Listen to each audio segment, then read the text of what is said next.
Brought to you by Northville Lumber. Patrick Kane making some history in Seattle last night.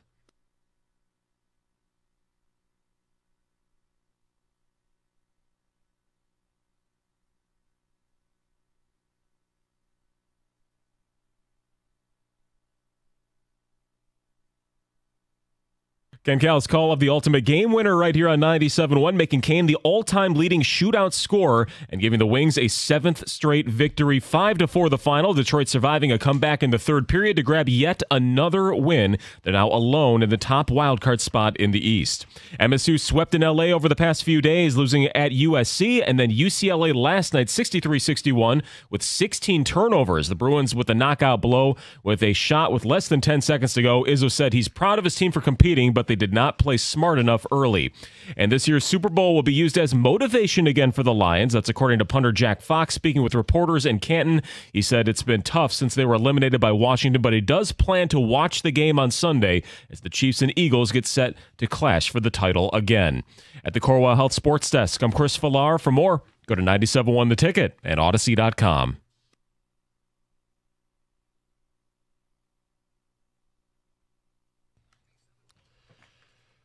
Settle in on a Wednesday. Good morning. Jim Costa, John Jansen, Heather Park, Gov, and Greg behind the glass. Everybody sleep normal?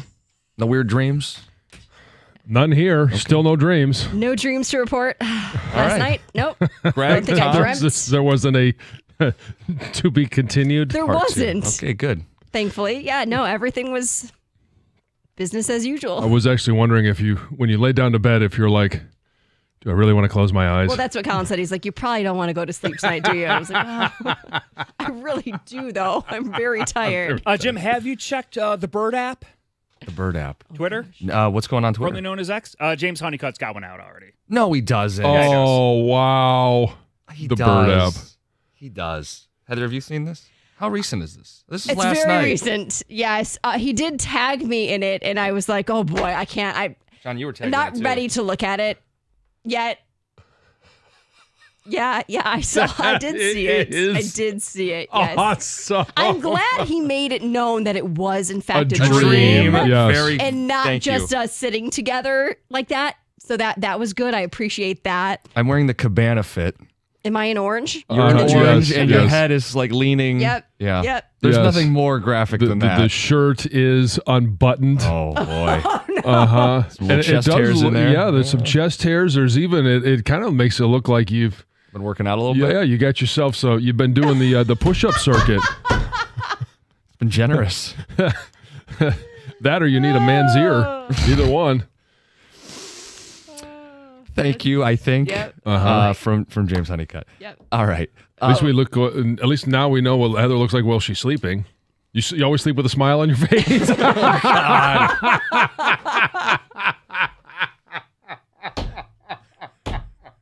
Only when she's dreaming about me, John. Yeah. Oh my God. The hearts. Oh please. Enough. Oh, there are a couple hearts there. There are. Jeez Louise. So while we were all sleeping last night, I'm not going to pretend that you were up for Patrick Kane's shootout winner at crack of dawn. Right. But the Wings won again. That's their second 7-game heater with the chance at 8. Was it Saturday? Saturday. Before they go on a 2-week hiatus. And we mentioned it yesterday. All right. Hey, playing with house money at this point, we just wanted them to go in for the final 2 games, split the difference. They sweep the road trip, West Coast road trip. Incredible. And now they come home for one more. So it's all gravy from this point out. And here's the thing. They are 1 above the cut line. And this is kind of what we started last year, right? There was 1 above, and then it was 3 above, and then it was 2, and then it was 5, and then it was 4. And then, it was like 2 steps forward, 1 step back until they were 9 above the cut line, and then that's when disaster hit. And I think that's actually when Dylan Larkin got hurt, and they went on a downward spiral, ultimately not making the playoffs. We all know that story. But they are also only 1 back of the number 3 spot in the Atlantic. So earlier in the year, Detroit took a trip out west, and they played some of the bad teams like Anaheim and San Jose. And they lost all of them. All of them. They lost to San Jose, LA, and Anaheim back in November. Mm-hmm. Now very different. You go out west, you handle your business. And I point out in these games, the third period has been kind of shaky. But I think trips like this are like team bonding. You go out west, you battle, you start strong. Maybe you don't have your legs late in a hockey game, but you find a way to win anyway. Like that feels bigger than just 2 points here, 2 points there. When you go out west and find a way to win. And last night it took a shootout, right? They blew a 2-goal lead in the third period. They get to overtime, they get to the shootout. But you win, you get the 2 points, and every point's going to be so important for this hockey team. This is a race that features 5, 6 different teams in the wild card. And sure, 1 or 2 will drop off, but there's going to be a couple teams battling until the very end of this season. And it may come down to that Patrick Kane had a shootout win in Seattle on a late night in early February. And so last year, okay, this is where I get into semantics. And you talk about the wasted season for the Lions. Last year for the Wings, was it a failure not to make the playoffs? Yes. Yep. Was it a wasted season? TBD. If you learn from, hey, January 28, you needed a win and you got it because it was a shootout, or in this case, February 4. You get it and you win in a West Coast trip where you had 2 shootouts, you had an overtime win. Like, how important are those points when it comes down to it? And how much of that is lessons learned by this entire team, but especially the young players, a Lucas Raymond, a Mo Sider, even Dylan Larkin, who's, other than his rookie season, has not had a postseason opportunity. Like, how many of those moments were learning experiences of, we have to have this? The Larkin stuff is like really interesting to me because he's one of us. Grew up in Waterford, grew up a Red Wing fan, grew up with the streak, got to be part of the very last playoff appearance, and they're currently in the longest drought in franchise history. He feels that. I'm sure he does. And you could tell he was feeling that before they made the coaching change. And you could tell a weight has been lifted off his shoulders. And it will mean a lot for the city to have playoff hockey back if and when they do it. But I think it's going to mean a hell of a lot to Larkin. And I think watching him experience that is kind of cool too, because he's one of us. And I think Brinket's one of us, grew up here too. And they're in the midst of something. Like, these guys are entering their hockey primes, Larkin and DeBrincat, and they've got these young players that Yzerman's drafted that are starting to really make some noise. Petrie one of us too? Fortunately. His dad played on the 84 Tigers, in case you missed that. Yeah. I know you love him. You know, I mean, soft spot for Petrie. Oh, yeah, I know you love him. But again, going back to momentum doesn't carry over from season to season. I don't believe in that. But I do think there are lessons that you have to learn, and if you don't learn them, that's when you look back and you say, that was a wasted season because we didn't learn anything from it. Could I argue that Yzerman initially didn't learn anything from last season because he rolled out Lalonde again, and only through learning a very hard lesson, and sometimes in life we have to learn the hard way, a very hard lesson that this team wasn't playing for him. Back was against the wall. Yeah, they made the change. And apparently not too little too late because they're in the playoffs right now.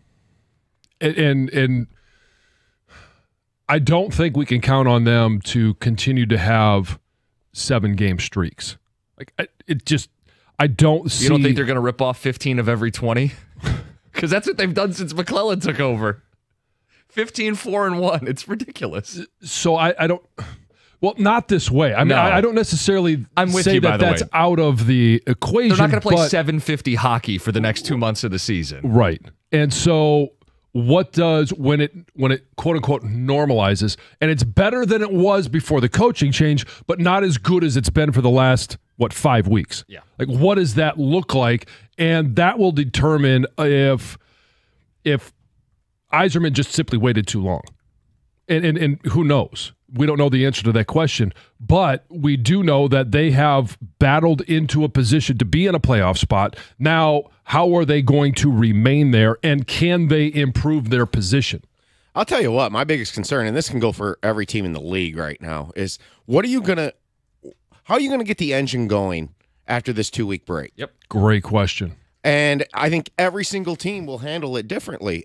That's the one thing that sucks about this right now is I wouldn't have that many concerns really about this team, obviously not playing at this pace, but to make the playoffs. But can you recapture and get it back going again. That's a mental challenge for every single team in the Right. league. I was going to say, every team is going to be faced with that same obstacle. How do you, if for those teams that are, starting to dwindle and it's a chance to reset. For those teams like the Wings that are playing at a fevered pace, how do you maintain that after 2 weeks? So or how do you recreate it? I said to Jim before the show, I was like, can we write the Rangers off yet? We've been talking kind of all year. They're underachieving.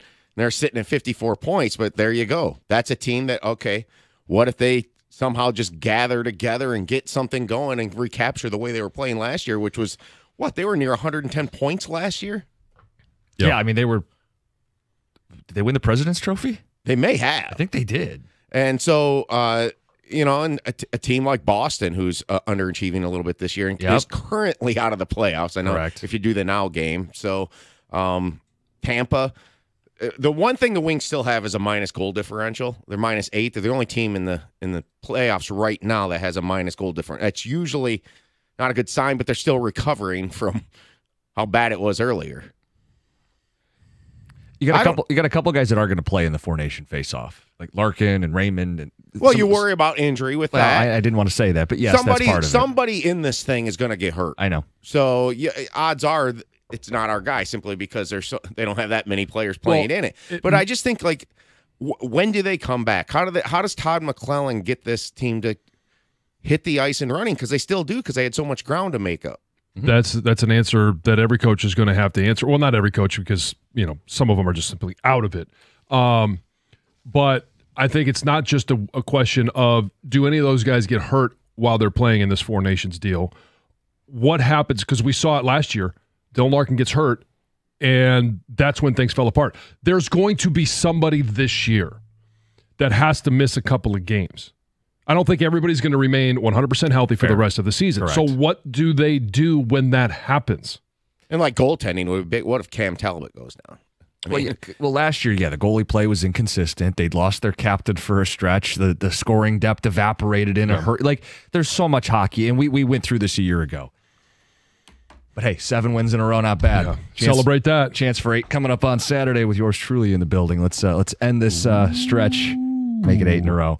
All right, coming up next, Spartans have lost 2 in a row. Let's talk a little hardwood. We got, by the way, a power surge this hour, a Super Bowl edition, John Jansen's 6 greatest Super Bowl games. That's coming up at 6:35. It's 97.1. Oh, thank you for that. Interesting. Wow. Interesting. Hey, America's favorite place to watch all your great sporting events, whether it's the game on Sunday or it's everything that happens in March. That best place to do it is at Stadium Swim, and it's located at Circa Resort and Casino. Catch all the biggest games at a viewing experience built for us, the sports fan. Chill in one of the 6 pools on 3 different levels for a perfect view of the massive 40-foot-tall high-definition screen located at Circa Resort and Casino in downtown Las Vegas, and it's right there on Fremont Street. Stadium Swim. Book your spot today at circalasvegas.com.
15-4-1 since Todd McClellan took over.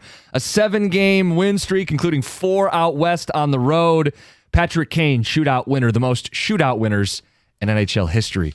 Download the Odyssey app and listen to 97.1 The Ticket on the app for the chance at the ultimate trip to Vegas. We have some ticket texts on the Red Wings.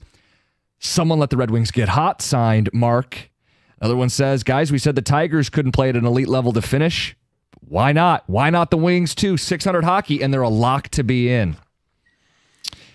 Good morning. Go Red Wings, playing on fire with this break. How many more improvements can Todd make with young guys? Got a car flag on my Amazon cart right now. Mark in Williamston. Oh, boy. Is there nah, I won't even go there. Anyway, there are a couple of ways you can look at this 2-week break. Is the Wings are hot right now. Mm-hmm. Can they remain that way? Can they even get better? Not in terms of another, 750 win percentage, but can they be that, 600% win team, but play better? Yeah, I think they're a little bit on fumes, understandably, after this trip. Sure. They got a few days off. They'll play Tampa, and then you do have to take a deep breath, reset, collect yourself. Some people are concerned about it. I mean, Tom in Rochester says, when I heard they had a 2-week break, I thought it might be for the Olympics. Then I find out about this 4-nation series. I was shocked. Whose dumb idea was this? I can understand the Olympics every 4 years, but a glory matchup of 4 countries, I don't care about this. Wings are hot. This could hurt momentum. Players get healthy, but they can get rusty. I don't like it at all. So the break is obviously longer than it would be for an all-star break. It's not like a weekend or right, but it is an opportunity. I mean, we talked about this going down the stretch for the Lions, not having a bye week. How does Todd McClellan handle it for those that are not participating in this 4 nations? Because not everybody is. And how does he handle it? Is it go home for 2 weeks and we'll see you when you come back? Or is there going to be, I would assume there's going to be ice time. There's going to be opportunities to continue to improve upon what they've done in the last 5 weeks. And I like the 4-nation face-off. I don't want it to hurt Red Wing momentum, but as a concept, I kind of dig it. I kind of like it. It's a better concept than an all-star game. 4 teams in the NBA, and one of them's a Rising Legends game, and I mean, it's just weird. Team USA is kind of loaded. They're the favorite. It's kind of nice that our hockey program has really beefed up the last few years. Time to flex on them a little bit. Come on, let's see it. Michigan State played last night. They lost for the second time in a row and just the 4th time this season. Their out west didn't go as well for them. USC and UCLA, level of concern with MSU. There's going to be it's a long season. There's going to be ups and downs. I'm not concerned about. They've got plenty of talent. They got plenty of depth. It's a couple of bumps, and they'll be just fine. To me, they're still the best team in the Big Ten, right? Yeah. I'm not sure there's a question. I don't know about national title aspirations, but yeah, I think this team's still going to be dangerous because they're so deep, because they can roll 8, 9, even 10 guys out there.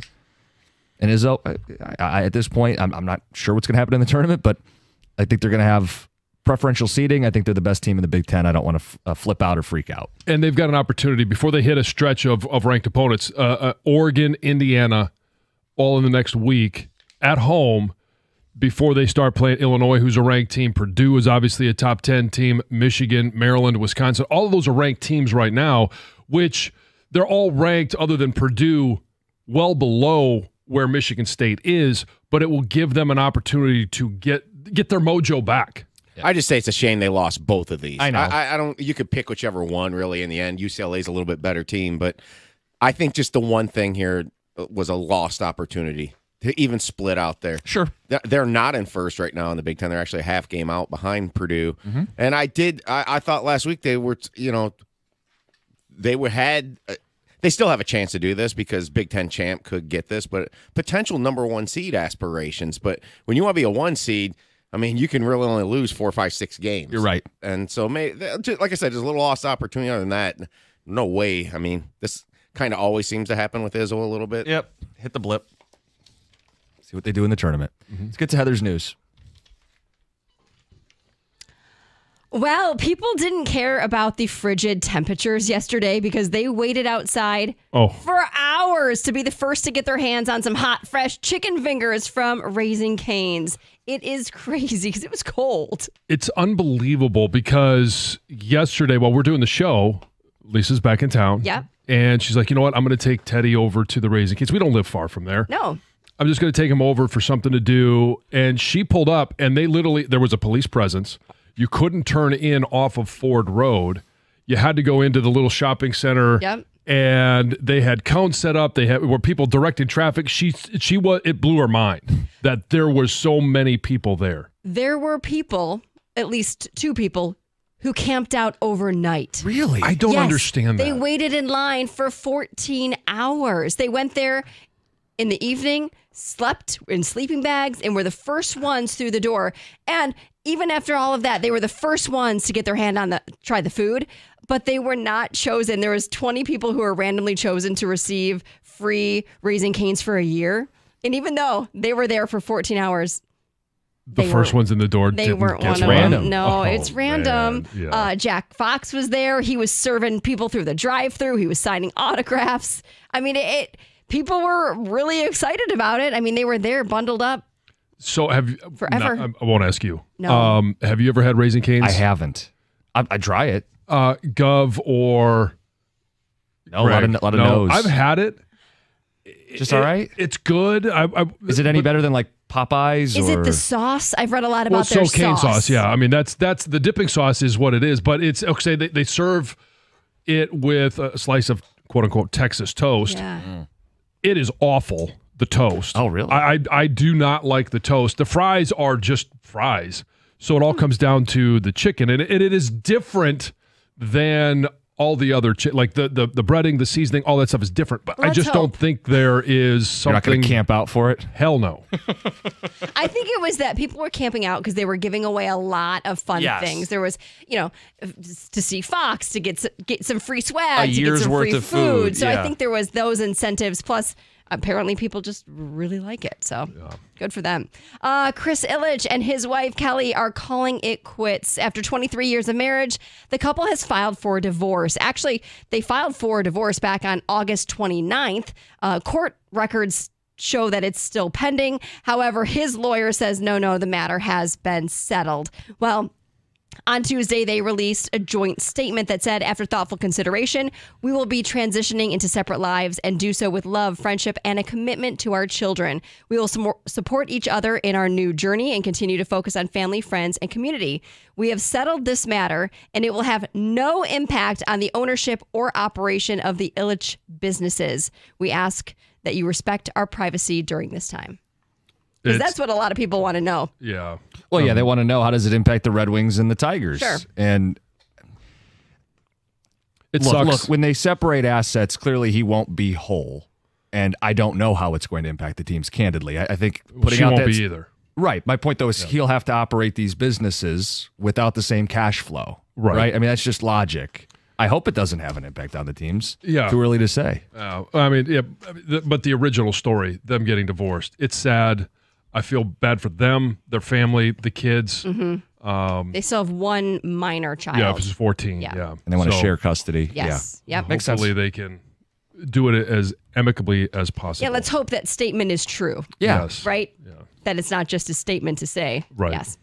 Police have executed a search warrant now at that West Bloomfield home where a fire took the lives of 3 siblings. Authorities are still looking for clues about what started the fire, what actually happened. Police know a few things, at least that they're sharing with us, that the 3 siblings were the only ones in the home at the time of the fire. There were no working smoke detectors, and a 911 call from one of the kids stated that they couldn't get out, that they were trapped. So they need to figure out why these kids were trapped and what actually happened. Any findings from this search will be sent to the Oakland County Prosecutor's Office. So they're not saying that they're going to be looking. I mean, but when you hear the search warrant, that sounds like they're looking for something no good, right? Parents are Yes. cooperating, but they haven't said where the parents were. They haven't really given a lot of information about the parents yet, where they were, but they did say they were cooperating. Finally, at least 2 Macy's stores in Michigan are expected to close by the end of March. We knew that they were closing. Last month, Macy's made a big announcement that they were going to close like 66 underperforming stores. That includes 4 in Michigan, but 2 local, one in Troy at Oakland Mall and then one in Sterling Heights at Lakeside Mall. So this closure will impact a lot of employees. There's going to be about 92 employees that are going to be out of a job at Oakland Mall, 117 employees out of a job at Lakeside Mall. They did announce that there will be some clearance sales, though. So if you want to go and shop, those will begin soon and then run for about 8 to 12 weeks. It's Heather with the news. Coming up next, the Power Surge Super Bowl edition. John's going to give us the 6 best Super Bowls of all time. It's 97.1. If you're injured in a car accident, you're not having a good time, and you need someone who's going to look out for you. There's a law firm that truly cares about you. It's KG Law. Lawrence KG and his team are joining what we're doing here. I'm excited to have them on board, excited to share what they're all about. Lawrence is going to take care of you. A lot of personal injury attorneys are going to pass you around or leave you in the dark. With KG, you're going to have the same team, the same point of contact the entire process. Lawrence KG built his business with a loyal staff that's been there from the start. They don't cut corners. They care, and most importantly, they win. 877 KG Cares. Lawrence cares about his clients. He's won millions because he fights and he wins big. So if you or a loved one has been injured in a car accident, you need to call KG Law now. Visit kgcares.com. That's KG Cares, Kajy, kgcares.com.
All right, this is a fun twist with the Super Bowl coming up this week. John, you have the best Super Bowl games we've ever watched. Yeah, and I'm going to start with a couple of honorable mentions, ones that didn't make the list, but I'm sure they would be on somebody's list. And they were exciting, they were fun, and I'll start with a couple of New England wins. They don't even come close really to my top 6, but Super Bowl was 36. It's hard to imagine that it's been that long. And that is the first win for Tom Brady. And it's over the Rams? Yeah, over the Rams, 20-17. And it was the improbability of them being up 17-3. And then all of a sudden, Kurt Warner, the greatest show on turf, which we will talk about again here in a little bit, they come back, tie it up 17-all. And then the legend of Tom Brady is born, where he goes down in the final minute of the game to set up Adam Vinatieri. There was also a pick 6 in that game by Ty Law. I mean, a lot of the Super Bowls that Tom won were defensive wins. And obviously credit goes to quarterback mostly, but that's the first one. The other honorable mention is another Tom Brady win, and that is New England win. The 28-3, it's Super Bowl 51. They're down 28-3. And you didn't put that in your top 6? No. The greatest comeback in Super Bowl history, the first OT game in Super Bowl history? That doesn't make... I'm sorry, this is your list. The honorable mention. Calm down there, buddy. Number 6. Travesty. Number 6 is Super Bowl 52. Now, I didn't go back to Vince Lombardi, and I didn't go back to the original, all this stuff. So, Super Bowl 52 brought us the Philadelphia Eagles over the New England Patriots. A lot of these are actually New England losses. And it was 41-33. It was Nick Foles, the improbability of a backup quarterback coming in throughout the course of the season, taking them to a Super Bowl. It was the origination of the Philly Special, which is not the first time we've seen that play, but it is now known as the Philly Special. And it was Brandon Graham sealing the win with a sack. It was Wolverine on Wolverine crime, and I know I've already talked about Ty Law, I've talked about Tom Brady, now Brandon Graham, but these are some of the great moments in Super Bowl history, and that's the one that sealed the win for the Philadelphia Eagles. That was their Super Bowl that they've been waiting forever. 1,100 yards of offense in the game. Oh, it's unbelievable. Yeah. So number 5, Super Bowl 49. Pats 28, Seahawks 24. And I know we all know how this game ends. The interception. Malcolm Butler. Seattle was up 24-14 going into the fourth quarter. All they had to do was put it in beast mode, run Marshawn Lynch, Brady to Edelman with just over 2 minutes, 2 minutes and 2 seconds to take the lead. Seattle marches down, and then the brain trust of one Pete Carroll and our very own experience with Darrell Bevell. They put together this, oh, you know what? Hey, I bet they think we're going to run Marshawn Lynch. No. We're going to throw a pass. Malcolm Butler steps in front, picks it off, and the legend of one Matty P was born. The greatest call in Super Bowl history. He knew it was coming. He's just a genius. Yeah. All right, so that's number 5. Number 4. We're going, this is as far back as I was willing to go, and it is one of the great calls of all time, Super Bowl 25. And listen to the names in this matchup. You've got the Giants playing the Bills. It is Jim Kelly, and in this season, they were an absolute juggernaut offensively. They beat the Raiders in the AFC Championship game 51-3. You want to talk about an absolute smackdown. That's what this was. And everybody thought that, it was Jim Kelly, quarterback of the Bills, that was going to come in, and it was their opportunity. It was their first chance. Well, Bill Parcells, head coach of the Giants, and his defensive coordinator, do you know who it is?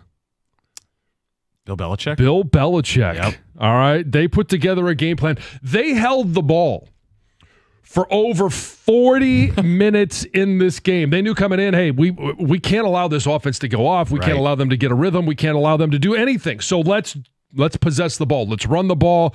Let's find a way to be physical with their receivers. It's exactly what they did, and it was a 20-19 win, but the Giants allowed the Bills to have an opportunity at the end of the game. Jim Kelly takes him down, gets him in position to kick a field goal. Scott Norwood lines up, and the call that we've all heard probably ad nauseum, wide right.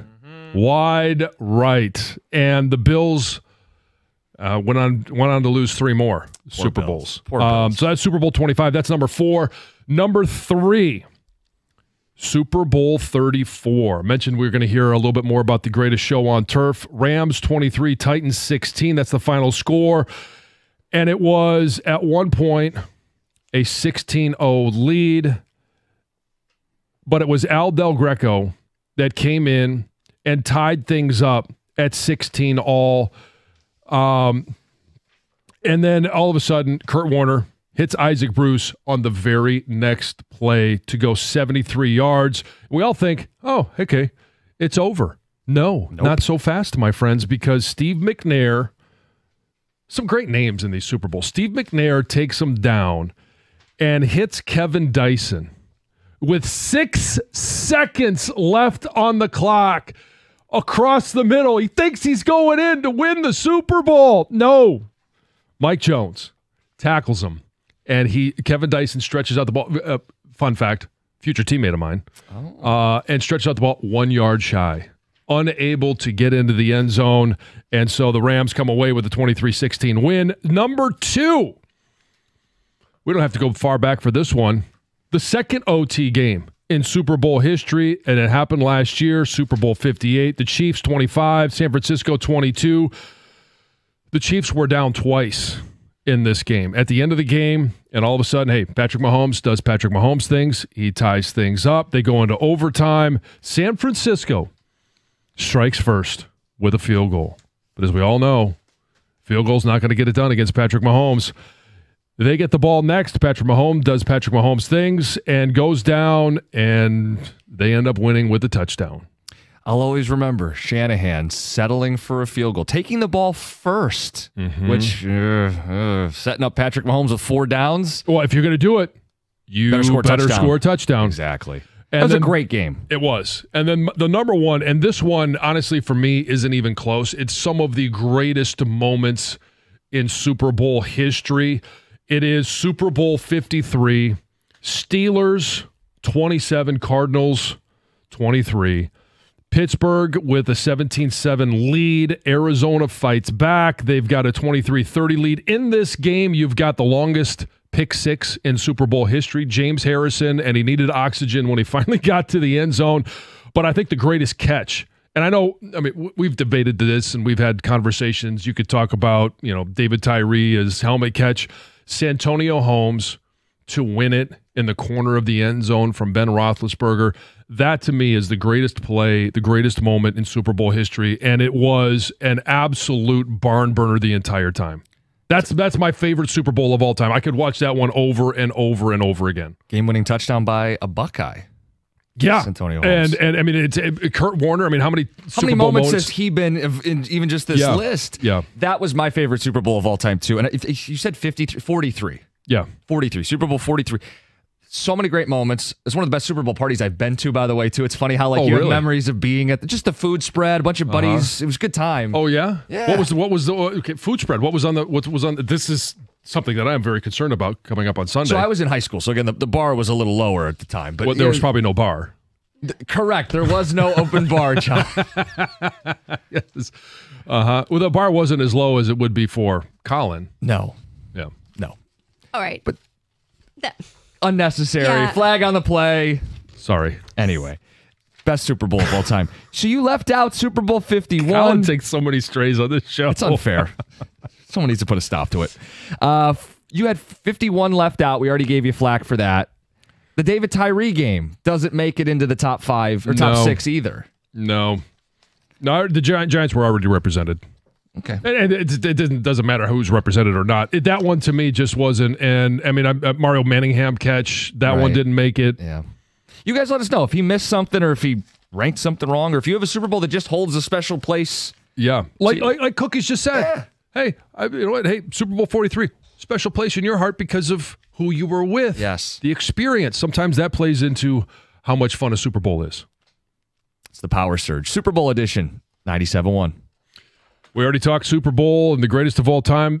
Who knows what happens on Sunday? Super Bowl 59. It's one game, two teams, endless possibilities, and there's no better way to make every play more exciting than with FanDuel Sportsbook. Whether you're predicting the first touchdown, who's going to win the MVP trophy, or who's going to win the coin toss, FanDuel makes it easy to place your bets and feel the thrill of every single moment. You've got live betting all game long. You can jump into the action anytime you want, adjust your bets, and ride the wave of excitement from kickoff to the final whistle. Plus, to make the Super Bowl even sweeter, new customers can score $200 when you make your first bet. Here's how you do it. Place a $5 bet, and if you win, you're going to get $200 in bonus bets. Don't download the app or head to FanDuel.com/971 Detroit. That's FanDuel.com/971 Detroit and bet with FanDuel, official partner of Super Bowl 59. You must be 21 or over and present in Michigan. First online real money wager, only $5 first deposit required. Bonus issued as now in trouble bonus bets that expire 7 days after receipt. Restrictions apply. See terms at sportsbook.fanduel.com. If you have a gambling problem, call 1-800-GAMBLER.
top of the hour, joined by Pistons head coach JB Bickerstaff. Get the latest on our Pistons, who sit at 500.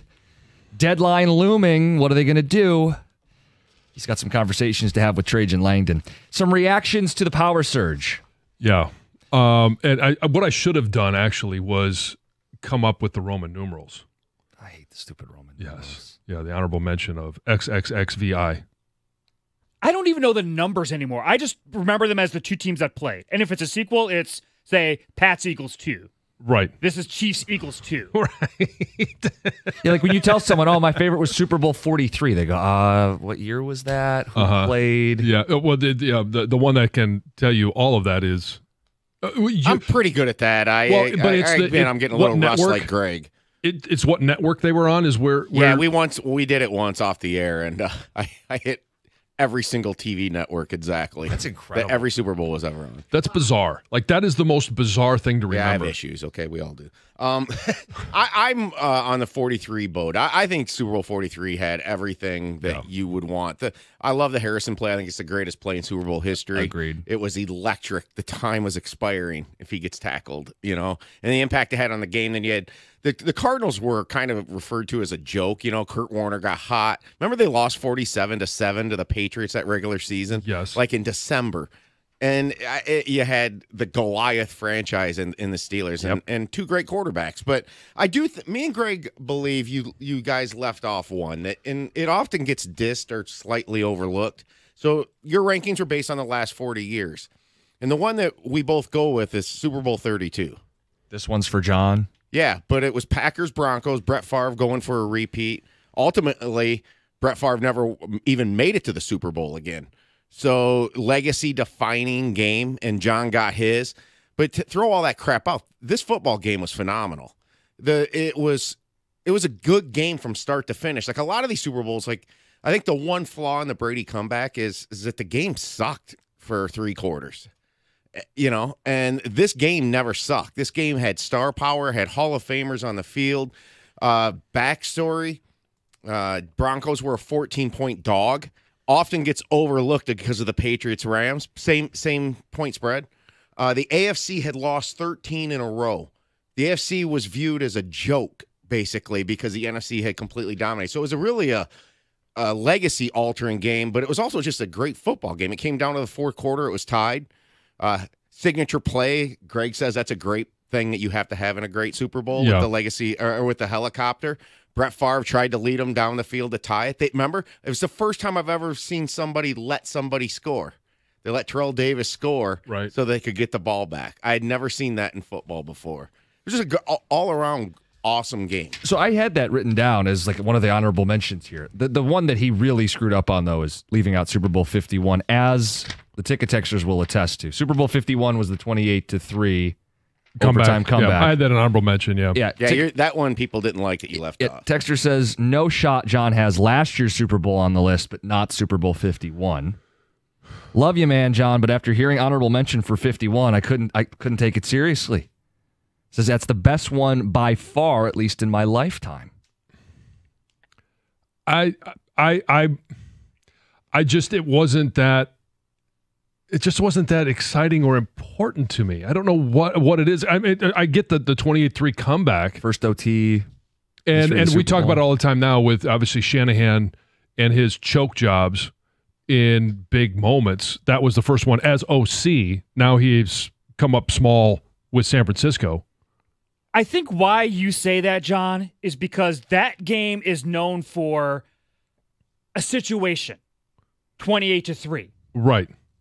Name a play from that game. Like, what play comes to mind? There's no signature play. Right. That's what I go with. I go with huge on that. Wasn't there an Edelman catch in that game? I would disagree with you guys on that. The Edelman catch is referred to as the second David Tyree catch, basically, in Super Bowl history. And he didn't have Tyree in here. I know the game is more than Tyree, but that was also a nail-biter game to dethrone an undefeated Patriots team.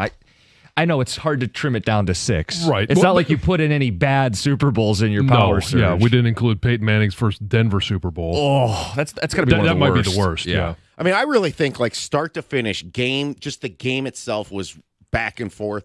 The two best are 32 and 49, and that was Patriots-Seahawks. Yeah. And then it had a signature moment too. I think sometimes that gets lost in a shuffle. I mean, to me, I would argue that's the best Patriot Super Bowl in terms of just the quality of the game.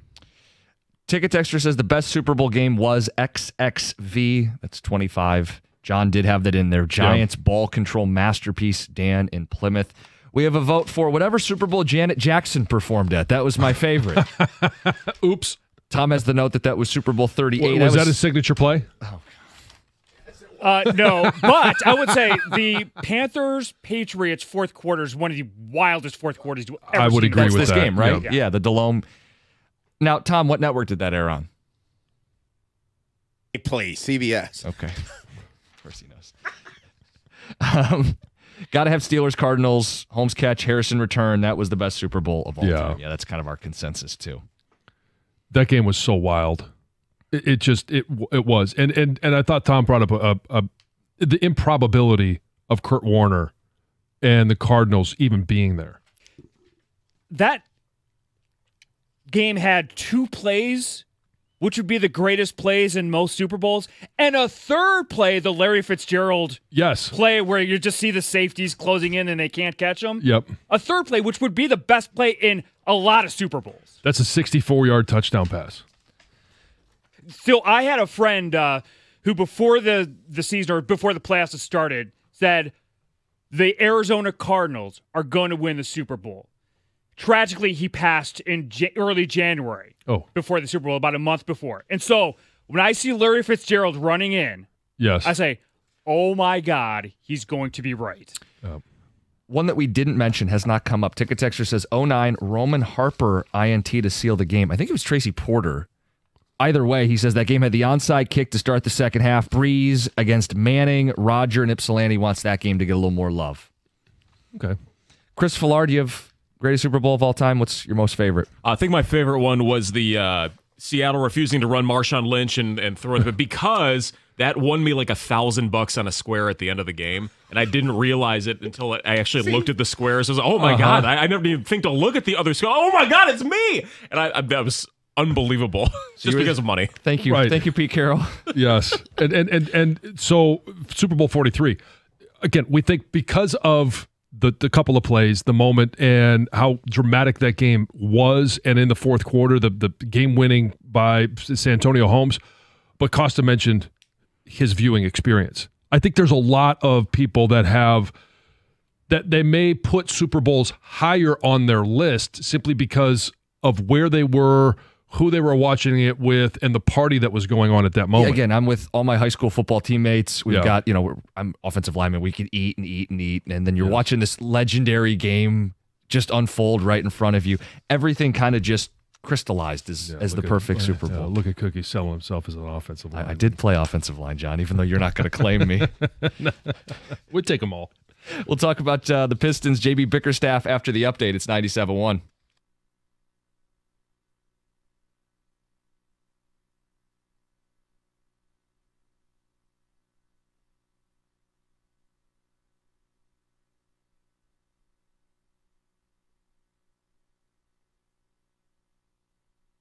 Brought to you by Twin Peaks. Unstoppable out west, the Wings wrapped up the road trip in Seattle with a 5-4 shootout victory and haven't lost a game in over 2 weeks now. After giving up game-tying goals to the Kraken in the third, Cam Talbot perfect in overtime and beyond. Detroit will play one more game before the winter break on Saturday afternoon at home. They went 4-0 on the road trip. Struggles out west for the Spartans, however. UCLA edging them 63-61 for a second straight conference loss across the country. Tom Izzo explained what went wrong.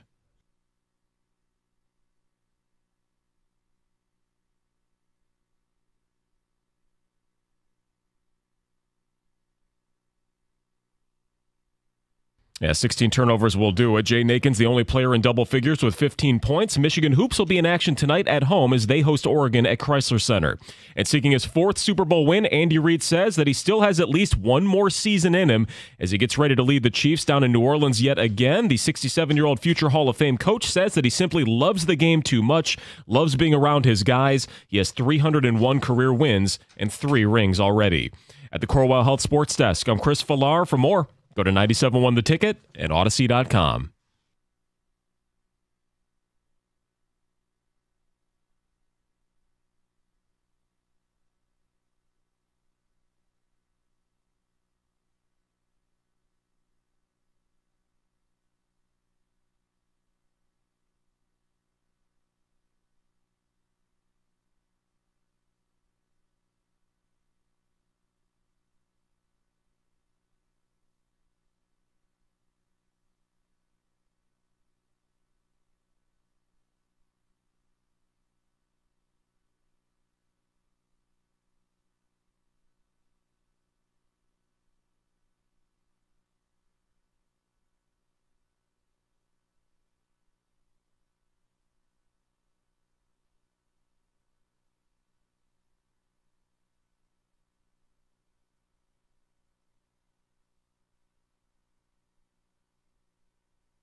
A personal injury of any sort is, in fact, personal.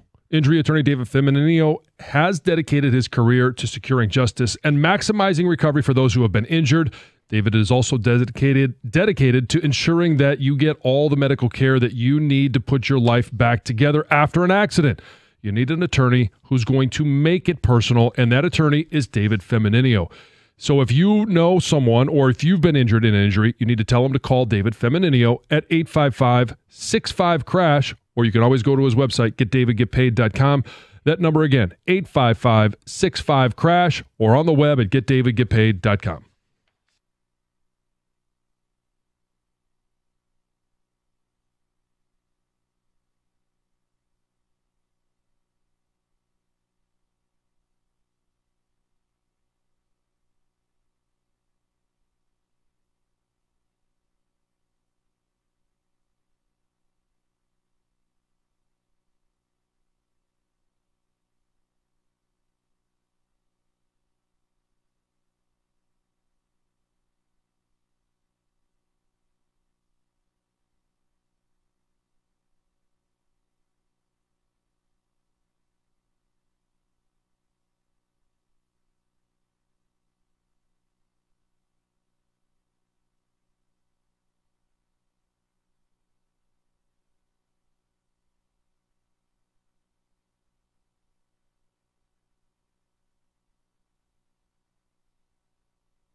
And that would be the winner. Ken Cal on the call as the Wings win again a late night hockey game out west.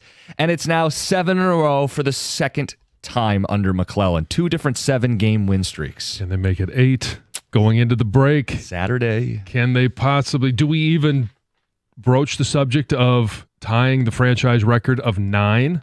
I don't know if we talked about it the first time when they were on that 7-game heater. It was just a matter of, is this part of that was a coaching bump? Yeah. The question was, how long does the coaching bump last? And I think we're well past that timeline. It's over a month now. They're 15-4-1 since McClellan took over. 2 different long win streaks. So franchise record is 9. Yeah. And they've got this break coming up. And Jim, you revealed earlier today that you're actually going to the Ducks game on the 23rd. Yeah, that would be the 10th. That would be a franchise-breaking game. They got to win the first 2. You're right, but if they are sitting at 9, do you have to ban yourself?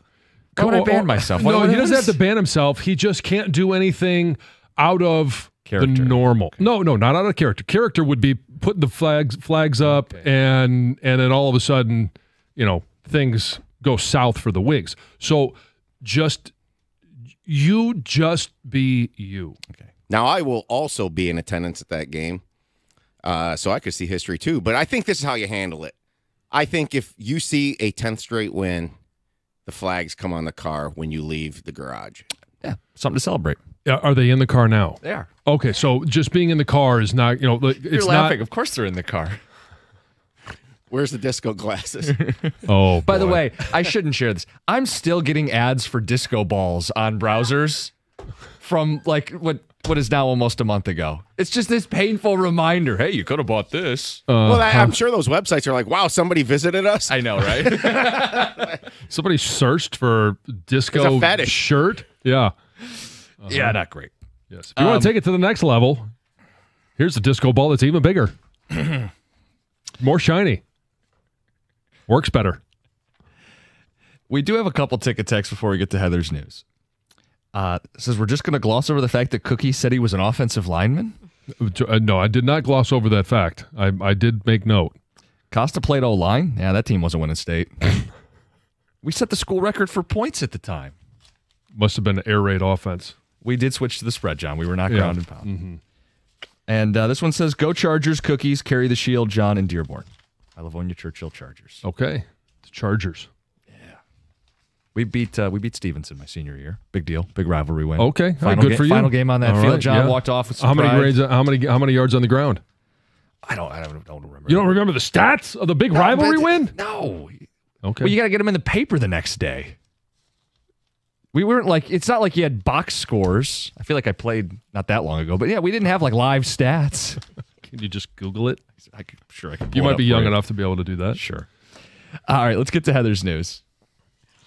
All right, brace yourselves because if meteorologists are right, we could experience some treacherous driving conditions in Metro Detroit tomorrow morning. As I understand it, it is more about the driving conditions than it is the possibility of power outages. You are right. Hopefully as long as not fingers too crossed. much snow and rain collect on those power lines, Right. then there could be some issues, but it's more about, you are right, it's more about the driving conditions than the actual storm itself. Correct. Because there are And when it hits. There are 2 icy storms. Do you want to do the news, John? No, I'm sorry. I'll stop. Thank you. I'm sorry. Go for it. What else can we expect with this Appreciate ice you storm? calling me out on that. Sorry. It's okay. Mic off. Well, you seem to know a lot about it, so I don't mind. If Well, you want to talk I about do. it. All right. The reason I know a lot about it is because my daughters will be driving to school Yes. if they have school, and I don't care about us coming in the morning. No one's on the. Anyway, sorry. Well, but for us though, we're gonna beat the salt truck, so it is gonna be dangerous for us because we're gonna be out on the road so early. Oh, really? Anyway, be careful driving tomorrow. It's gonna be icy, right? Especially if you're out early. Is it?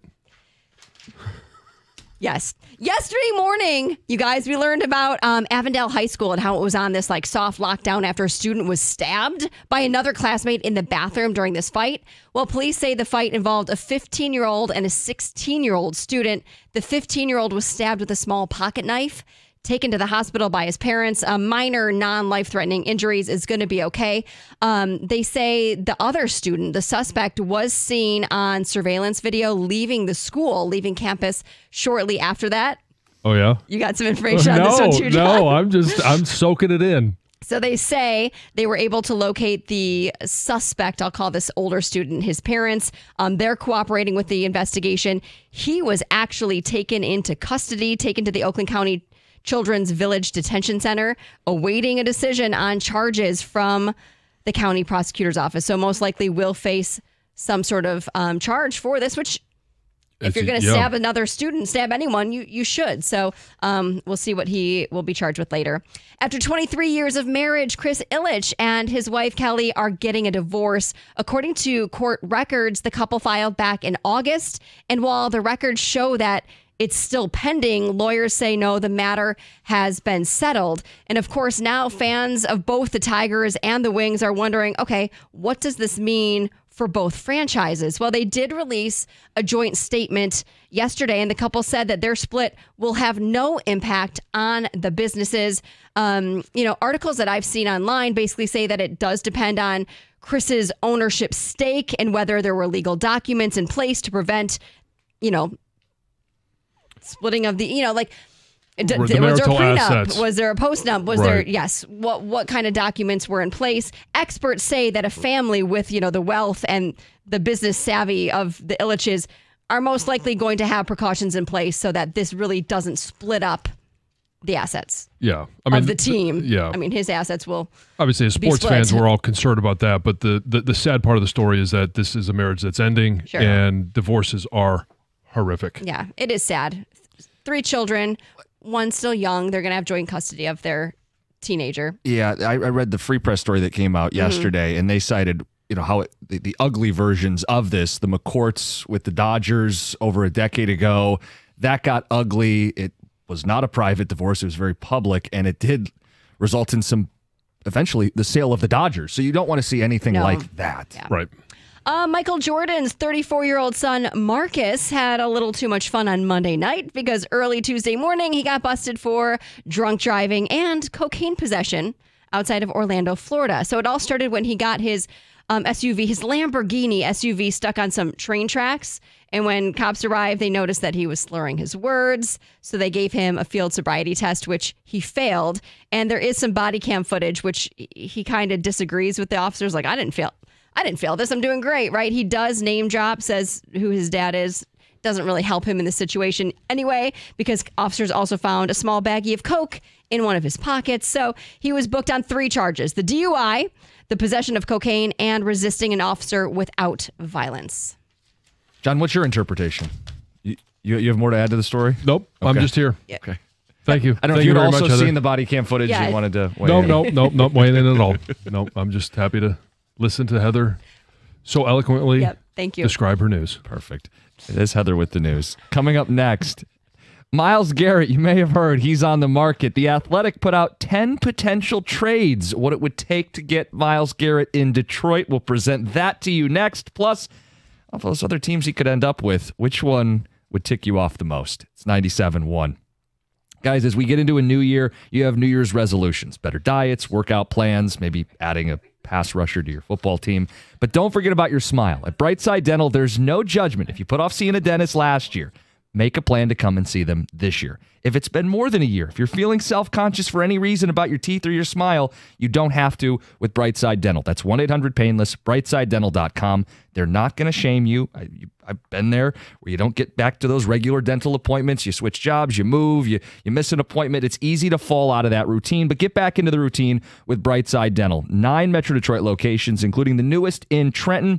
New patients, $35 new patient special. Again, that's 1-800-PAINLESS, brightsidedental.com. Make an appointment today. Brightside Dental, no judgment, just care.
John, we've been talking Myles Garrett the last couple days here. It's a huge topic on the station. Oh, yeah.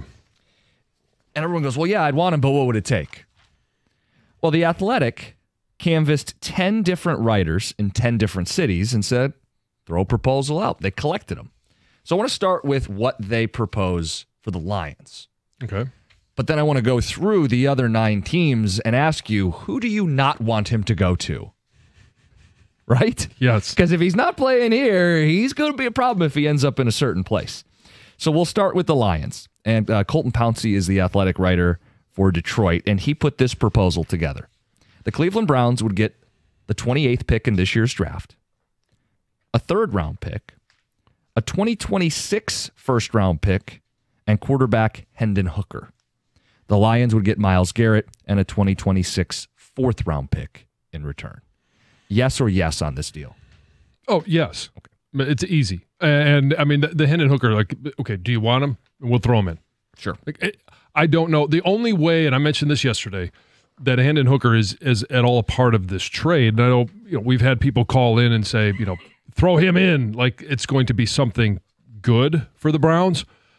If they simply want to go into next year and tank from the beginning, or see what they would possibly have, and maybe they find a diamond in the rough, maybe they find some, magic, but most likely not. And then they will be picking very high again in 26 to try and find their quarterback, because it's not in this year's draft. Yeah. I don't believe. And they could use their second-round pick if they don't love any quarterback on a foundational piece, offense or defense around that guy. Pouncey says, I'll preface this by saying it would be a true departure from the roster-building strategy we've seen in Detroit under Lions general manager Brad Holmes. He's been adamant about sticking to the process, which is focusing on building through the draft, adding free agents where it makes sense, and extending homegrown talent. He highlights all the deals they've recently done and the deals they still have to do, and says, however, Garrett is on the short list of players who you could make an exception for and justify it. He's a Hall of Fame talent, still in his prime, looking to win. The get-in price is probably 2 firsts, considering the bidding war that would unfold. In the scenario, the Lions would part ways with 2 first-rounders, a third-round pick that they got from Aaron Glenn being hired, and Hendon Hooker. Yes or yes? I think everybody would say yes. Yes. I know there are some detractors out there, and we can open up the phone lines if you have an issue with it. But this is the freight. You're getting, I like how he wrote that, a Hall of Fame talent. This is a guy who has 100 sacks before hitting the age of 30. Only 2 other players have ever done it. One of them's Reggie White. Like, we're talking about adding Reggie White to this defense. And we got people going, well, but the cap space in 2027. Right. What are we talking about? That baffles me. The question is, and we won't know until if a deal is done, because the odds-on favorite to have Myles Garrett services is still the Cleveland Browns. They don't have to trade him. Now, how dirty or how bad or messy this divorce would get, I don't know. How set on being somewhere else is Myles Garrett? Is he willing to sit out? I mean, who knows? Or is it just a matter of do they extend him and throw him a whole bunch of money and he says, okay, well, the money is better than actually competing for a Super Bowl? But I think they have to be honest, Cleveland. Okay, there are situations, one of the worst in football, because of Deshaun Watson's contract. They have a lot of dead weight financially, and they don't get any production out of the position. They are not competing for anything next season. Right. Myles Garrett will then only have 1 year left on his deal. He will be in his 30s. You need to start over. This is a chance to create a true market and get something to reset and restart the franchise, knowing next year is probably going to be a throwaway season. It's very similar, and it just kind of hit me, to the same conversations we were having before the Tigers trade deadline with Skubal last year. 2 years left of team control after last season. Do you want to try and maximize the opportunity to win with him, or do you have to completely reset and gain as many prospects or draft picks, it's different in baseball, but prospects as possible?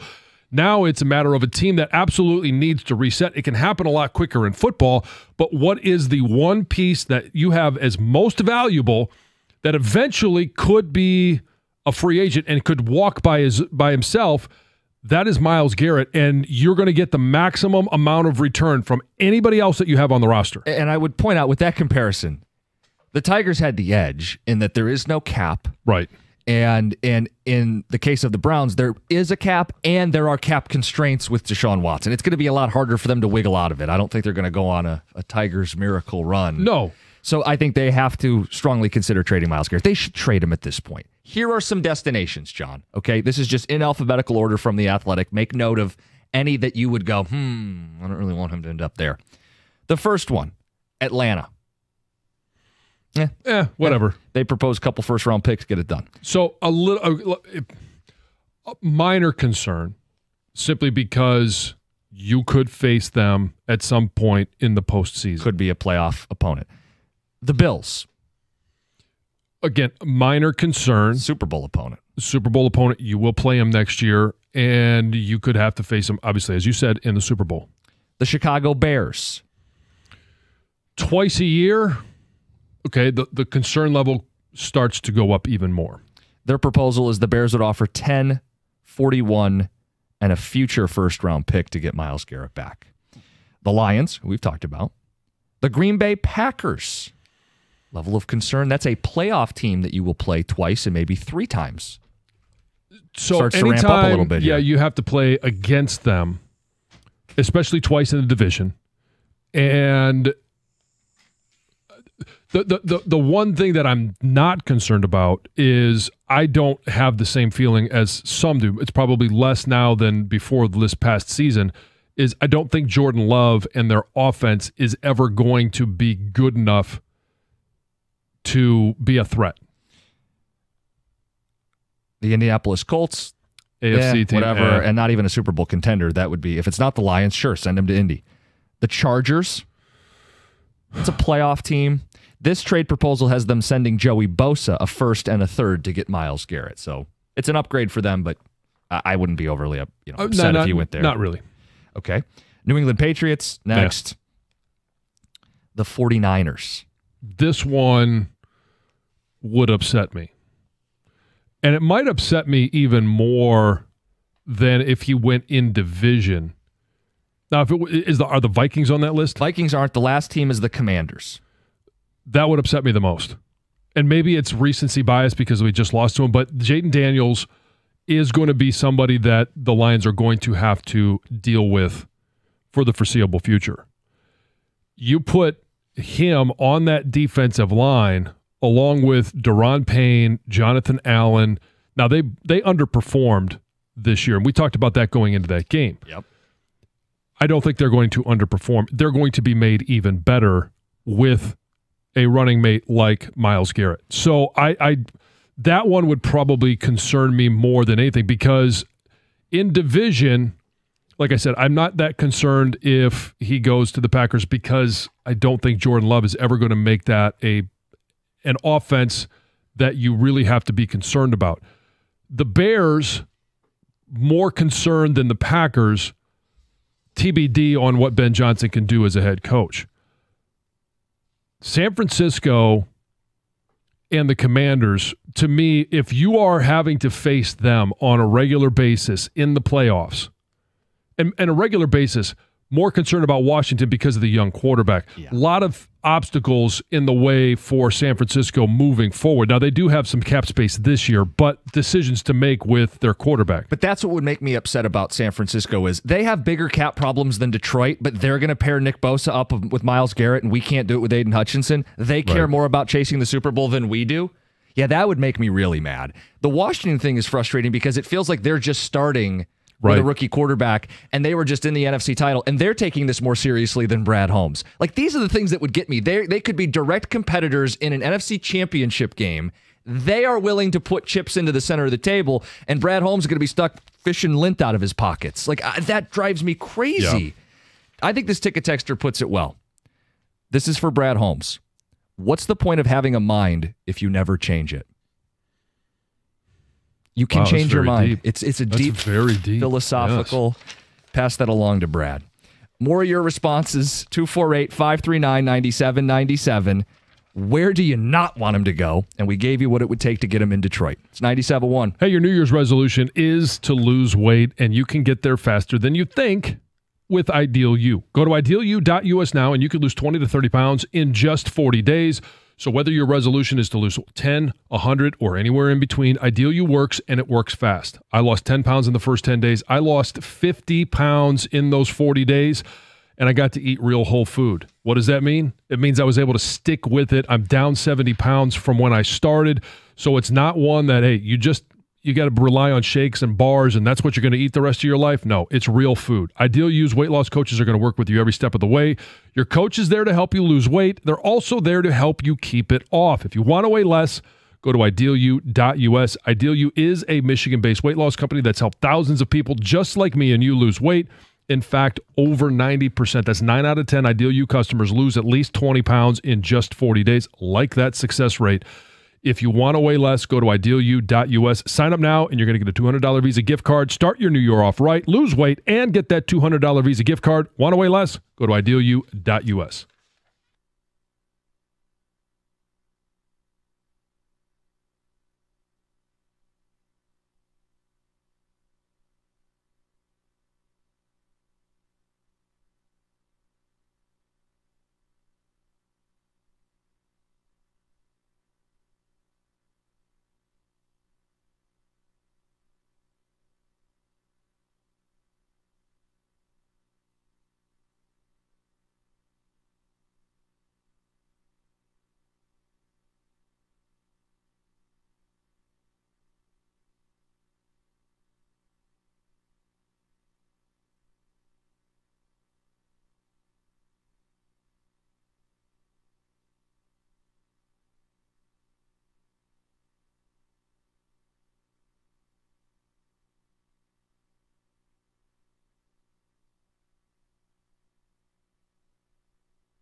All right, some of your response. The team you don't want Myles Garrett to end up with. Texture says, I'd make the proposed Lions deal, which was 2 firsts, a third, and Hendon Hooker. Says the 3 teams I don't want him to go to: Green Bay, the Bears, and the Commanders. I trust me, I get the end of division. Don't want to face them twice a year. But in terms of, I mean, does Green Bay keep Rashawn Gary if they've got Myles Garrett on one side? Because I think he's up soon for an extension. I could be wrong on that one, but I mean, they're going to have some cap issues as well down the road. They don't have as much cap space this year, but the Niners, to me, are one that this is a 1 year all in. Got to find a way to get it done because the window will be closing. And San Francisco, a lot of injuries, a lot of off the field issues this past season, and that one would be more emotional. Yeah, because of what happened at last year's trade deadline. I know Montez Sweat ended up going to the Bears, and that hasn't been that dramatic. But we needed an edge rusher, didn't get one 2 years ago, not this past year. Yeah, but, I know what you meant. The Commanders, that one to me would be the one that would be the most concerning because I do think whether it's Detroit or Washington, both of the teams right now are at the beginning of their Super Bowl window, and we've already lost round 1. You've got Jaden Daniels, who's cheap and really good. They're going to start putting together a team because this year they've got the 3rd most available cap space. And Myles Garrett is not just everybody keeps looking at this as the next 2 years. Now, it becomes very complicated to extend him past that. That is 27's issue. Mm-hmm. Again, I don't really care about that, but Myles Garrett with Washington will be a problem for more than just the next 2 years. He's going to be good into his next contract, probably through his next contract. So you're talking 5, 6, 7 years that you're going to be dealing with him as well as Jaden Daniels. Forget the chair drop 2.0. If Myles goes to San Francisco, Washington, or any other NFC contender, we're going to have desk drop 1.0. How much damage could Valeni do to this studio? Well, I don't know. Rico might need to duck.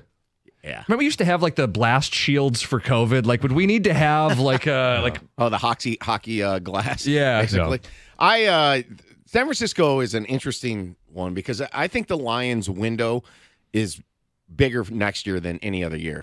And we don't know what years will look like down the road, but I think they're built to win now, but they're also built to win for a few years.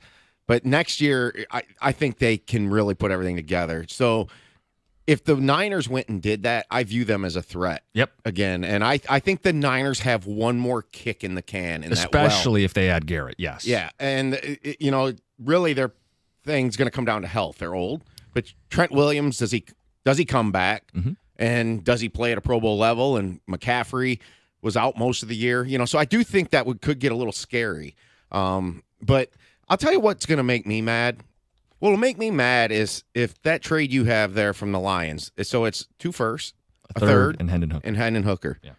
If somebody like the Philadelphia Eagles acquire him for 2 firsts, a third, and Kenny Pickett, if that's what the return is, because I know somebody alluded to on Ticket Text here, if you don't know what he offered, how can you be mad at him? Well, if the trade is that, I'm going to be mad. Then you could have offered what the trade was. Yeah, it's a weird conversation to have because I am aware of the surroundings, the environment. Brad Holmes is a 2-time executive of the year, back-to-back, the best guy doing this in football. So I'm aware that when we bring this up, some of you are going to go, in Brad we trust, let Brad cook. First of all, cooking would be going and getting Myles Garrett. I mean, whipping up a hell of a deal. One of those head scratchers. And yes, you're allowed to think for yourself, guys. Like, if you think he makes this football team better, you're allowed to say that. Didn't we all scratch our heads a little when Jalen Ramsey went to the Dolphins for a 2? Wasn't it? Yeah. You sit there and you're kind of like, well, wait.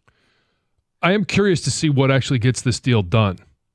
Because Diana Rossini yesterday talked about 1 first and a third. It was a first, a second, or a first and 2/3 was the source she used. To me, that seems a little light, very light, and it seems like a general manager is trying to somewhat depress the market. But call it 2 firsts because almost every proposal I gave you, every beat writer put up 2 firsts. So let's call it 2 firsts and get it done. mean, that's the wild card here. I think there's a broad net in terms of what the Browns might be looking for, because you can go back to Brad Holmes' comments after the season on how much it was going to cost to get one of these like elite edge rushers, And if he goes for, remember the Tannenbaum's stupid trade it proposal? was 3 Jahmyr firsts Gibbs. and Jahmyr Gibbs Yeah. and another. Like, okay, there's a point where you'd say, all right, I'm going to scoot back from the table. I don't need to be part of these conversations. Nobody's going to do that. Well, no, Correct. but so right now we're talking about 2 firsts, and let's just call 2 firsts and a third and Hendon Hooker. Yeah. Deal done. Like, get that deal done now. If he ends up going for less than that, and it's not to the Lions, if he goes for a first and a second, or a first and and 2 thirds, or whatever that is, and you're only giving up 1 first at 28, and maybe it's just because, hey, somebody else can give a better first this year than you can, and that's then you try and up your ante to 2 firsts. But if he goes for only 1 first, that to me that's criminal. And if he ends up going for 3 firsts to somebody else, if he goes for 3 firsts to the Washington Commanders, hey, good luck. I'm not willing to go with 3 firsts. And so it really depends on what he ends up going for as to whether or not you're in, you're out, or if somebody could just make a better deal than you can. I want to read a couple of these. This one says, we didn't want Khalil Mack going to the Bears a few years ago, and it ended up ruining him instead of helping them. Why the obsession with trading for and breaking the bank for aging former superstars with maybe 2 years left? Doesn't anyone learn a lesson? Bregman, Garrett, wastes of resources, 0 value, Matt and Sterling Heights. The Bears didn't have the roster that the Lions have right now. Ding, ding, And ding. people forget that team won the division when they got Khalil Mack, and they lost because I think it was Eddie Pinheiro, The double doink. the double doink. Philly beat them. And I don't feel like who was the quarterback for the Bears then? to say that Trubisky? that yeah, right. To say that Garrett is no value. He's the reigning defensive player of the year coming off a 14 sack season. No value. I do think on the Mack thing, they gave up too much in hindsight, and that was learned by NFL GMs going forward. But those are 2 different arguments. He's going to say he's also not going to give you anything. Right. Waste of resources. I disagree. Another one says, though, guys, compare this to the Pistons when they added Rasheed Wallace. Says, I don't think they win the championship if they don't add Rasheed. We'd be good, very good for the 2000s, but they needed one player to get over the hump, and Myles Garrett would be that player. I don't want the Lions to just be a good team. I want them to win it all, even if it's only one time. It's worth it, Tyler and Kroger. They've never even been there. I know. And it's not about just getting there. It's about getting there and winning. We'll get more of your thoughts. We also want to work in the worst places to propose. We had one of those this week in Detroit. We may get one of those on Sunday. Oh, come on. You don't think so? Stop it. Next, 97.1.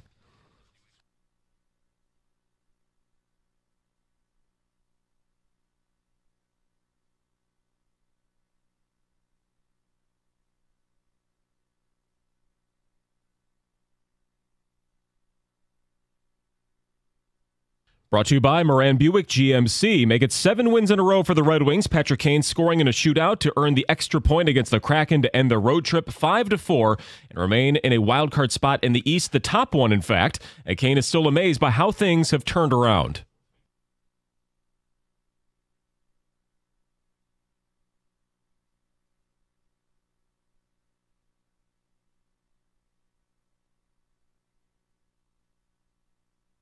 Kane is now the all-time leader in shootout goals scored with 53 in his career. Back-to-back losses for Michigan State basketball after falling to UCLA on the West Coast, 63-61. The Bruins hit the game winner with 7 seconds remaining at home. The Spartans committed 13 more turnovers than their opponent on the night and fell to 9-2 in Big Ten play. Lions punter Jack Fox telling reporters that he'll be watching Super Bowl LIX despite the pain of Detroit being knocked out early in the postseason. He's also happy for his team's coordinators for their new opportunities as head coaches elsewhere. And the Pistons' opponent tonight, the Cavaliers, fell to the Celtics at home last night, 112-105. They'll be on short rest as they come to Detroit for tonight's game at LCA. At the Corewell Health Sports Desk, I'm Chris Villar. For more, go to 97.1 The Ticket and Odyssey.com.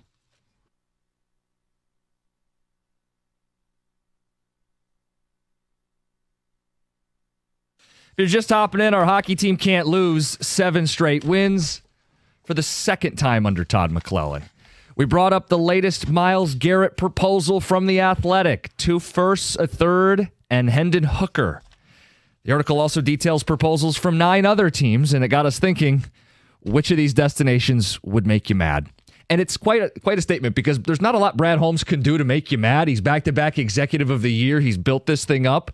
But if he ends up in Washington, or if he ends up in San Francisco, a team that's cap-strapped, but they're more willing to take the risk than you, those things in the division where you could face him twice or even 3 times this season, those are moves that would make you mad at Brad Holmes, right? Yeah. As successful as he's been, if he ends up in Washington, John, even for a second, you're going to go, damn it, Brad. Well, so again, it depends on what he goes for. I just mentioned if Washington offers him 3 firsts, hey, have fun, good luck, and let's move on.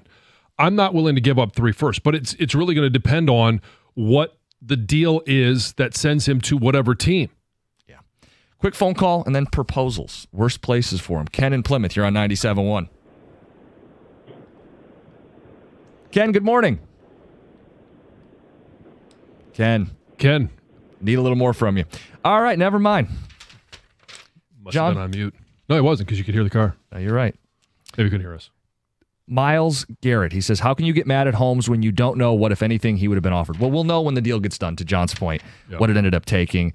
It says, guys, once you get it through your head, Brad doesn't like pass rushers. The best pass rusher they've ever signed is Marcus Davenport, the holy grail of pass rushers for Brad. He's not going to make that kind of move, branded in Sterling Heights. He does like pass rushers. He did draft Aiden Hutchinson, number 2 overall. And they're going to pay him. Yeah. If Cleveland said today, 3 firsts and it's done. Nope. I'm not willing to give up the next 3 first-round picks. Okay. I mean, I do think that because you might still be paying that price when Myles Garrett is no longer here. And he says, between the 2, Crosby or Garrett, who would you prefer? I don't know. I mean, that's a tough one. I'd have to look at Myles. Well, not Myles. I'd have to look at Max Crosby's contract. They're similar. I think Garrett's a little better. In terms of players? A better player. Oh, yeah. I think Myles Garrett's a better player, but I think you might get more out of, for a longer time, Crosby's out a little of younger. Crosby. Yeah. Yeah, so it's a trade-off there. Anyway, we had it in our news this week. A proposal at, what was this? Howie Mandel. Mandel and Arsenio Hall, a show at MGM Detroit. Mm-hmm. Somebody got engaged there on the stage. And they incorporated it into the show, right? Oh, yeah. This was pre-planned. It wasn't like this guy just jumped on stage and asked a woman to marry him. Yeah. It was all planned out. There was jokes involved. But you hear that and you hear the names of who's performing and you're like, wait, Yeah. they're still performing? Yeah, And this so is we got text messages. They're still alive. Arsenio Hall's still alive. and this is where you choose to propose to your Right. wife? I mean, perhaps maybe they're big fans, right? Like they were a little bit older. It wasn't their first marriage, like maybe. Yeah, maybe she was a big fan of the Arsenio Hall show. Yes. Yeah, exactly. Way back in the day. Maybe it's what she wanted. Maybe she likes, Crowds. public. Yeah, and like that, she wanted to get engaged in front of a bunch of people, and that was She her likes thing. being on display. Well, no, but there's some people who that's their like. Let me show off. Like this is not show off, but like I'm excited. Let's celebrate with a bunch of people. I want to get engaged around my friends and family and everybody. Where there's a lot of other people who would say, not my thing. Like I wouldn't want to be engaged proposed to at a sporting event, like in a stadium, an arena. Right. But it happens. Oh, all the time. Yeah, we see it, especially in college, when like the last game of the season, and all of a sudden, hey, some star player proposes to a cheerleader, and everybody thinks, oh, it's so sweet. To me, it's awful. I don't like that. I don't like it for the individuals. It's uncomfortable. I don't like it for the team. I think it's disrespectful for the team. It's a look at me move versus we're in this moment celebrating with my team. Yeah, I think the one I always go back to was Ian Johnson, Boise State. They win that Fiesta Bowl. He proposes to his cheerleader girlfriend, and it's like, wow, look at this. Yeah, look at me. And it is a look at me. I think when a fan does it at a game too, you're putting your fiance in a really tough spot. Can you say no in front of 20,000 people? You can. Most women don't feel like they can, so now you're kind of trapping a yes. It's kind of cowardly. I've done some proposals when I used to host games before. Yeah. And I've been part of proposals, so it's interesting, and you hope that this is something the person who's proposing knows that their significant other wants, Yes. right? You'd hope, and it's not something they want. Like, I get it. Maybe you guys, your first date was a Tigers game and you have season tickets, or it's the thing that bonds you guys together, and it is actually super appropriate Right. for you to get engaged at Comerica Park. But the frequency at which it happens, and you'll see it in like random, like a preseason game or a minor league game, and you wonder, like, is this what she wants? Or are you doing this for another reason? Well, so you could do it at the game, Yes. right? And you could do it, okay, leading up to it, right? At the gate, right? You get on a knee, you propose, and maybe those around you, cheer. They see you hug and kiss. Obviously, she says yes at that moment. And I mean, if she says no, you can go home, or you can go into the game and she can go home. Awkward. But to do it on the big screen, that's to me where it starts to get weird. Pressure. You're putting, I don't know. Worst places to get proposed to. I mean- 248-539-9797. I'd rather get engaged at a Tigers game than at a Howie Mandel Arsenio Hall show. That to me is one of the worst places. Also, I saw an article about a guy who proposed. It was like Is that the cheap way out? Is that what you're saying? No, I just don't. I don't like it. There was this article I saw. There was like a flight that was being dubbed like the most chaotic flight ever. There was a guy who was literally duct taped to the seat, had duct tape around his mouth, and the guy in the row right ahead of him got down on one knee in the aisle and was proposing to his future wife while all of this was going. To me, that sounds like the worst time to ever propose to somebody. Guys, what are we doing? Do you invite him to your wedding? He was there. He was there. He was there. He witnessed It was memorable, yeah. How do you not call an audible at that moment? Maybe this isn't the flight. We'll wait till we land and get settled He's got somewhere. the little neck pillow around his neck as he's down on one. I mean, Why? Oh, he still had the neck pillow on. yeah, as there's he video proposes. of it. Yes. Okay, so this gets started because Anyway. of the Howie Loser. Mandel Arsenio Yeah. Hall thing, but people have stories. I'm sure they've seen proposals in odd places. I'm sure someone out there may have been proposed to in a very odd way. How'd Let you us guys know. propose? I would like to know if you are one of those individuals that was proposed to at a sporting event or on the big screen. Was it predetermined that you were going to say yes? Was there pressure, or did you say yes only because of the moment, and then later on maybe you said, "Hey, jerk, why did you put me in that position?" No, I'm not ready for this. And did it end the relationship? Bring that drama to the radio. Let us know. 248-539-9797. Do you not know who I am? Do you know nothing about me? And you bristle anytime we joke about Travis Kelce proposing to Taylor Swift this Sunday. It's not happening. It cannot happen. It It's won't not happen. going to. Because what if they predetermine it? Again, this would be maybe the most Who selfish act. predetermines it? The NFL? Like Taylor Swift is not saying this is predetermined. She would. You're saying she would. There's no chance she would want that. No. Do you know her personally? No, I don't have to. Okay. I don't think. No. No. Do you Thanks, think Mike. Travis Kelce is that selfish that if they win the Super Bowl, he's going to be a look at me and let's not celebrate as a team? I mean, Travis Kelce is a loud person after these Sure, games. He is very yeah. look at me after these games. It's Oh, another yeah, level drunk to at propose. the parade, yeah. Yes. And we all remember the whole jabroni comment to the Cincinnati mayor. Like, I get that, but This would be another level. Yeah, Yeah. whatever. They celebrated as a team 3 other times.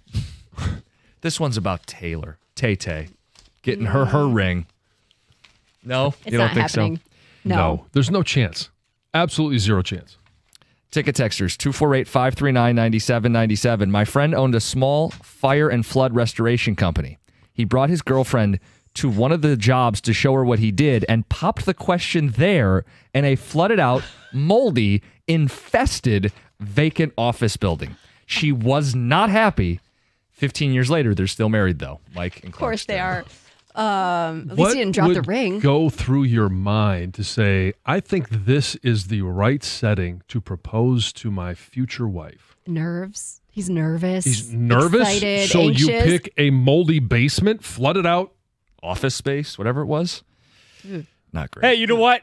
We all forget what it was like to have your effing moldy basement before we started eating filet mignon. Yes. Thanks, Dan. Remember who you are, where you came from. What's next? A proposal at a Carrot Top show? Barf. Oh, that would be a barf. Gross. How about Ding, ding, ding with that one. Seriously, that's what it made me think of. It's like, What, the jazz lounge at the Ramada Inn wasn't available? I mean, seriously, it's like. How about this one? At another person's wedding. That's not Again, fair. those are selfish moves. There's like unwritten rules about that. Yeah. You don't do that.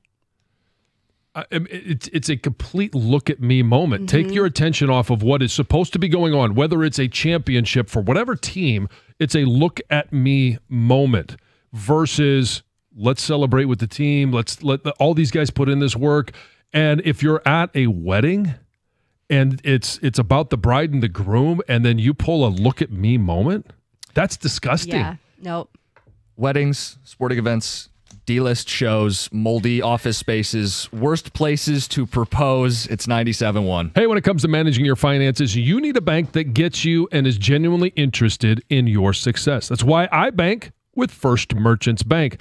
Whether it's your business banking or day-to-day personal banking, First Merchants Bank is 100% interested in helping you prosper. First Merchants bankers are attentive. They're going to take the time to get to know you as they did me and build a financial plan that fits your unique situation. And when you make the switch to First Merchants Bank, you're also going to get access to their highly rated mobile banking app with innovative personal finance tools. Plus, they're deeply connected to the community's needs because it's their community as well, and they volunteer and donate to local causes to ensure that we all prosper together. This is the difference of a 100% interest in you. For a better banking experience, visit firstmerchants.com. That's firstmerchants.com. First Merchants Bank, helping you prosper. Member FDIC, equal housing lender.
Red Hot Red Wings. Ooh. It's fun. It's a lot of fun. They got one more game before a 2-week break, but they are in the playoffs, and it's some great hockey right now.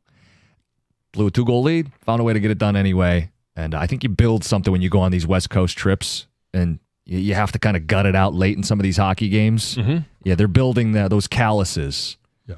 And one step closer to postseason hockey. Yeah, and you mentioned they're in the playoffs. They're in playoff position. Yes. We got to make sure words matter. For now.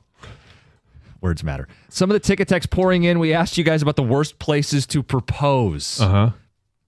This speculation that Travis Kelce, how would he dare propose to Taylor? Heather's going, He It's wouldn't. not happening, He wouldn't no. dare. better not. We had the proposal in Detroit at the Arsenio Hall Howie Mandel show, which certainly, to each their own. Worst places you've seen people propose. This one says that someone else's wedding is the worst. It's totally selfish. This one says, so Heather, should I not propose at the upcoming Pauly Shore show? I'm starting to think that's not a good idea. I've actually seen Pauly Shore.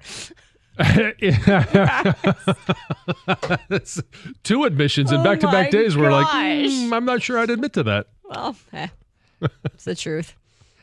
Witnessed a proposal at a WWE event. The crowd started chanting. She said yes. The guy in the microphone made fun of the guy for proposing at the show. Well done. OMG, so embarrassing. I proposed to my ex-fiance at MGM Grand by the slots. I acted like I dropped a chip, but it was the ring, and I proposed. She said yes. We got weird looks, a free room for the night, but never got married, dodged a bullet. Oh. I'm bored of that story. When you said ex-fiance, I'm like, wait, here we go. Didn't work out. Saw a proposal at a Texas Roadhouse. How about this one?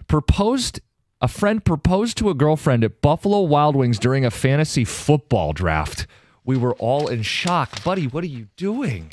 Did she have a team, or Does it matter? were you there with your buddies? Doesn't matter. That's not good. Oh, you know what also I think is bad is like when people propose to their fiance on Christmas or like on Valentine's a holiday. Day. I wouldn't want that. Like Christmas or holidays to me I love those days and I wouldn't want to share them with my engagement. Like Yeah, but it's your separate them. engagement. Like, it's not your wedding. I don't like it though. Do you That's even not, remember your engagement date? Like, it's not like you forever. No, I don't. But I remember very well the engagement. Right. And you And I that would day, not want it okay. on Christmas surrounded by my family. What about Valentine's Day? No. Too cliche, I'm cheesy. not a big Valentine's Day fan. It's got to be one of the most popular days to propose. I would think. I mean, It's all it about is love. about love.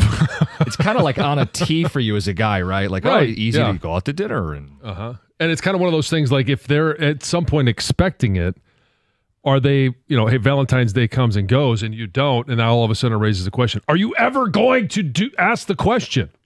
how about this one? I don't have an embarrassing proposal, but I am popping the question in a couple months, and I'm lost. Boy, this could have been a Dear John. Yes. Where do you do it? It depends on your partner. Oh yeah, you have to. I mean, it's different for everyone. Right. Have you had a special moment in your relationship? Where was that moment? Like for you, what was your proposal? Well, I mean, I broke Heather's rule. It was Uh-oh. New Year's Eve. It was on a holiday. Well, what? But that's New Year's Eve, I think, is okay. Yeah. You're ringing in the new year, and I want to spend it with you and all the years Yeah. together. Uh-huh. It's on Yeah, its just start this new year off right with the rest of our lives. Yeah, it's good for you and Lisa. So congrats. I would not want that. We were at I was just saying, we now figured out why she dreamed about you, because I did Christmas, John did New Year's Eve. Yeah. mine was not on a holiday. It was at the restaurant we first said that we loved each other at. So it wasn't a big spectacle, but a little sentimental. You said blah. He's gonna dog me for it. No matter what I said, you would have given me a hard time. I know you. Pretty much, I yeah. know you. Uh-huh. The first place we said I love you. This is why you don't You get included remember in dreams. so many. You remember so many of these dates. Like, you remember it's called having a memory, paying attention to details, and John. the first month of you celebrate these though. I tend to remember things that are meaningful, John. I know. What a monster. This is why you don't get dreamed about. I love you. Nobody celebrates their dating anniversary and their wedding anniversary Right. except you. When you don't have a wedding, So you celebrate 2 days. Yeah. You still got married on a date. We did. There was a It day doesn't where matter we. if it was Right. a wedding. You got married on a particular date. That is Yeah. your anniversary. What was it, the JLP? Basically, it was like in a little park, and then we signed the documents, and So that's we were your married, that yeah. is your That's your our wedding anniversary. day. That Yes, is your yes. wedding date. Yes. Tom, you have something? You're itching I closer was to the mic. hoping you were going to read one of those texts. Oh, which one do you want me Because to they're read? not Is it referencing the dream yesterday. the dream? Oh, here we go. Jim, when Heather's dream comes true, you'll know not to propose to her at a sporting event or any moldy basements. Jim in Milford. Yes, or on a holiday. Put that on the list. That's on the list. By the way, those that But missed Emily it, will have to be there. Honeycutt, who does all these media caricatures, did one. Gosh. I don't know if we've posted it as a show. We should. People who want to see Heather Oh, dreaming. certainly we should. Yeah. Let's get to Heather's news. Speaking of Valentine's Day, if you don't have anyone to celebrate and you want to kind of get some silent revenge on your ex while also doing a good deed, a Metro Detroit based animal shelter has the perfect Valentine's Day special just for you. Happy Paws Haven, the animal shelter, will let you name a feral cat after your ex and then neuter it. And then they release it back out to the wild. You could neuter it. It's just a fun little promotion that they want to collect some boy. donations, and it's part of their program, the Rescue Trap Neuter Return Program. All named after your ex. Oh, man. It's creative. Yeah, it's fun. It's fun.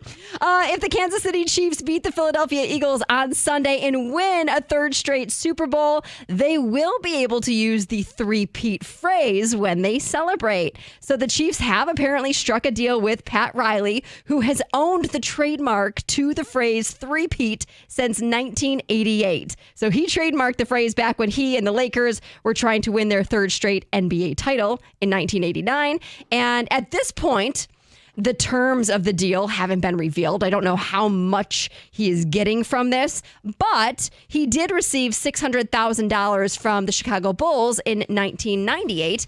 And somebody did the math with inflation. Today, it would be over $1.16 million that he would receive. He has said that he donates this money to his charity. So it's going to a good place. But I'm sure he made quite a bit of money on whatever deal was met. So he coined the phrase after 88 after they won 2, going for 3. Well, then Yes. what happened?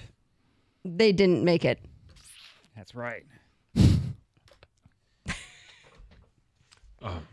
Is that a foreshadowing? Yeah. Sign of things Is to that come. more of the props to the Pistons for stopping Okay. it? Okay. Yeah. Highland Township City Council members have given the thumbs up to a proposal to open a new Sheetz gas station. We were just talking about this yesterday. There are many residents that are against this new business, but the proposal was approved for a new location at M59 and Milford Road. This will be the second Sheetz location in Michigan. A lot of other cities have turned it down, their proposals. So there's still one, I think, being chatted about in Royal Oak. We'll see if that goes through or not. I'm not going to interrupt your news. I don't have any Thank you. updates on Thank it. you. Been saying Silence. anything? Yes. Listen to this story. A high school hockey coach is in critical condition after suffering a freak accident during a practice. Happened in Minnesota. This 44-year-old man, Jason Jensen, was at practice, running the practice, when a player accidentally ran into him, knocked him onto the ice. He hit his head. Wasn't wearing a helmet. Complete accident. The wife of this coach has been texting a lot with their a girls team with the player. Was like, this is, don't blame yourself. This is not your fault. Like, this fluke. was an accident. This was just something that happened. But he is in the hospital. They set up a GoFundMe account, and hopefully this guy is going to survive. But very, very scary stuff. The Fire Aid benefit concerts that aired last Thursday are estimated to have raised over $100 million to support recovery efforts in Los Angeles. Tons of money. This came from donations, came from ticket sales, sponsorships, merchandise sales. It was streamed across 28 platforms, all for free. Included a lot of performances. We named a bunch in the past: Green Day, Lady Gaga, Pink, Billie Eilish. List goes on and on and on. There was like a Nirvana reunion that aired as well. There's also going to be more. That was tough. A Nirvana reunion? That's what they said. Yeah. Anyway, there's I mean, they're missing the lead guy. whoever. I don't know who filled in, but somebody was there. I don't have all the details on that, John, Yes. except I know that it happened. There's also this like new 90-track benefit album that's going to be dropping on Friday, only available for 24 hours. You can buy that to raise money as well to help those affected by the wildfires. And that's Heather with the news. Download the Odyssey app, listen to 97.1 The Ticket on the app for the chance at the ultimate trip to Vegas. Coming up next, it's the Power Surge Super Bowl edition. John is going to give you the 6 best Super Bowls the last 40 years or so. Mm-hmm. Perfect. Yeah, in my opinion. Sure no one will dispute any of it. Next, 97.1.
FanDuel 94.89.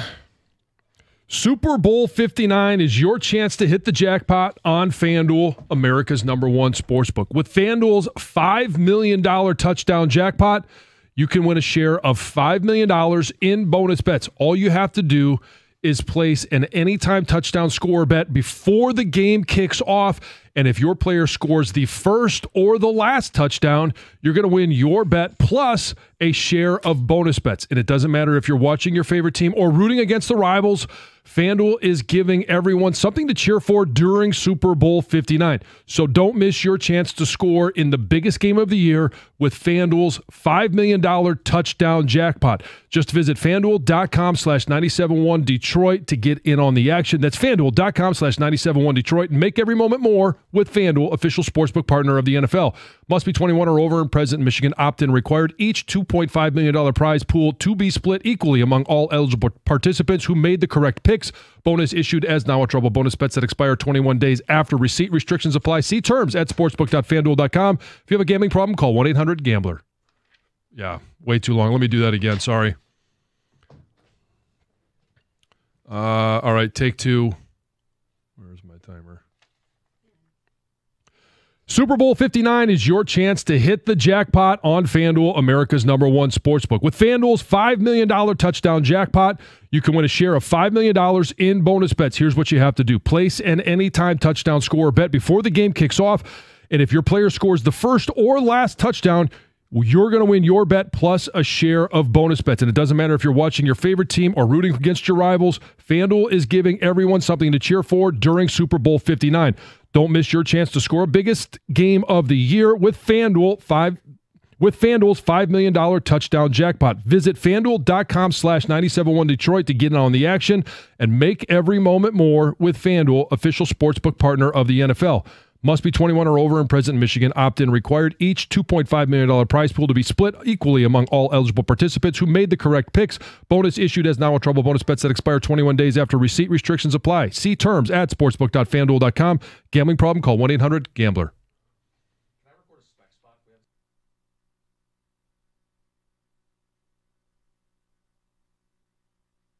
Let me know when you're ready. All right. 3, 2, 1.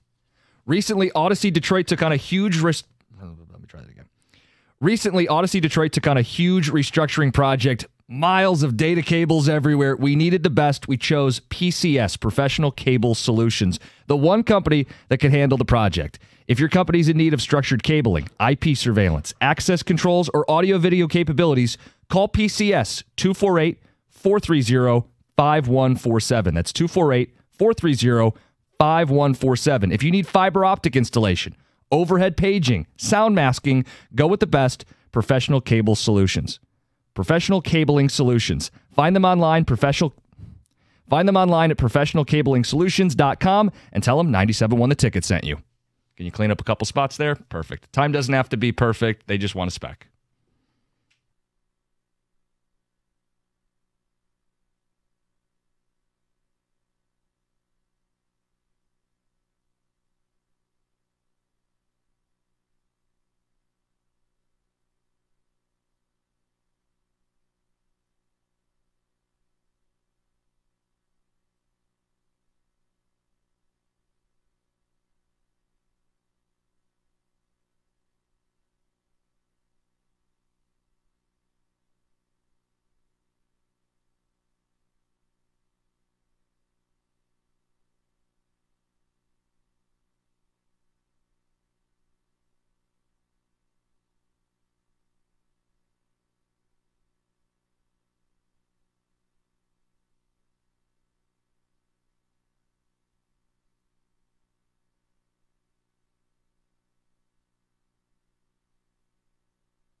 Hey, Planet Fitness is for everyone. Planet Fitness is for everyone, and we're all strong on this planet. And they want to ask the question, what is it that you want out of your strength and conditioning? What is it that you want to be strong for? For me, I want to be able to play with my kids. I want to be able to have fun with Teddy, who's 3, and it's a different fun and a different play than when I'm playing with some of the older kids, and it's basketball, baseball, softball, whatever it might be. That's why I work out. And you got to ask yourself that question. Whatever motivates you, Planet Fitness is the place to go. They've got a lot of variety. If you like variety in your workouts, they've got brand new plate-loaded machines like a hack squat and the supine benches. They've got free weights, cable towers, Smith machines, upper and lower body strength machines, treadmills, Stairmasters, bikes. They've got it all. And it's something that can fit your schedule. They've got great hours, so something that is going to fit your lifestyle. $1 down, $15 a month gets you in. If you want a little bit more, you want to have access to all their clubs. They've got 2,600 nationwide. So if you travel a lot, Planet Fitness is the place to be. If you're all over Detroit, there's 50 in Detroit, 15 in Grand Rapids, 6 in Toledo. The Black Card membership gives you access to all of those locations. It also gives you access to take somebody free with you all the time. Unlimited guest privileges. And here's one of the best parts is every single membership offers free fitness training from knowledgeable trainers. They're focused 100% on you. Find your nearest club and join today in club, online, or on the Planet Fitness free app. We're all strong on this planet, Planet Fitness.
Oh, we're talking Super Bowl.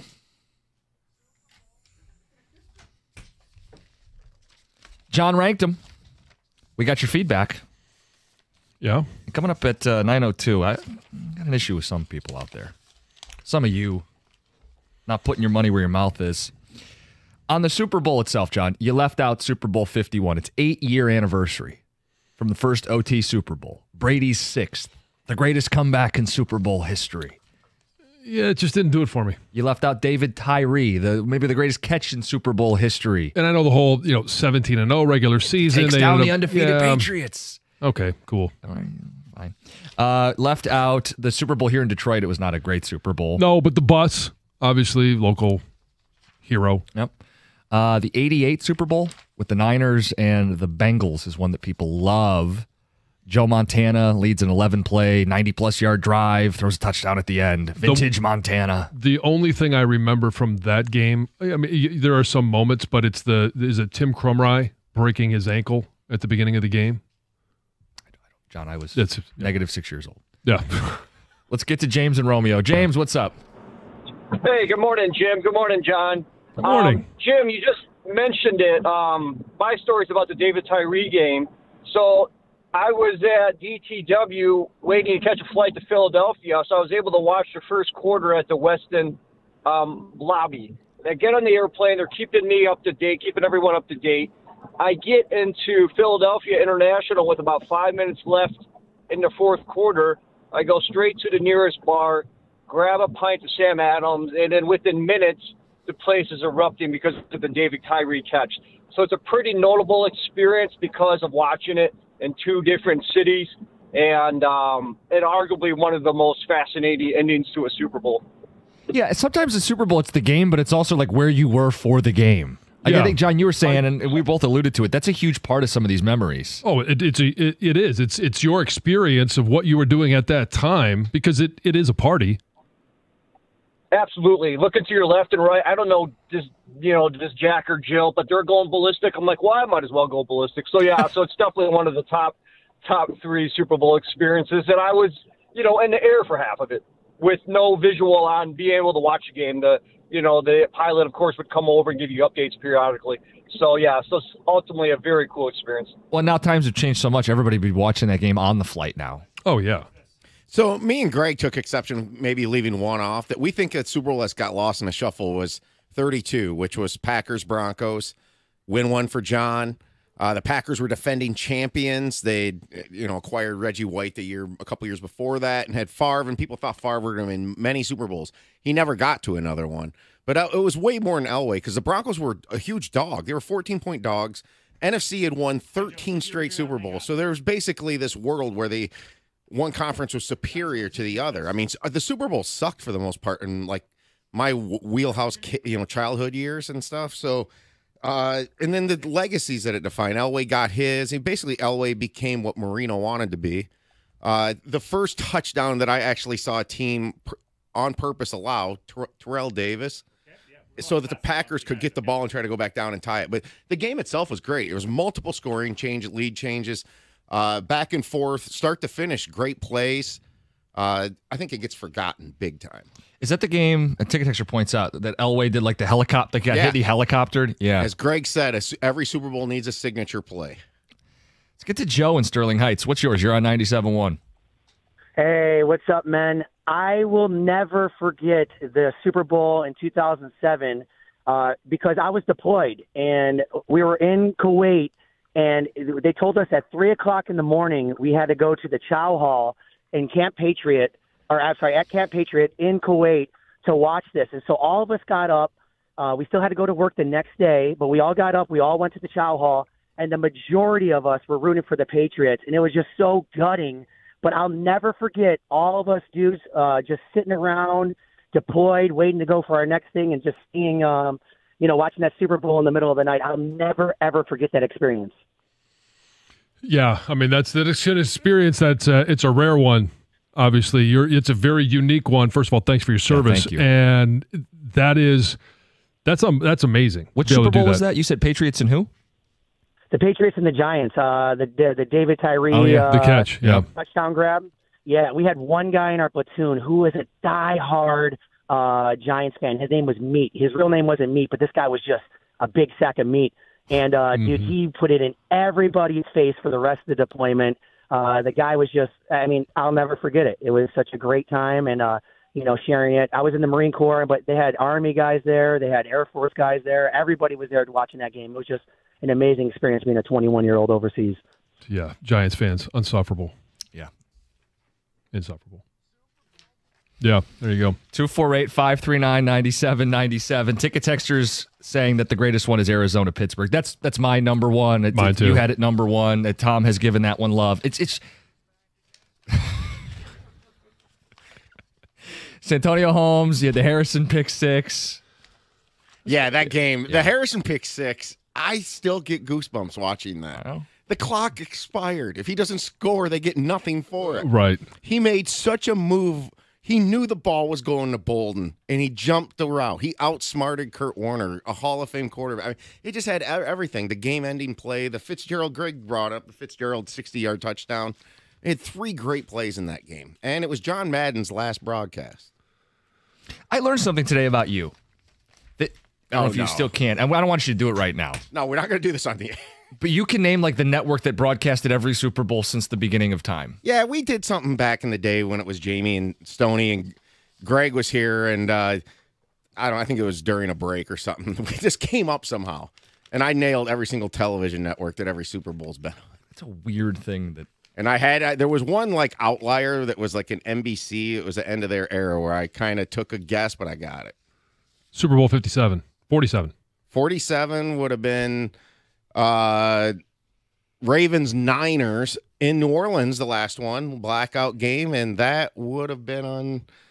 Oh boy, man, you challenged me a little bit here. I believe it was a CBS game. I can't even fact check you, so I don't know why I'm asking. But you probably got it right, Tom. Wait, yeah, that's right, isn't it, Greg? Of course. Now he's back here doing Romo, going, "Ooh, Jim." Was Romo on that? No, he wasn't around yet. He wasn't. No. Super Bowl 1. It would have been Phil Sims. You said Super Bowl 1. What network was it on? It wasn't even called the Super Bowl at the time. It was on networks. both NBC and CBS. Okay, we're gonna move on. I want to know. What? Come on, fire. Yes, useless knowledge that you may have. 25, one of your favorites was ABC. Okay. How about 20? 20. Bears, Super Bowl Shuffle. Bears, that was NBC. I was in the hospital with my broken leg. Okay. Well, at least you have something to remember it by. Exactly. 9 o'clock hour, we'll talk Myles Garrett, 10 potential trades, including one for the Lions, what it would take to land Myles Garrett. As interesting as it is to find out what it would take for the Lions to get him, we also want to know where you don't want him to end up. It's very rare you'd be mad at Brad Holmes, but you'd be mad if he ended up with which of these teams. We'll get to that at 9:35. Coming up next, some of you are not putting your money where your mouth is. It's next, 97.1.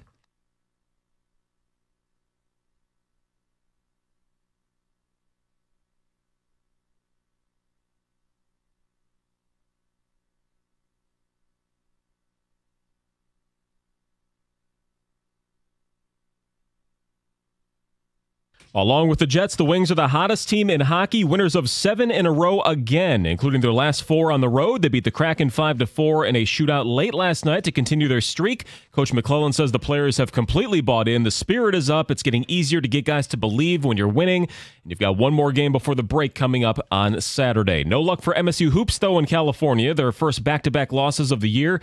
They fell to UCLA 63-61. They'll return from the West Coast and play at home again this weekend, where they'll play Oregon, which Michigan hosts tonight in Ann Arbor. NFL fans continue to wonder if they can get Brown star Myles Garrett to their team via trade. Albert Breer of Monday Morning Quarterback believes that Honolulu Blue would make a lot of sense for the disgruntled pass rusher.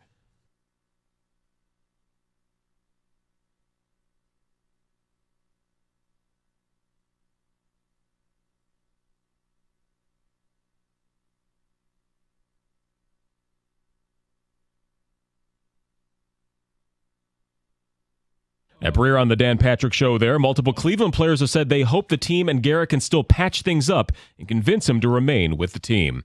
At the Corewell Health Sports Desk, I'm Chris Villar. For more, go to 97.1 The Ticket and Odyssey.com.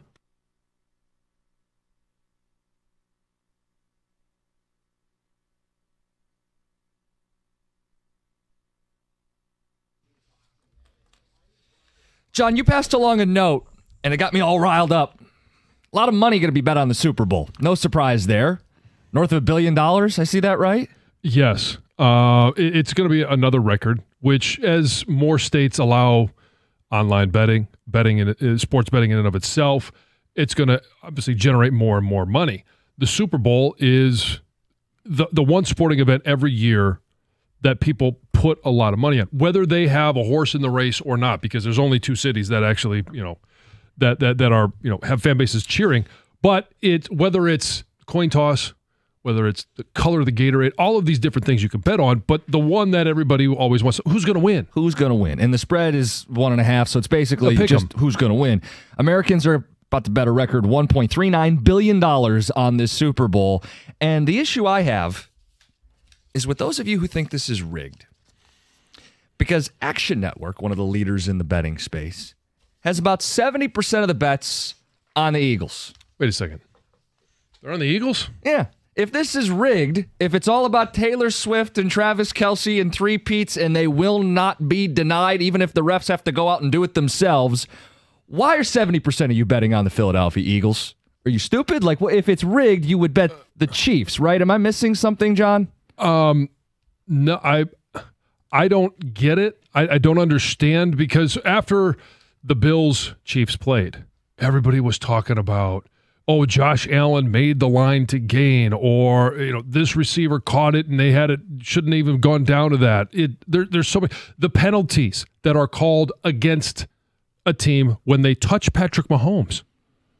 Like if the refs are in on this, and that's the consensus that people believe. Oh, how many calls and texts did we get? Then why are you betting on the Eagles to win this game? Explain it. It is a different subset of people who are either not betting the game or are part of the 30% that are betting on the Chiefs. So what you're telling me is it's a very small, loud, dumb group of people. Yes. Okay. Relatively, yes. Going for the lowest common denominator. It's rigged. It's rigged. It's rigged. Then you've got a great opportunity here, because you can bet legal U.S. tender on the Kansas City Chiefs, right. But most people aren't.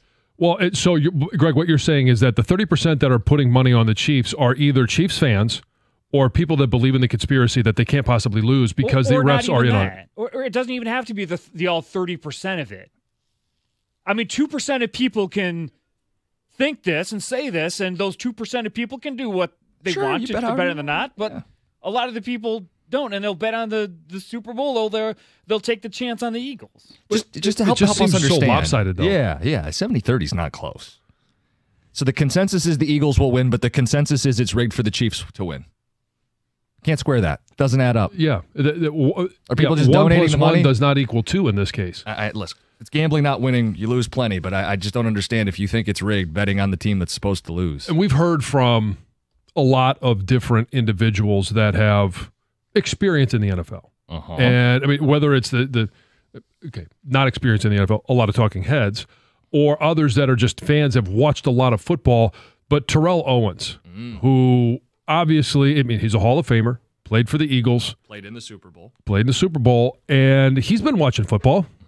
Still trying to play football, I think. I think so. But this is what he had to say in regards to the Chiefs and the refs.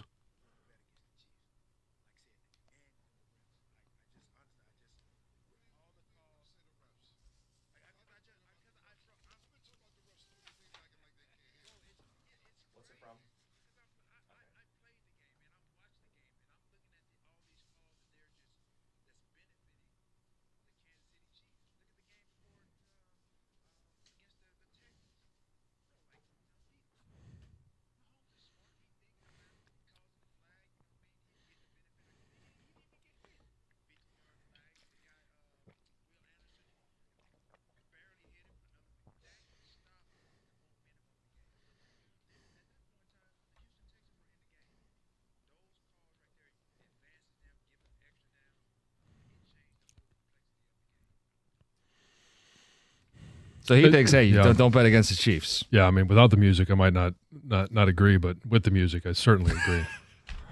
What was that music? I don't know. They're treating him as though he was doing like a documentary on like some historical moment in history. Yes, it was a 30 for 30. I just wouldn't bet against the Chiefs. But it does raise the question: if you believe that the Chiefs get every call, and that whether it's Patrick Mahomes, he's going to be gifted a first down because he gets touched, or it's Jalen Hurts is not going to get a first down, even though it clearly looks at it on replay, but they said, yeah, it's close enough, let's give it to the Chiefs. Like, all of those different things do play into the results of the game. Of course, and this is not new that star players get calls. You don't have to like it. I don't like that star players get calls, but it's been happening in basketball for 30, 40, 50 years. It's clearly been happening in football. Tom Brady has certainly benefited from a call or two in his life. Tuck rule. This is sports. This isn't new that stars are going to get calls. Gretzky got calls in hockey, strike zone for a star player in baseball. I don't They like had the it. Jordan rules. But it doesn't mean the game is fixed or rigged or they have a directive. Like, imagine what that would entail. That Goodell has every officiating crew in his pocket and all the teams are in on it, or are they not in on it? They're all just complicit in this? I mean, how deep does this go where no one says anything?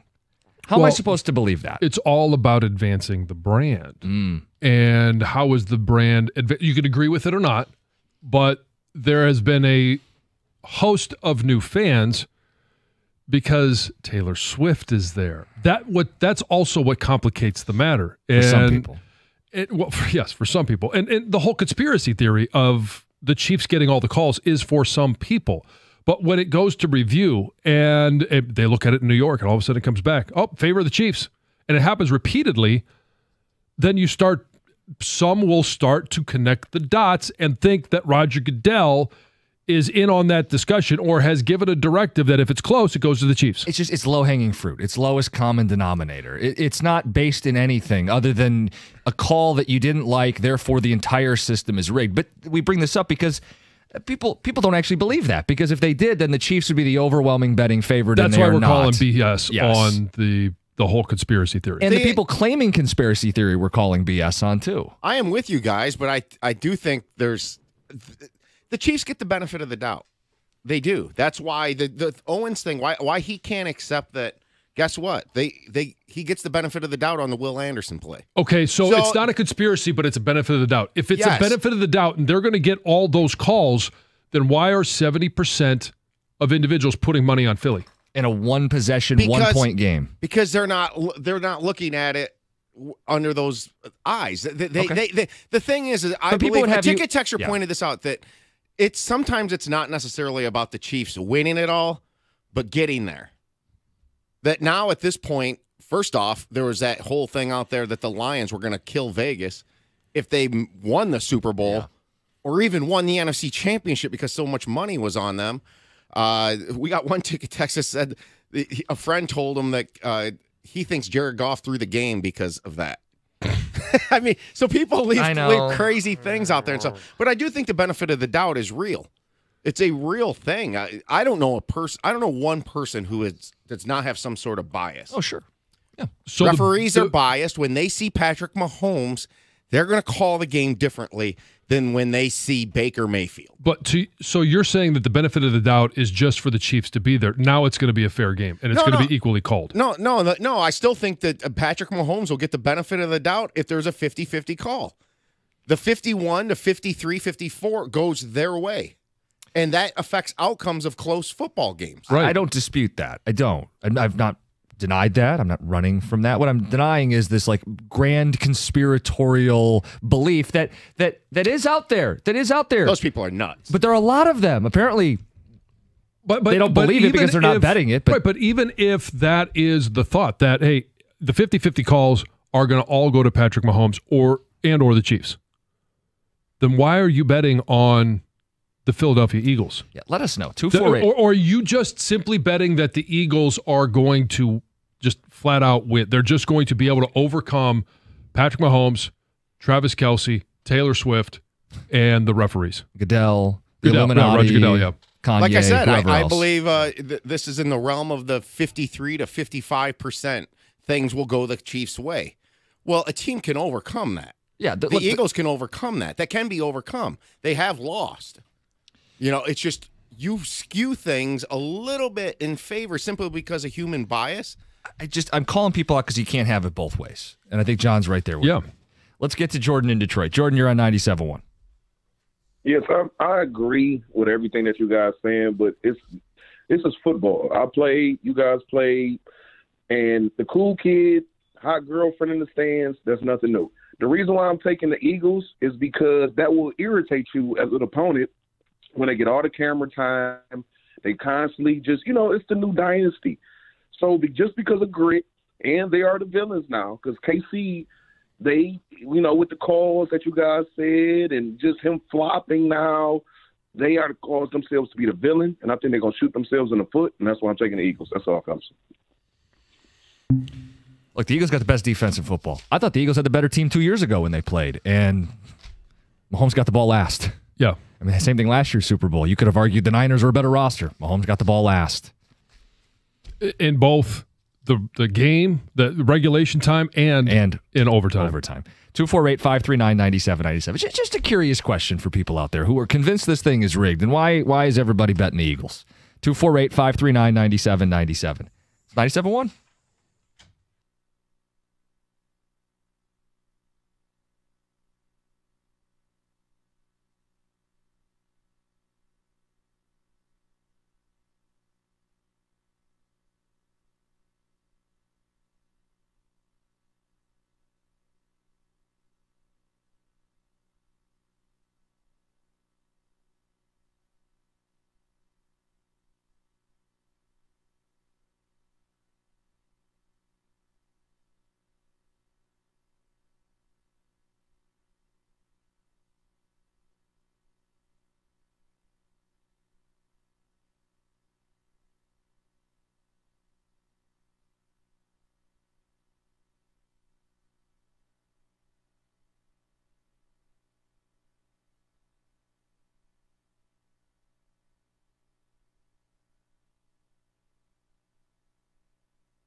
Check some of your ticket text here in a second. That's Ken Cal's call.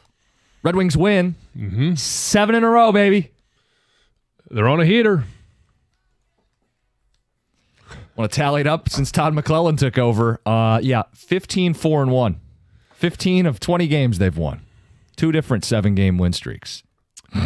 Do you think it is possible that they go into this 2-week break as a wild card team, out of the wild card, or as a top 3 team in the Atlantic? Because the Senators right now I don't believe in them. 1 up, and they are 1 above the cut line. Tampa Bay and Boston both have 60. Columbus has 59. And the Red Wings only have 1 more game, so they could get to a maximum of 63 points, which would put them above Ottawa if Ottawa loses. So of that group, Tampa's probably the best team you mentioned. Detroit gets to play them on Saturday at home. And as Chad's been waiting on hold. Chad and Royal Oak, you got something you want to see? You're on 97.1. Hey, guys. Sorry, excuse me. Hey, guys, thanks for taking my call. I definitely don't think we're talking enough about the boys today. For those of you who stayed up late last night, I did. It was a great game. Great game. And now coming home to play Tampa Bay with that greaseball Kucherov, like, he's had it out for us since Cronwall destroyed him, a while ago. And honestly, like, the NHL has proven they're not going to, give Red Wings any benefit of the doubt. Larkin's been hit in rough spots. That greaseball Kucherov that tripped Rasmussen last game. Yeah, I think it was totally dirty, man. It was unnecessary. It was a chicken bleep play is what it was. Yeah. Oh, totally, man. And here's what I think is going to happen. I think Lightning take out the Senators on Thursday. They're 1 point up. We come in Saturday afternoon and just beat the hell out of them. Someone's going to take out Kucherov. Like, they got to drop the mitts. None of this crap anymore. We got to do this. McClellan, a good Saskatchewan boy, much like myself, has got these boys playing at a different level. The mitts are going down, and it's going to be a dogfight on Saturday. I'm looking forward to it. Well, and it's a good day to let loose because then you got a 2-week break. Oh, hell yeah. And, rest up and look at the back half of our schedule, right? 2 weeks. It's going to be great. Anyways, I'll let you go, boys. Go win. Oh, and one more thing. My mom bought me for my 40th birthday an autographed Gordie Howe jersey. Framed. It's arriving today. I'll tweet you a pic, Costa. It's a beauty. Yes, send it over. All right. Have a good one, everyone. That's a very Canadian caller. Yes. Drop the mitts. Drop the mitts. It's a beauty. We should get that caricature of you and Heather that Honeycutt did printed out big and frame it. No, thank you. Oh, no. Above our office, our new cubicle? Oh, no. Honeycutt will eventually drop off the original. He always does. And we'll have the original that we can frame and display. Go to Twitter if you want to see it. Awesome. I love that Heather smiles when she sleeps. Well, only when she's apparently, dreaming about me. Yes. Yeah. In your cabana onesie. The detail is always top. Oh. Not much of the imagination there.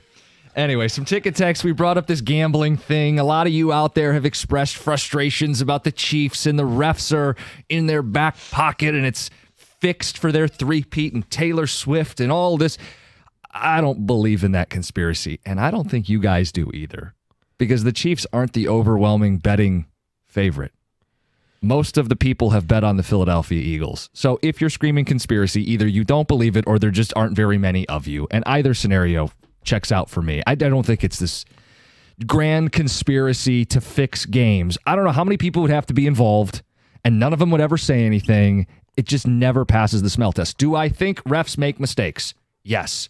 Do I think refs have bias and star players get calls? Yes, since the start of sports.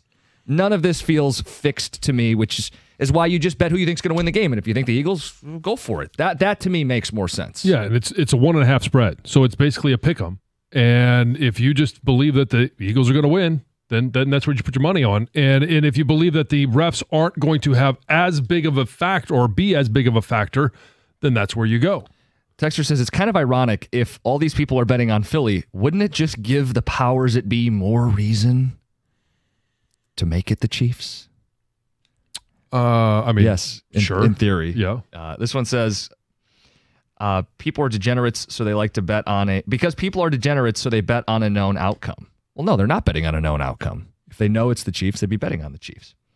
I would argue the rigging can stop here since this is the last game. They wanted the Chiefs to be here. They get their ratings and exposure regardless. That's next level, John. Mm-hmm. I know someone who said Goff threw the Commanders game because Vegas couldn't survive the Lions Super Bowl or NFC Championship. See, this is... Yeah. Going down that road is just total bizarro world. It is. We're going to talk Myles Garrett and the Lions coming up at 9:35. The Athletic has out 10 potential trades for Myles Garrett. The Lions are one of those trades. We'll tell you what it would take. And I think maybe more interesting is, if it's not Detroit, which of these other destinations would make you mad at Brad Holmes? The guy's done such a great job. You're never mad at this guy. But if he lets him go to insert team, boy, that's a tough pill to swallow. First, Heather with the news. Well, some numbers are in. More than 225,000 people attended the 2025 Detroit Auto Show. So it's a number that is down significantly from pre-pandemic shows. So in 2018, more than 800,000 people attended the show. Way down. Yeah, more than 770 attended in 2019. So this year, it was the first time they moved it back to January since the pandemic. This year's show also had an estimated economic impact of $370 million. And the charity preview raised $1.7 million for 6 children's charities. We could see a mix of sleet and freezing rain tonight, which could then lead to some difficult commutes tomorrow morning. John, what do you got to say? You were researching all this. I turned my mic off there so I wouldn't interrupt you. There's a lot of concern. Yes. And some of it is for us coming in early in the morning before the salt trucks get out. Obviously, if you have kids that are driving themselves to school, which I do, big concern. It's also a power concern. But as I understand it, you tell me if I'm wrong. Yep. It's more about road conditions than it is power lines going down. Yeah, it does sound like that. There is already a winter weather advisory in effect from 10 p.m. until 9 a.m. On Thursday morning in Wayne, Washtenaw, Lenawee, Monroe, Van Buren, Kalamazoo, Calhoun, and Jackson counties. So it's going to be more that area that I think is going to be impacted the most. But they say just be prepared for a slower drive tomorrow morning. Especially before those salt trucks get out, it could be bad. So just be prepared. Plan Pack ahead. your patience, right? They always say just, drive safely. Super Bowl prop bets. Lots of them that you can make this year include whether Travis Kelce will propose to Taylor Swift. It's not going to happen. Not right there in the field anyway. Is that what it like? Okay, fine. Maybe later in the evening if that's what he wants to do, but it's not going to happen there. Right? Notification early in the morning. You can bet on whether Kendrick Lamar will mention Drake at halftime, which team colors Jason Kelce will wear. You can also bet on whether a coach or player will cry during the national anthem. Wait a second. Back up. If Kendrick Lamar mentions Drake, is that a negative? Do they have a beef? Oh, John. The song he just won a Grammy for is a diss track. Yes, they have beef. At Drake. I didn't even know you were on Grammy. Well, you know what you should do? It was in Heather's news this week. Jonathan. Listen. Yeah. Oh, the full name. Thanks, Mom. Do some research so you're prepared for the Super Bowl halftime show. And actually talk to Lisa. I don't care about the Super Bowl halftime show. Well, you're asking questions, and if you that's why I asked if there was a beef. Now I might be a little bit interested. So you need to know for a couple reasons. One, is Drake going to come out of the stands and we're going to go at it right there? WWE style. Yeah. Is that Drake's music? No, you need to know for a couple reasons. One, for the Super Bowl, and the only chance we have to catch Heather is if we cram in like 50 props on Friday's show and just try to overwhelm her with the math. And I don't think you can. Okay, probably not. No. You can bet on whether, I said this, like a coach or player will cry during the anthem. The color of Gatorade poured on the winning coach. Purple has the best odds. Plus 220. Yeah, so there you have that. Why do I know this, John? You got a problem. I know. The MVP will mention first, and God is the favorite. Overwhelming, Yep. Let's see. Oh, the first celebrity cameo.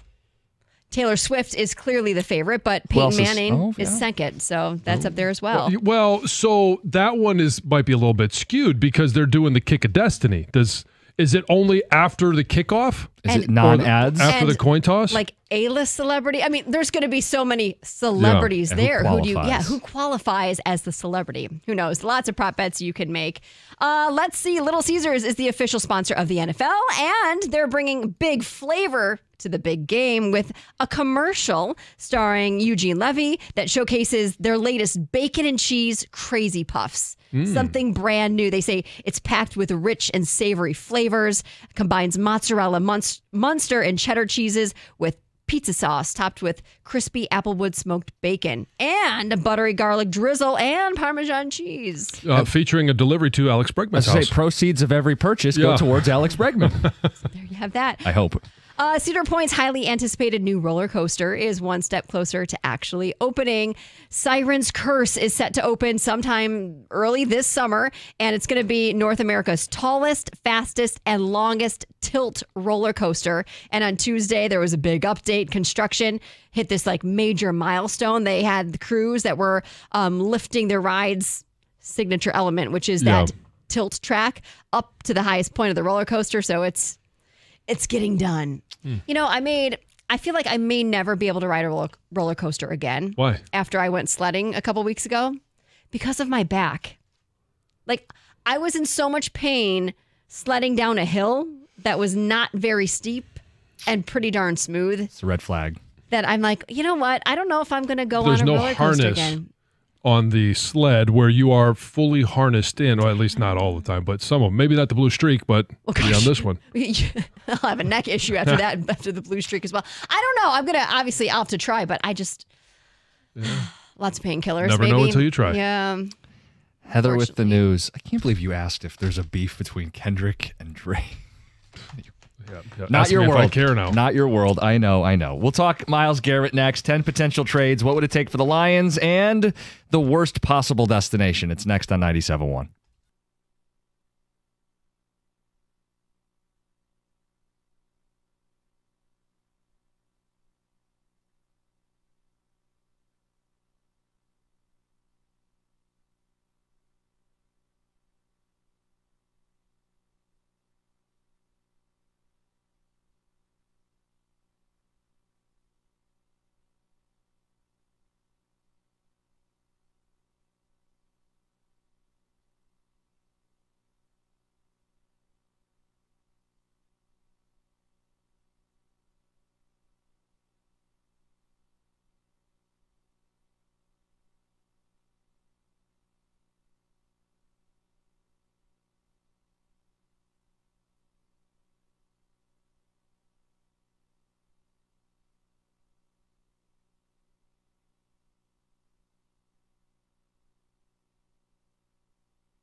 The FanDuel Kick of Destiny is back, and this time it's every Manning for himself. This Super Bowl, two legends are going to take the field in a sudden death field goal showdown. It's Peyton versus Eli. Couple of quarterbacks trying to be kickers live from New Orleans. One kick to claim the ultimate family bragging rights, and who's going to rise to the moment. You can pick your winner now in the FanDuel app, and if you back the right brother, you're going to earn a share of $10 million in bonus bets. It's the FanDuel Kick of Destiny 3. Make your free pick, and don't forget to tune in to watch the showdown live during the Super Bowl 59 pregame show on Fox at 3 o'clock Eastern. May the best of Manning win. Download the app or head to FanDuel.com/971Detroit. That's FanDuel.com/971Detroit. And bet with FanDuel, official partner of Super Bowl 59. Must be 21 or over and present in Michigan. No purchase necessary. Bonus issued as non-withdrawable bonus bets that expire 7 days after receipt. Restrictions do apply. Void where prohibited. See terms at sportsbook.fanduel.com. If you have a gambling problem, call 1-800-GAMBLER.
We need your response. Myles Garrett, you got some offers, some potential offers, and destinations he could end up if not Detroit. John, I think what's at the center of this conversation, you have a general manager who everybody loves, Brad Holmes. And you have a move that everybody wants to make, but they don't think the GM they love is going to make the move that everybody wants him to make. So that's hard to square, right? Well, it is, but we also don't know what the market's going to be. And, okay, you've got a surefire first ballot Hall of Famer in Myles Garrett. And you also have a guy that's still in the peak of his career, the peak of his production. He's got 2 years left on this deal. And if salary cap aside, you would sign him to another 5-year deal. And I think he's going to be productive for that entire time. And so what is the market for a guy like that? We just don't really know. And we've heard people talk about an unnamed GM, right? A first and a couple of seconds, a first and a couple of thirds. I still think that is way too low. But we have seen other guys go for much less that aren't as impactful as him, but still looking at it, how did this guy go for a fourth? And that's it. When you ask Lions fans, would you give up 2 first-round picks and a third and a small piece? The response is yes, yes, yes, yes, yes. Like, I don't know, 80 to 90% yes. There's, a few people who are more concerned about the cap space 3 years from now or whatever. But most people see this as a great ad to make them a Super Bowl champion. But if you ask people, do you think the Lions will outbid people? Do you think Brad Holmes will, stray from his draft and develop? You don't get that same amount of yeses. So I don't understand. We think Brad Holmes is a really smart general manager, and we think this is a really smart move, but we don't think the smart GM is going to make the smart move. So there's a lot of general managers right now running teams that haven't been forced with this situation. Brad Holmes is one of them. We don't know what he's going to do. We can't really predict what he's going to do. All we know is what he's done over the last 4 years, but there hasn't been a Myles Garrett that has asked for a trade. And you haven't been in a position where you've had salary cap to spend, but you've been building up the roster because when they took over, it was a horrific roster. You've been building it up through the draft, and he has been money in the draft. Is there a position where he gets to where he looks at the roster and says, you know what? It's going to be really hard for a rookie to make this team. Not a first rounder or a second rounder, but it's going to be really hard for all of our draft picks to actually make this team. So let's take a look at which positions or which draft picks that we feel will make the team or won't. Yeah. And now all of a sudden you look and you say, well, we can expend a first round pick or we can expend 2 first round picks. Like, we're just in this no man's land because we haven't been here as a fan base. We haven't been here as a franchise. We haven't been here. We haven't seen Brad Holmes be in this position. So we don't really know what he'll do. And you're seeing people outside of us locally say the same thing. Albert Breer, we played in one of the updates today, who said the Lions don't need their first round pick. They're in this unique spot where they've drafted and developed and built up a deep football team where really it's just about, for someone like Myles Garrett, you can give up first-round picks. You're in a very unique, special position to do that. Is there, if we talk about Super Bowl windows, is there a window right now in terms of the talent on this roster that you look and you say, you know what, we can go 2 years without a first-round pick? Because it's going to be 28 this year, and it's going to be, if you do this, 32 next year, or some 29 to 32 next year. Like, that's where you're going to be drafting. So is there an ability on this roster to have a gap of 2 years where you don't have first-round picks? I think so. And I think especially when your general manager can find guys on day 2 and day 3 the way Brad Holmes has. I mean, that's the other side of this. Like, if he's this drafter that we know him to be, he won't need the first-round picks to keep this train on the tracks. And there's a sacrifice, but the sacrifice is the payoff of chasing the Super Bowl today. Well, it also has to be a little belief of what do you think you're going to do in free agency? Because if you're not going to have those 2 first-round picks, now how are you going to continue to water the garden? You got to be able to find depth on that offensive line. Valid point. Ticket Texture says we can help Brad Holmes tonight. Pistons are hosting the Cleveland Cavaliers. Okay. Could the Pistons fans, here's a homework assignment, start Myles Garrett chants? We want Myles. We want Garrett. I think that's very possible. Well, would we see that tonight? We'll find out. Could we hear that if you're going to be listening to it on the radio? Yeah, there you go. I'm just saying, Lions fans are Pistons fans. Sure. Send a message. Yeah, we've heard Jared Goff chants. Those have died off. Now, if you want to get back in the business of chants outside of the sport that you're watching, we want Miles. Yeah. Ticket Texter says Costa is a dumbass. You can like. You don't want me to read anymore. You just think that's the full text. No. Is that it? Okay. Move on to the next one. It says you can like Holmes and still not think he's going to make this move. No, you can. I just think it's hard to square the two. He's the executive of the year. He's the best of the best. This is a move we like that we don't see really an issue with. And if he doesn't make it, how would you not look at him and think, boy, I'm mad you let him go to San Francisco, or I'm mad you let him go to the Packers, or I'm mad that you let him go to the Commanders. Why, Brad? Why aren't you taking this as seriously as the other teams you're competing with? Well, the end result is always so finite. So if you say, well, I don't like this pick, or I don't like this trade, right? That's what I'm saying. Is okay, we could disagree. We could still like Brad Holmes and disagree with some moves, which we have. Of course. And some of those moves end up working out for Brad Holmes, and he'll keep the receipts. Absolutely. Gator, we just said it's hard to square the two things where we go, we like Myles Garrett, all the proposals that have been posted online, we think yes, yes, yes. And then when you ask Lions fans, do you think he'll actually do it? The response is a little more of, I don't know. How do you square that? If it's a good move and we think he's a good GM, you go make the good move. Well, I think for the price it's been leaked out, whatever, not leaked, it's different stories. Floated. Speculated. Yeah. If it's 2 first-round picks and a third-round pick and Hendon Hooker or whatever, I think, of course, most of us would say, absolutely, do it. The problem is other deals are better. So if the Bears come with their deal, which was a first, which is the 10th overall, a second this year, and the next year's first, how is that not better than what the Lions offered? I mean, there's so many deals that are better. So it'll depend what he goes for. Exactly. But you'll never know. The problem with the trades is that you never know what was offered. Mm-hmm. You just know what he goes for. All you see is what was done, and then people will complain if they see that what was done, if it ends up being like, oh, come on. Like if the Commanders do it, the Commanders trade 2 first-round picks, and they get them. Like, wait, whoa. Oh, couldn't we give them 2 and a third? Right. Right? And that's where stuff like that happens. So fill in the blank for us. We asked this question. I would be most upset if Myles Garrett went to, and fill in the blank. Which team? Chicago. Agree. Really?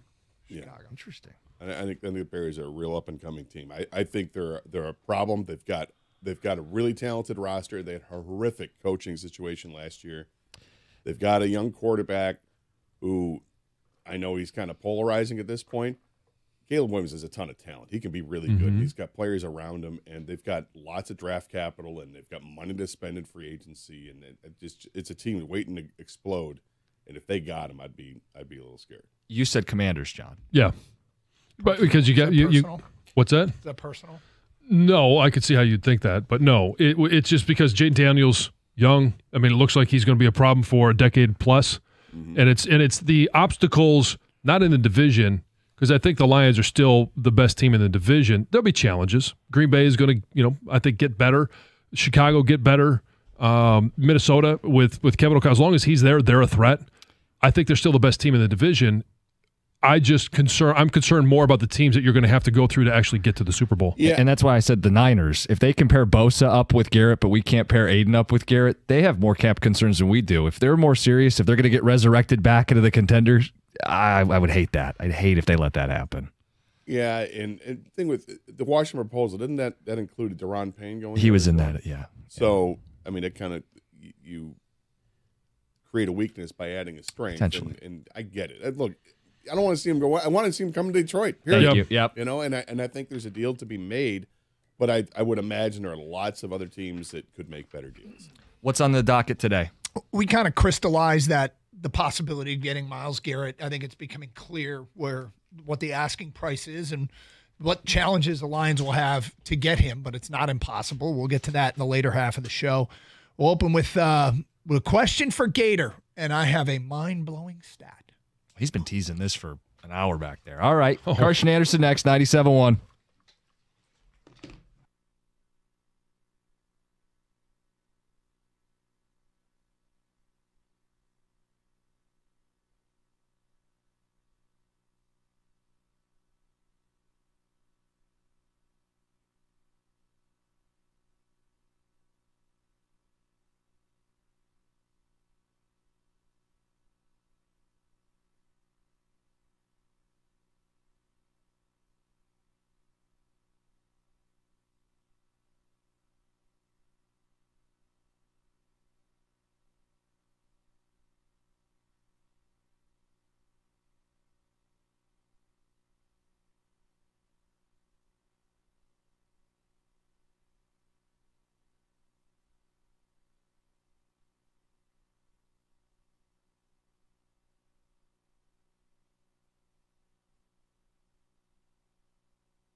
Hello and welcome to the Karsch and Anderson program.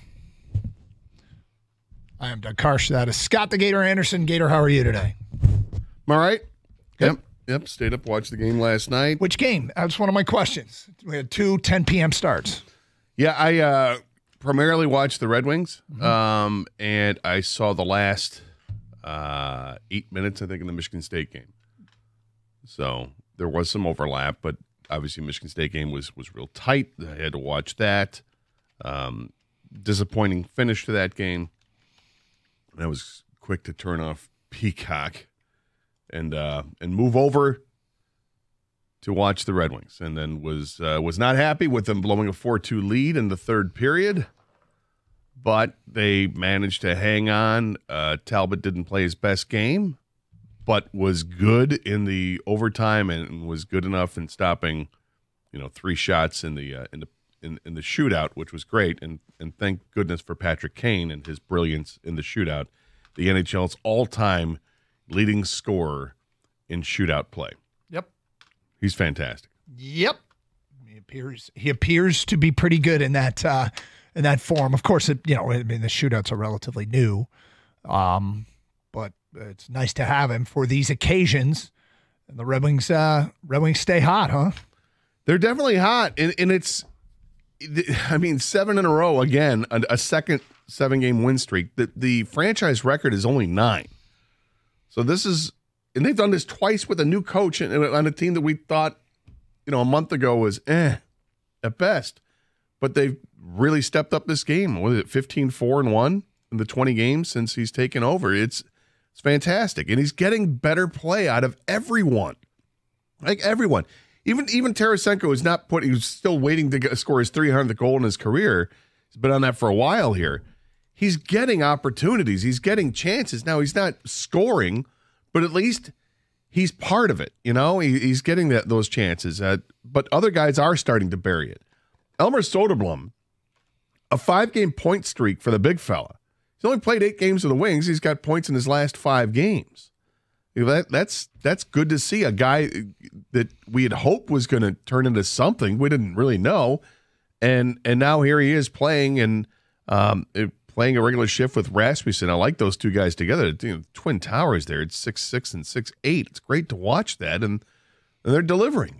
He's played well. And then you've got the emergence of Johansson. Albert Johansson has been fantastic on the blue line. Edvinsson has been solid all season long, and these guys look hungry. They look ready to play, and everybody on this team has taken a step forward since the coaching change. We say this all the time, and it's just another reminder.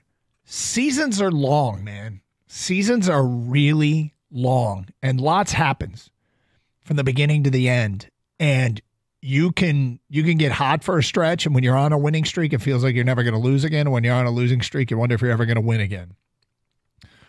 But you kind of get to the point where you've seen this before, and they are going to lose again, and there are going to be struggles moving forward, and that all that comes down to is get yourself in this sport in particular. There's some sports that are like this, and this one's one of them. Just get in the dance. I don't think it's just getting the dance in the NBA. I do think it's just getting the dance in the Stanley Cup. The Pistons. Yeah, there is no plausible scenario that I see the Pistons cutting down nets and holding up the Larry O'Brien Trophy. There is. Is it possible for a Red Wing team to make the postseason and win Lord Stanley's Cup? I'm not predicting it, but it's not impossible. No, it's not, because of the nature of the game, and we've seen it before. You get a hot goaltender, and you could ride that hot goaltender to the Cup. We've seen overall defensive philosophies. Usually it doesn't happen because your offense is great.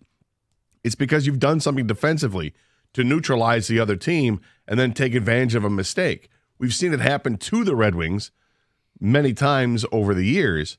But we haven't seen the Red Wings do that to other teams, because the Red Wings in the playoffs have always been kind of an offensive juggernaut.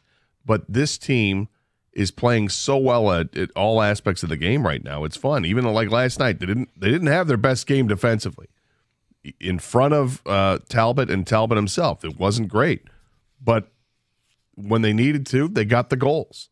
they kept scoring. They scored at 5-on-5. They scored on the power play, and obviously they were able to get it done in the shootout, which was huge to get that extra point. When you saw, I mean, this team was a team that was number one wild card spot after their last game, and then they sit idle, and then teams pass them, and then they're out of a wild card spot. Then they win the game last night, get the extra point. They're back in the top spot again. It's there's a lot of teams vying for these spots, and the Red Wings are playing better than any of them. You know you're playing really, really well, if this makes any sense, when you don't play well and still win. Yeah. I mean, that's right. I mean, is that a sign that you're pretty damn good? Is when you don't play well and you still win? Now Seattle's, they're no juggernaut. But how about the fact that they're not good. The Wings are 6 points out of first. Yeah, in the division. Yeah. And if I were a fan of Florida and I'm paying close attention, I'd be like, hey, that team that's creeping up the standings, if this is who they are, they're going to make a run at us. And they're going to have to be the Red Wings might be one of those teams that has to be fended off. There is something going on in Detroit. It is deja vu. It's beautiful. You should embrace it, lather up in it, and roll around in it. Oh, my. An unbelievable stat, too. I think this is stat of the day worthy. We'll get to that today at 10:20. Mind-blowing. 10:20. Hey, Super Bowl 59, one game, two teams, endless possibilities, and there's no better way to make every play more exciting than with FanDuel Sportsbook. Whether you're predicting the first touchdown, who will take home the MVP trophy, who will win the coin toss, FanDuel makes it easy to place your bets, feel the thrill of every moment. With live betting all game long, you can jump into the action, adjust your bets, and ride the wave of excitement from kickoff to final whistle. Now, here's the thing. You can get $200 when you make your first bet, $200 in bonus bets, when you make your first bet. If you win on a $5 bet, you get $200 in bonus bets. So how do you make sure you win? You go find an alternate prop bet, like Saquon Barkley over 25 yards rushing. Now, your $5 bet will return you like $5.05, but you get the $200 in bonus bets. There's the workaround to guarantee that you get the $200 in bonus bets. Do that. Download the app or head to FanDuel.com/Doug and bet with FanDuel, official partner of Super Bowl 59. Must be 21 or over and present in Michigan. First online, real money wager only, $5 first deposit required. Bonus issued is non-withdrawable bonus bets, which expire 7 days after receipt. Restrictions do apply. See terms at sportsbook.fanduel.com. Gambling problem? Call 1-800-GAMBLER.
Opening with a little Red Wing talk.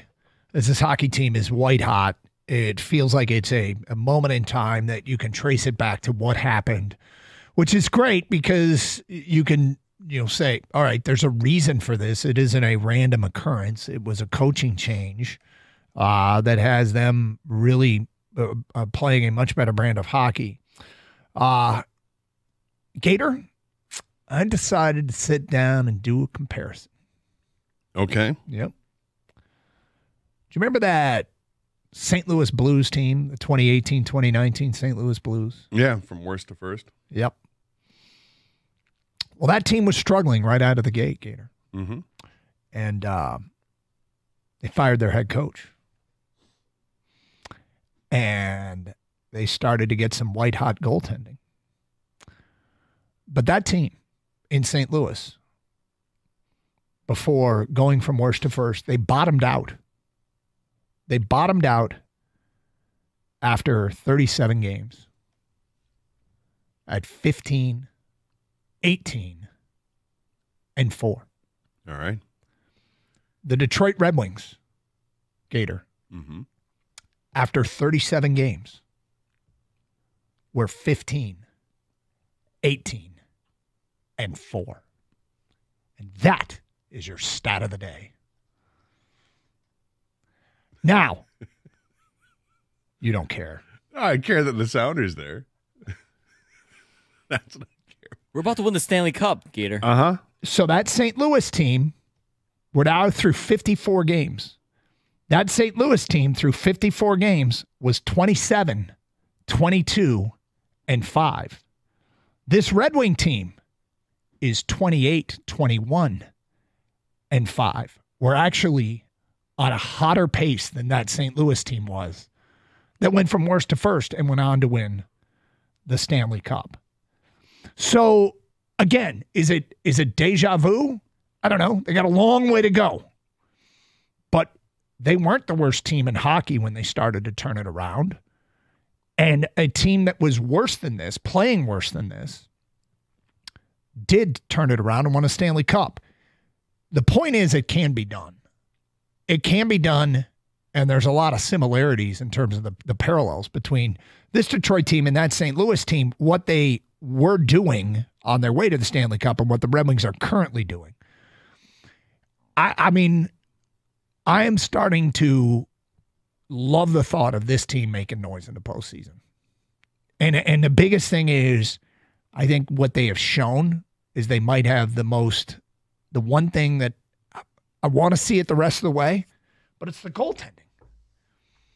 I mean, you look at these games, and last night wasn't a great example, but more often than not, when a game ends and there's 3 stars, the Red Wings goaltender is the number 1 star, at least one of the 3 stars. They've been playing very well. No, they have played very well. It's great to see they're doing it in front of the goaltender, and I thought this was going to be the area of improvement in the offseason. When they traded for Talbot, I thought, that's an upgrade. That's a definite upgrade. And moving on from offensive-minded defensemen to try to bring guys who are more stay-at-home defensemen, giving an opportunity, a real opportunity for Simon Edvinsson, I thought was going to pay off. Now, I had no idea that Albert Johansson was going to play as well as he did, but I did expect the defense to be better overall than what they were a year ago. And they are. They're better overall than what they were a year ago.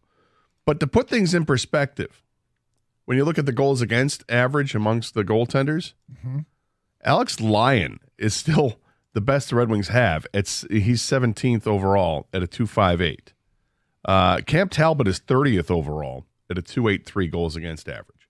So they're getting better goaltending, but it's not like they're getting elite goaltending. Now, in the last dozen games, it's been, or last 8 games, it's been a lot better. Well, the one thing about it is goaltending can be a reflection of the way the guys in front of you are playing. The chances. Sure. What are the quality of the chances coming against you? Are your blue liners there to clean up rebounds? Are they getting bad angle shots?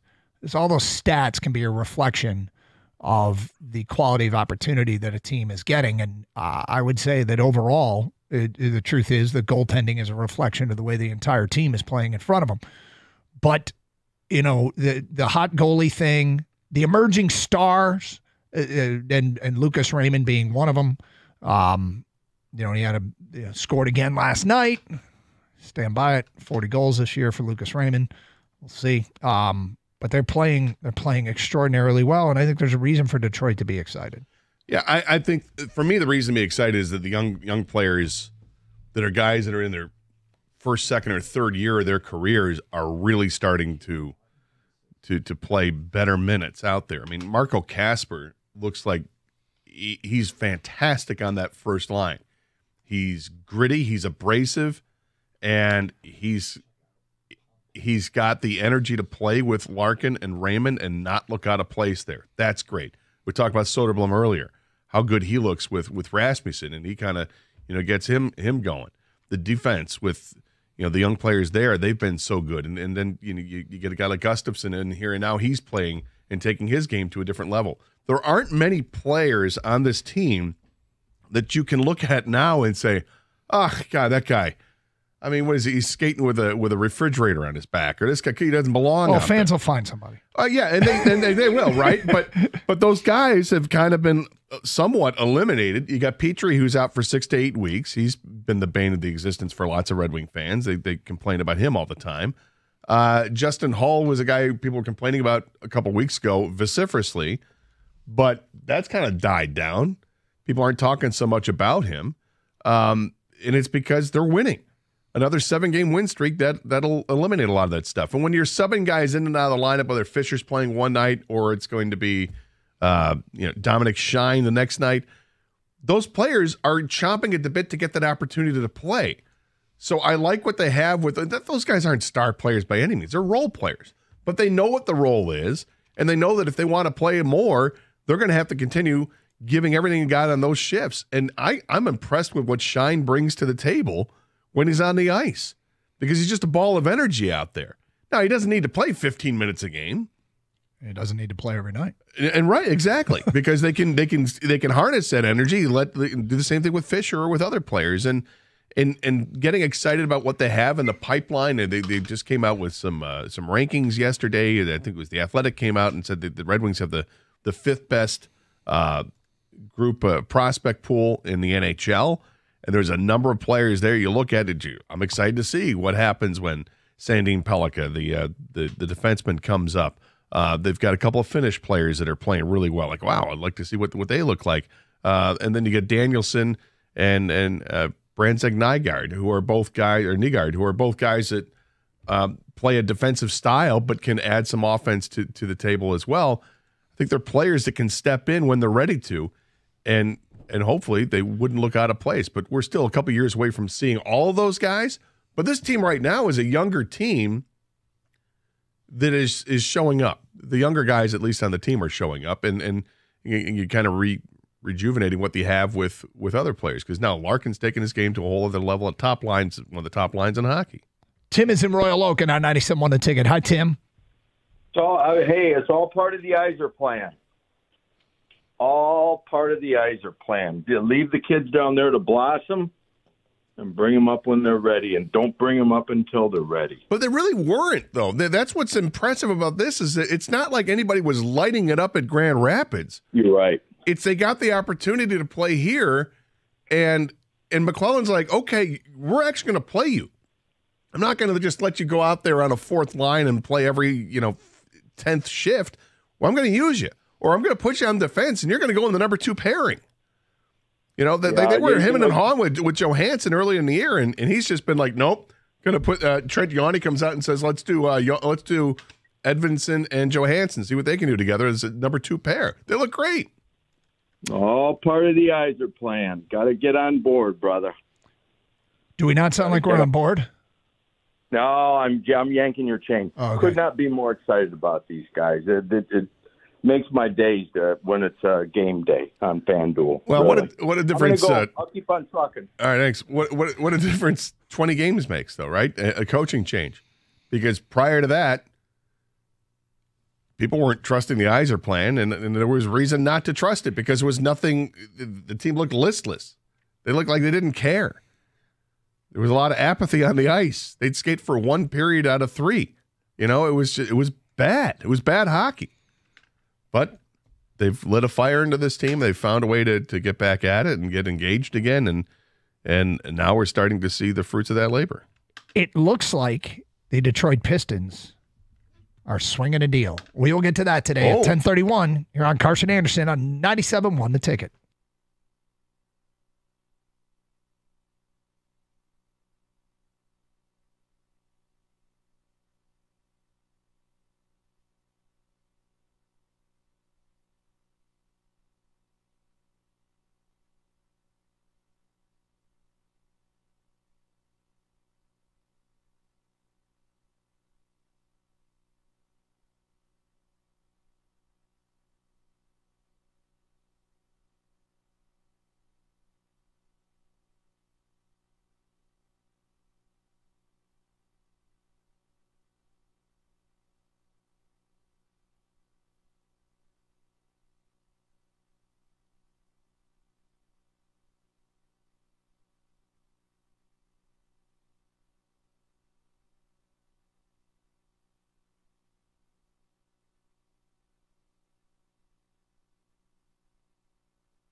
All right, so reports coming in, and I'll go with the Mark Stein report. The Sixers are trading KJ Martin and 2 second-round picks to Detroit.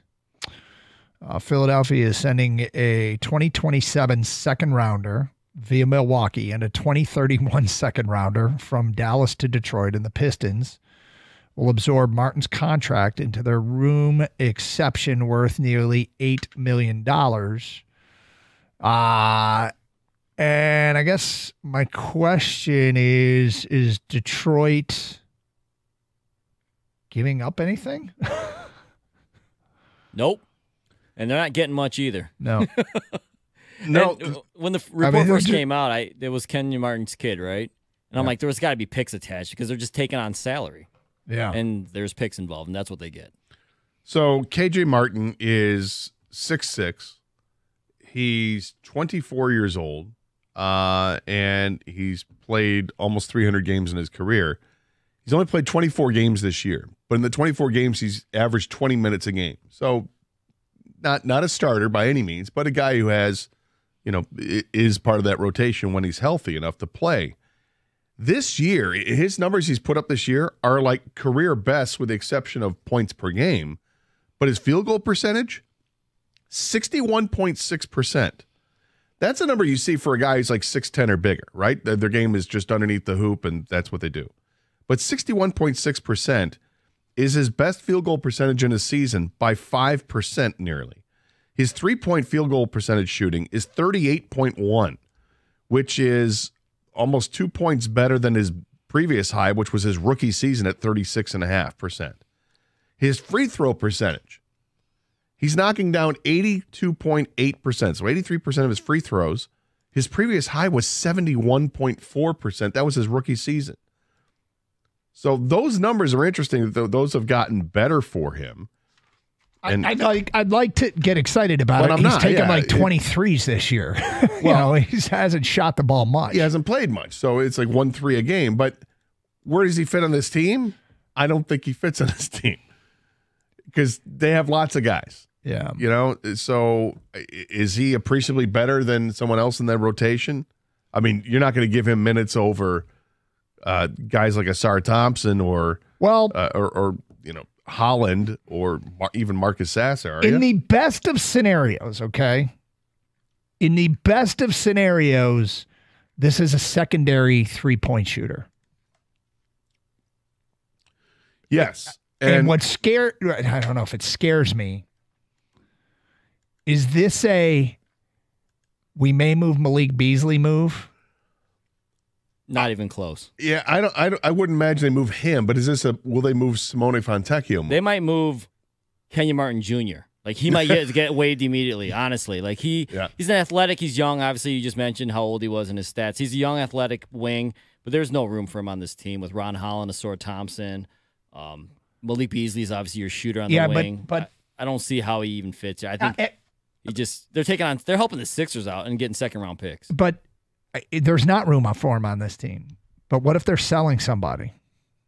It wouldn't be for Kenyon Martin Jr., who hasn't played since No. Christmas. Kenyon Martin Jr. is going to fill a roster spot because they're going to trade somebody for a real asset.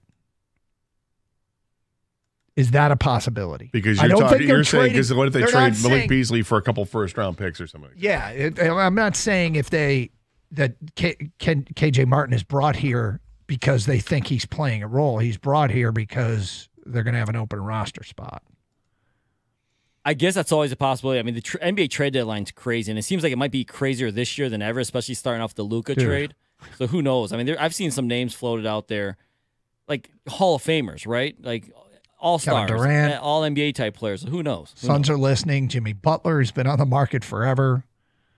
What is the next? I mean, a big name is Draymond Green. No matter where he is in his career, it's still a big name, and he could get moved. Yeah, there's some big names out there that appear to be available. Whether or not this is much, smoke and much ado about nothing, or there is actually movement. Feels like anything's on the table now. We've entered a crazy era, but yeah, this is probably basically we'll take your second round picks for this. But could there be more to the story? That's all I'm asking. And I don't see them like saying we're going to make a run with KJ Martin on the roster. I see them saying if there's something else that's about to happen, this would be a guy who would fill the roster. So let me understand this correctly. If they were to waive KJ Martin, they still have cap space because because this player fits an exception. So they really have done nothing. Well, they added the second-round picks. I mean, they added picks, right? I mean, which is great. So they take this guy on, and it still doesn't hinder them from taking on other dumped contracts. Yes. I think it's a great trade. Honestly, right? That's why the Pistons were always involved in so many rumors. They have so much cap space. They can take on certain salaries to help facilitate other trades or just take on more draft capital. And this one won't even affect that. Well, it's a very, very minor move, most likely, made by the Detroit Pistons, but they've swung a deal. We'll see if there's anything else that goes down. I suspect there will be. 248-539-9797. Feedback coming in. This regarding the Detroit Red Wings, which won again last night in another shootout. From an unnamed texter, the Red Wings have 31 points under McClellan in 20 games. They had 30 points under Lalonde in 34 games. AJ and Wixom says, let's not forget Edmonton last year. Underachievers in the basement of the West fired their coach and became hot and rode it all the way to the finals. Unnamed texter, Red Wings still need to get their goals for and against differential into a positive number, still at -8 goals. With Edmonton, there's a little bit talent difference. Yes. Yep. I mean, they had elite talent. Yeah. But this, I mean, look, just because they're following an incredibly similar path to that St. Louis team that went from worst to first, right down to having at one point the exact same record when St. Louis bottomed out. You don't care about that at all. I was so proud of that, and you just completely dismissed it. Oh, is that your big move? I was really. I put time and effort into that, and you just kind of eye rolled. You're only happy about the sounder. I was happy about the sounder. The sounder's the best part of it. Thank you. Yep. Thank you, Greg, and thank you, Kang, for bringing it over to our show. It's whatever. I didn't even give it an eye roll. How's that? I didn't even have the energy to give it an eye roll. It was below an eye roll? It's below that. Kenny, can you pretend that stat is somewhat interesting? I'll tell you this. There is an interesting also similarity between this team and that team. Oh, okay. Do you know what it is? Both teams had one Vladimir Tarasenko, which is just about as important as that stat. Wow. Man. You know, I left the studio this morning and told the morning show guys, and Costa felt like he responded in a, oh, wow. I think Jim was just happy you're talking to him. Yeah, was it a genuine wow, or is he like just, I got to give Doug something here? It might have been. Yeah, that's great. It's great. He walks out and goes, what the hell is he telling me that for? For people who missed it. How do you put up with him, John? When St. Louis went from worst to first, they bottomed out at 15, 18, and 4 after 37 games. And the Red Wings record this year after 37 games was 15, 18, and 4. And I'm like, wow. Oh, wow. Huh. And now the Red Wings are on a hotter pace than that St. Louis team. They've won one game more leading up to what was last night, game 55. They're a game ahead of that St. Louis team's pace, and Gator does not care. You know what else happened is that when this streak started, the show Landman started as well, and John Hamm, who was one of the stars of Landman, is a big St. Louis fan, huge Blues fan, right? Later on that night, the movie The Accountant came on, and J.K. Simmons is in The Accountant, and he's a big Detroit guy. That's another one, Doug. You're just mocking me at this point. Yep, openly. Yep. I'm catching that too, Doug. Kang, do you find it remotely interesting? Even remotely? I kind of do because I feel bad for you at this point. Sympathy. Time, effort, completely wasted on this. Oh, that's cute, Doug. Yeah. The exact same record, Gator. Yeah. Yep. Yeah, it's after 37 games, the same record as that. You know what? I'll give you a participation trophy.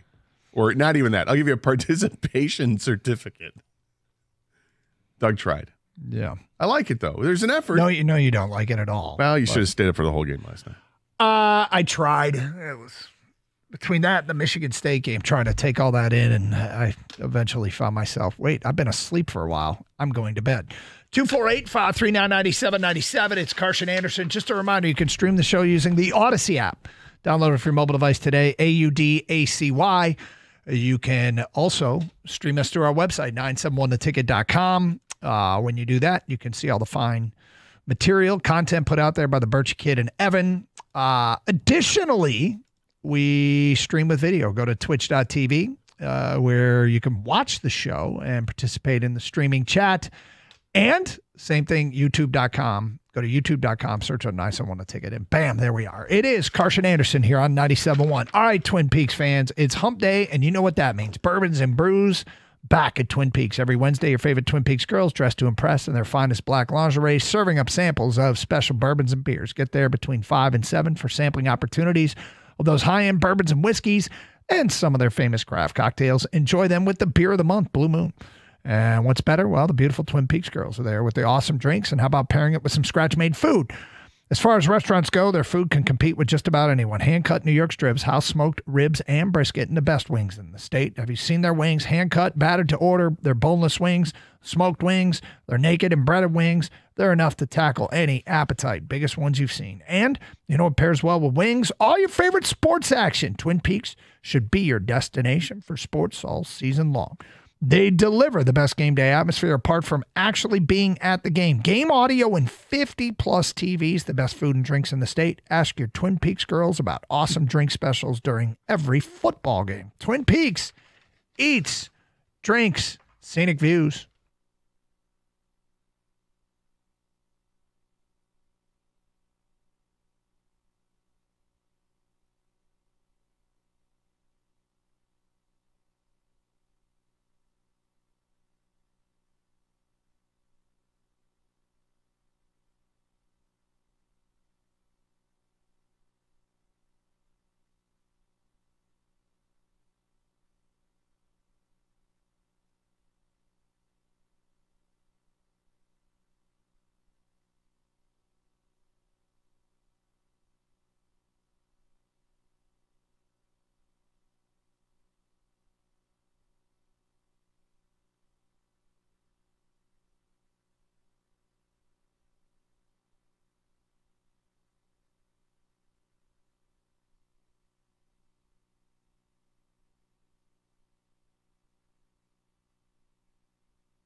Doug Carr, Scott Anderson, 97.1 a ticket.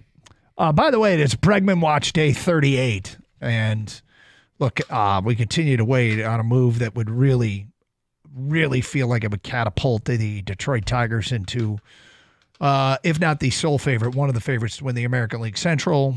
Buster Olney's been all over this the last couple days. He tweeted in the last few days, the Tigers seem destined to get at least one more veteran for their roster. They've talked to Alex Bregman, who could be a primary choice.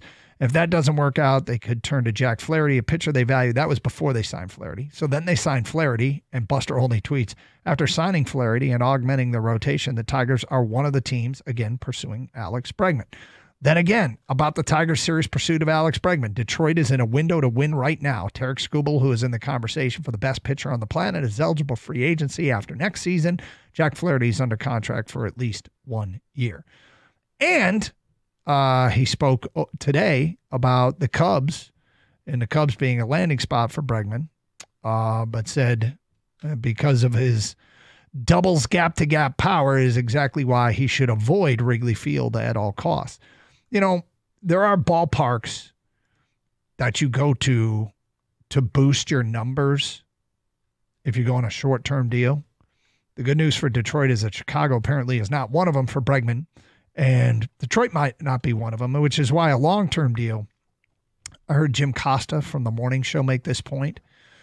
If you're worried about your numbers going down by coming to Detroit, but you get paid a long-term contract and you get paid for the numbers that you have put up in your career, and the Tigers are willing to pay for that because of all the things you bring to the table, why should you care that much if your numbers go down? If your home runs become doubles and you're helping a team win, hey, that's fine if they're paying you, market value for what you've done in your career. That does make some sense. I mean, he's getting the contract, so why should he be concerned that it might not be a hitter-friendly park?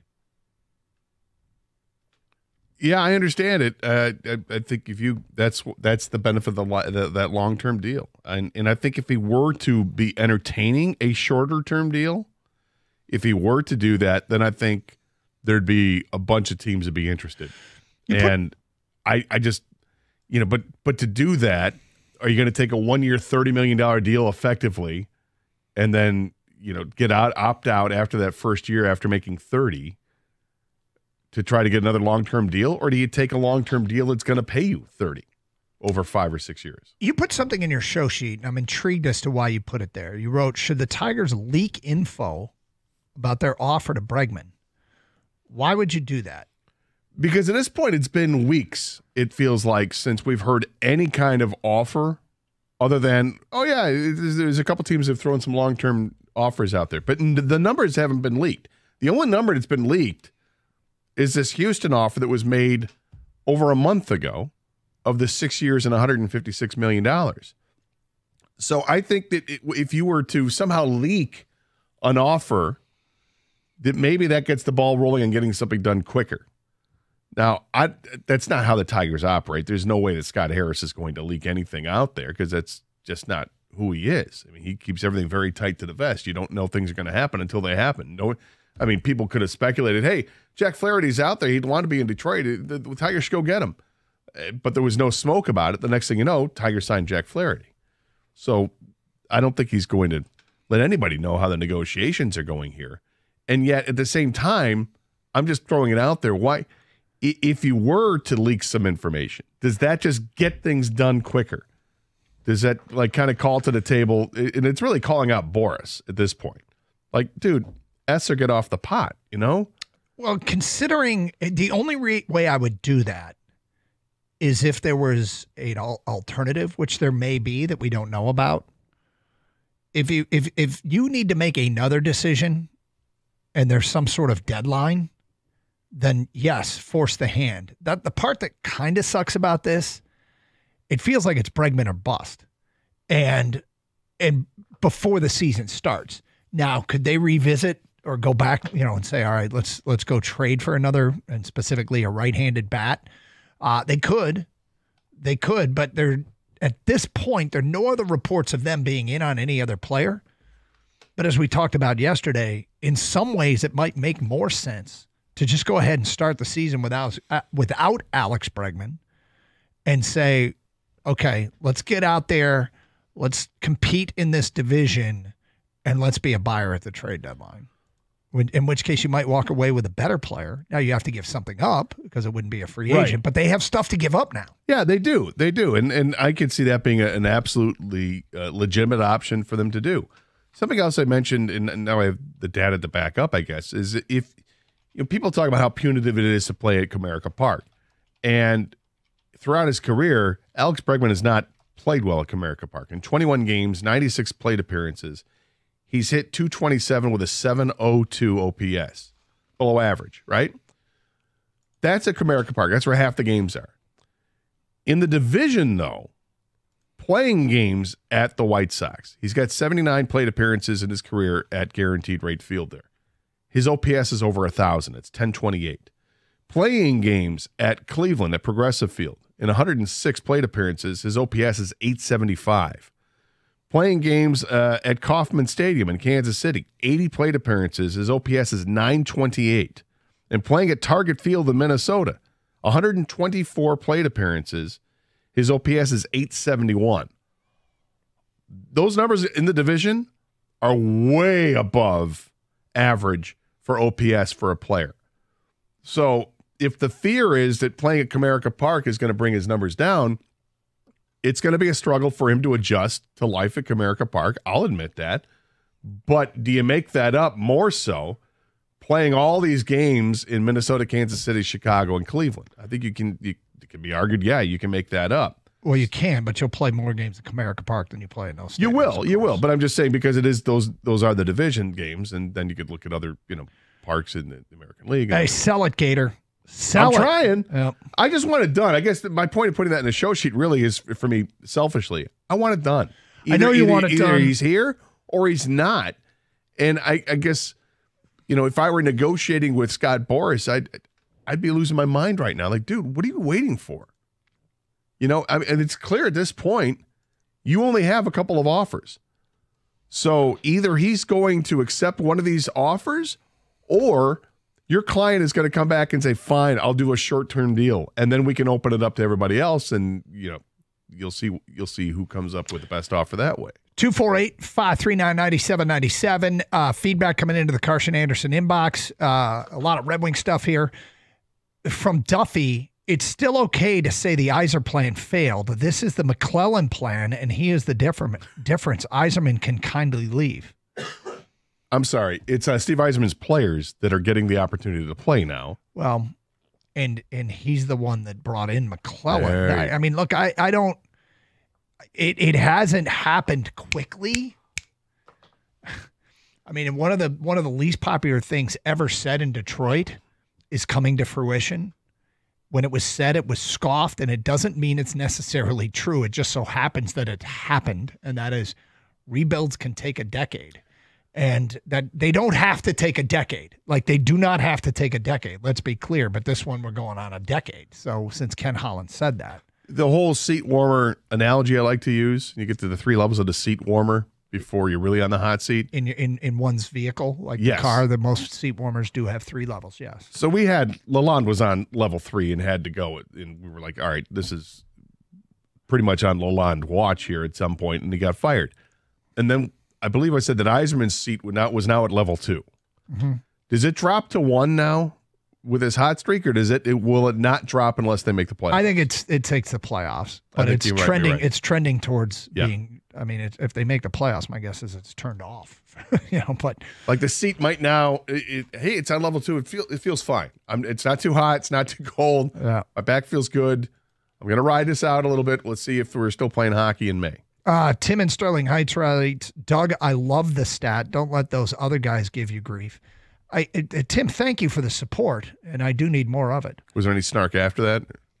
No, I don't think it's lovely. snark at all. I think Tim is being genuine. I sure hope he's being genuine. At least Tim cares.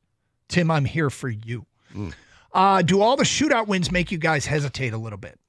Shootouts in overtime, I mean, I'd rather win in regulation. The points count the same. Okay. Because they have no reflection on what has to happen in the postseason.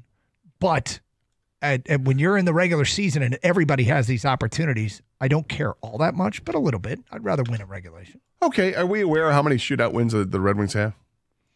You know what last night's shootout win was in the shootout games? What was it? Their third. It's the third time this year they've gone to a shootout. They're 3-0 in shootouts. Yeah, in this streak, I mean, 3 of the last 4 games have been shootouts or overtime, and you don't have shootouts in overtime in the postseason, so I'd rather win in a postseason style, but do I really care all that much? No. No. I don't care all that much. But I think people make too much of the shootout thing. The overtime thing, look, it's... He just asked if we worried about it, and you obviously don't. I don't, because he specifically said shootout. Yeah, I mean... I'd rather win a regulation. Everyone would rather win. But... Because it is a stat. It's a regulation wins, right? That's one of the tiebreakers. That's what screwed the Red Wings last year. As we know. 248-539-9797. You want to continue the Red Wings discussion. Another win on the road. They got Tampa and then 2 weeks off for the Four Nations thing.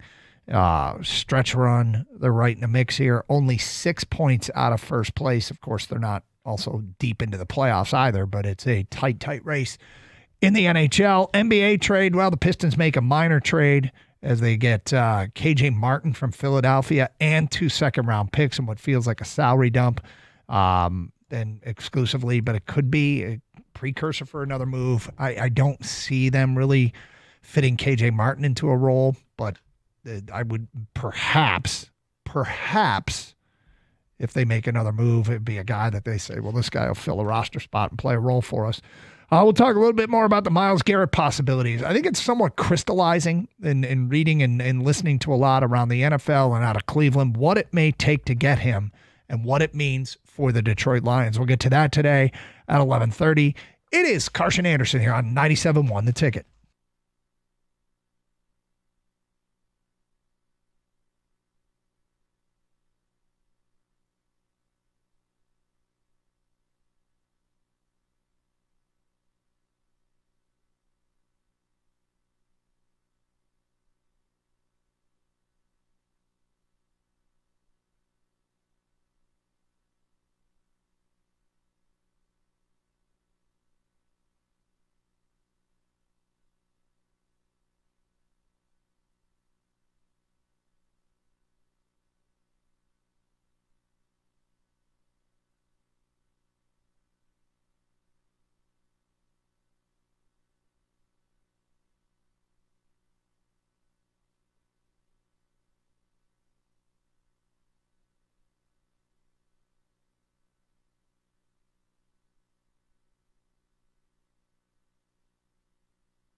Trade made between the Pistons and the 76ers with the deadline coming up tomorrow. Detroit acquiring KJ Martin and a couple of second-round picks for picking up his contract for $8 million next year. Martin is averaging 6.5 points per game, shooting 38% from 3 in 20 minutes per contest. Elsewhere, Milwaukee and Washington swapping players. Chris Middleton leaving the Bucks and they acquire Kyle Kuzma, among others. Set to defend home court, though, the Pistons welcome in the league-leading Cavaliers to LCA tonight. Cleveland fell to the Celtics last night and are going to be on some short rest. And with a win, Detroit would go over 500 in home games this year. Tonight's game, a 7 o'clock start. I'll have your pregame at 6:35 right here on 97.1. And the salivating over the possibility of Myles Garrett trades continues around the league. In fact, Amon-Ra St. Brown loves the thought when talking with his brother on his podcast.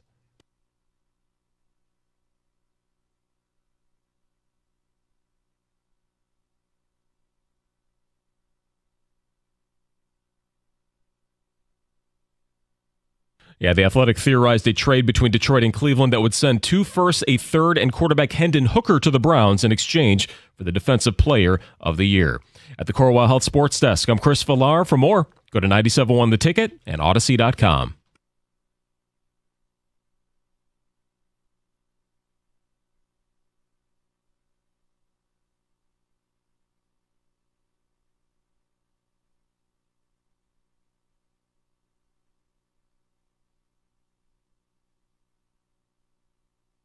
All right, a bit of a follow-up here from a Piston insider regarding the trade that landed K.J. Martin and 2 draft picks from the Philadelphia 76ers. Philadelphia. Let's see. I got you, Gator. Thanks, buddy. Amari Sankofa covers the Pistons for the Detroit Free Press, tweets out, I'm told there's a chance that KJ Martin ends up being rerouted from Detroit before the dust settles. The Pistons are working multiple angles on the trade deadline front, but for now they've landed the 24-year-old wing shooter 38% from 3 this season. Yep, this could be a contract that could be included in a trade to make things fit. So this could be the first of many dominoes to fall. With the Detroit Pistons. Thank you, Amari, for that report.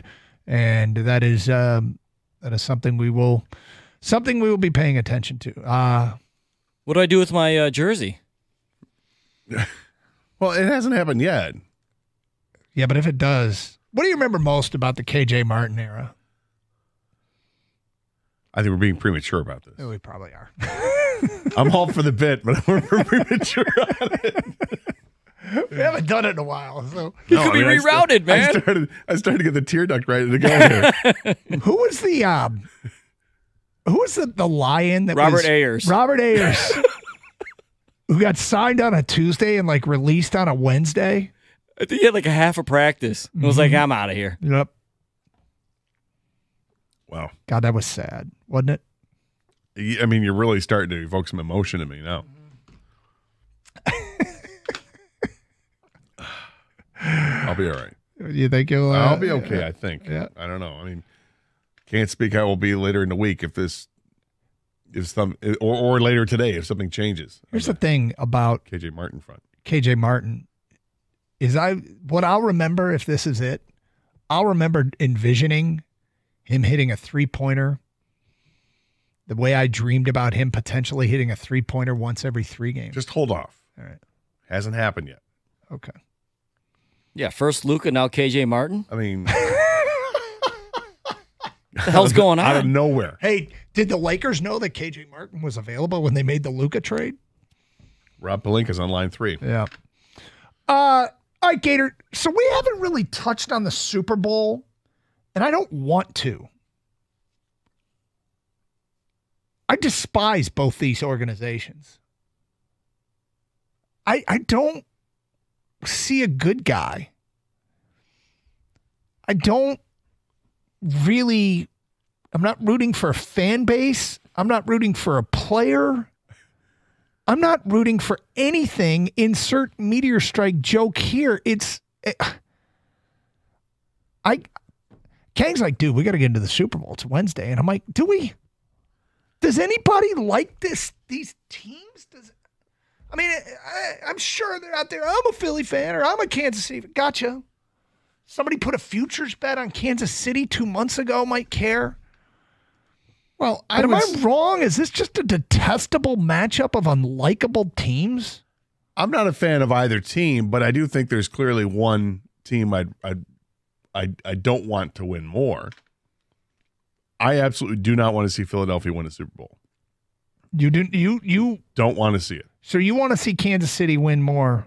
100% more than I do Philadelphia. And I'm not a big Kansas City guy at all. You know, I've got Chief fatigue, like I think everybody else does.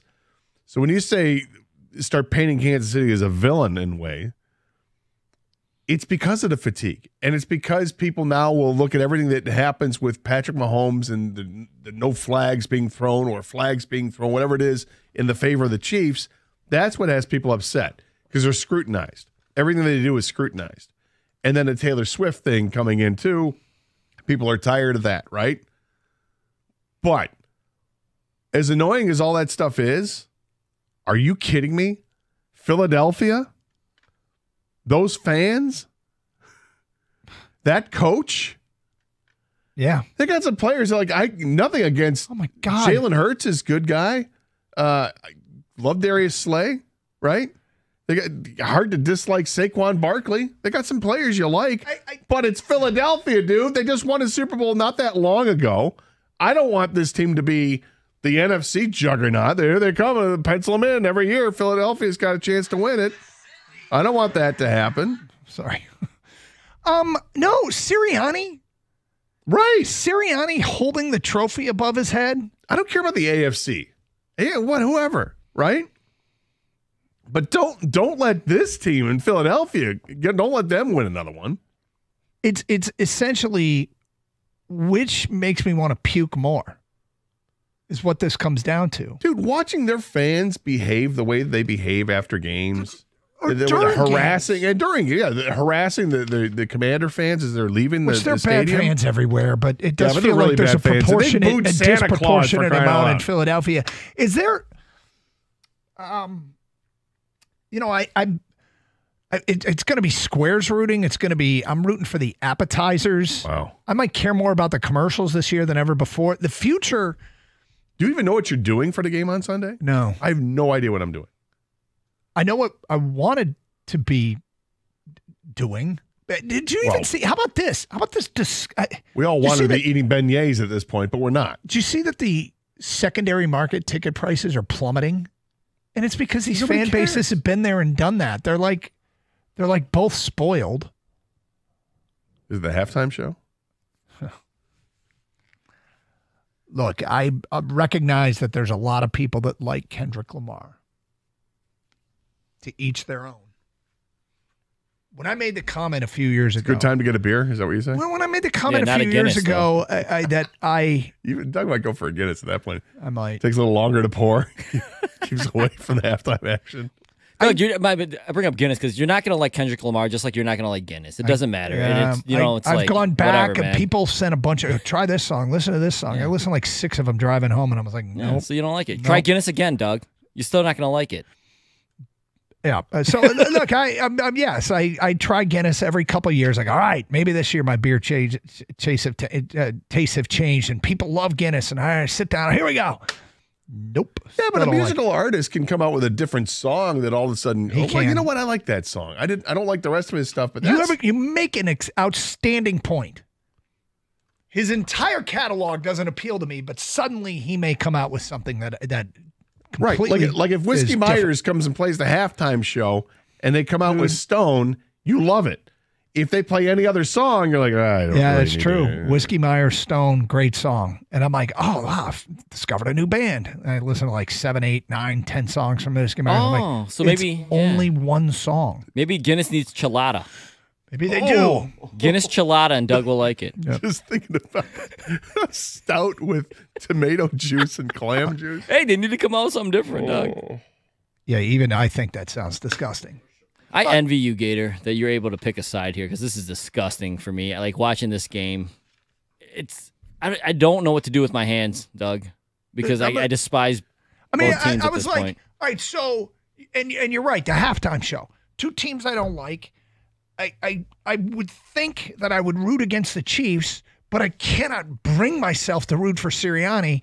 Halftime show, it's almost as if they went into the catalog of modern day artists that Doug can't stand and put one on the halftime show. And I got nothing, man. I got nothing for this game. And I feel guilty about it. I feel guilty.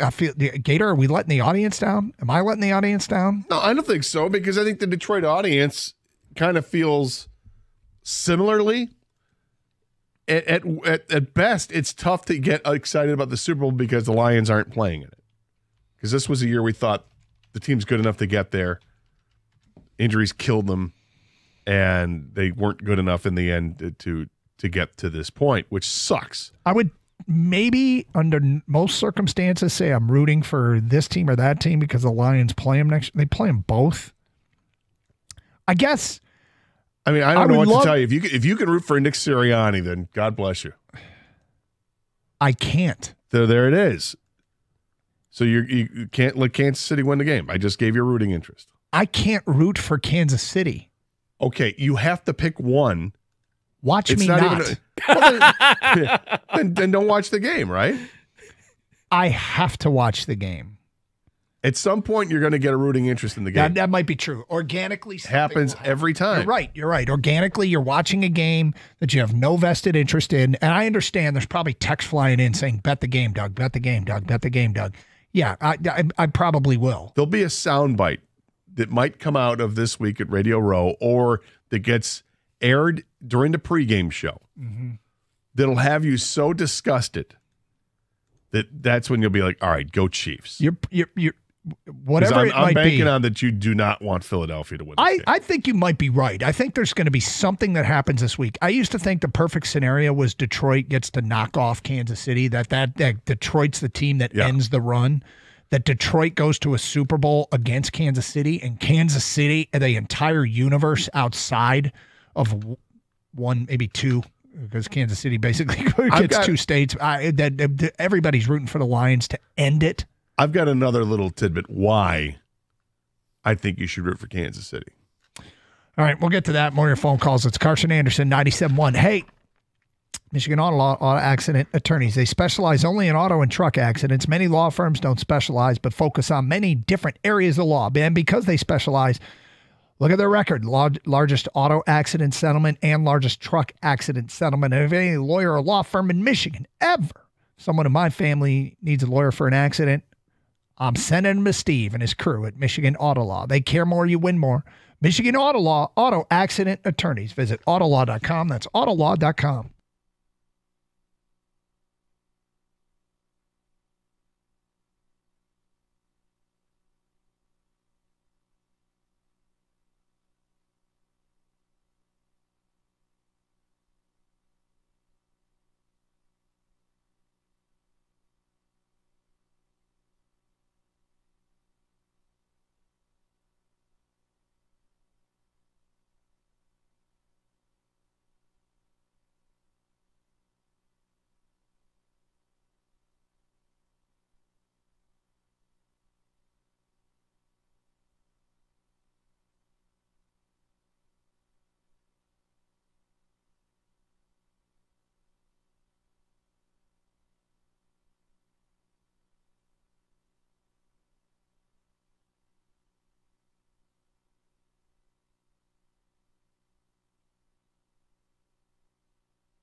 All right.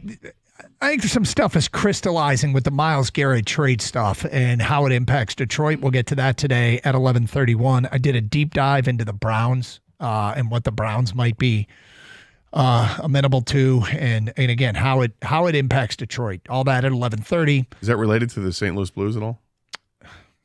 You know what? I'm just asking. It is not. The St. You did Louis a deep Blues dive into that. The St. Louis Blues and the Detroit Red Wings, the St. Louis Blues team that went from worst to first, and the Detroit Red Wings are an incredibly similar trajectory, and Gator doesn't care at all. And I did a lot of research and did a deep dive on that, found that after 34 games, when St. Louis bottomed out, Detroit had the exact same record. He doesn't care. The Red Wings right now have more wins since bottoming out than that St. Louis team did. Gator doesn't care. I'll give you something to care about. Give me something to care about. Because you want a reason to have a rooting interest in the Super Bowl with Philadelphia or Kansas City. You can't bring yourself to it because struggling both mightily, teams are yes. really hard to root for, and I get that. I've already said, if you're not rooting against Nick Sirianni, I don't know what you're doing. Mm-hmm. But beyond that, I'll give you another reason to root for Kansas City. And this is this is a little basketball corollary. Because, Pistons kind of had a rivalry with Pat Riley. Pat Riley coined the whole three-peat thing, right? Yeah. So he gets to make some money if Kansas City wins. Do you want the three-peat? You could be against Pat Riley. So a disdain for Pat Riley from 25, 30 years ago is what's going to drive my motivation into who I'm rooting for. I'm just trying to Super throw Bowl. something out there because I feel like you can explain it both ways. Either you want Kansas City to win so that Kansas City gets associated with a three-peat now and no longer Pat Riley, and you can shut up Pat Riley. Or you could say you want Philadelphia to win because you want to stop Pat Riley from making money from the three-peat thing. You can spin it either way for your benefit. Yeah, needle not moved, but... And you hate Sirianni, dude. I do hate Sirianni. But you don't hate Kansas City like that. I hate Patrick Mahomes. But you don't hate Patrick Mahomes. Yes, I do. You respect he's really good. Well, I respect Saquon Barkley's really good. Yeah, but Sirianni might be the trump card. I'm saying. That's the card Gator keeps playing over and over. That's He keeps going back. Yeah. He It's like keeps going James back. Franklin. Let's go to Matt in St. Clair Shores. You're on 97.1 A Ticket. Hi, Matt. Hey, boys. Happy Wednesday. Happy Wednesday to you. Hey, Gator, hate to burst your bubble, but I think Pat Riley sold that trademark to some lawyer who donates the money to kids' charities when it's used. So that might not work out. In fact, it'll have the opposite effect if that's true. The reason I'm voting for Philly is I pray to God that Taylor Swift's boyfriend loses on a tush push and that play gets banned. I'm sick of every other 4th and 1, 3rd and 1, just a massive pile of men doing nothing but bumping and grinding in the middle of the field. So hopefully it ruins the three-peat. Kansas City complains, and that play is just done from the NFL. If the net of the result of this Super Bowl is that the brotherly shove gets banned from the NFL, I could get behind that. But I think you're right. I feel as though Kansas City would have to lose on that play, and then they'd go protect the precious Chiefs and ban the play. You might be onto something. All right, boys, enjoy your ham. Myles Garrett over everything. Thanks, Matt. We'll get to the Myles Garrett thing today at 11:30. That could be a reason. Get rid of that. Here we go. Feedback coming in from Cooper. Doug, I get it. Philly fans are the worst, but I just can't take it if Kansas City / Kelsey wins 3 Super Bowls in a row. If you block the Philly fans out of the equation, this is a no-brainer, but I agree it's tough. Pat at Work says, nightmare scenario, Chiefs win, Mahomes, Kelsey, co-MVP. Kelsey proposes to Taylor Swift on the field after the game. Do you really want that, Gator? I don't put that evil on us. I don't want Philadelphia to win. It's easier for me, I guess. The other stuff with Kansas City, I'll address it afterwards. But for on Sunday, I can't handle it. I do not want Philadelphia to win. I've seen a lot of people just saying, bet the game, Doug. Yeah, I get it. I'm that's what I could do. I wish both Kansas City and Philly could lose, but if one team has to win, I'm pulling for Kansas City all day long. Blank Philly. Those fans are scum of the earth. They throw beer on kids. Capital F Philly. It's from Kelly and Howe. I'm rooting for the Chiefs because growing up, my buddy was an obnoxious Patriots fan, so I want Brady to be dethroned as the GOAT. Mike in Colorado says, Doug, my man, I'd rather eat a giant bowl of kale than talk about or watch the Super Bowl. Next text, if you never talk about this Super Bowl, I wouldn't care. I don't have interest. Next text, good morning, Doug and Gator. Dan the therapist here. Doug, I feel your pain. I'm not going to root for the Chiefs, but I can't bring myself to root for the Eagles. And God knows the halftime show is going to be horrible. The only thing I look forward to, if we can, are the Super Bowl commercials. Doug, for someone who likes hip hop, I don't understand why he doesn't like Kendrick. I'm 43. He's definitely top 10 all time. I got to tell you, Kendrick Lamar just doesn't hit with me. And I've tried. I've gone back to the well multiple times. It is a great comparison to say Kendrick Lamar is to hip hop what Guinness is to beer for me. I keep saying, all right, it's got to be me. There's going to be something. Let me try again. And it doesn't. I try to be open-minded. It doesn't. And then my kids talk to me about how great Kendrick Lamar is. You know what's funny, though? The inverse has started to happen. My little guy came up to me and said, Dad, all your music doesn't suck. And well, thank you. Thank you. And, I said, well, what do you like? And you know what he started playing? Under the Bridge by the Red Hot Chili Peppers. Okay. Solid tune. That's a stat of the day. I was like, all right. That's Going awesome. back, 33 years, whatever. Okay. I'm like, cool. 34, something like that. Good tune. You're good with that. I was I'd be fired happy up. about that. I was pretty happy. How did he stumble upon that, by the way? That's a great question. I'll have to ask him. I did text my kids a while ago because, the artists that they listen to that I actually like, Post Malone, Lizzo, they. My daughter's now answered the question. Any of Dad's old music that you like? Her first response is fantastic. She's got an actual something. She's got an actual answer, and I guarantee you're gonna laugh. Is it something country? No. Oh, is it something rap? No. Wow. Is it Steely Dan? No, it's not Steely Dan. All right, I'd be so proud of one of my kids if they started singing the lyrics to Peg. But no, you are going to laugh. This goes way back. I would put it in the R&B category. Is this John Cicada? It is not John Cicada. We know how much you like John Cicada. John Cicada and I know John. We know each other. It is not Celine Dion. You ready? I am. I'm not going to turn this into a giant guessing game because we're going to talk Myles Garrett in a minute. New Edition. What song? My daughter. Yeah, I should ask her if there's a song in particular. New Edition is just good music. What song? All of them. Yeah. Yes. So many to choose from. I love New Edition. Yep. All right, Myles Garrett. I think Gator has no comments. By New Edition? Yeah. I think it's interesting.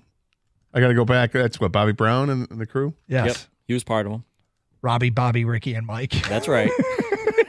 Yeah. I mean, look, it takes me back when I was, I guess, in high school, thinking of New Edition. Yeah.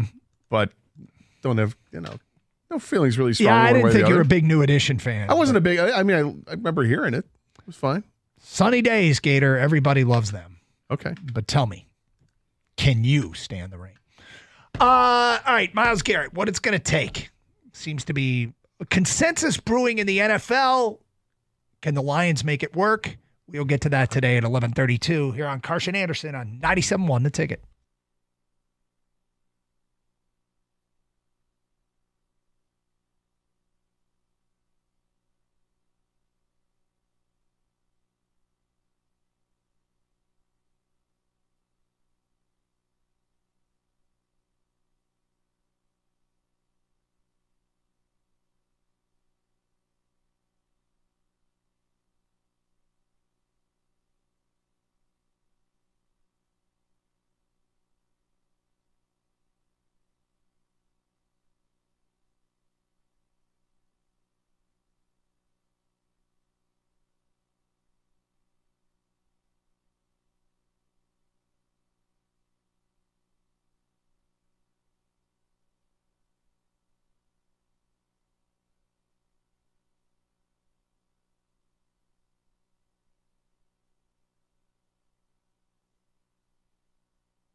Doug Carr, Scott Anderson, 97.1 The Ticket, some Red Wing talk to open up the show. They win again last night.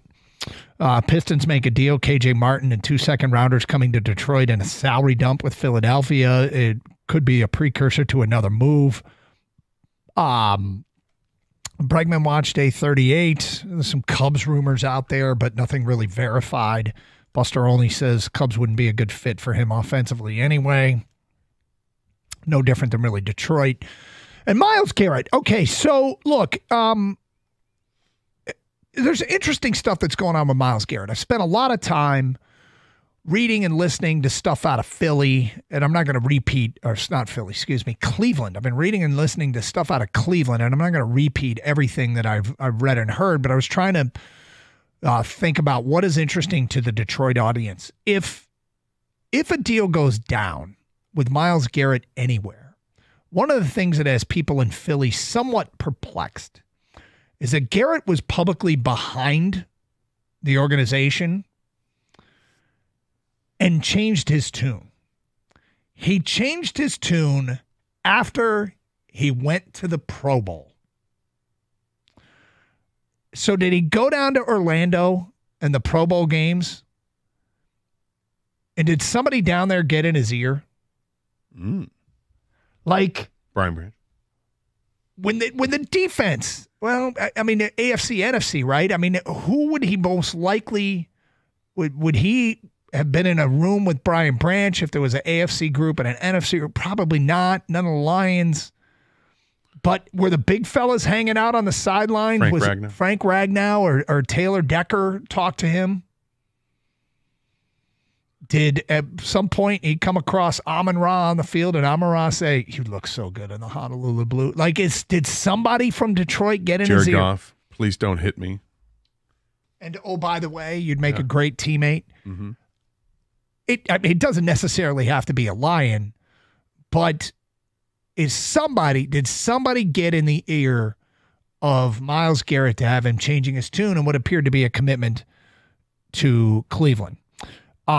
Additionally, in listening to national shows and podcasts and reading what I could, it feels as though a realistic asking price for Myles Garrett is crystallizing a bit.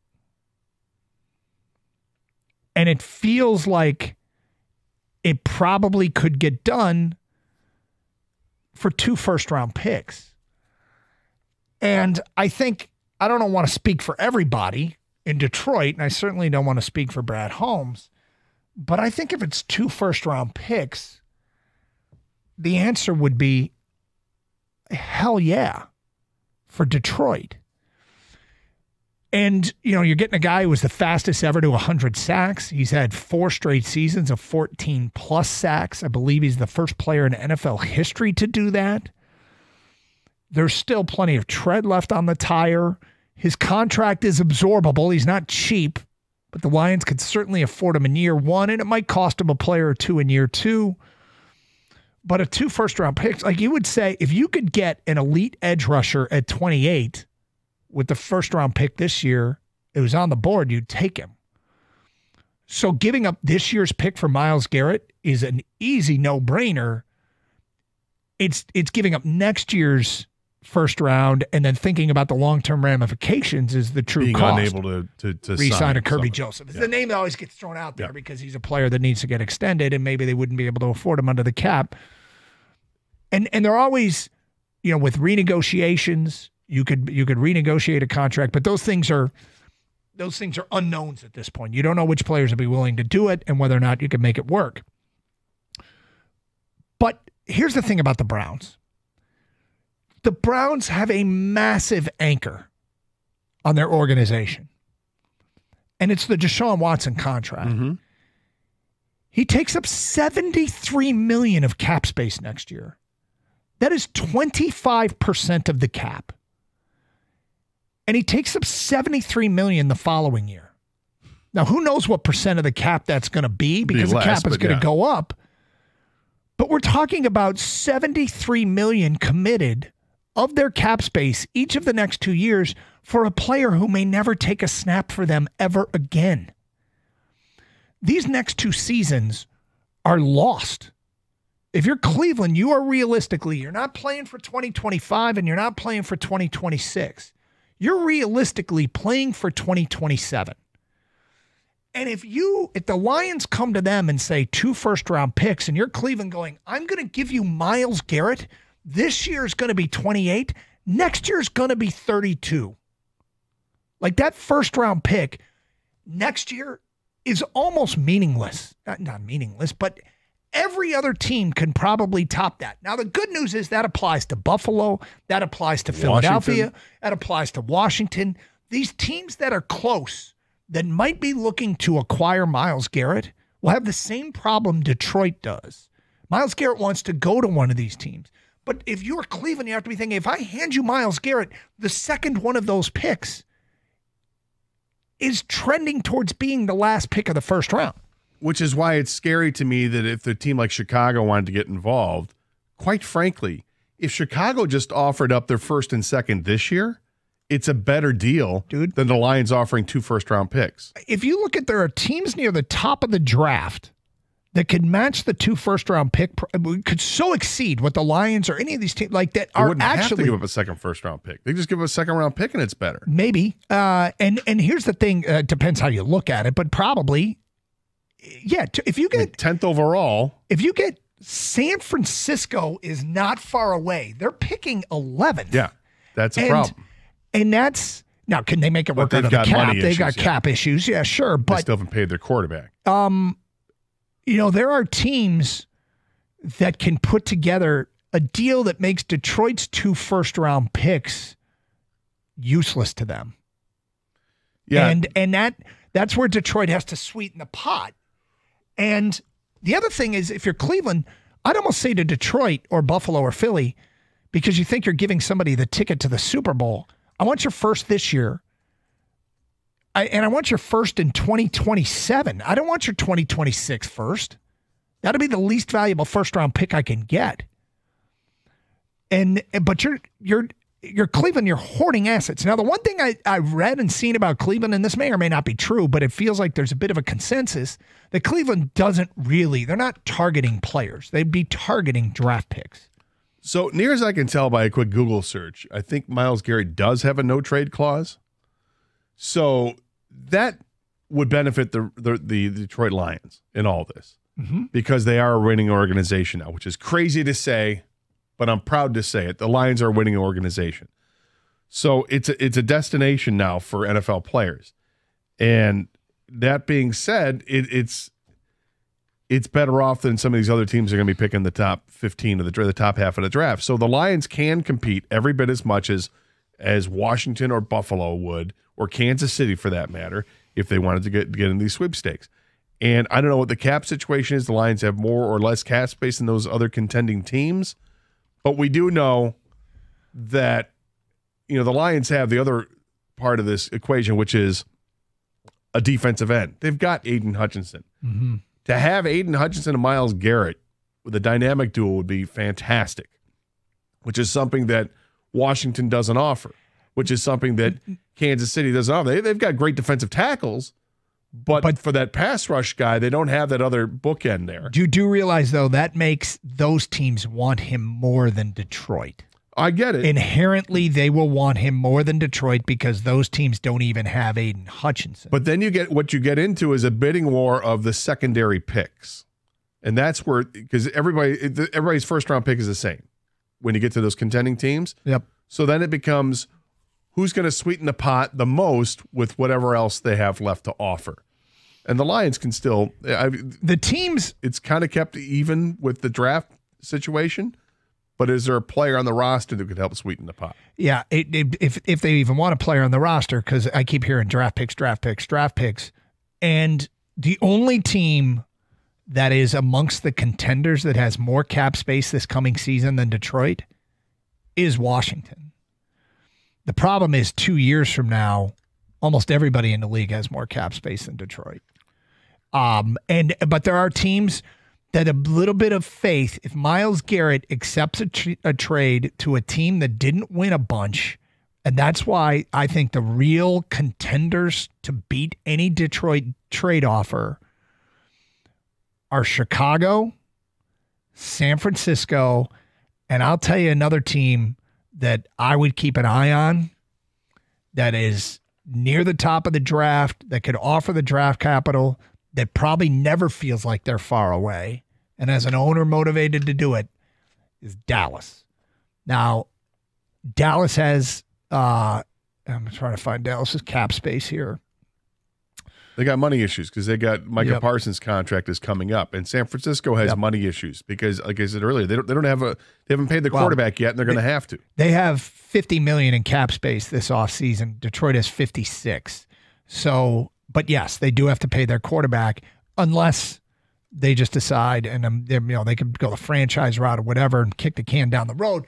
Anyway, it's really challenging for Detroit to pull this off because of where they are in the draft. And if they truly want 2 first-round picks, I don't think it's going to work out, personally. I'd pay the 2 first-rounders. I just don't think Cleveland, and you've talked your way through it too. You see how we're not in a great spot to give them 2 first-rounders.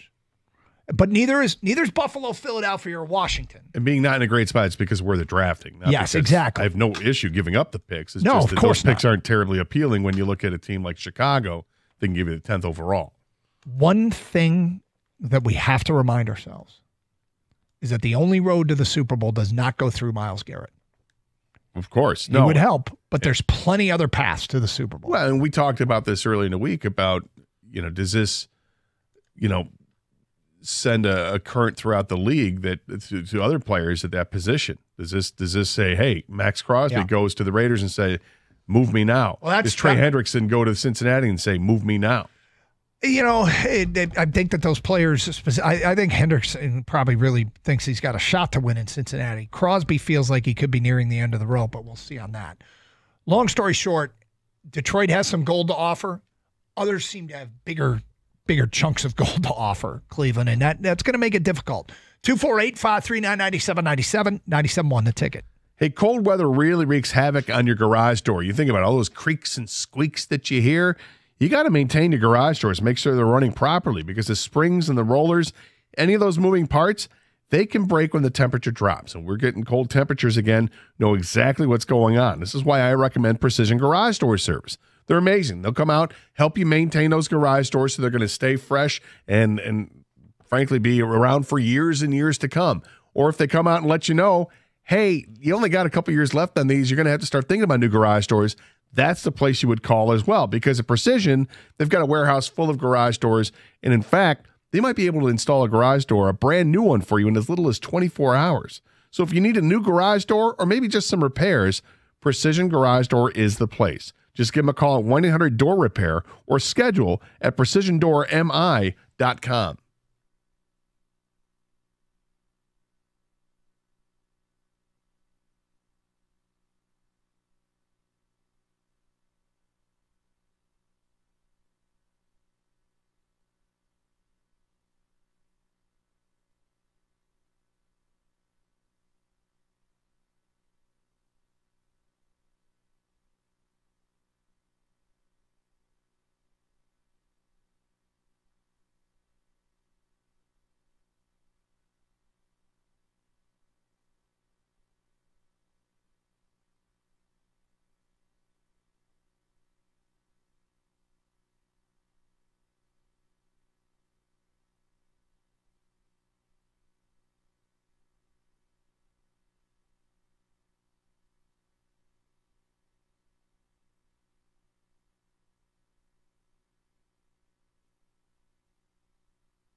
Doug Carr, Scott Anderson, 97.1 The Ticket. Open lines, 248-539-9797. Got a little Myles Garrett talk here. It feels like it's crystallizing a little bit that 2 first-round picks is where the Browns are what they're going to be interested in here. But the problem with Detroit is where they are picking, and there are going to be other teams with better picks that will probably get in on this Myles Garrett sweepstakes.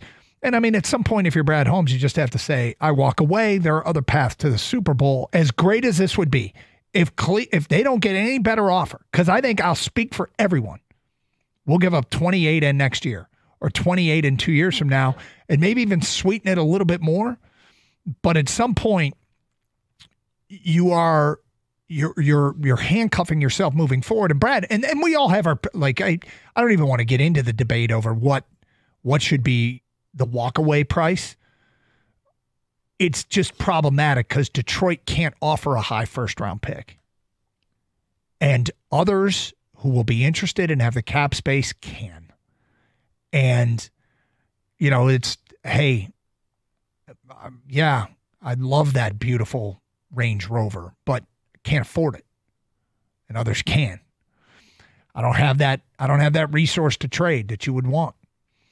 So look, I'm in, and I hope Detroit calls. In fact, I hope Myles Garrett basically gives the Browns a list. That's what we can hope, is that he gives the Browns a list and Detroit's on it. And some of these other teams, a Chicago, a San Francisco, a Dallas, I mean, those teams have cap issues, but some of those teams have cap issues, but none of those teams are on his list. 248-539-9797. Dan's in Howell, and he's on 97.1 The Ticket. Hi, Dan. Hey, guys. How are you today? Okay. Good. Hey, listen, I realize that the Lions aren't in a great position to get Myles Garrett, but it's my opinion that even if they were in a better position as far as draft picks, I don't think Brad Holmes would do it. In fact, I know he's not going to come to the Lions. I mean, I just think Brad Holmes is too conservative to a fault. And, you know, sometimes you just got to go for it, you know, and he's proven that he won't do that. And so how has he proven that? Opinion, how has he proven that he won't do that? In the past, we haven't seen anything that he's done. That, I mean, Zadarius Smith, yeah, you know, but in the past, I just think he's too conservative, and it's why I'm just asking for you to give an example. Like how? Where? Yeah, exactly. No, I'm asking you. How has he been too conservative? And I'm telling you, I don't have any examples because he hasn't acquired anybody that we could have really used at the trade deadline. I mean, Zadarius Smith was one, but I mean, he could have gone out and got somebody. You know, Max Crosby was injured or whatever, but so when you're looking at the long run, last week when he said there was about 5 edge rushers available and we got the best one that we could get. Really? You think he was the best one? No, that's what he said. That's what he said. I don't. Who do you think was available that was better? Yeah. Well, that's what I'm saying. I mean, like there was a lot of like, okay, let's look at the secondary. You know, he didn't get any. You know, he could have got somebody. He traded for Carlton Davis, a starter. I'm talking about during the season. Like why didn't we get Marshawn Lattimore? Why didn't we get Stephon Diggs? I mean, at the time, did we need them? By the trade deadline, they were healthy in the secondary. Yeah, I mean, well, what? I mean, if you're healthy, you're not trading for a position of strength at the deadline. Had Carlton Davis gotten hurt before the deadline, I think the focus would have been on finding a starting corner. But he was healthy. So you're not trading for Marshawn Lattimore at the trade deadline when you don't need him. We needed secondary help. We did. You were saying that at the trade deadline. Look, I'm just telling you, this team is built for I'm just saying, Dan, it sounds like it's good. revisionist with you if you're going to say that they needed secondary help because, 3 weeks before the end of the season, Carlton Davis breaks his jaw. I'm not talking about Carlton Davis. You were. You were. What happened to the other corner? I mean, there was times when, we had one corner we drafted from Missouri that didn't even play last season. So it's like, yeah. So now you're saying that because a rookie wasn't playing that you were shouting from the rooftops at the trade deadline they need to get a corner. Yep. I don't buy it. I'm sorry. I think that is an example of one of the most revisionist history calls we've ever taken. If you want to say you think he was conservative because, like, the previous year, you get to the trade deadline, Lions needed a pass rusher, and they didn't get one. The two pass rushers that were dealt were Sweat and Chase Young. Mm-hmm. And both of those guys got traded. And, in Sweat's case, it required a big financial commitment to require him that the Lions weren't going to make, which I would have supported them not making that financial commitment to him. Well, and then Chase Young, who didn't work out for the Niners. So I'm not terribly upset they didn't make the deal. I mean, I was disappointed. I wanted somebody, but in the end, it seemed like, well, it was the right move not to do something there. Montez Sweat might have helped them 2 years ago. But it took would a cost a price. 4-year, $100 million contract, $25 million of cap space dedicated towards Montez Sweat would have come with. And Montez Sweat last year had roughly the same production in terms of sacks in an entire season that Zadarius Smith had in Detroit for half a season. So Montez Sweat would have given you 5.5 sacks this past season for $25 million.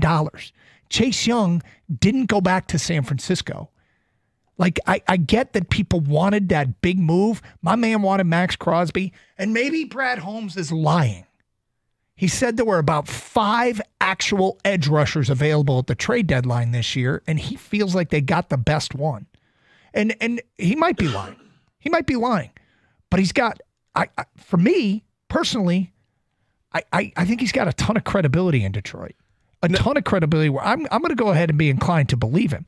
At the trade deadline, the starting secondary for the Detroit Lions, the last game before the trade deadline, was Carlton Davis, Terrion Arnold, Brian Branch, and Kirby Joseph.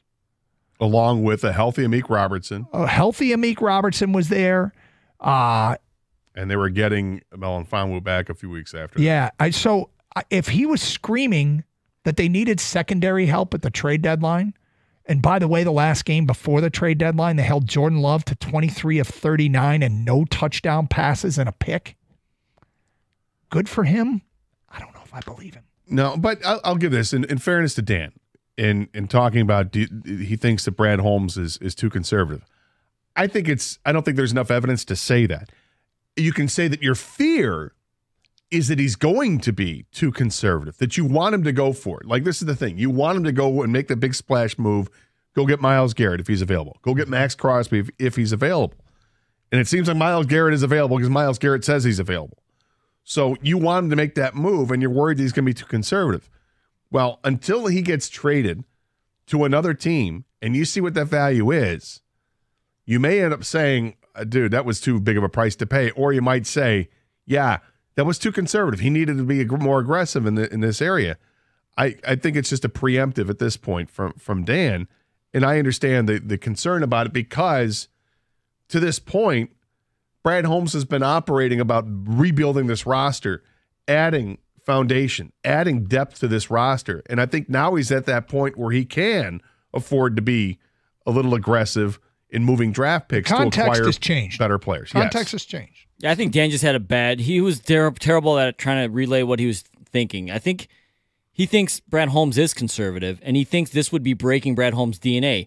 But there's a lot of questions there. Has he ever had the opportunity to do something aggressive?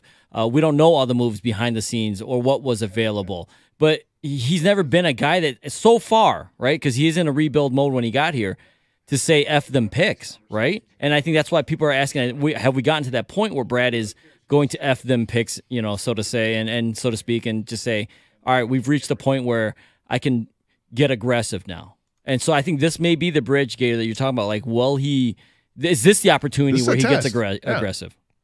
248-539-9797, 97.1 The Ticket.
Doug Harsh, Scott the Gator Anderson, 97 the ticket.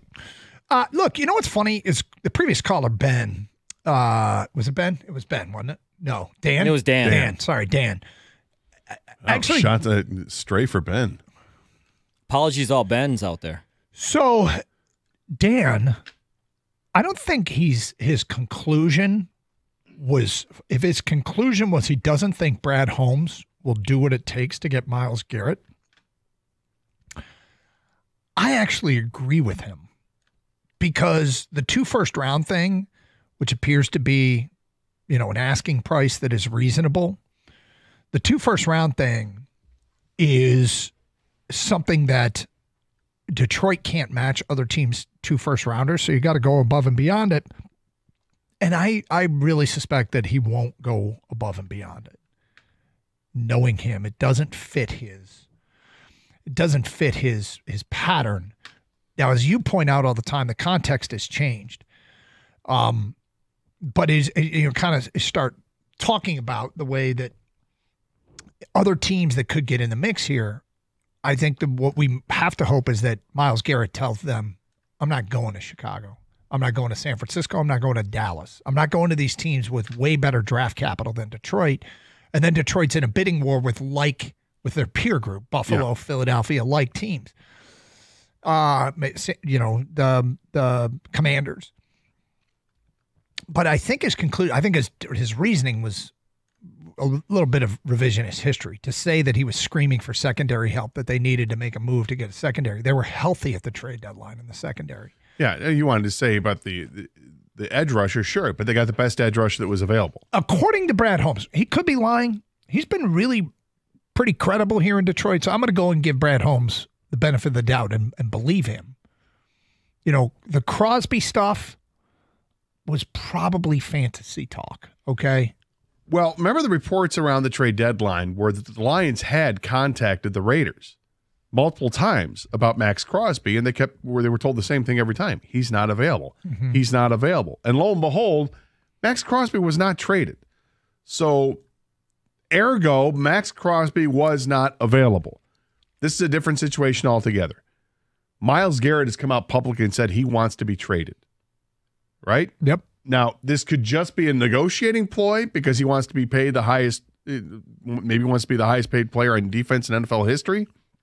And his contract is, coming close enough where he can get that. Or he legitimately wants out of there because he's had enough. He's played a bunch of years in Cleveland. They're going nowhere. They've got a horrific situation with the quarterback. Even if they thought that they could salvage what Deshaun Watson is as a quarterback, he's got another setback with his Achilles issue. And I actually feel bad for him with that because I want to see the guy have a redemption story of some kind. I don't. I just root for people to have a second chance and be better. But the fact that he's re-injured it again during his recovery, that doesn't bode well for them. So now they're screwed as an organization. He should want to get out of there if winning is something he values, and it seems like it is. And he's got the no trade clause. So, if he's real serious about this, he can, I guess, instruct his agent to go ahead and try to force something to happen with Cleveland and say, look, he really wants out. Here's where he wants to go. Because I imagine Detroit is a destination at this point. It is, and it'd be great to take advantage of that. And if they could get him for 2 first-rounders, I think speaking for everybody, they would do that. And I think they should do that, and I think Brad Holmes would. The problem is many other suitors will have better first-rounders, and you have to up the ante. And how much do you have to up the ante? You might not be able to top a team that's got a top 10 pick and is willing to give up their, a first-rounder next year because – people, if you have a top 10 pick, people think, okay, chances are I'm not handing them the 32nd pick. I'm not getting the 32nd pick back in return. You give them to Detroit, you feel like we might be handing them the player that gives us the 32nd pick back. Let's get back to your phone calls. Jeff in Ohio. Hi, Jeff. Hey, guys. How's it going today? Good, thank you. Listen, on the Myles Garrett thing, it's an easy way to get him. And first of all, if he gets to select a team that he doesn't want to go to, I think Detroit would be on his top list. One reason would be because they're indoors, so he doesn't have to deal with weather. That helps. Second thing is, as far as the Lions are concerned, we have the strongest offense in the NFL. Potent. So what we could do is simple. Give them the first 2 rounds this year, next year, and part with Jameson Williams. We can afford to lose Williams if we got Myles Garrett on defense. What if Chicago comes back and goes two firsts and Roma Dunze? Yeah, but they play outdoors. Detroit doesn't. So you think that's a deciding factor, Jeff, is the playing outdoors? Sure. I would rather play indoors. Okay, well, there's other. How about this? Because there's evidence that would show that playing indoors increases your risk of injury. I still think he'd rather be indoors than play outdoors. No idea. No idea if he does or doesn't. I just feel that most players don't want to deal with the element. Why do you say that? You say it with such assuredness. Because I think it's a fact that most players would prefer not to play in rain, wind, snow, all that crap. I think they would rather play where you got a nice climate, whether it's indoors or in Florida or someplace else. Okay, so now you're extending it to Florida teams, and I imagine to California teams. No, because they got better weather. I know, I understand that. I'm just saying it's more than just indoors. I don't know. I don't know if players would rather play indoors or not. I think that there's certainly something to be said for playing indoors if you're an offensive player. If you're a defensive end, do you think it matters where the hell you play? Dude, I love my man's commitment to the theory. He was committed. Because when we brought up like a team that could trump Detroit's offer,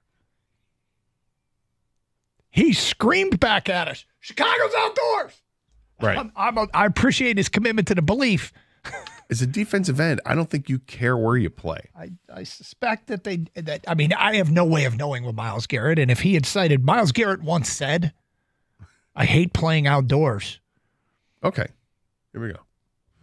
I mean, he's got 100 sacks playing out as a team that plays outdoors. He's had great success with a team playing outdoors. But anyway, 248-539-9797. Phone calls, feedback. Carson Anderson, 97-1 the ticket. And we are getting ticket texts on this, of course. The Browns made the playoffs 2 years ago with Joe Flacco. If I'm the Browns, I don't trade him because if they get any kind of average quarterback play, they're a playoff team.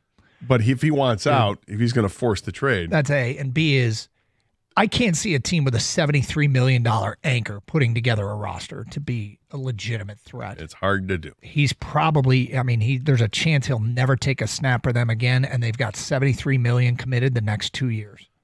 They got DTR is their quarterback right now. Nope. And, do they feel like they need to draft? They have the second overall pick. Are they going to draft the quarterback, or are they going to, if they trade Myles Garrett, are they going to draft Myles Garrett's replacement on defense and Abdul Carter? Or go with Travis Hunter? Myles Garrett had a change of heart right after Zadarius Smith left Cleveland and came here. It's a no-brainer, guys. To keep Smith and Garrett is easy keep Smith and Garrett is easy to get. That's from Mike in Detroit.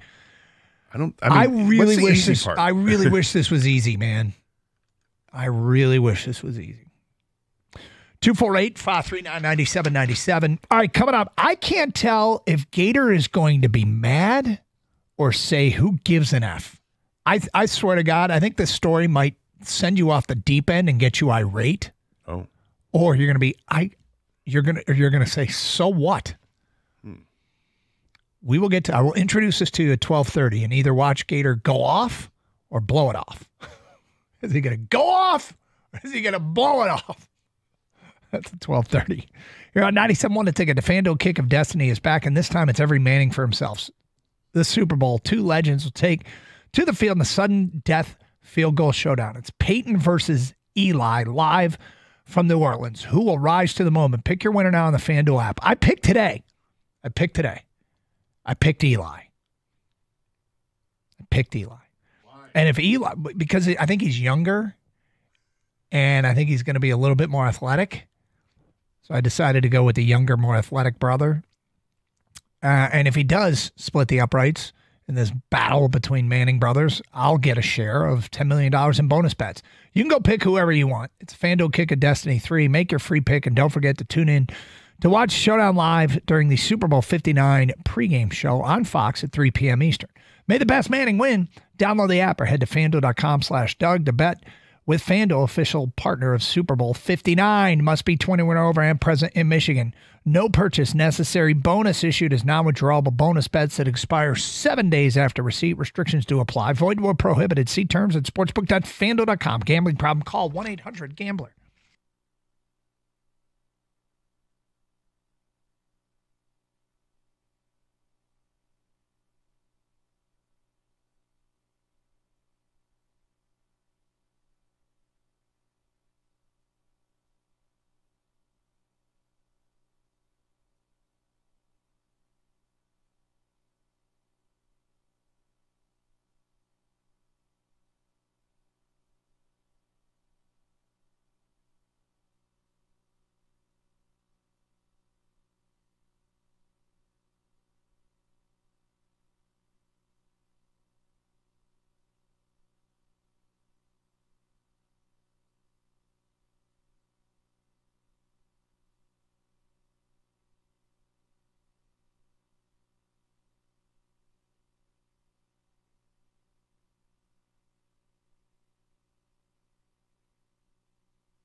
So there's a lot of trade proposals flying in. And I'm realizing that our issue is that our first round picks just don't carry weight. Our biggest chance to get Myles Garrett is if Myles Garrett gives the Browns a list of teams that doesn't include anybody inside the top 20 of the draft.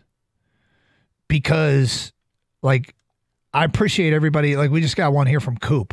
What about a first or third Hooker and Laporta? Would you do that? I would hate to lose Laporta, but what do you think? I think if Chicago came back and said, okay, we'll give you our first and third and Cole Kmet, they'd take that 10 times out of 10 because of where Chicago's first and third fit.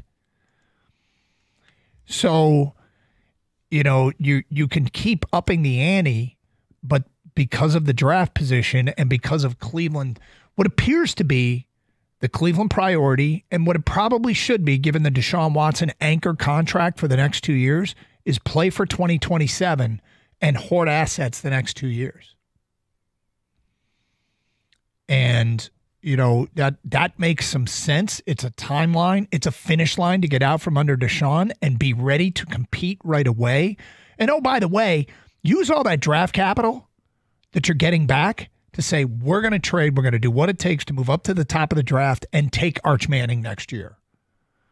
Or if Arch Manning stays for 2 years, you accrue even more draft capital and you can really have the war chest of draft picks to move up to number 1 to get Arch Manning. Or Dylan Raiola or DJ Lagway or whoever becomes the top pick in the 2027 draft. And now you've got a team built and a rookie contract quarterback. Like, if I'm rebuilding the Browns, I'm actually kind of excited to have 2 years where it's just not realistic to compete, hoard assets, and be ready to pounce in 2027. I've been there so many times with the Lions, I feel like I'm familiar with how to start a rebuild. True. And in the meantime, it gives them some time to see if DTR is a professional quarterback or not. Yeah. But I'm not about rebuilding Cleveland.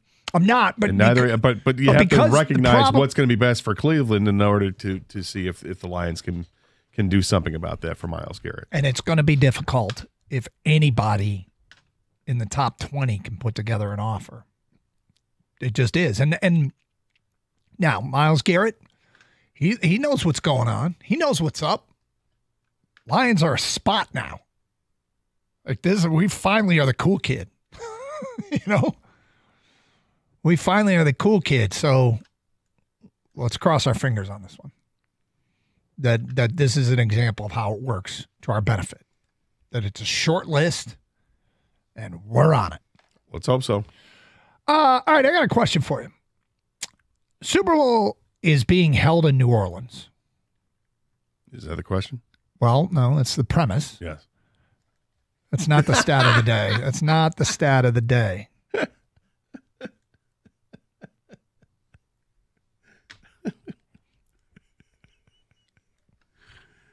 I mean, the zero love that came my direction, the zero respect, the zero interest. I don't. Red Wings to St. Louis Blues comparison to start the show. Yeah. From worst to first. Yep. Yeah. That the Blues bottomed out on track. At 15, 18, and 4 after whatever that is, 15, 18, and 4, 37 games. And after 37 games this year, the Red Wings were 15, 18, and 4. The fact that after being 15 and 18 and 4, the Blues got to 20, 27, 22 and 5, and the Red Wings are now 28, 21 and 5, which means we're actually trending better than that Blues team was. Gator found this completely irrelevant. Was so unimpressed. It was quite frankly heartbreaking, and in some ways, if I had any pride, we might have some issues. But I've lost all my pride years ago. Not even one pride. Not even one pride. I don't even have one pride. All right, so Super Bowl's in New Orleans. The trip that we made to New Orleans, was that the only time you've been to New Orleans? Yes. Okay. Do you think that New Orleans is overrated, underrated, or properly rated? Well, I'm not sure if it's fair with my evaluation because we went there during a special time to go during a Super Bowl. It'd be like if you went to New Orleans during Mardi Gras. Wasn't it the same time? I think it was around the same time, yeah. Are you getting a different view of what New Orleans is versus if you went there in April or went there in October or something like that? Am I really seeing what New Orleans is, or am I just seeing what a week-long party is like? Mm-hmm. And for us, it wasn't week-long. We were there for just a few days. But so do I think it was overrated or underrated? I think it was properly rated. Okay. It was about what I expected. The streets were packed with people. Yep. Every place we went to was packed with people. We were there more of a corporate junket, if you will, and had dinners and stuff like that were set up ahead of time, and that was all really well done. Really well. Lori and the crew did a great job of organizing those things back then. Yep. And it was great. We had time to do stuff what we wanted to during the day. Did a lot of walking out there. And it was fine. I don't think it was overrated. I don't think it was underrated. I think it was. You think it was properly rated? Yeah. So was it like almost exactly what you thought it would be? You know what I mean? To be properly rated? Like, hey, I kind of expected this, and this is what it had. It kind of was, yeah. Okay. Cleaner or dirtier than you thought? A little dirtier than I thought. But I mean, but not to the point where it's like, oh my God, never again. I don't know if I'll ever go back to New Orleans. If I were, would it be just in the capacity like for a Super Bowl thing, or would I ever go there because, hey, somebody, let's go to New Orleans for the weekend? Oh, okay. I don't know if it's a destination for me. But it was fine to go there. I'm glad I went there. I'm glad I got to experience it. It's not like I don't have a bucket list and it wouldn't be part of it, but it was fine. I've been there twice. Been there for a Sugar Bowl and I've been there for a Super Bowl, which means I was there on New Year's Eve and I was there during Super Bowl week. So probably pretty good weeks to be in New Orleans. It has an old world feel to it. It has a stepping back in time feel to it.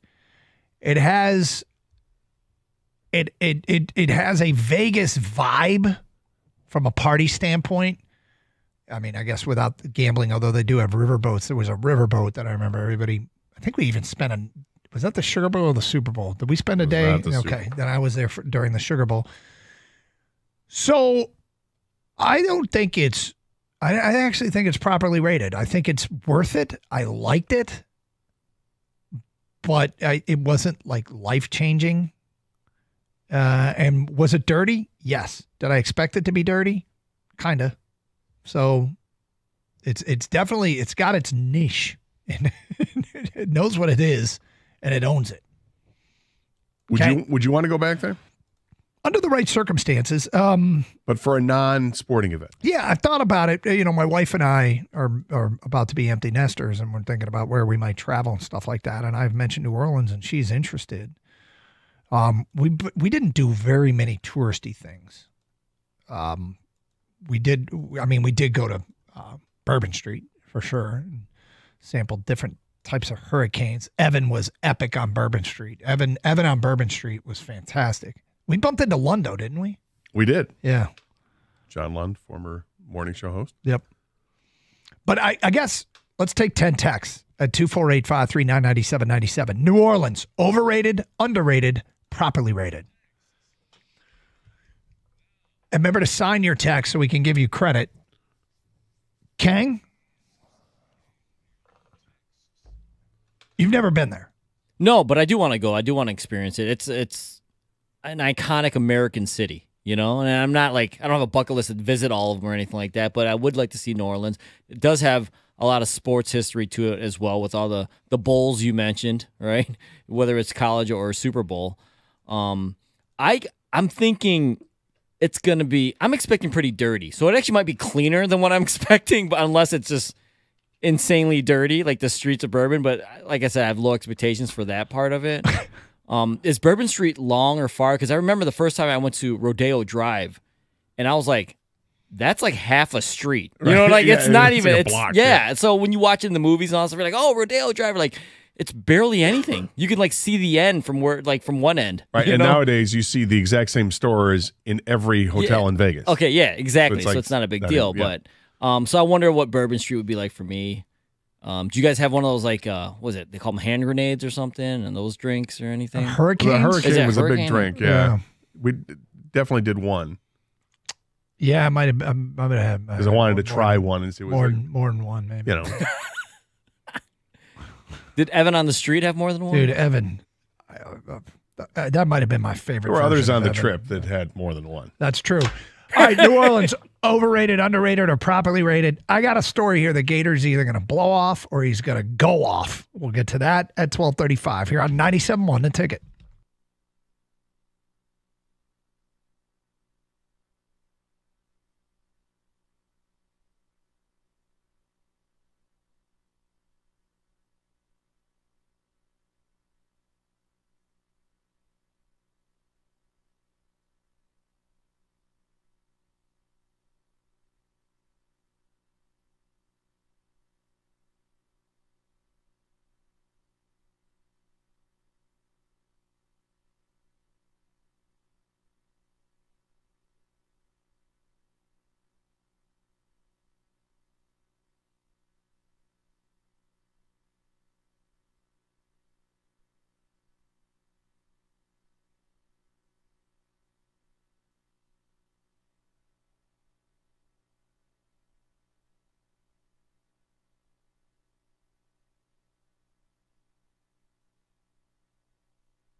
All right, feedback coming in. New Orleans, overrated, underrated, or properly rated? It is. It's the host site of the Super Bowl. Brian writes in, it's underrated. The architecture is beautiful, the live music is fun, and the food is amazing. From Rick in Ann Arbor, New Orleans is very properly rated. Lots of history, lots of fun. I recommend going to the World War II Museum. Don from Wayne, very overrated. Expected better food. Brandon and Shelby, it is overrated. They have so many people trying to hustle you, and the streets are gross. So the food aspect of it is certainly appealing to both myself and to Kang. Yeah, you have my attention.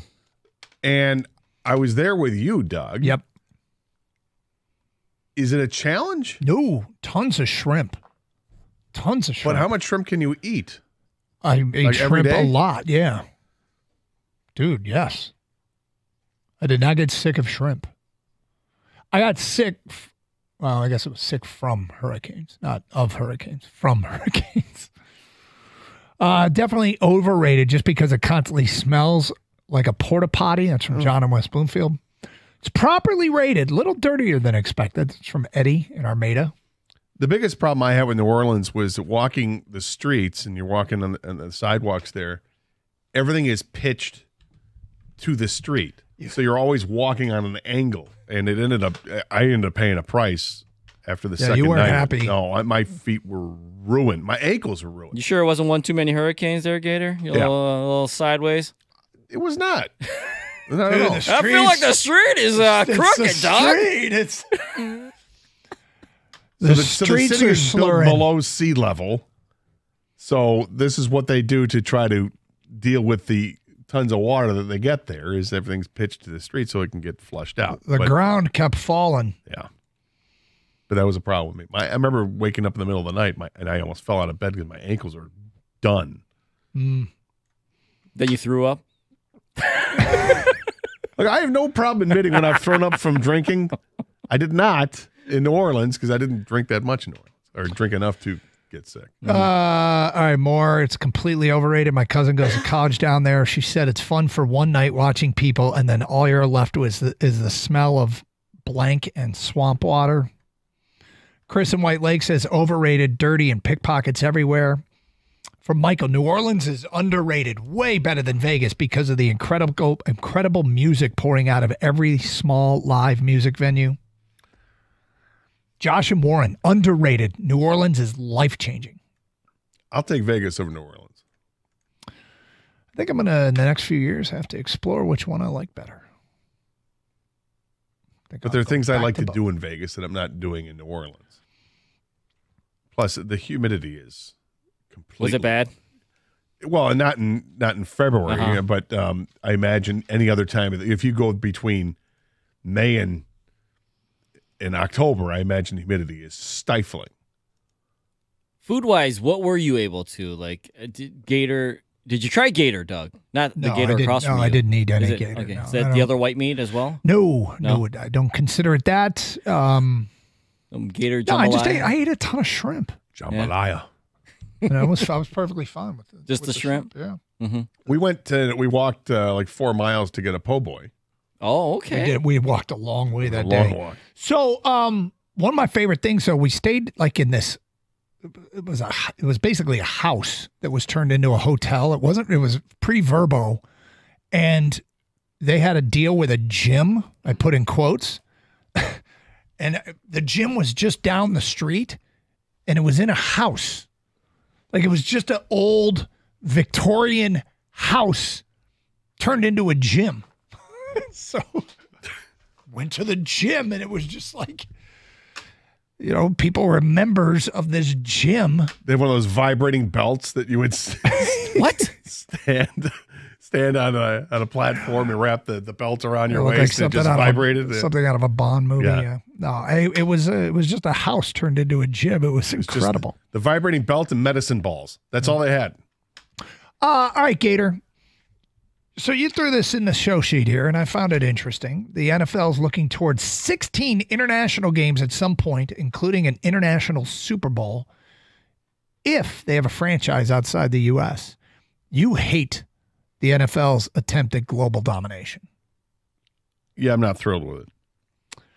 Front Office Sports is reporting today the English Premier League, okay, the top soccer league in England, there was some discussion of moving regular season English Premier League games to the continental United States.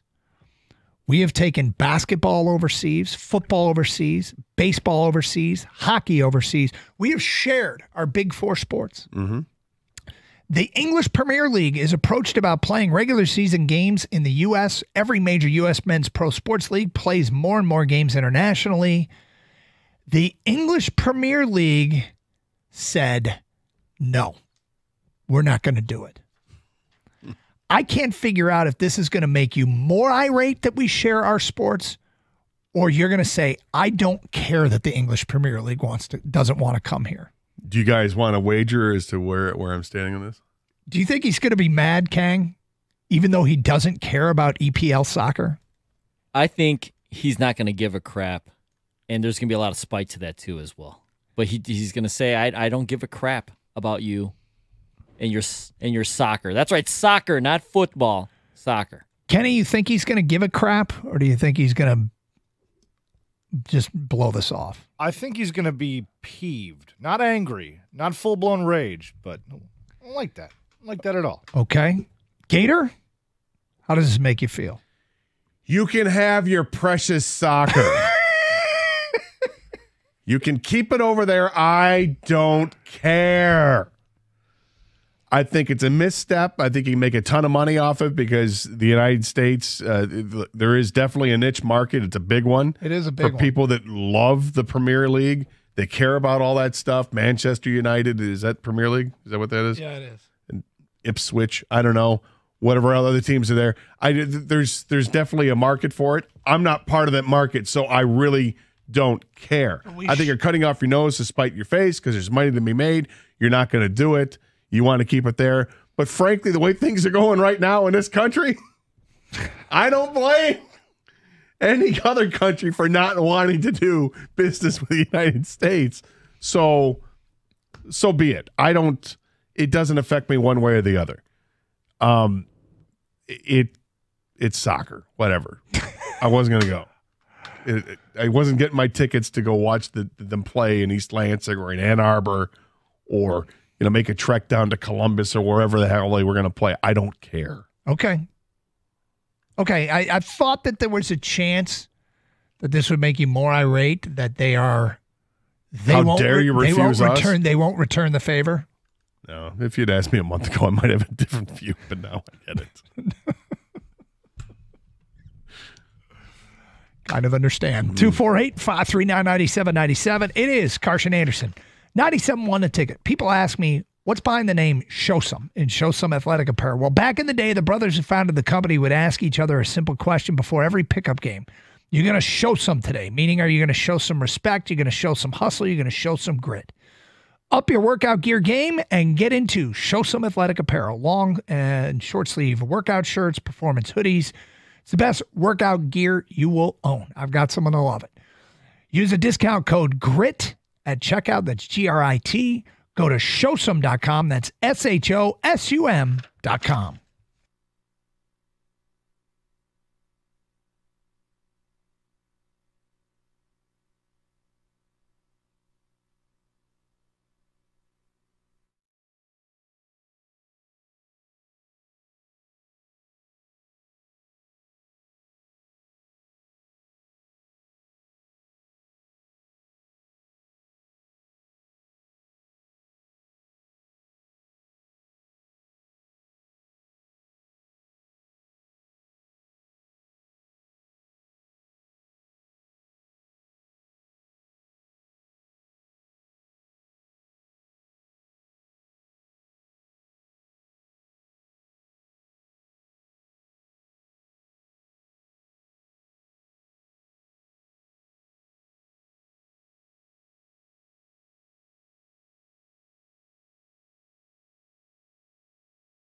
Doug Harsh, Scott Anderson, 97 a ticket. Tell you, Doug, I just saw this video on Twitter. Yeah. That Pitching WRX has posted. They've done a bunch of these videos of prospects pitching like indoors to the facility. They got a batter in the batter's box. Yeah. It says first day of live at bats. Here is Tigers' second-round draft pick, Owen Hall. We'll be posting many more lives in the coming days on Instagram. Dude. Kid throwing 98. He's throwing 98, and it is moving. It's not even spring training yet. Look at that. I mean, pitchers and catchers don't even report yet. Here's this kid, Owen Hall. Draft pick from last year in the second round. He's throwing 98. He could be a problem in years to come. Just getting a look at him now. You are getting an early start on the spring training hype. Well, I'm not concentrating on the Super Bowl, so. You can hear it. I mean, I've got the sound off, and I already know what it sounds like. It's got to be a heavy pitch. It just sounds different popping the mid, doesn't it? These guys are swinging and missing differently. Mm-hmm. Well, thank you for getting an early start on that. Yeah.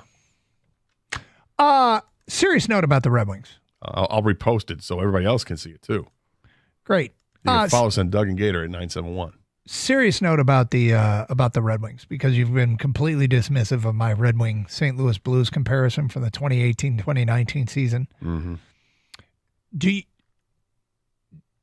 How hopeful are you for this team making the postseason and then being able to make a run? Well, I expect them to make the postseason. That was my expectation in the offseason. This is a playoff team. And then they started off so poorly, and I got pissed. Now that they've made the coaching change, it's been 20 games, and they've won 15 of those 20 games. That's impressive. So I like the style of hockey they're playing. Even watching last night, they look faster than they have. They're playing faster as a team. They're, in some respects, it's just throwing caution to the wind. They're getting to the corners. They're fishing the puck out of the corners. They're making plays, and they're doing it offensively and they're doing it defensively. Goaltending's been better, although last night maybe not as much, but they're able to get by, win in a shootout, and find ways to win games that you hope that you're supposed to win. You're supposed to beat the Kraken, but it's like any other sport. You don't know when's that day that the team's just not going to look good. They look good for 2.5 periods, and then not so much in the last 10 minutes of the game last night, but they were able to get past and win the game and get the 2 points necessary. I like where they're at, man. I feel like this is absolutely, it's a playoff team. I don't know how high they're going to ascend in the division, in the Atlantic Division, but they can absolutely overtake third place, and they've got an outside chance of taking second place in the division. Last time they made the playoffs, they were out in the first round, losing in 5 games to Tampa. The year before, first round, 7 games, lost to Tampa. Year before that, 5 games, lost to Boston. It has been since 2013 since the Red Wings advanced out of the first round. They've missed the playoffs 8 years in a row. It could be so much fun, because if this is who they're going to be the rest of the way, they become an issue in the East. And they become that team that their resume is really about what they've done the last couple of months of the season, last 3 months of the season, more than what they did over the whole season. And that could be very scary for a first-round opponent. This isn't looking like a team that's going to make that ceremonial trip to the playoffs. This looks like a team that can go to the playoffs and do something. And that there's completely different ways, right? I think the Pistons have been swept it's either the last 3 or last 4 playoff trips. They were no threat. This Red Wing team could be a threat. And it really is because of my belief in the way the goaltending's played. And then goaltending's a reflection of the way the team's playing in front of them, which is also appears to be a reflection on the way that they're being coached. Yeah, I think just in all aspects, they're better. And the other thing they get excited about, because the team is playing as well as they are, and hopefully they continue to win at a pretty good clip. I don't expect them to win 15 out of 20 games. Yep. Their next 20 games. But to win more than half of them, you're in the playoffs. So to keep doing that, what happens a month from now when the trade deadline comes on March 7th? What's Steve Yzerman going to do? Is he going to start? We talk about Brad Holmes. Is he going to F them picks and start trading those draft picks? When's Steve Yzerman going to make some big move to acquire a player to help push this team over the edge? And who is that player going to be? What happens, after the Swedish league is done and, Axelsson and Pellikka, is he somebody they want to take a look at, even though he's only 20 years old, but because he's played so well and he's an offensive-minded defenseman, does he get a look? And if he gets a look, does he have a chance to even latch on and make this team even better from that aspect? Now, he has to prove it that he's the guy, but like you've seen so far from him in a limited capacity of watching some international hockey, but they've got some things that can actually improve this team in the next 2 months, which I'm excited about. Well, historically, the Detroit team that was F them picks was the Red Wings. Now, in a pre-cap era, it just felt like every year they were shipping out first-round picks. 1999, the trade deadline was epic that year when they traded everything away. They didn't care. They went on Chris Chelios, Bill Ranford, Ulf Samuelsson, Wendell Clark. These are guys they all traded for. Mm-hmm. And it was fast and furious. It was fantastic. And in the end, they didn't win anything in 99. Ulf Samuelsson played like 4 games. Wendell Clark played like a handful of games. Bill Ranford was just a throw. At that point, they're not even using him. And Chris Chelios played for the next 28 years. But it was it yielded nothing then. But that was an era. You're right. That was an era where you couldn't wait for the NHL trade deadline to see what the Wings would do and what Colorado would do. Those are the two teams that are always kind of, going for the big name. I think their deadline is in a month. I think it's March 7th. Okay, so it's a month from, what is that, Friday? Yeah. And the Red Wings now have one of the top-rated systems in the NHL as far as their minor league prospects. Mm-hmm. I mean, do you need both Trey Augustine and Sebastian Cossa? Do you, does Nate Danielson fetch you a really good player in return? Do you need first-round picks? Yeah, I mean, you're talking about a chance for Yzerman to, in one fell swoop, be right back to being what we hope he was being, and that is the guy that the hero comes home and rebuilds a Stanley Cup winner. Well, and you think about, last week it was they kind of leaked out what the salary cap is expected to be over the next few years, the projections, and it improves by like $7 to $8 million each year over the next couple of years. That's important to note for a team that just signed Mo Seider and Lucas Raymond to long-term deals. So those are already locked up. And moving forward, they'll have money to spend or money to take on if it's a trade. So do you think if the Red Wings are back in the postseason, we'll get a tray of cupcakes with all the logos of the teams that made the postseason? Because that's what happened. It was NBC that sent us all that crap. So, yeah, that was years ago. And the game, I think it was NBC. Now there were the Disney properties, so I'm not sure that the same promotion company. But they sent us 16 cupcakes with the logos. Such a mistake. It was a fantastic bit. I was so happy we did it. Of all the logos of all the NHL teams were in the playoffs. And so the icing had the logo. Fondant or whatever it was. Yeah, had the logo of the team of 16 teams.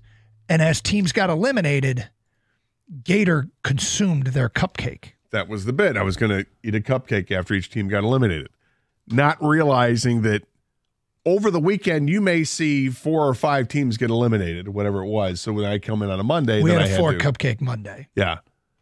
And, that was a risk me and Doug were willing to take. Yeah, you guys not. We stepped up. Yeah. So I was having trouble with that. I don't remember what year it was, but what I do know is that the Stanley Cup playoffs can last like 2 months. And so the last cupcake had aged a bit. We didn't exactly preserve those as well as we should have. And it took me too long to realize to get a better consistency from the cupcake would be to microwave it for just a little bit. Yeah. Uh-huh. It took me a while to figure that one out. So there were a couple of cupcakes that I threw down. There. Oh, that's not good. Nice job, Ramsey. You know what? If If Disney/ESPN doesn't step up, maybe there's a local bakery out there that can provide us with NHL logo cupcakes for Gator to consume throughout the postseason. Cookies work too. I like the cupcake. I like the cupcake idea a lot better than cookies. The cupcakes aren't going to keep.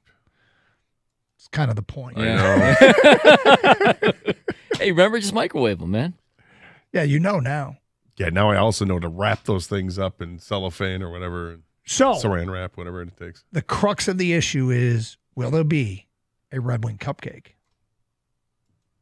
Absolutely. Yeah, I think there will be a Red Wing cupcake this year. And the question is, how long will that Red Wing cupcake survive? Do you remember I would go out like during commercial breaks and try to throw the thing down? Yep. And they were big cupcakes. They weren't like these little dainty things. These were big ass cupcakes. Yep. These were like the kind that you would get from a fancy cupcake store. I would go out during a commercial break and try to throw one down and then come back in afterwards. And after a few of them, like this is just, after doing it for a few days, it's like, all right, I don't really want to keep doing this, but I had to for the bit. You committed. Because I'm committed. Yep. I remember coming in and starting the next segment, and I'm still chewing like mad. Like I can't get this taste out. Yep. Oh, people want us to do the NBA version as well. If the Pistons make the playoffs, Let's go. Yeah, let's Hell go. yeah. I think Doug and I will step you up for that as well. I think it's. I'm willing to make the sacrifice Me too. of having. Look, I understand that it might make it for segments. I might have to carry a segment or two. I'm willing to make that sacrifice. You are? I'm I'm not against it. That means he's. But for I it. don't want the cupcake. Like we find like a glazed donut, a Krispy Kreme, or something like that. Gator. I'm negotiating. Every bunch of NFL or NHL players were asked a bunch of questions. Answer these anonymous questions. 111 players spoke on a variety of topics. Detroit ranked number one. The number one answer for one question. In the NHL? Yep. We will get to that today at 102. Plus your phone calls and feedback. It is Carson Anderson, 97.1.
Doug Carr, Scott Anderson, 97.1 The Ticket. Open lines, 248-539-9797. Open the show with some Red Wing talk, and we've circled back to it. A Detroit team that is starting to resemble a little bit that St. Louis team that went from worst to first and won the Stanley Cup. Stat of the day, if you missed it earlier, after 37 games, that team bottomed out, that St. Louis team, at 15-18-4. And this Red Wing record after 37 games, also 15-18-4. Stat of the day. In the meantime, The Athletic did a player poll and asked, 111 players responded. Like questions like, which coach would you most like to play for other than your own? John Cooper, 23.58%. Coach down there in Tampa. Which coach would you least like to play for? John Tortorella. Mike Babcock finished third, 7.69%. Tortorella had 38.46% of the vote. Torts, huh? Which NHL team has the best facilities for opposing teams? Number one, the Detroit Red Wings, 24.55. So you didn't let me guess what it was going to be. No, I didn't. Yeah. The thing about it is, believe it or not, that doesn't hurt with free agents. They like the building. Yeah. And especially younger free agents, they want to see a vibrant downtown. I was told this once by an agent. And that wasn't appealing in the Joe Louis days. One Detroit voter said, just because of the gym, it's pretty nice. I don't know if the room's the best, but the gym's the best for sure. Another one said, not a lot of away spots have decent gym setups, but the newer rinks have setups that are acceptable, for the lack of a better word. Some are just stuck in a hallway on the concrete, and it's not even a room. It's tougher to warm up in facilities like that. Detroit's gym comes to mind as a really good setup. You got everything you need right there. It's well laid out. So anyway, that's where Detroit got a little bit of love. Well, it's great facilities. We know this. Yep. Brand new arena. It'll be one that I'm sure newer arenas around the league, when they start building new ones, it'll be a model. 248-539-9797. Let's get back to your open line calls. We got a Doug in Royal Oak here on 97.1. Hello, Doug. Hey, guys. Just a topic to throw out there is that I don't remember in the last 40 years thinking about 4 coaches of our major sports that we're all probably very happy to have behind the bench or right now. I think that we've seen what coaching differences can be made with individual coaches, and I think the Tigers, the Red Wings, and Pistons right now, we know what Dan Campbell's done. I just thought that's an interesting topic. I think of all the major cities, we might just have the best rounded set of coaches going on. So this would take a lot of research to go back and find snapshots in time, and then try and, if we even were around then, that the teams were collectively either their most recent season in the playoffs, expected to be in the playoffs again, or currently in the playoffs, like both the Pistons and Red Wings are, and then talk about the popularity of the coaches. You might be right. Yeah. This would be in the conversation. It's like, they're really difference makers right now. It's very exciting from a fan standpoint of what these coaches, with the seemingly same talent that the previous coach had, of just getting more out of them, and with team concept, whatever it is. I'm very excited about the prospect of our 4 major coaches right now. Yeah, they all look very competent. I mean, the 4 GMs. The jury's still out on what Trajan Langdon is, but and probably Yzerman. Yeah, I mean, we're just starting to see the fruits of the labor of his draft picks. In a way, free agency could be better there for sure, but this team is in a place right now where they should be a playoff team. But I really like the structure in the front offices of the 4 major sports. Yeah. Well, thanks a lot for talking about this, because it's a pretty exciting time for fans, I think. Appreciate the phone call, 248-539-9797. And you could throw in Dusty May and Tom Izzo, too, as 2 really good coaches right now, just to throw in the coaching circle there. And we are – I never really took a step back like he did and said, wow, we got some good coaches here right now. He's right. He's right. Anthony's in Wixom.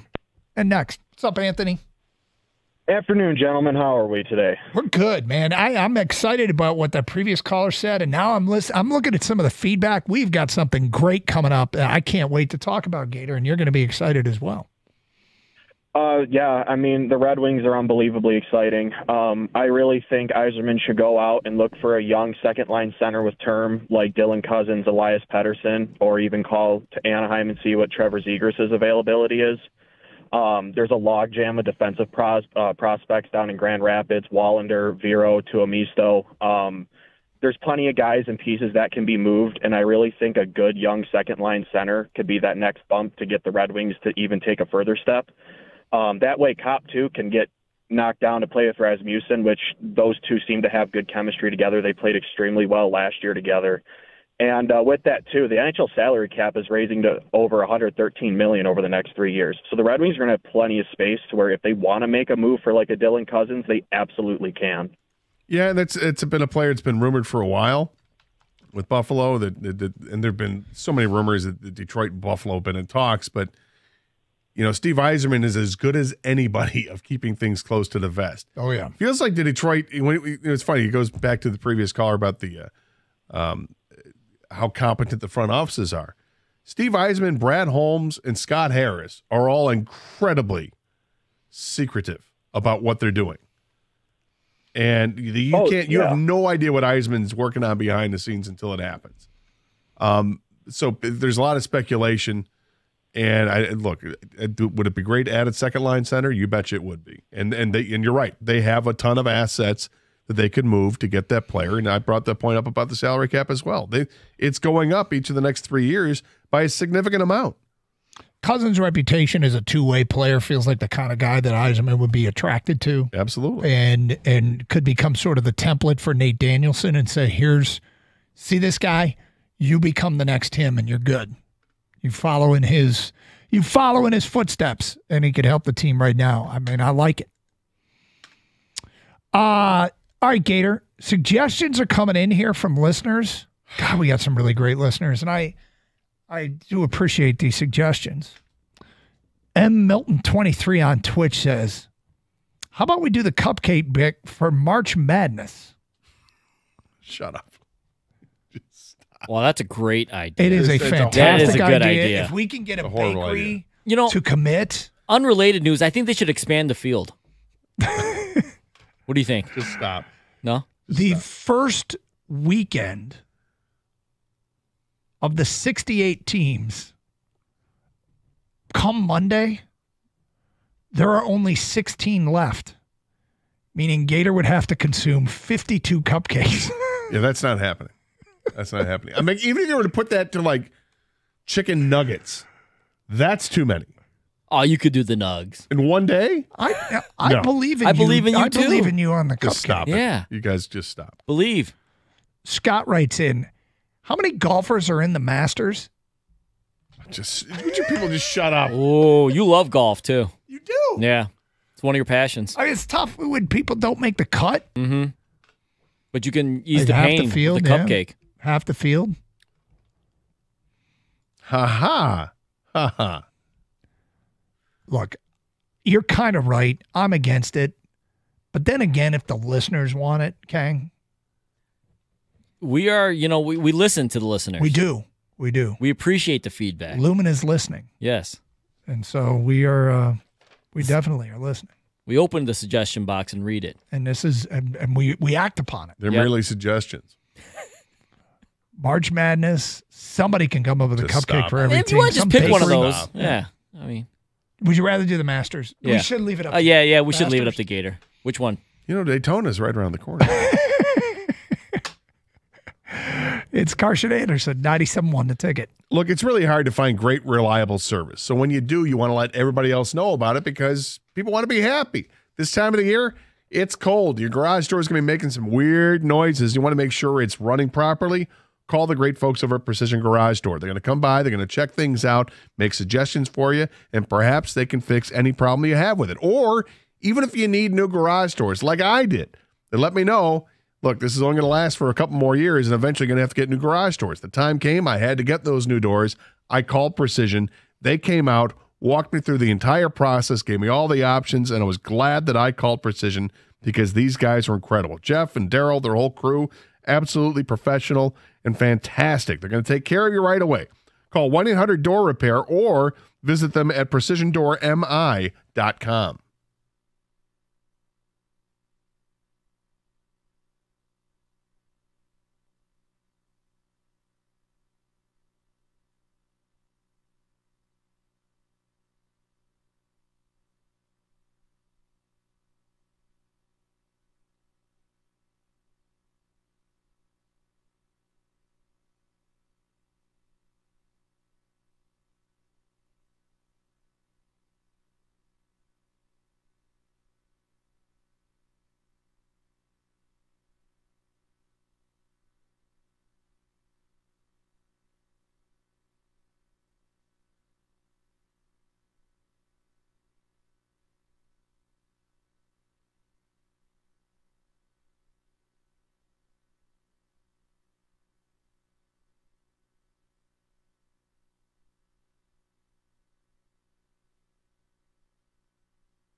Doug Carr, Scott Anderson, 97.1 The Ticket. Open lines, 248-539-9797. Been busy day today. We had a minor Detroit Piston trade, getting KJ Martin from Philly and a salary dump that might be a precursor to another move. Injured a bit this year. Can shoot it a little, but doesn't feel like he's part of any kind of future. But they also got 2 second-round picks in the trade. You've got nothing new on the Alex Bregman front other than what appears to be fan and blogger-fueled rumors about Chicago. You've got Myles Garrett, some crystallization of what it might take to get it done, 2 first-round picks. And you kind of get to the point where you're realizing almost everything Detroit can do, if a team with a top 20 pick wants to do it, they can trump Detroit. because they cannot mimic. Every time you throw in a player, that team can throw in a player. You cannot mimic a top 10 pick if Chicago gets involved, top 11 pick if San Francisco gets involved or Dallas gets involved. Some of these teams have cap problems, but like even San Francisco's cap problems are more next year with a Purdy contract kicking in. But that's when Detroit's cap problems will be with getting Garrett. So it's really difficult. And, at some point you walk away, and we have to remind ourselves, hey, the only path to the Super Bowl isn't through Myles Garrett. Detroit cannot offer a top 10 pick. Bears can offer a top 10 pick. They can offer a top 10 pick and a pick the following year. If you are Cleveland, you don't want to give the teams at the bottom of the draft Myles Garrett. Because if you give him to Detroit, you give him to Buffalo, you give him to Philly, you give him to Washington, that second pick you're thinking is going to be 32nd. The question is, with Garrett, who wants to play for a contender, who are the teams that aren't that far off but have top 20 picks? Cincinnati, maybe Arizona, Miami, Dallas, San Francisco, Chicago. Those teams can offer something Detroit can never offer, and that's a higher draft pick. And you say, Detroit throw in, like the one guy said, throw in Laporta. Chicago could throw in Cole Kmet. Look, and not all those teams make sense. No, yeah, right. Because of being in division or whatever, or in conference, maybe they want to do. But the other thing is, where does Myles Garrett want to play? Because if he's got the no trade clause, that's our best chance. Is that Myles Garrett says, "Here's my field of teams," and it doesn't include any kind of leap of faith that I think the Bears are going to be competing for Super Bowls. I think San Francisco is going to get right back there. Whomever those teams are that can hire, that can give better draft capital. You hope that Myles Garrett limits his list to teams that are more obvious Super Bowl contenders. And it'd be great to take advantage of it because for once, Detroit's the cool kid. And it'd be great if they could take advantage of that status. You put something in your show sheet I have a question about. Okay. You put, and this is in regards to the Luka trade, would you ask for a refund on season tickets if the star player were traded? Because apparently Dallas has reached out to to the fans there and offered. This is according to fans, that fans have been approached by the Mavs and they say that they've been offered refund on season tickets. They understand how devastated that they are. Now, if that's true, if that story is true, it's really interesting that they would do that. So that's why I asked the question. Like, if you were so distraught that the Pistons traded away Cade Cunningham and kind of sunk the organization, set them back for years, you'd be livid, be pissed about it, right? Mm-hmm. Would you have, I don't know if you'd have legal recourse to do it because it's part of the gamble you take as a season ticket holder. For better or for worse, you bought those tickets. But if this report is true, that Dallas has offered money to season ticket holders of the Mavs that want out, would you get out? So Front Office Sports has confirmed this. The Mavericks have offered refunds for remaining home games this season to fans who have canceled their season ticket plans. It's valued at around $2,000. The Mavs, contacted by Front Office Sports and postings on social media, said they were receiving refunds for canceling their season tickets. Mavs fans, have been receiving refunds for canceling their season tickets. It's one hell of an offer by the Mavs. I got to hand it to them. I mean, how much? Think about what kind of damage control you're doing if you're a business like the Mavs and you're willing to give back money. Like, the businesses don't do that, right? Nope. That's how much damage control they're trying to do right now with their fan base.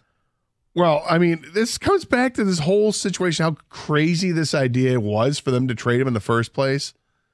Like, did the GM just go rogue? Did he? Well, no, because you still have to get owner approval. Well, do you? Yeah. Or does the ownership, because it's a group of owners, do they simply say, well, no, this is your role. You run the team. So did he need approval to trade him?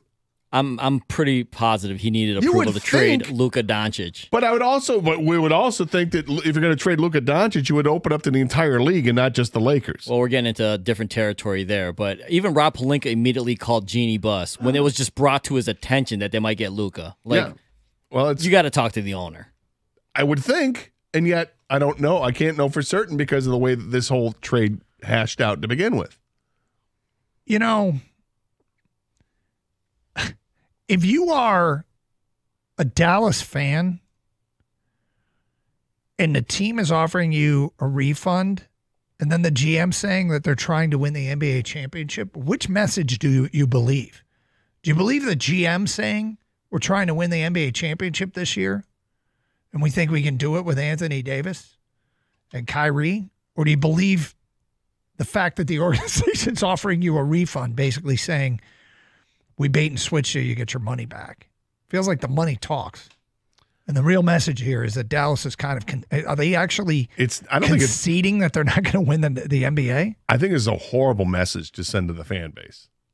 Because yes, I think that the feeling is that they're conveying to you, we get it, we're done. Here's your money back. Sorry, we're sorry we did that, but I mean, long term, hopefully this thing works out. I mean, how on earth are you giving money back? That's what I'm saying. I can't believe that this is that bad down there. There's like rallies and things about, you know. So if you're I guess my point all around this thing is if you're willing as an ownership group to give money back to the people that want out, then you're admitting this is a horrific trade. That's what it feels like. They're admitting they know they're hurt. The fan base is hurt. Give them extra money at the concessions, you know? Are you going to give them your season tickets back? No, that's what I'm saying. This is unprecedented. This is like unreal. It's like crazy. Stupid. Everything Dallas is doing feels like unprecedented right now. Just crazy dumb. I watched the presser back, you know, or I watched the Luka presser yesterday, and then I watched the Nico Harrison presser with Jason Kidd. I would almost respect them more if they just stood on their business and said, you know what? I know this is a shock to everyone. We are a better team because of this trade. I made this trade, yes, because I think we can win a championship this year and next year with Anthony Davis. Like, just own it. Like, and tell your fan base, I know you're hurt. I understand all that. We will prove you wrong, and this was the right move. Instead of this, it felt like a funeral. Jason Kidd barely said anything. Now they're giving money back to season ticket holders. It's like, we reference it a lot, but you go to the movie Moneyball, right? There was, at least the movie portrays such disharmony between the GM, Billy Beane, and Art Howe, the manager, right? That they weren't including Art Howe in any of the discussion. When they started trading players away, they didn't consult Art at all, at least in the movie. That's the way it's conveyed. This kind of feels like the same thing when you get those scenes with Brad Pitt and Jonah Hill, and they're discussing whether or not they should make a trade, and Jonah Hill is going to caution them, you can't do that. You can't, because we're not going to have, you know, this, and this. And he's like, all right, project. Are we going to be better or worse the rest of the season with it? And then Jonah Hill's like, I project we'll be better by a couple games. Because then what are we doing here? This is why we make the move. So to Kang's point, that's exactly what they should have done in front of the public, is to say, look, we know this is tough, but we also recognize as we're changing the direction of this team by moving away from Luka, we think we're a lot better. We're going to be more competitive. Defensively, we're going to shut teams down more than we were able to. And we're not losing a ton offensively because, hey, look, Anthony Davis is having a heck of a season. All right, the NFL officials have released a statement. The Referees Association executive directors released a statement regarding the conspiracy theory that the league favors the Chiefs. We'll get to that statement at 1:31 here on Carson Anderson and your open line calls mixed in. 97.1 The Ticket.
Doug Carr, Scott Anderson, 97 a ticket. I don't know if there's going to be a more heartwarming story that maybe this will help me make a decision of who I'm going to root for in the Super Bowl. But this story out of Philadelphia is unbelievable. We'll get to it in a minute.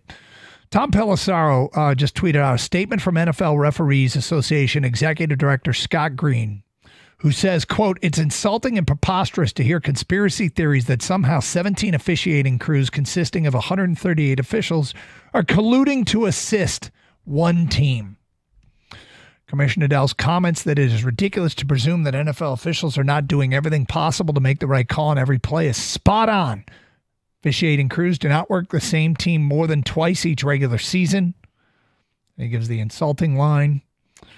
There are many things that fans can worry about over a 17-game season, such as coaching decisions, player injuries, the weather, and yes, even close calls on incredible plays made by incredible athletes.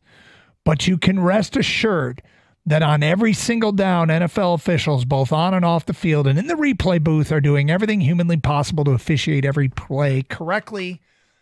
It is pointed out that NFL officials are graded every week on every single play of each game. These grades are determining factors as to who received postseason assignments. The NFL Referees Association commends its members who all strive to do exactly what all 32 NFL teams do, which is to excel at their jobs so that they are working the last game of the season, the Super Bowl. No way. So that puts it to bed, huh? Yeah. No way. The NFL referees and officials have released a statement saying that they're on the up and up. I'm stunned. Of course they're going to. What else are they going to say? I guess the news is they felt compelled that they needed to release a statement in the first place. Somebody's had enough. Somebody is fed up there. Like, I can't. I got. Let me at him. Let me at him. All right, hold on. We'll craft a statement. We'll release it. No. I want my pound of flesh. Honestly, I'm actually happy they addressed it. And I'm happy that they were either forced to address it or asked to address it. Because I think right now most people think that the conspiracy in is to help Patrick Mahomes and the Chiefs. There have been some awfully timely penalties that have helped them. It's the first sentence that is really what they wanted to get across. It's insulting and preposterous to hear conspiracy theories. That's what they want to get across. Mm-hmm. Whatever's ever said afterwards doesn't matter. They just need to get that across. And everybody else does this. All right. Hook them. We'll see what happens. The first time that somebody touches Patrick Mahomes, is there a flag thrown? Will they be hesitant? It's interesting. Will they be hesitant to throw a flag? Because they don't want to look like that there's impropriety? Are we going to see it go the other direction? Will it be compromised? I suspect that we're not going to know anything. Like, it'll be called. There's no way, even if it was true, they could not. What would they come out and say? It's real. It's true. Yes, of course not. Say that, right? There's no way they could admit to that. Now, is it a full blown memo throughout the refs from the league? Is that as far as, or is this just on an individual basis where? Please burn this memo after reading it. Exactly. Burn after reading? No. Or is it just... You know what it every is? Crew just kind of... They favor the Chiefs and Mahomes. It's superstar treatment just like every other sport. Oh, did you breathe on Sidney Crosby? Oh, did Michael Jordan get a foul call? Oh, it's nothing new. And I think there are built-in human nature biases that come out. And right now, the team that's benefiting, it's Kansas City, and damn it, I hope someday it's Detroit. All right, so right now, would you guys agree that it's kind of like an all-time high as far as people are like, dude, look at what they're doing for the Chiefs. Like, everyone's starting to come out with conspiracy theories, right? This is scripted, all this stuff. With the Super Bowl being Sunday, do you think this hurts or helps the Chiefs? Because all eyes, and they had to release a statement for crying out loud. The NFL. What do you think happens on Sunday with the calls? I think there's a lot of subconscious things that get biased, and I think it probably hurts the Chiefs, to be honest with you. There's going to be a lot of freezing up by the officials. Exactly. Like at this point, if it's 50-50, genuinely debatable, do they go, dude, we got to give it to the Eagles because at this point, everyone thinks we just favor the Chiefs? Every one of those officials is going to have the earpiece, and somebody up in a booth is saying, throw the flag. Do it. Do it now. Sky Judge. Yeah. We'll get to your phone calls in a moment. This story's unbelievable. The tragic plane crash in Philadelphia. Horrible. Yeah, I know what you're going to say. So his father's in his car with his 3 kids. He's picking up donuts. Kids age 4, 7, and 10 when they were near where the plane came down.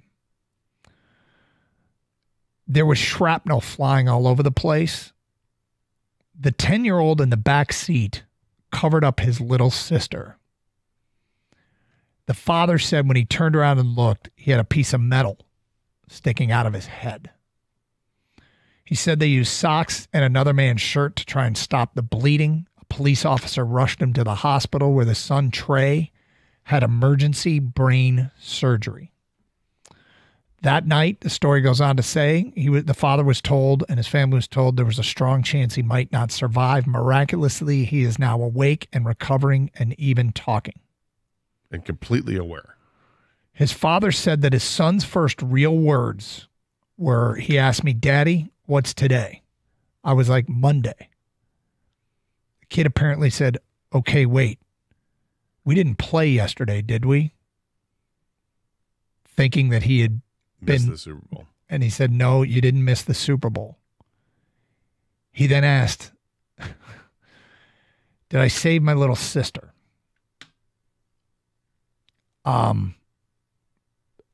I have a strong feeling we're going to see this kid on Super Bowl Sunday in New Orleans. Yep. And he's a reason that you root for Philadelphia. But I'm just rooting for the kid that he's alive. Yep. I love that his, first 2 thoughts are, hey, Super Bowl and, my sister. That's awesome. It's an incredible story. It is an incredible story. That being said, I can't root for Nick Sirianni's team. Can't do it. Kid's awesome. Kid's fantastic. I hope they give him season tickets for the rest of his life. I mean, it's awesome. But I don't want the kid's team to win. I'm sorry. Well, look, this may tilt me towards Philly. It may tilt me towards rooting for Trey Howard's team, which is the kid's name. I'm rooting for a full recovery. That's what's most important. It's a tragic story. I think I hope what they do someday is they laugh about that he asked about the football game first, then he asked about his sister. Right. Now, and again, I think the kid's awesome, and this is going to be a little tongue-in-cheek here, but the kid's already won a Super Bowl. He's already seen his team win, and he's already seen his team return to a Super Bowl, let alone another one. Come on. He's awesome. Kid's awesome. Way to protect your sister. That's incredible. He's a hero. I mean, I was seriously getting teared up when you were saying the story because I knew it was coming, and I got teary last night when I saw it. That being said, I can snap out of it and say, no Nick Sirianni. That dried up quick. Yeah, no Nick Sirianni. That was done. Come on. The waterworks shut off real quick for Gator. Quickly. Got to put an end to it. Incredible story. I looked down on Twitch and FBG25 wrote, "Save your booing for the Stafford kids."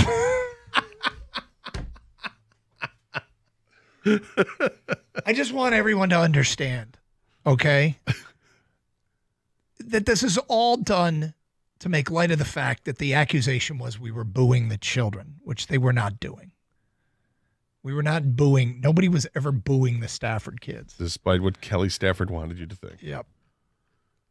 And so now it's turned into a bit of a punchline in Detroit.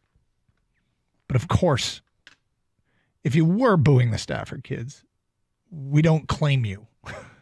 But 248-539-9797, an amazing story out of Philadelphia. And we were, just so you know, we were talking about it earlier, the difficulty of finding a someone to root for in this Super Bowl.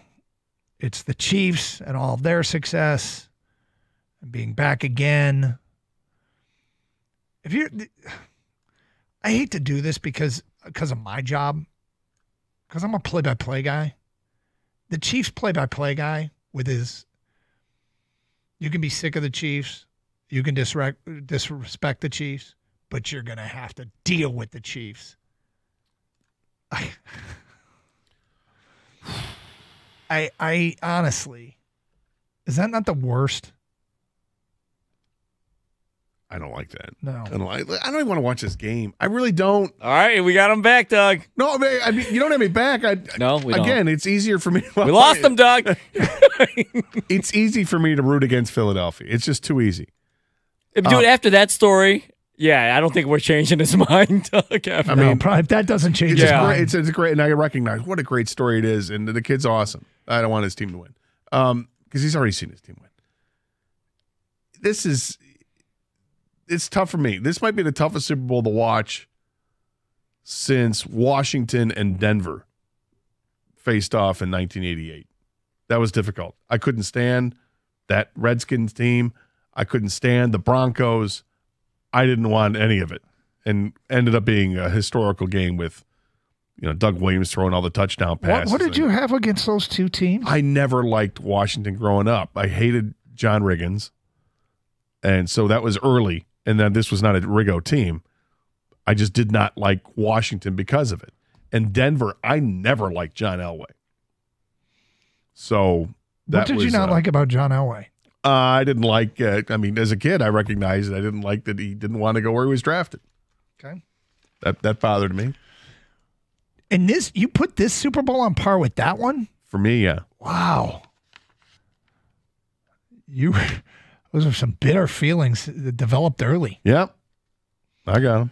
It's Carson Anderson, 97.1 The Ticket. Hey, Detroit, a great lawn is like a great sports team. It takes expertise and a little care to really stand out. That's where True Green comes in. They are the local experts in Detroit and the lawn care treatment provider of the PGA Tour, so they know a thing or two about keeping grass looking like a fairway. Here's the best part. It's more affordable than you think, and they'll even match any competitor's price.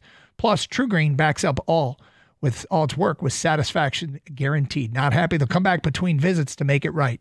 Don't wait. Head to TrueGreen.com today. Let the pros do the work while you sit back and enjoy the results.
Doug Karsch, Scott Anderson, 97.1 The Ticket. Nathan's in Warren. What's up, Nathan? Hey, what's happening, guys? How you doing, sir? All right, man. So I hate Kansas City. Like, I really hate them. And it's really been like a long time coming with them, just because, the last 3 or 4 years, they do get every single call. And I really hate when people, say, well, do they though? Or is it just because they're good? No, they really do get every call. If you go back and you look at all the teams that make the playoffs routinely over the last 5 to 7 years, like Cincinnati, Buffalo, Baltimore, San Fran, Pittsburgh, the Rams, Philly, Green Bay, there's never a game that is in question because of a bad or a questionable call. But every single Kansas City game, every single one, is marred by a questionable call. Now that, to me, tells you that there's some kind of, bad cooking going on with the league. And Patrick Mahomes, he's gotten the benefit of so many calls. You saw what happened last year when he lost that game in the regular season on a questionable call by the referees. He lost his mind when it was against Buffalo, when they had the guy that was offsides. Yeah. And he, everyone else is supposed to kiss his butt after the game and shake his hand and tell him great job. But when it was his turn to do that, when he got some questionable officiating, he lost his mind and didn't know how to handle himself. And you know what, man? People, Tom Brady got lots of calls. Did he? Well, here's the thing. Here's the thing, Nathan. The one thing I'll say is I am not a conspiracy theorist, and I think people that listen to the show for a long time know I don't buy into any of this stuff. I will bring one thing up, though. When you exploit and manipulate the rules to your benefit, and what I'm talking about is Patrick Mahomes, when he runs to the sideline and fakes like he's going to step out of bounds, and the defenders let up, and he turns upfield and gets another 20 yards, I think that's exploiting the rules.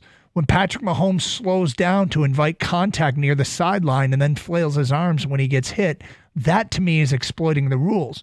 And these rules are in place for quarterback safety. Sure they are. And to me, that is where I don't buy into conspiracy theories, but I'm not going to push back at these ones because I think they deserve all the scrutiny that they get when you consistently do stuff like that. Sure, and I get that. I understand the being safe thing and him exploiting a rule. That's a fairly new development. But the thing about the Chiefs getting all these calls, this has been something that's been in the works now for several years. Now you go back and look. There's actual videos that people have put together over the last 3 or 4 years of Chiefs in the Super Bowls where their offensive linemen have 0 holding calls in 3 or 4 Super Bowls. And you look at just last year's Super Bowl alone, where Bosa and Warner and Greenlaw were literally getting neck tackled if they got anywhere near Patrick Mahomes, and the referee was staring right at it, no calls. Wow. There's obviously something going on, and it needs to get fixed. And I just think they're frauds. I think they're frauds. I think they're a league creation. Patrick Mahomes is a very good player, and I feel really bad that the league is making his whole career out to be a fraud. Well, I think Elon Musk is on it.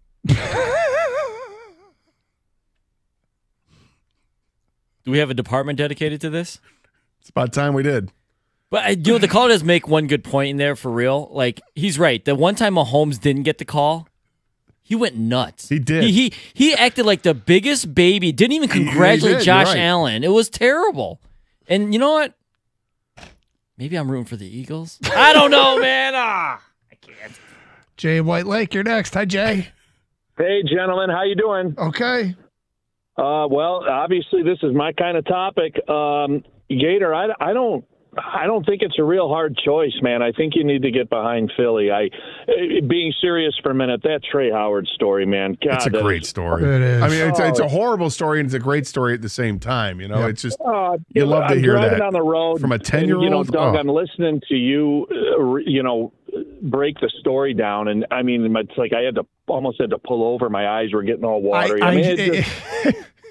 It's incredible. So cool. Yep. But on another note, I think that last night I was sure I had an 18-count pack of eggs in my refrigerator, and I think Patrick Mahomes broke into my home last night and stole them. That is how bad I blame Patrick Mahomes for everything bad, and I think that the story that you guys read about this Trey Howard kid, I think it just galvanizes everybody's view that, all right, we gotta do whatever we can as football fans throughout the country to make this team lose. They have to lose. You lost us a little bit. What were you speculating Patrick Mahomes stole out of your fridge? I think he stole all my eggs. Oh, your eggs. Eggs. Gotcha. Yeah, 18 pack of eggs. Gotcha. I got up this morning to make breakfast. My eggs were gone, and I think that Patrick Mahomes was the one that got in there and took them. He I heard he manages spread to the do bird everything flu. he can to ruin my life. He's the one who started the bird flu. Everything he could to ruin my life. He's eyeing some dude in Wixom. That's his target. He is accurate. Let's go to Rick in Grosse Pointe. You're next. Hi, Rick. Hey, Doug. I just wanted to comment on the Luka trade. I think personally that it was I think the owners actually got together. You know, maybe it's a little bit of conspiracy on my behalf, but I think they wanted to trade him to a better destination that would give the NBA long-term viability.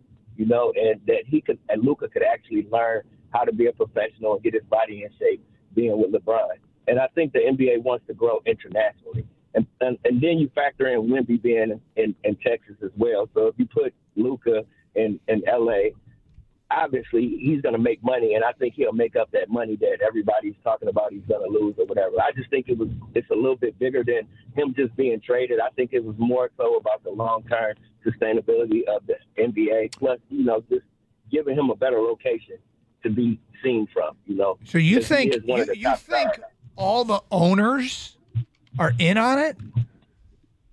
Not like that or whatever, but looking at the bigger picture for the NBA. You know, a lot of people are turned off about the NBA. So you start spreading your talent around instead of keeping it located in one, you know, location or whatever. Like I said, they got Wemby and they had Luka, both in Texas, who would probably get more. All right, Gator.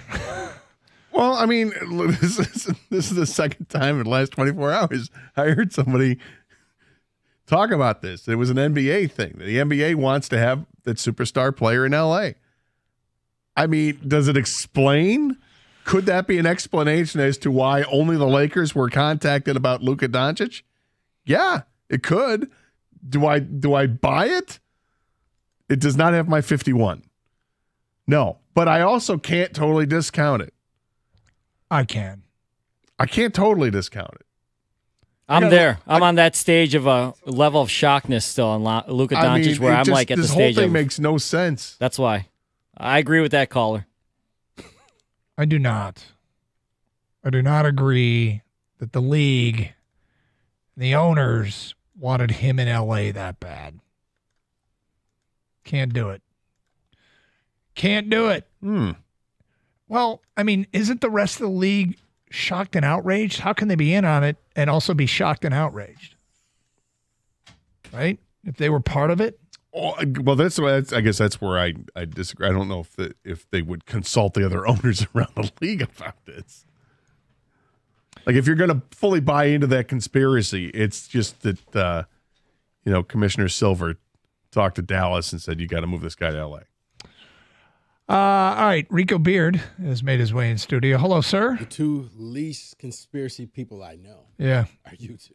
Well, yeah. And literally have to happen in front of you, and I'm still not going to believe it. Yeah, you're probably right. There is some truth to that. How are you today? Good, man. How you doing? Good, real good. Tigers cap? Yes, it is. Like a minor league? No, it's a Tigers cap. I got it opening day a couple of years ago. Gator's not a fan. Not a fan. No. Not a fan of the cap? No, I don't like that at all. He probably likes it better than my stat of the day, but what was that? Never mind. Well, Doug came up with this. He did some deep dive, did deep research. I was trying to compare the Red Wings to that St. Louis Blues team that went from last to winning the Stanley Cup. Mm-hmm. That St. Louis team bottomed out at 15, 18, and 4 after 37 games. Okay. After 37 games, this Red Wing team. Hang on, are you sitting down? Yeah. Was 15, 18, and 4. The exact same record. Look at After 54 games, that St. Louis team was 27, 22, and 5. This Detroit team is 28, 21, and 5. They're actually trending better. That is what's so horrifying about it. Yeah, it's just horrifying. I'm joking. I think it's awesome. I mean, and Gator was Doug, Gator Doug came up with 2 data points. It wasn't just the one of the bottoming out. It's and what have they done quote since? Was that isn't even worthy of an eye roll. So you're saying they're on better than pace. I think they're doing just fine, and So I'm what very you're- excited. What you are saying, Doug, if I'm putting 2 and 2 together, you are guaranteeing the Stanley Cup. That team fired its coach. That team Okay, started getting yes. better goaltending. Both Doug- things happen here. Doug just guaranteed on February 5th, he guaranteed Stanley Cup. Lucas here in Raymond Detroit. getting 40 goals before it's all said and done. So, way to put your name on it, Doug. I'm proud of you. yep. I am so I'm owning this one. You got one last night. Didn't look like it was going to go there. Then they reviewed it. Oh no, that's Lucas's goal. I was happy. Yeah, I bet you were. Bet you were. What do you got playing coming up next? You know what? I got a question for Kenny. I mean, we're going to talk about the different teams here, but for the Wings, like, could this 4-team cup thing come at a worse time? Oh, this Like, Four Nations first thing. of all, why? Yeah. It's not the Olympics. It's just 4 teams. Yeah, I'm not particularly stoked, but Let's yes, just I shut hear you. everything down for 2 weeks and pick it Kenny, back up. Kenny would be a good guy to vet on that, or maybe he's behind it. Team It's Mexico. behind it. Carson Anderson, stay safe. Treat each other with respect. 97.1.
That song is actually longer than the amount of time Wojo's worked this week, so that's something.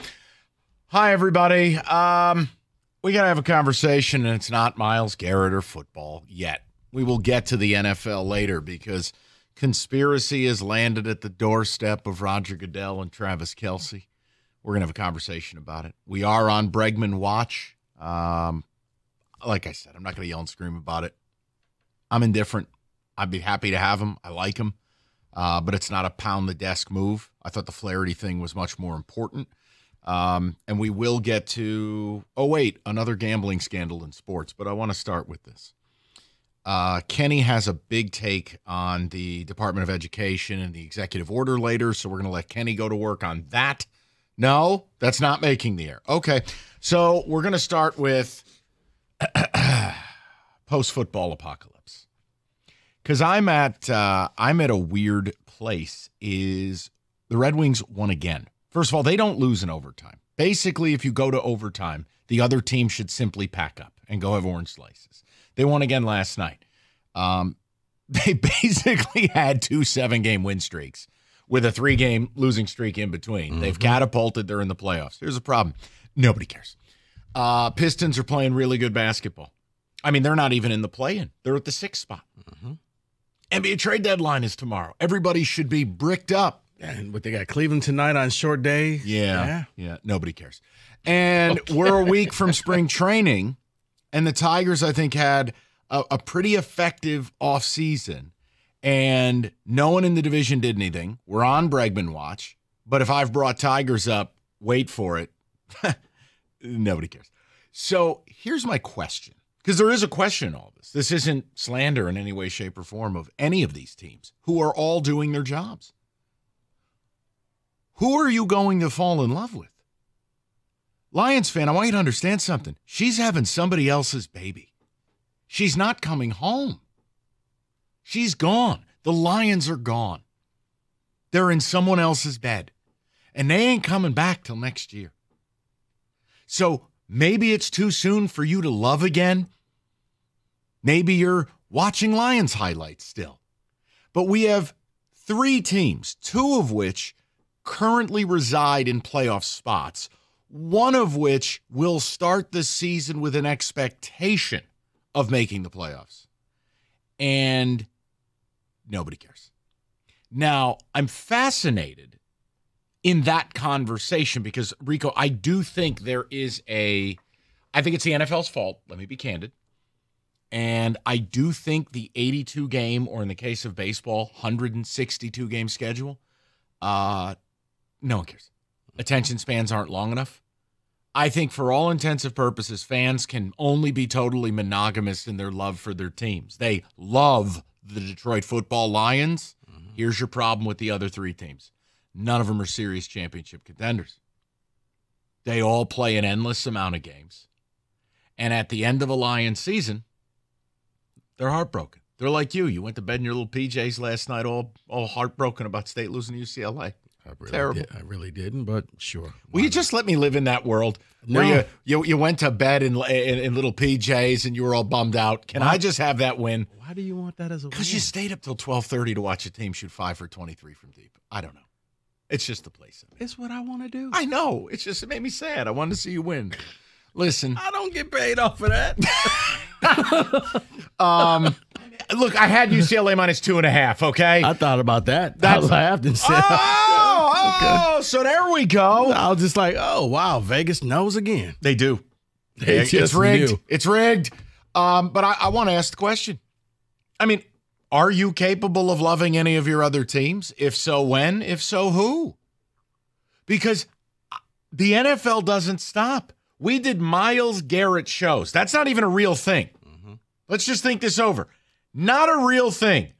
Like Myles Garrett didn't come out to a press conference like Bianca Censori with lions painted on his ass. Yeah. That's a real story. This isn't real. Full phone lines. We could say the words Myles Garrett, the lines are full again. Yeah. Not that we're doing that. But when you talk about a real thing, like the Pistons with this seismic, paradigm-shifting turnaround, the Red Wings firing Lalone and essentially never losing again. Tigers. I did this the other day. Scott Harris, his best move ever. Here's why. I'm excited. I think you're winning the Central. Ready? No, Ready? no. We had calls. But I've come to a point where I think the only sport people truly love is the NFL. Every other sport is their gumad. Because the NFL side chick. The NFL did a great job at marketing the NFL. The NFL turned it. You know who was close? Tell me. Was the NBA. The NBA, it was a soap opera. It wasn't just the games. It was like wrestling. It was the stuff that happened outside of the games. It was the off season. It was the trades. It was all the people who were going to get together. And then all of a sudden, load management came in like a computer virus and just killed it. Because the NBA was just like, okay, it was a male soap opera. The NFL said, you know what? What if we monetize and market the combine? What if we take the draft and let's split this thing up? Why are we just saving it for Saturday? That's right. You can do months of shows on things that aren't real. Think about what's a mock draft? Is a mock draft real? No. Are they accurate? No. Are they never. well researched? No. You know what? We could do. Doug and Scott do 6 months of them. Right. When the Lions were bad, absolutely. People wanted to hear who you could possibly get. Schedule release.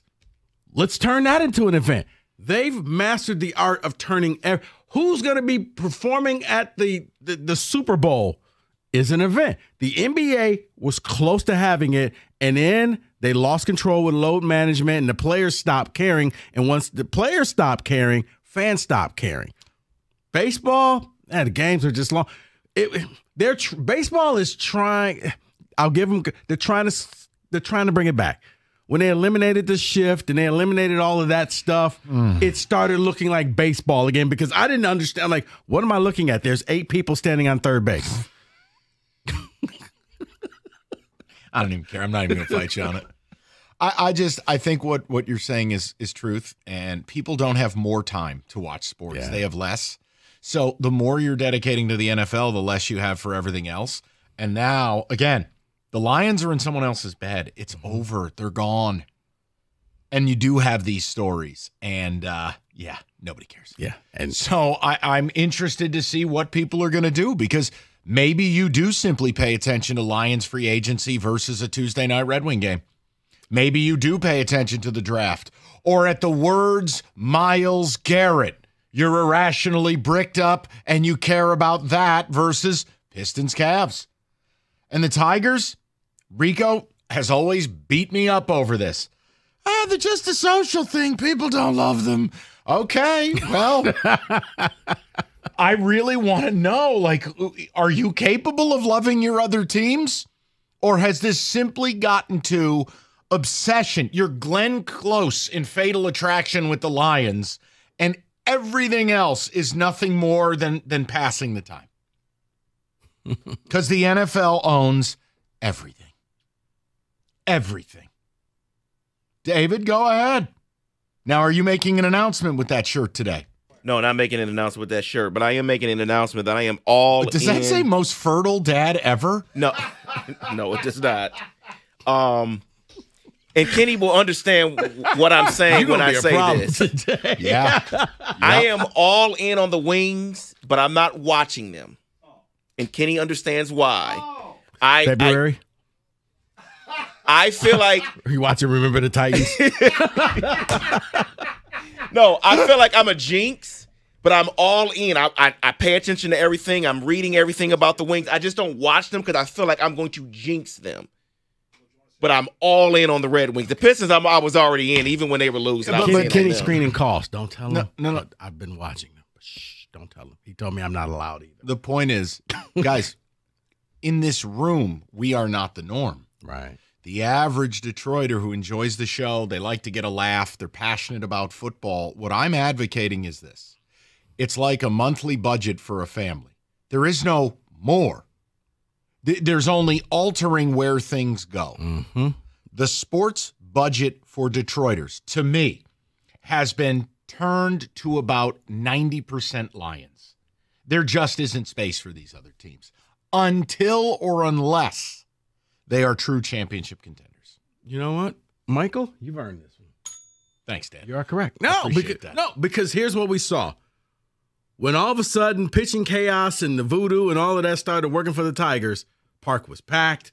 People were into this. Downtown was the place to be for those Tigers games. For that short period of time, you're correct. And then after that, the Lions came along and everything shifted back. So, yeah, if you feel like there's a championship there, I think then that's when you'll see people more dialed in. But unfortunately, I think you'll probably have more people looking at the advanced RAS scores. Correct. Coming up for the Because combine. where we are as human beings now, not 2010, certainly not 2000, now, right? If you're not competing for a championship, why bother? The only sport you'll bother with is the NFL because in the time span I've just described, and as Rico so eloquently stated, the NFL has turned itself into, for all intensive purposes, a 365-day-a-year league where the off-season trumps the regular season of other sports. Think that over. Let's talk about it. Let's see. Think about this, Mike. You'll probably get more on the whole conspiracy theory and Travis Kelce and Taylor Swift and all of that. 100%. Why? Because it's football and maybe it's true and I don't know. Things and stuff. And the reality is the Pistons and Wings, as great as the turnarounds are, they're cannon fodder. They're not going anywhere in the playoffs. And that's not their fault. That's not slanderous. But it's, what am I investing for? Meanwhile, your football team here is going for it all. And I don't think people have the time they used to. So what do you say? Can you fall in love with one of these teams? By the way, I'm pretty sure Kevin Durant's getting traded tonight. So I'm intrigued in that. But guess what? Nobody cares. So we'll just keep it moving. Here's Rico, who's awfully curious today.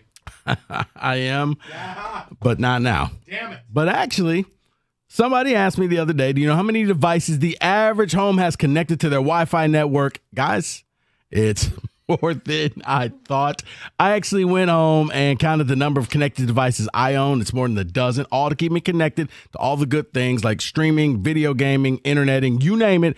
Xfinity knows the number of devices we have connected to our internet is growing by the year. That's why they've engineered their gateway to handle hundreds of connected devices. Hundreds. Yeah, for real. Now through March 23rd, get 150 megabit internet in Xfinity internet for just $35 a month with 1-year contract. Plus, get free Wi-Fi equipment included. Make sure your Wi-Fi can handle everything you throw at it and then some. Visit Xfinity.com, call 1-800-XFINITY, or visit a store to switch today. Restrictions apply, requires paperless billing, and auto pay with a store bank account. Taxes and fees extra after promo. Regular rates apply. Actual speeds vary.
If your furnace isn't running right in this cold, you better get service, and like now. Call Mastercraft Heating, Cooling, Plumbing, and Electrical. They got you covered 24/7. Locally owned over 40 years. They back their work with a 5-year warranty. And Mastercraft, your one-stop shop. Heating, AC, plumbing, and electrical. Generators, too. If Mastercraft can't get to you same day, they take $50 off that next day service call. Just ask about that winter bundle-up discount as well. It's mastercraftheating.com.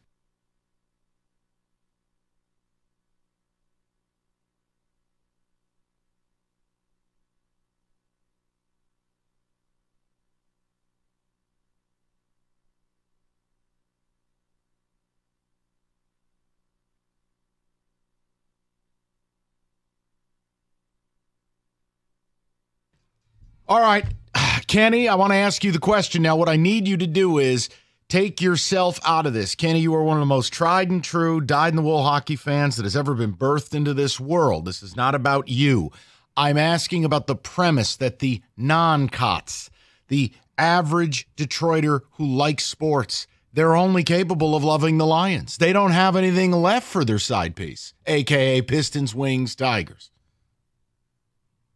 Am I allowed still to say the Red Wings in a non-biased sense, in a non-biased format? I know that. I mean, first of all, David said the Red Wings. So I'm sorry, but this is like in politics where you have either a Democrat or Republican surrogate appear on TV. Right. Oh, there goes Kenny with the hockey. There goes Fox News or CNN over there. No. Yeah. Remember yesterday when how you roasted me when I said something about San Francisco? Refer back to that. It's fair. You know what? Yes, it's fair. You can say whatever you want. I don't care. Go ahead. The only reason why I would say it's the Red Wings is because I feel like out of any of the teams right now, I can't get past the Dodgers in the MLB because they just seem like they have a super team now where they're like the Avengers. Everybody came together and are now on one team. And in the NBA, there isn't enough parity for my liking. So the NHL, and I know that Doug and Scott did this. They did the whole St. Louis Blues comp where they said, oh, new coach. They hired him. They went from last to first to Stanley Cup. I'm not calling for that for the Red Wings. But I'm saying if any of the leagues, there's a chance for any of these teams to make any noise whatsoever in terms of playoffs, the NHL has parity in excess. So it could be. So can I offer something? Sure. That as people are about to fall in love, she takes an internship across the globe. Your stupid sport is breaking up the Wings' momentum with this inconsequential hillbilly-ass Four Nations Cup that nobody asked for. I got to tell you, Canadians asked for it. And you know what? All of them. If it weren't for us, they'd be speaking Russian. I don't care about Canadians. Hey, okay? Real quick, Mike. You're on fire. Like, why do I have to consider Canadian sports fan? No disrespect. No, not that. The fact that they are now taking a break. Right, they're killing. You were about to fall in love. Kenny bought the ring. I'm moving to San Francisco. There's so much momentum right now. I gotta spend the summer over in Italy. Right. So, Kenny, that's my point. The momentum stopped. And now, just as people might want to check in, they're checked out. It's the second that they catch fire again, because you thought, oh, they lost a couple games in a row. That's the end of the new coach bump or whatever. Oh, proceeds to win 7 games in a row. Lose 3 in a row, win 7. Lose 3, win 7. That's been their last 20 games. It's remarkable. And now sit at the top wildcard spot in the league, pushing for maybe the 3rd spot in the Atlantic, and you're taking it away? Pull the plug. Right. No, it could not have come at a worse possible time. Nona's making so much progress, pull the plug. That's what they're doing. This is where you're going to tell, though. This actually, if you want to be glass half full about this, once the Four Nations face-off is done in a couple of weeks after that, you're going to really see what the Wings are made of. Are they able to survive this? Because if they are, then we can start talking about a real meaningful playoff push. Okay. If they're able to. That's a big if, because I agree with you. This could not have possibly happened at a worse possible time. Right. All right, David, Ticket Text, and I will get the calls. People are excited to talk, and it's just really, in 2025, are you capable of loving another team? Or is it's just the Lions, and everything else is like? Yes, David. I love them all, but the Tigers have my attention. Can they come close to repeating what they did from last season? Off-season additions have me excited. I'm getting into the Wings. They're fun to watch again. I stayed up for about 2 periods last night, then started drifting in and out. I did happen to wake up for the shootout at S. Curtis in Westland. I'm giving love to MSU basketball and hockey until the playoffs start in April, where I'll pay attention to the pro teams more. That is from Jimmy. See, the college thing, I actually arrived at where 99% of people have arrived at. I used to be the 1% with Rico. I loved college hoops. I've arrived at the following. Wake me up in March. Part of that is the state of college athletics is not palatable to me. Part of it is I just have other things. Candidly, there's no value. For me, I don't care. It's Rico's passion. God bless. Wake me up in March. I don't know, whatever. Yeah, I get that. I'm one of the few people who know they actually play games in November. I know that, but no, that's your I'm passion. not, right. I'm saying I'm one of the few. It doesn't bother me when I hear that because I get it. I understand. It's like people who love the NBA and they follow from day one. And now, you know what? There's 6 of those. Let me know when it's Christmas. Yeah, and now the NFL said, wait. We're going to play. Yeah, they took the Christmas. Yeah, you're exactly right. They're taking everything. Yeah. That's my point. Let's go over to John. He's batting leadoff today, 97.1. Johnny, what's going on, buddy? Hey, Mike. How you doing, buddy? Good, John. What's up? Hey, hello to Mr. Negative, too. How you doing, Rico? Listen, I will always love the Tigers. Hey, Johnny. No matter what. Baseball fan my whole life, and they are just somebody that will always have my attention. Basketball lost me a long time ago, and hockey kind of lost me a couple of years ago with what's his name, Uncle Fester or whatever his name was, the coach of the team. Yeah, Lalonde. That was just not any fun to watch that. And yeah, I'm sure I'll come back, but the Tigers, they got me. Yeah, and baseball has that pull. John, I don't want to be presumptuous. I feel like you're definitely not, 25 years old here. If you're my age or above, baseball has a different pull. So I do understand that. The younger generation, not so much.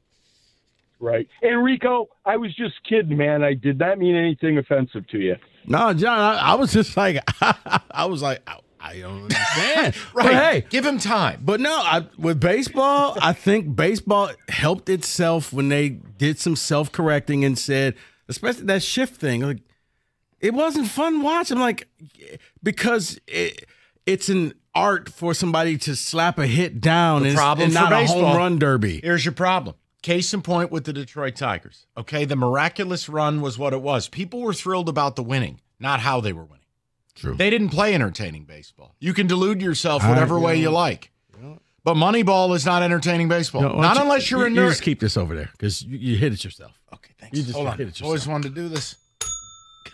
All right, take this damn thing away from me. Now listen, understand, if you are a baseball purist and you're 800 years old, you probably love it. We're talking business, though. We're talking about entertainment value. Analytics has crushed baseball and basketball. It has crushed it. It has. And baseball, where they think they're going to get you back in, is they come up with every year their new menu section. It's like, nobody asked for this. Whereas the NFL says, here's some products here we're going to do. Some of it works. We're going to go over to Iceland. We're going to play in Greenland. We're going to do this. We're going to go here. Well, try the new hot dogs. Try the brownies. Thank you. And it's like, okay, but what else about your sport? Are you going to draw us into this? Well, we're going to take away the doubleheaders, straight doubleheaders, and like things that they could do to bring back fans. I don't think that they have. I don't think they're capable of it because the attention span of the customer doesn't align with the sport anymore. Baseball requires a real attention span, and most people are gerbils. See, I'd like to think that they would. David, if straight doubleheaders, would your kids sit through it? Yes, but again, different. My kid loves baseball. He would probably sit through 4 games in a row if you asked him. And see, that's the bad son. So imagine what the good son would do. 248-539-9797. More of your phone calls, and we are going to get to Roger Goodell on the league being rigged at 3. Very exciting times. All right, listen up. Football season is winding down, which means we start the ramp up to March Madness. Hungry Howies. They have the mix and match, $6.99 each, and whether it's for the big game Sunday or for the big games to come towards college basketball season, Hungry Howie's, your viewing experience will make it so simple. $6.99 each, anything on the menu, including one-topping medium pizzas, flatbread, salads, you name it, it's on there. $6.99 each on that mix and match special. 8 different flavored crusts, the best ingredients. It's Hungry Howie's, limited time only on that mix and match.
All right, we get to the people. We've got another Super Bowl blitz to do. We're going to talk Roger Goodell on conspiracy and Taylor Swift. I'm very excited to get into that.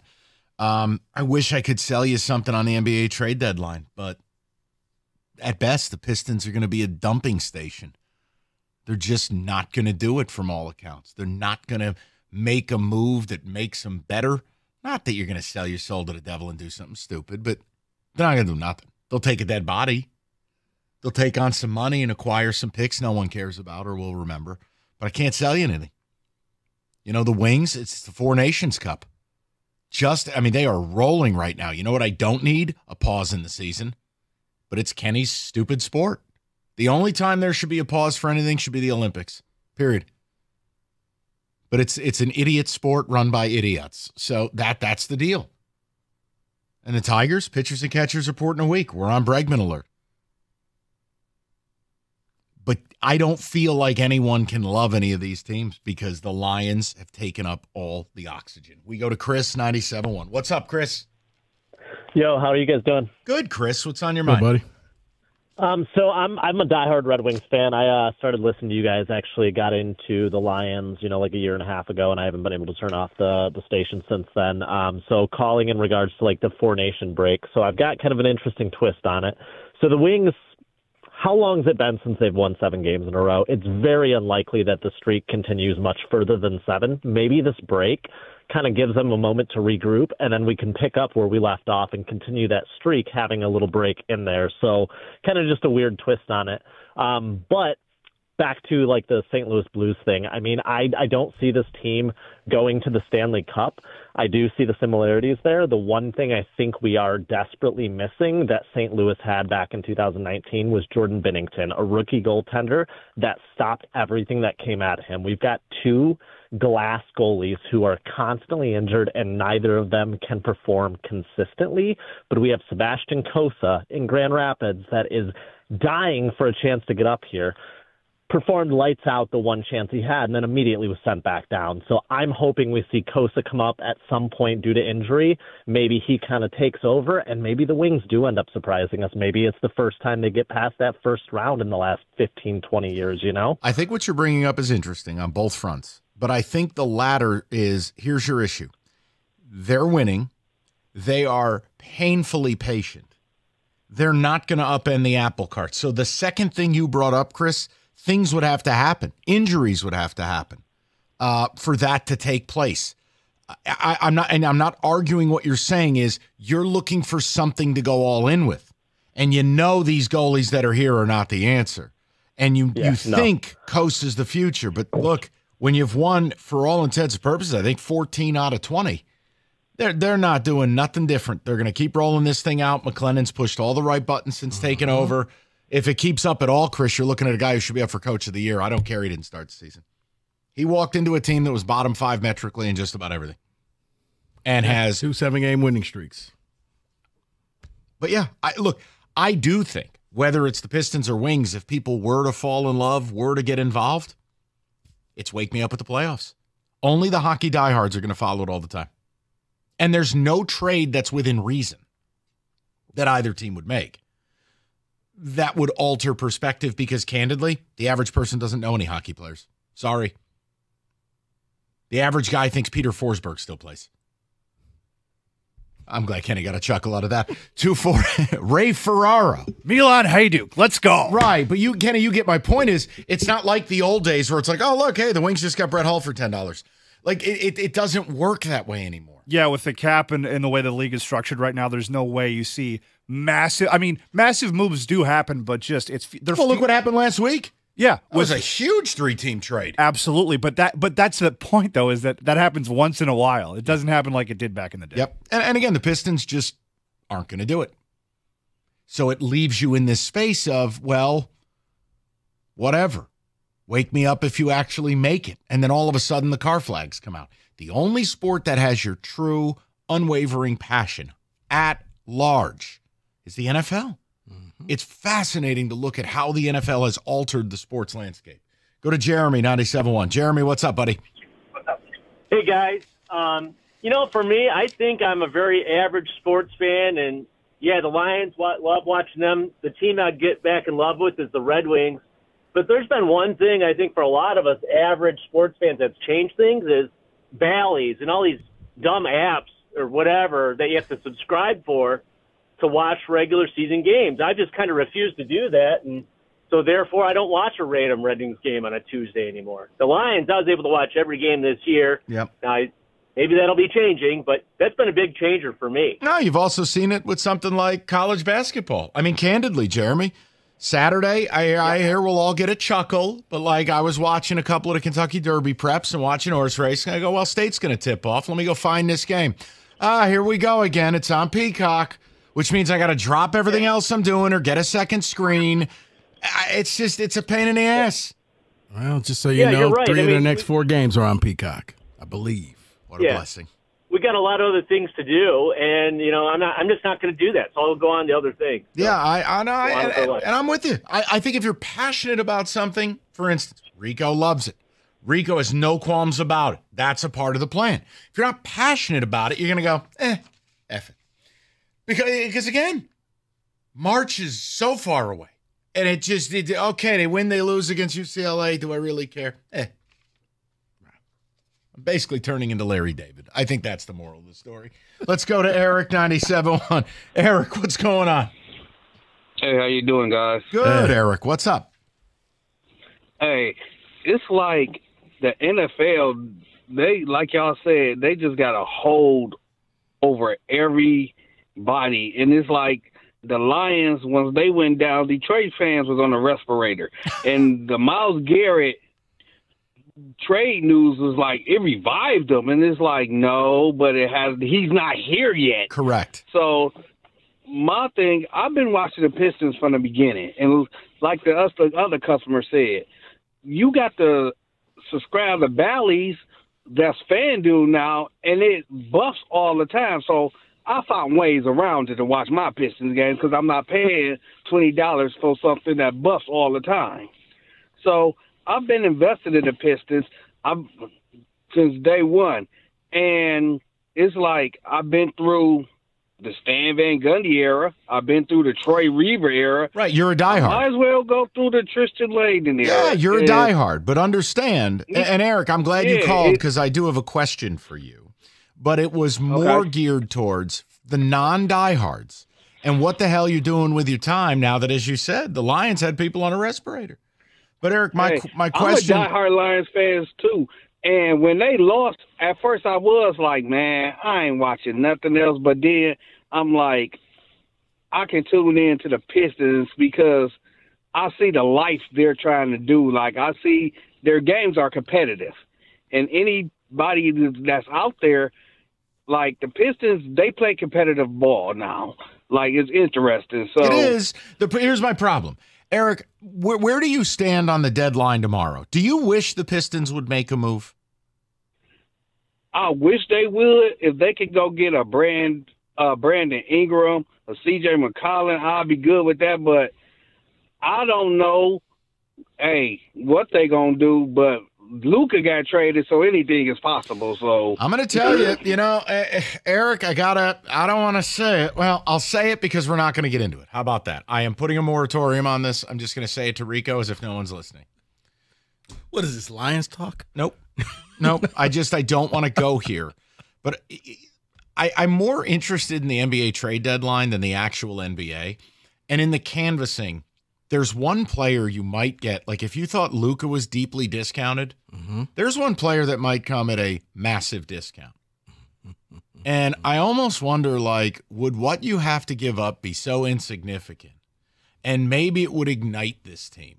That maybe it would be the fit. Maybe it would work. And I don't know if trading for him would alter his contract. The way the contract is currently constituted, you can get rid of him in the offseason and not pay. I don't know if he's traded if that changes. Dirt cheap. I'm intrigued. Zion? See, you had me convinced that why bother when you could just get him? Why make the trade? Because Eric called and I said, do you want them in on something? He brought up McCollum, which I've read a lot of. The Zion thing, teams have been circling. The Warriors apparently have circled on it. If he wasn't expensive to you, and they are in the 6th seed, they're not winning a playoff series like this. But if you could add him to the mix, think of that. That's a funky combination. You got the shooting, you got Cade. It's interesting because, he's Zion. He was supposed to be all that. And now, is it the new team bump where all of a sudden you can change the environment and all of a sudden he gets a lot better and decides he wants to play? It's just an idea. That's all. I'm not where I thought you were going to go for a second. I was like, no. Who? Quickly. No, I thought you were going to say either Butler or KD. Oh, my God. No, I haven't lost my damn mind. All right. Whether it's an IRS collection or audit, you need a law firm that specializes in the resolution of all types of tax problems. You need Maurice and Jerry. You need Abraham and Rose. And listen, personal income tax, business payroll tax, Abraham and Rose will put a plan together and then get on the offensive. They will advocate for you. They'll create a plan that saves your time and money. Visit AbrahamandRose.com today or call 248-539-5040 and you will never have to deal with the IRS again.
All right, so with the NBA trade deadline about 24 hours away, a couple of mega deals have taken place, and an NBA Hall of Famer has been downgraded to doubtful tonight, sparking rumors he will be dealt. We're going to have a little fun. Give me John Tesh live.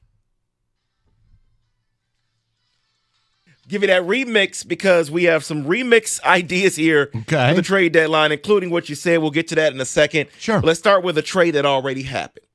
The Bucks traded Chris Middleton to the Wizards for Kyle Kuzma.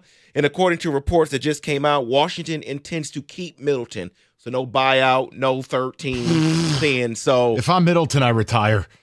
I'd pull a Gronk to the Lions. You go from playing in Milwaukee and winning, and you've just been traded to the biggest hellhole in the league. I go ahead and keep him.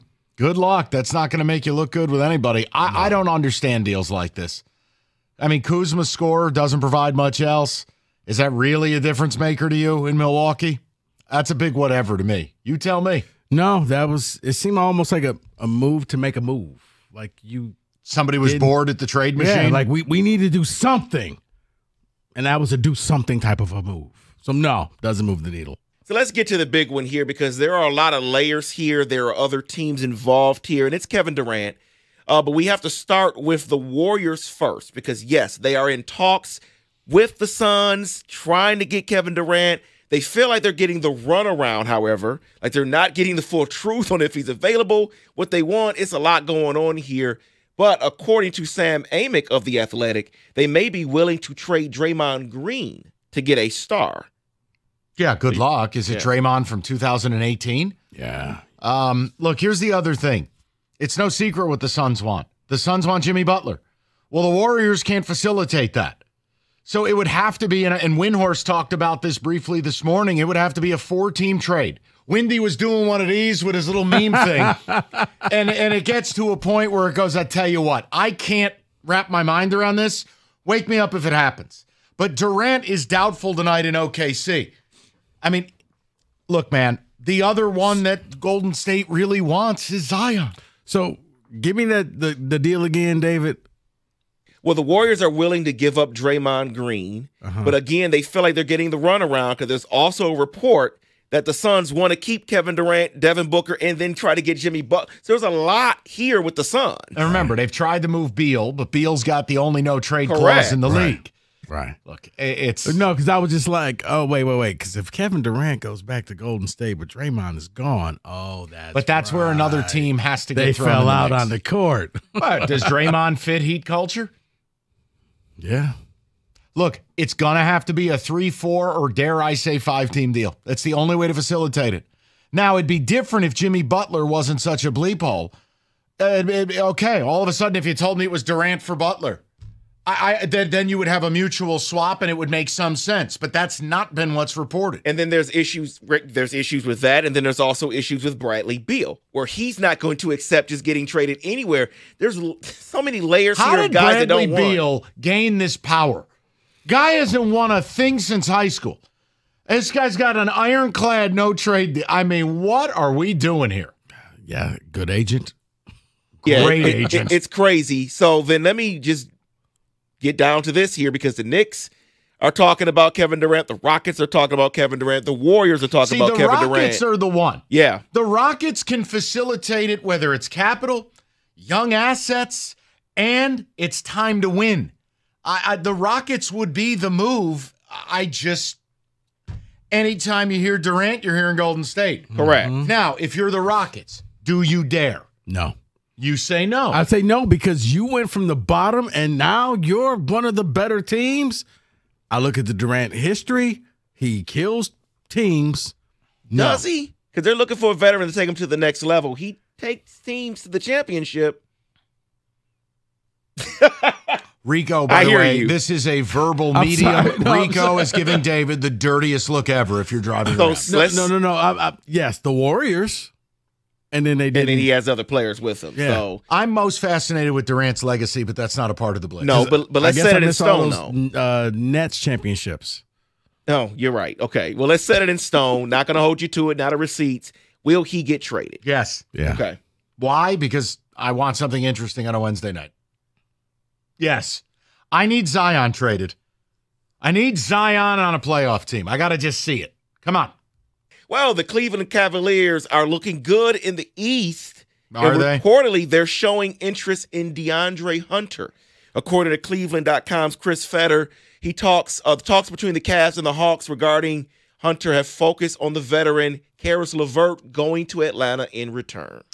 If you get, Atlanta would have to attach some picks here. Karis LeVert, Cleveland would have to attach picks. Look, DeAndre Hunter has had a very nice resurgence career-wise. Two-way player. He guards, shoot the three.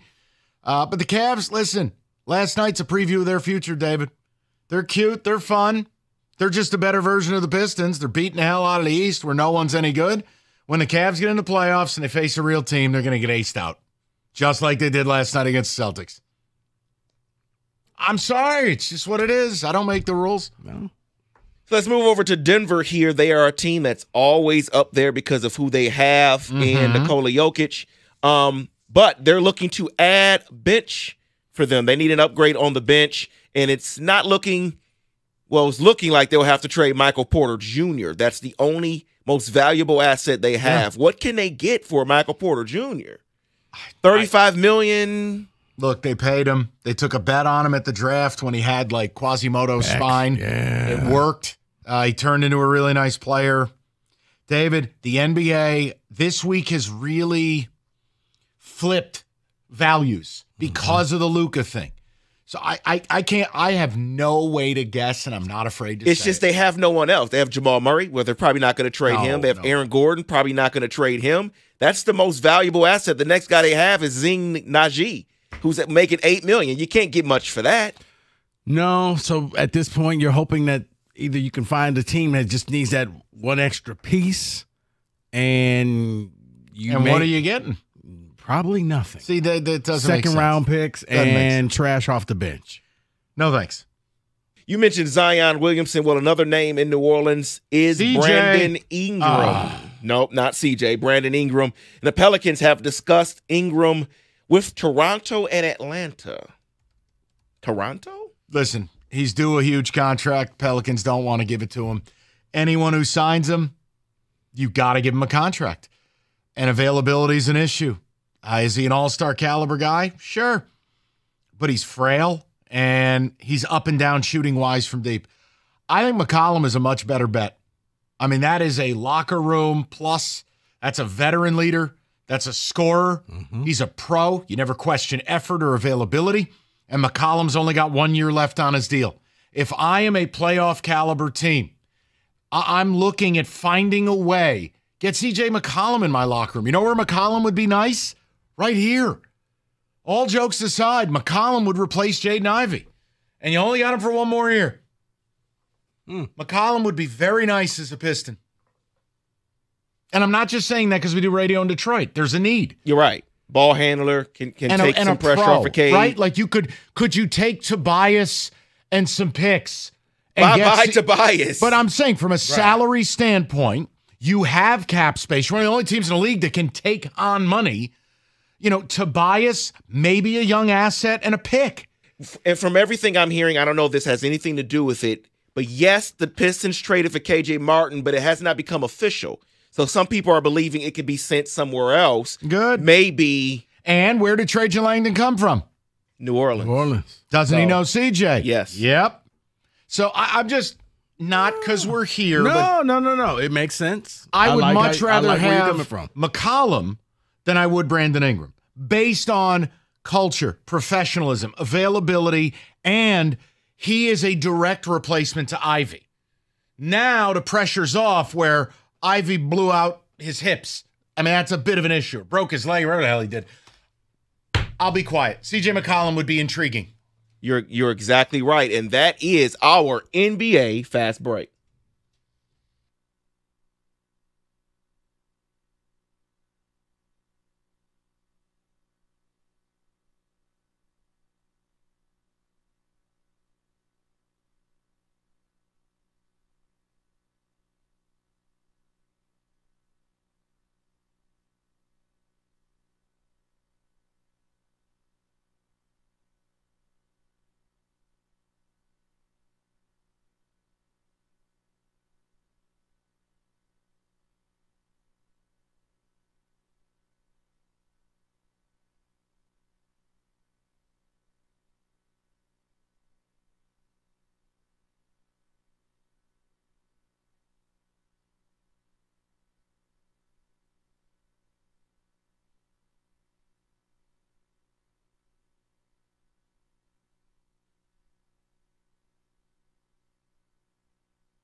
Brought to you by Hamilton Chevrolet. The Pistons continue their 6-game homestand tonight against the Eastern Conference best 40-10 Cleveland Cavaliers. Detroit's lost to the Cavs twice this year so far, and Cleveland really does a little bit of everything well. They're first in the league in three-point shooting, second in scoring, while being top 10 defensively.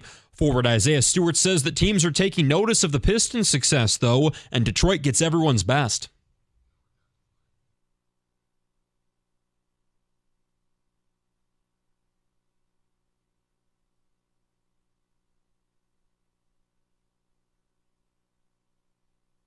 Pistons enter this one 25-25, 6th in the Eastern Conference, but only 3.5 games behind the fourth-place Pacers. Donovan Mitchell, questionable tonight for the Cavs. That tip-off at 7. Chris Villar's got the pregame at 6:35 right here on 97.1. The Pistons also swinging a trade before this one, getting forward KJ Martin and 2 second-round picks from the Sixers. This purely a salary dump for Philly, and don't get too used to Martin being here. Reports say that Trajan Langdon could move him as soon as today. 24th-ranked Michigan Hoops looks to make it 3 straight wins when they host Oregon tonight. Tip-off at 6:30 over on WWJ. Sharon Moore's landed a 4-star offensive tackle, Ty Haywood. He's a top 50 recruit, top 10 offensive tackle from Denton, Texas. And the Red Wings look to make it 8 straight wins against the Lightning. They don't play till Saturday. At the Corba Health Sports Desk, I'm Luke Sloan. For more, go to 97.1 The Ticket or Odyssey.com. 3 o'clock. Good to have you with us. Odyssey.com Rewind. You missed anything? We started with, well, the teams that aren't the Lions. Wings are on fire. Another win last night in Seattle. All right, Kenny, that gesture doesn't work on camera. Also, Pistons, they're doing their thing. They're 6th in the East. The problem, both of the Wings and Pistons, nobody cares. Sure, the dozens of diehards do, but everybody else is in this Lions hangover. So we asked the question of, what will it take for you to fall in love? Are you capable of falling in love with these teams? Also, subscribe and like and share our YouTube page, please. Let's get to Roger Goodell, shall we? As news breaks today from the NFLPA saying no one wants to play 18 games. Well, good, then stand up for yourselves. But Goodell and Travis Kelce, the head of officiating, boy, media day at the Super Bowl was insane because our movement has landed at the feet of these people. When you have the media gallery asking openly about games being rigged and officiating, and are you proposing after the Super Bowl? These are the answers people want. Now, David, you can play the sound in whatever order you want because I want to get ahead of this. This 2 weeks between championship weekend and the Super Bowl is outrageous. But now we're kind of zoning in on the last football game of the season. And I want to know if the same energy you had following Chiefs and Bills, following anything Chiefs related, are you viewing the Super Bowl with a lens of impropriety? That you're viewing the Super Bowl as if it's not on the even Steven? Or do you share Mr. Rico Beard's perspective? With Rico saying all week, Michael, the conspiracy, if it exists, only stretches as far as getting the Chiefs to the Super Bowl. And that this Super Bowl will be, Rico Beard's words, will be the finest officiated game in the history of organized sports. Which of these pathways do you go down? Because you'll be surprised at my answer. But first, David with audio. Roger Goodell.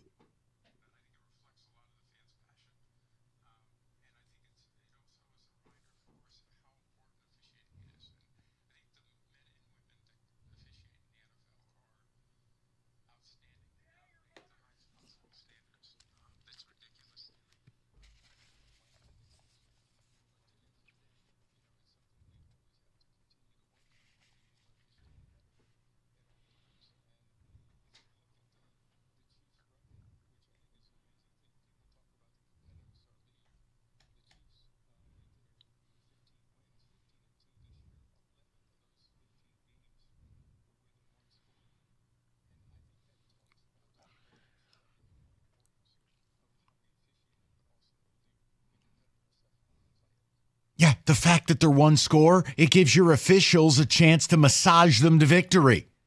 You dope. That's another question I want to ask the people because, of course, Mr. Righteous in the mornings. I can't stand people who believe in this. Okay, Jim, well, you can join the rest of America. Something's up. I thought you were going to say John when you No, said that, 'cause no. he played the game. No. The point I'm making is for Roger Goodell, for Scott Green, the head of the NFLRA, Referees Association, for anybody who thinks it's an absurdity or it's crackpot behavior, watch the video I showed Rico of just the Buffalo game alone and the insanely, inexplicable, oftentimes, pro-Kansas City calls. Then go back to the Texans game and just, what you're watching. The fact that this is even on the table, the fact that this is being questioned tells me we won. We did it. People are seeing this, and it's not just a handful of people in tinfoil hats. It's like, okay, you know what, guys? I took a look at that video too, and I got a couple questions. That's why I would love for Goodell. We talked about the movie Get Out. Put Goodell in the comfy chair and have David start circling the teacup. Make Goodell watch these calls and explain it. Or just all of a sudden up on the Jumbotron in New Orleans, all of the plays, like, yes, look, here they are right here. Can we talk about these? Is the Super Bowl A, shady, or B, it will be the finest, most exquisitely officiated game in the history of the NFL? I think in order for like some egregious foul to you would have to turn Mahomes into the Exorcist and grab the face mask and turn his head 360 degrees to say, okay, that was a penalty, guys. We can all agree upon that. You saw his head spin. But other than that, 3rd and 8, and he gets tackled. Okay, you'll see a huddle. The fact, you nailed this, though. The fact that this has arrived at Super Bowl media, that is unthinkable 3 years ago. Yes. Forget 5 or 10. Because the only time it was like with the Patriots and the Deflategate and all of that, it's like, oh, okay, hey, right, what's going on here? But the fact that we're talking this and it's been brought up, and I think not from, crackpot.com, but like these are legitimate reporters. And hey, guys, look, question of concern, is this on the up and up? And you have to answer this, and yes, they don't want to. And they can't say anything other than what they're saying. But they're always answering questions that aren't being asked. Scott Green, we played the audio yesterday. Well, to suggest that 138 officials and da-da-da-da-da-da, no one is saying that the game is completely rigged. We are saying that if and when the officials have a chance to help Kansas City, they always do. How do we know it? It's on tape. Well, the fact that Scott Green, the answer that he gave was word soup, but when you really break it down, but you didn't answer my question. That's right. Like the follow-up to that was, that's all great, but you did not answer the question. Do you have Kelce or no? Oh, yeah, I have Kelce. He's annoyed. Play Travis Kelce here. And again, why get annoyed at this versus laugh it off? You're supposed to be, I'm sorry, just one thing, David. You're supposed to be above it all. Why would you get annoyed at something that's so ridiculous? Like if I made a comment, Kenny Cott has sex with goats, he'd be like, oh, come on, that's ridiculous. We all know that he doesn't. Press conference, Kenny up there. But then Kenny gets up there. I'm going to tell you, this is an outrage. And you're like, oh, the dude does have sex with goats. Yeah, I once owned goats when I was 15. But that Why was is it. that the example you went with? I'm not a fan of this at all. David, Travis Kelce on the games being rigged.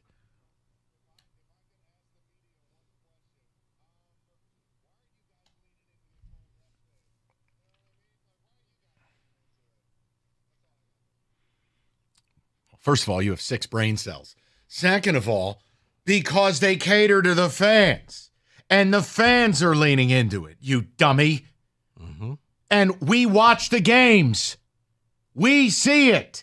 Again, for Travis Kelce, here's a video. Here's your game against the Bills. Smarm your way out of this. How about the Texans game?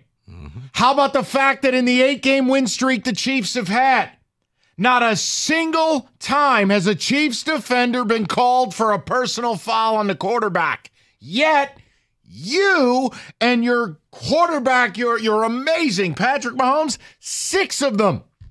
6. Mm-hmm. And how about the fact that I don't care who's watching the game, and if it's 3rd or 4th down and it's an incomplete pass and Mahomes threw it, you're waiting to see the little flag icon pop up to say roughing the passer, personal foul, 1st down. That's right.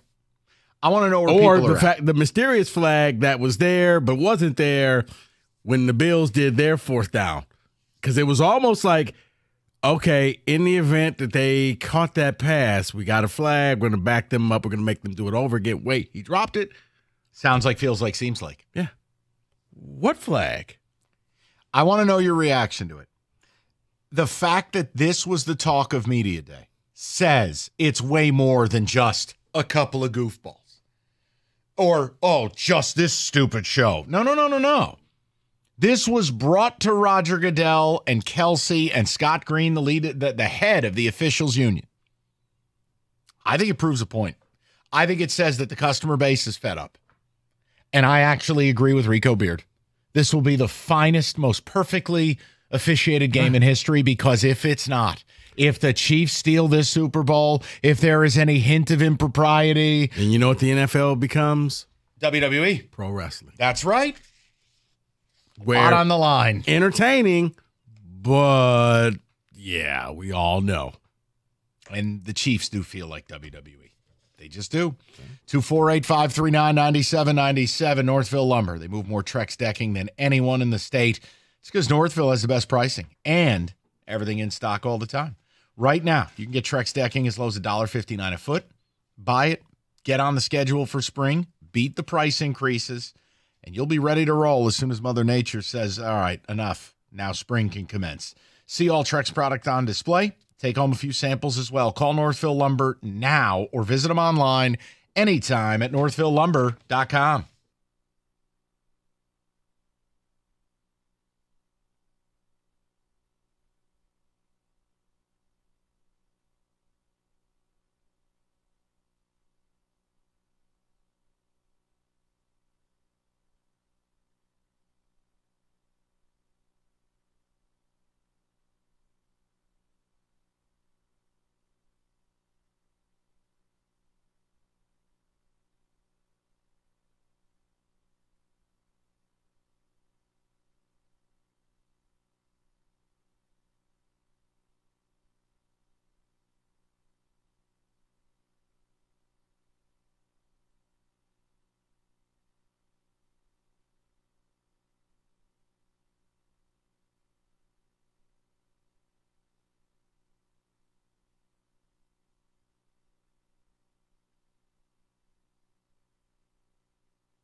I got a feeling that starting next year, they're going to be screening. But you get my point. The fact that all of this, Goodell being asked by legitimate media members, the head of officiating feeling the need to go on a rant.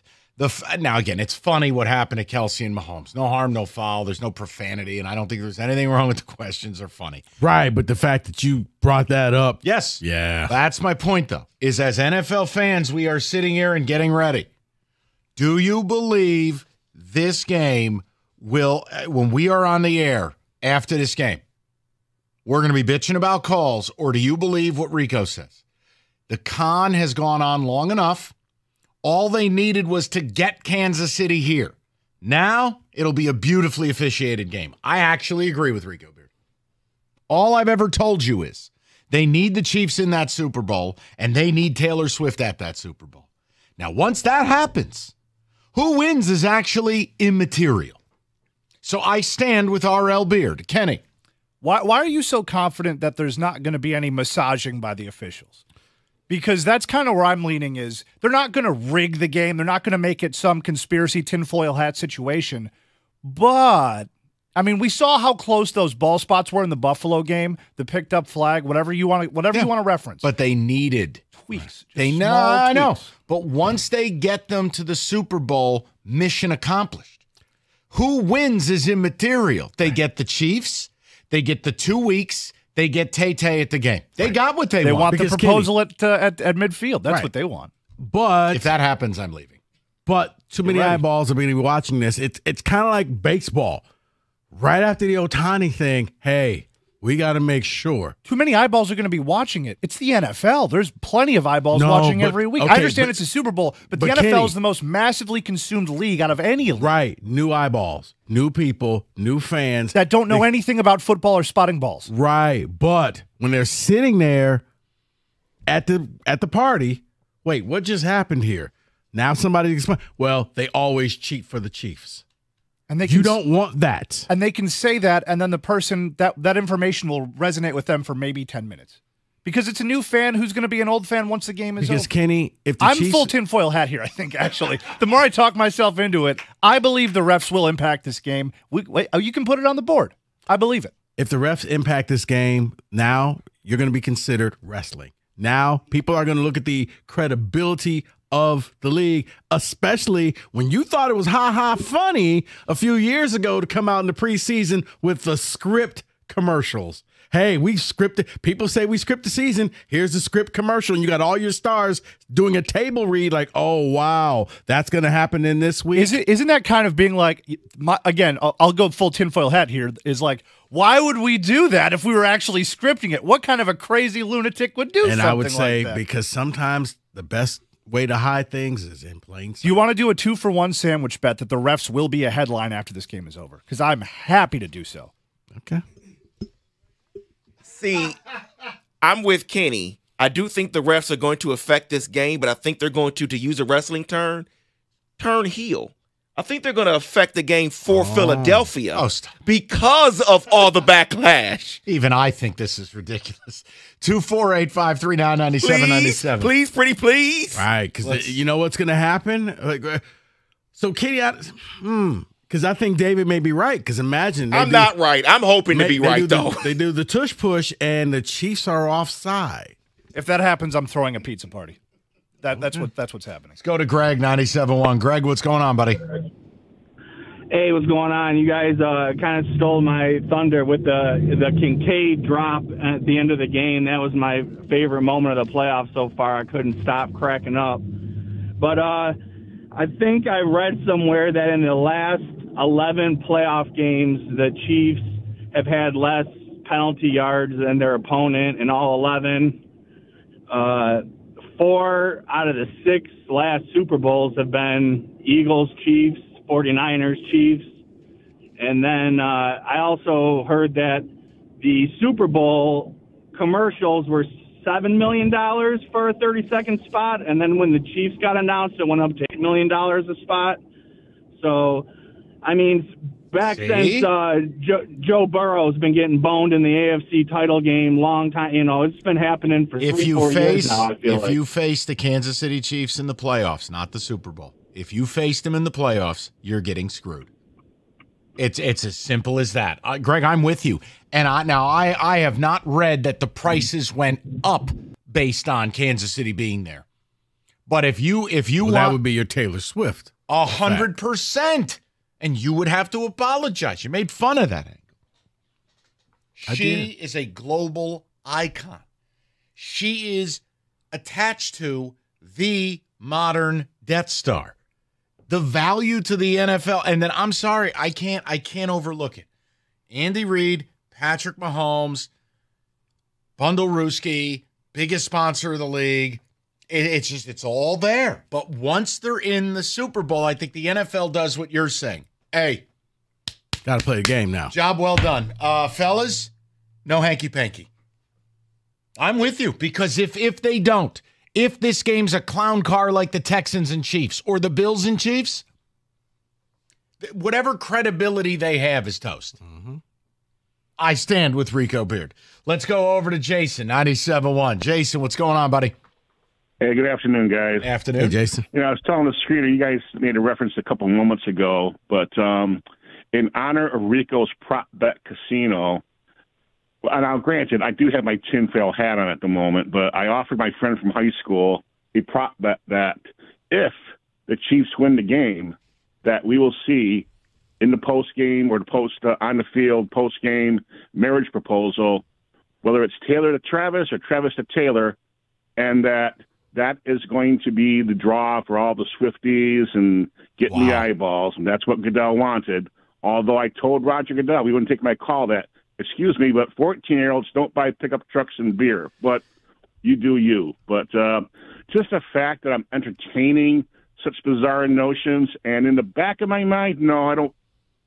I'm like 98%. Oh, come on, Jason, you're being ridiculous. Jason. But there's that little 2% that is like, You know what Jason, you know what it is?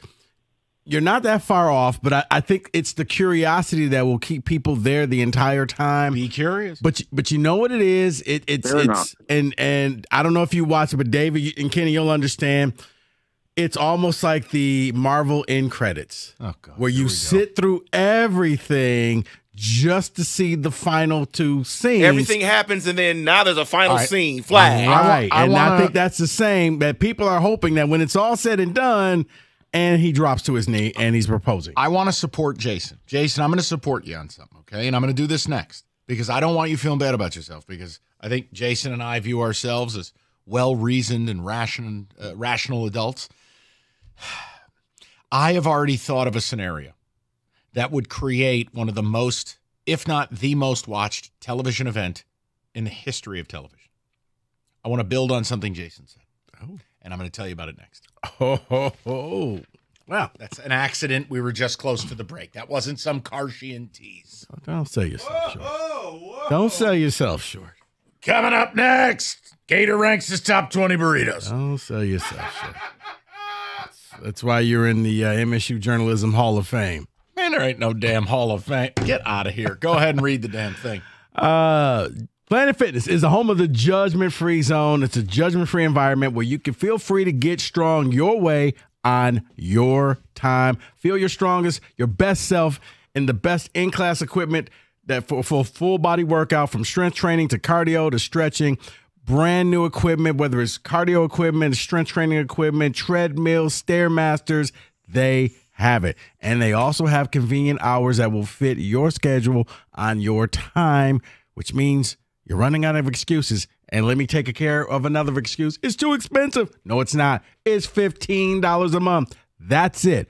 $15 a month.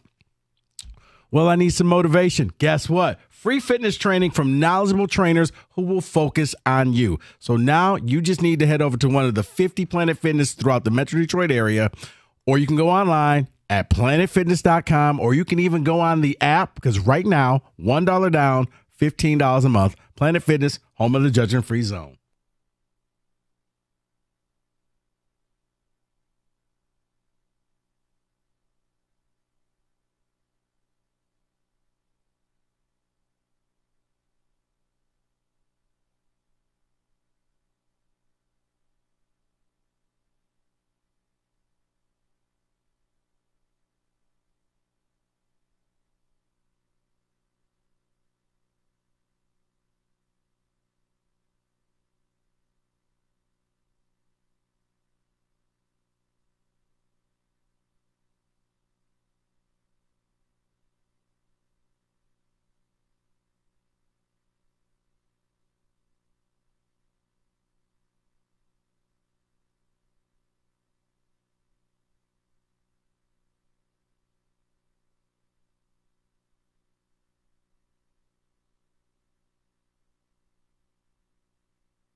Brought to you by Lady Jane's. Walking anytime, 10 to 8, 7 days a week. It's wicked awesome. 24th ranked Michigan Hoops looks to make it 3 straight wins when they host Oregon at Chrysler Center tonight. Wolverines 16-5 overall, third in the Big Ten at 8-2. Key matchup in this one, Michigan Bigs Danny Wolf and Vlad Golden against Ducks center Nate Biddle. He's their leading scorer and also one of the best 5s in the Big Ten. Michigan head coach Dusty May likes where his team's at right now and thinks the ceiling, though, can be a lot higher.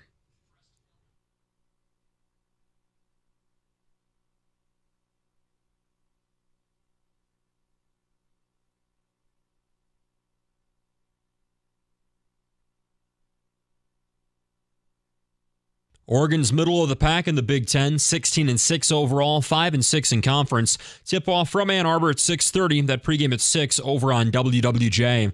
And the Pistons continue their 6-game homestand against the Cavs tonight at Little Caesars Arena. They're the best in the Eastern Conference at 40-10. Donovan Mitchell, though, questionable for them tonight. That tip-off at 7. Chris Villar's got the pregame at 6:35 right here on 97.1. At the Corba Health Sports Desk, I'm Luke Sloan. More at 4 o'clock or at 97.1theticket.com.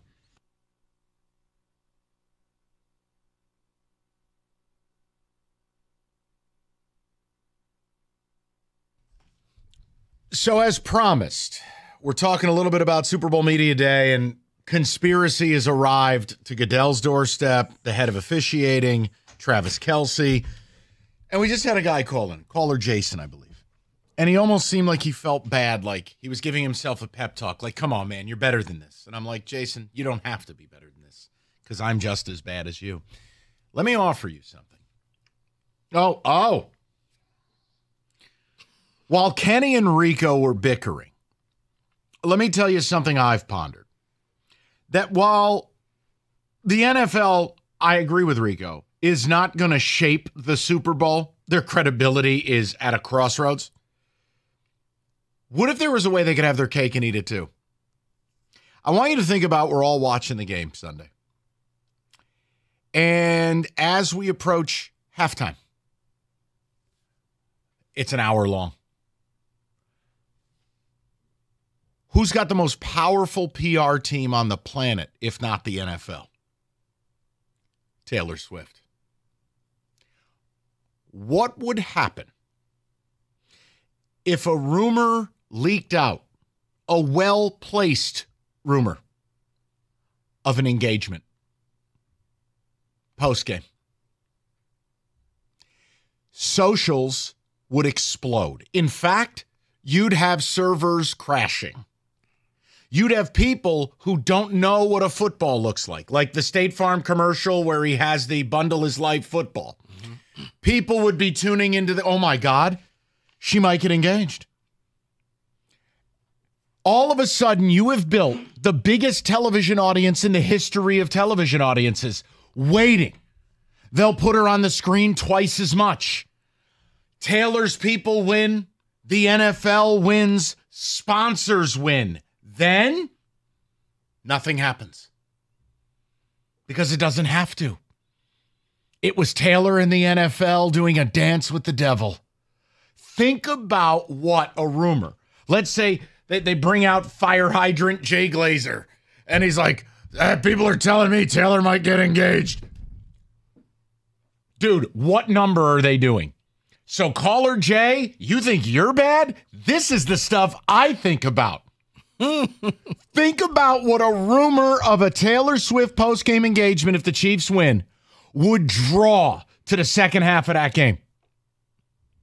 And nobody would get hurt. Well, how come it didn't happen? I didn't say it was going to happen. I can't control rumors. We're deeply in love. But what if it did happen? You are talking about the largest TV audience in the history of sports. Period. So caller Jason, if you're still with us, I want to let you know. I stand with you. You don't have to feel bad. Because look at this is what I've devolved into. Kenny is staring at me. Now, what?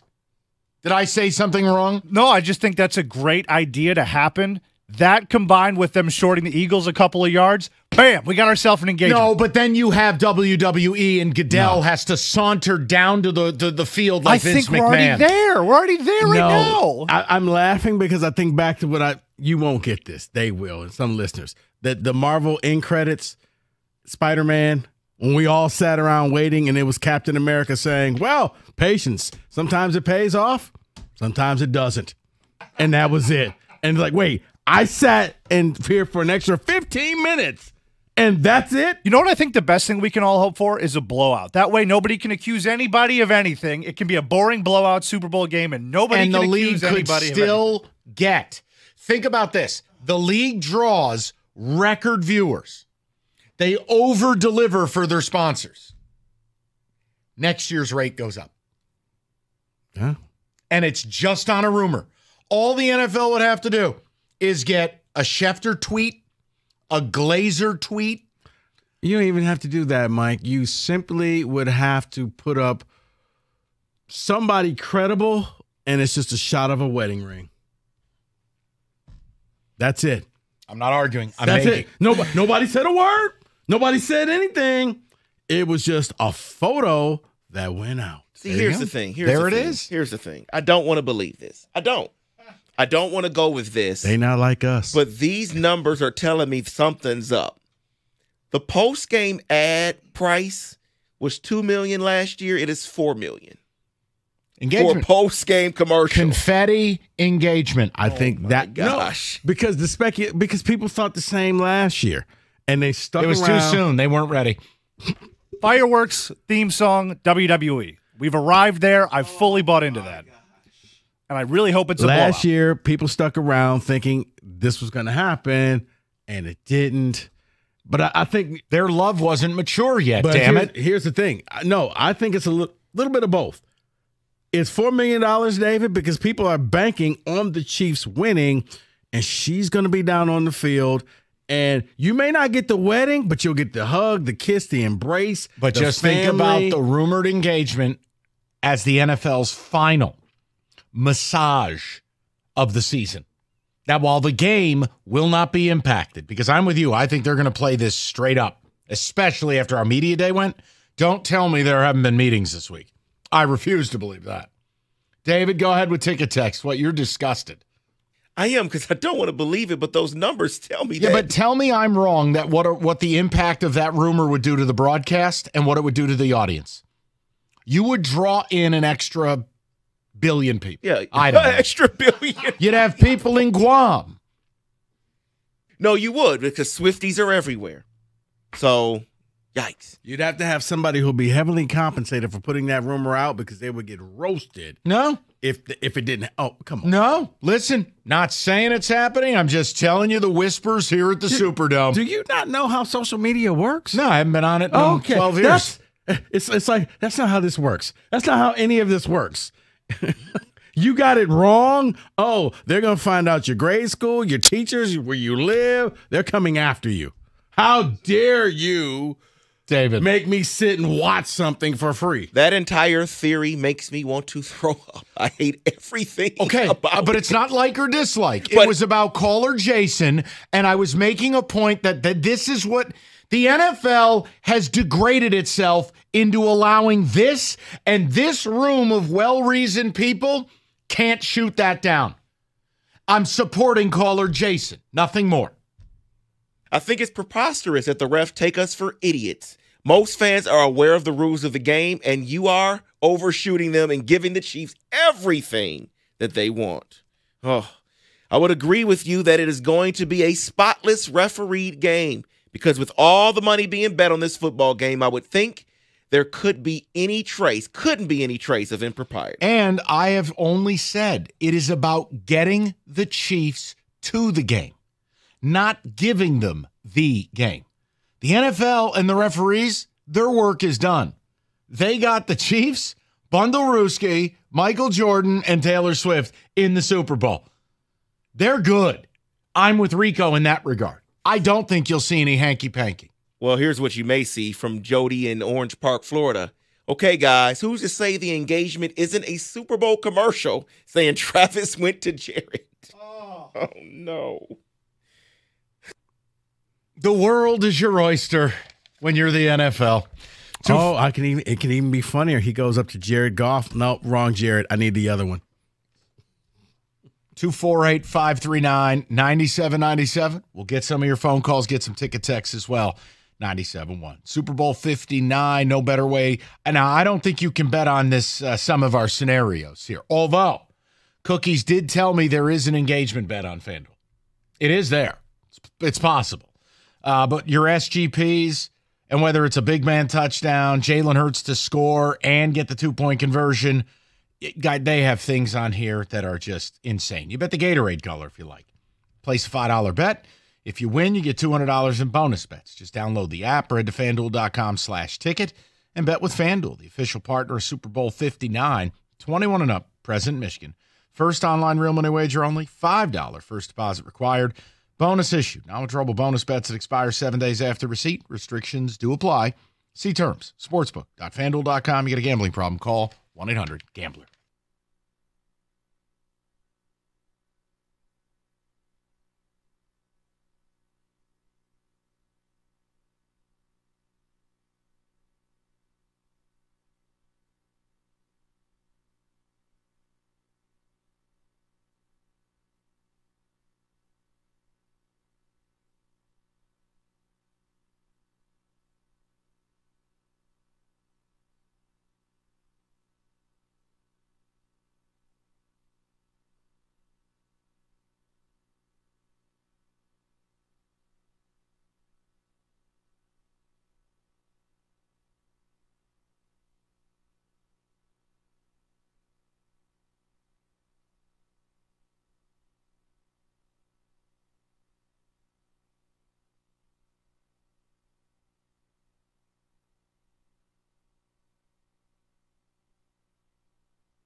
All right, coming up at 4 o'clock, we have a Super Bowl Blitz. We've had some fun, whether it be Super Bowl trivia, whether it be party etiquette, menu, just building up to the big game.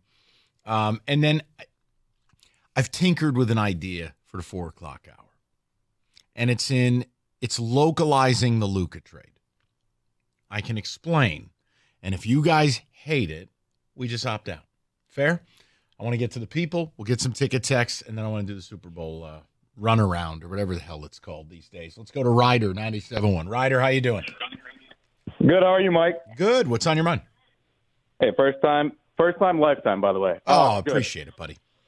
Yeah. Anyway, I want to say the Lions haven't sucked all the oxygen out of the air. Okay. The Pistons' development over the last 3 or 4 years has been interesting to watch. Sorry, I'm out of breath and going to work. I mean, I even watched Sadiq Bey drop 50 on what? Just pure jumpers. Malachi Flynn, 50 points. I mean, so you're a hardcore Pistons guy if you were there for those nights. Oh, yeah. I was there for, Tobias Harris's first stint. I digress, but I like the KJ Martin trade. You know what we can do with that? We got 2 first-rounders. Go give me Malcolm Brogdon. Not as expensive as C.J. McCollum. Yeah, Ryder, here's what I tell you. Look, the Pistons, it's been a good time. Thank God something finally changed. It helps when you don't have a grifter of a head coach. But Ryder, here's what I would say. Part of this, and nobody wants to talk about it because it's not fun or complimentary. Part of this is, look, most of the teams in the East, I got to put you on hold, Ryder, because you sound like you're riding with R2-D2. I can't take anymore. Most of the teams in the East aren't trying. That's not the Pistons' fault. They are trying. But it's an this is the most embarrassing Eastern Conference in the history of the Eastern Conference. Now, again, the Pistons have had something like a 20-game, 25-game turnaround.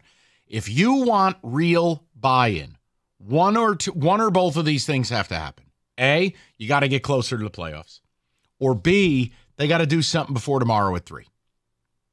A trade, you listen, Ryder, you know basketball. You're bringing up names that only basketball people would know, okay? 99% of people, they don't follow the NBA. They don't follow the NHL. Not at a level that, Ryder, you sound like the equivalent of Kenny to hockey. That's wonderful, and I can have those conversations with you, but Malcolm Brogdon and his glass feet aren't changing. Look, if you wanted people to tune into the Pistons, it'd have to be Zion Williamson in a stunner. Even C.J. McCollum probably wouldn't move the needle. No one knows who C.J. is. He's a quiet star. Not a superstar, a star. But he's anonymous. He's a lot like Cam Johnson. Cam Johnson's a really good basketball player. Ain't nobody know who the hell Cam Johnson is. So if we were on the air and the Pistons fleeced the Pelicans and Zion was coming to Detroit, now all of a sudden, people are tuning in. Interesting. Not that that's right, wrong, or otherwise. It's just real. Mm-hmm. In the grand scheme of things, this is how I view it, right? And I think you and I, and we do this every day, 99% of the air is taken by NFL. And there are simply, in comparison, only dozens of people like Kenny or Ryder who actually, passionately, deeply care about these other sports. That's what's happened.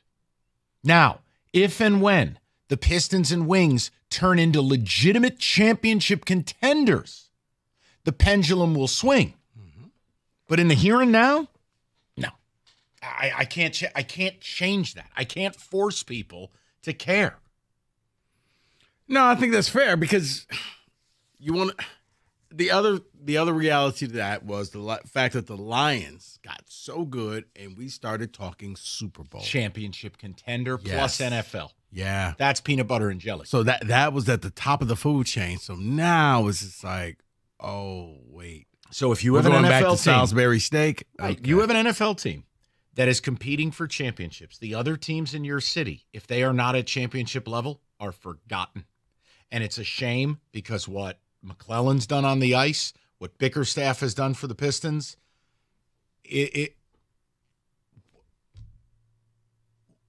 Okay, I just looked over and Kenny has an entire roll of toilet paper up his nose. I think he has a nosebleed. Okay, okay. Do me a favor. Just get out. Like, go take care of yourself. I'm saying, don't worry about calls. We'll do ticket text. I looked over and I'm going, I took a double take because I'm like, am I hallucinating? Nope, that's Kenny with a giant wad of paper up his nose. Just go take care of yourself. Get out of here. David, ticket text. Oh, my dear God. What? Yeah, this is fun in here. That's all I'll say.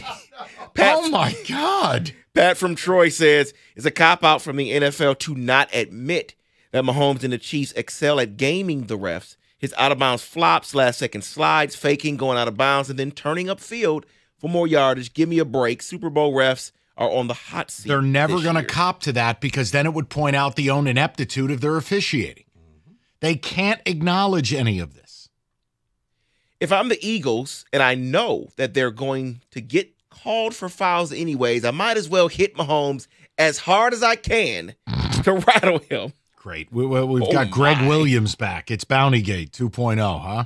I am not going to be betting a cent on the Super Bowl because I don't trust the product anymore, and I certainly don't trust my money on any Super Bowl from now on. Oh, I got news for you. That's a major issue across sports. I mean, in the last 10 days, federal investigation into Terry Rozier, federal investigation into 3 college basketball programs, including Mississippi Valley State, Eastern Michigan, and Numbnuts. North Carolina A&T. Thank you. A baseball ump fired, not suspended, fired for sharing a betting account where baseball games, including games he was umpiring, were bet on. And he deleted text messages material to the investigation. Guys, that's in the last 10 days. No, sports has a major problem from a credibility standpoint. And then you hear how many billions will be wagered on one game Sunday. Which is why, this game, no mistakes. Honestly, I think that eye in the sky, that the quick evaluate, whoever the ref is. The expedited review. I think the message will be very simple. If you make a call and I buzz the pager, change the call. Don't call me. Don't go over to the booth. That's it. If you all get simultaneously buzzed, nope. Let's go.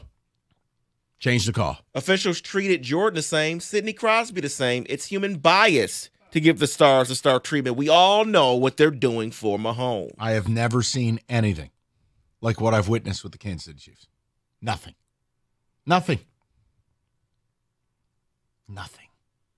Tom Brady's jealous of what the Chiefs have gotten. I think you're right about that. Someone says the NFL is doing nothing but gaslighting us, thinking that we're stupid. Yeah, and we're not. I know we're right because it got all the way to effectively the football version of the White House, right? It got to Goodell on media day at the Super Bowl. It got to Kelsey. It got to Mahomes. It got to Scott Green, the head of NFL officiating. And much like what government does to you, they gaslight you. You're not crazy. You watch the games. You know exactly what you're watching. Let's do a Super Bowl blitz next. Kenny okay? He's back. All right. What a scene. Did you notice that before I did? No, because when you turned and looked and I saw the look on your face, I looked. And At first, I thought he was picking his nose, which didn't shock me. But then I went, wait. I was like, okay, who is he imitating? No, he's got a nosebleed. Yeah. Stunning. All right, we'll get to a blitz next. 97.1.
Brought to you by Precision Garage Door Service of Southeast Michigan. The Pistons' 6-game homestand continues tonight against the best team in the East, the 40-10 Cleveland Cavaliers. Pistons enter this one 25-25, 6 in the Eastern Conference, but only 3.5 games behind the 4th-place Pacers. Point guard Kate Cunningham says veterans like Malik Beasley, Tobias Harris, and Tim Hardaway Jr. are a big reason for Detroit's success.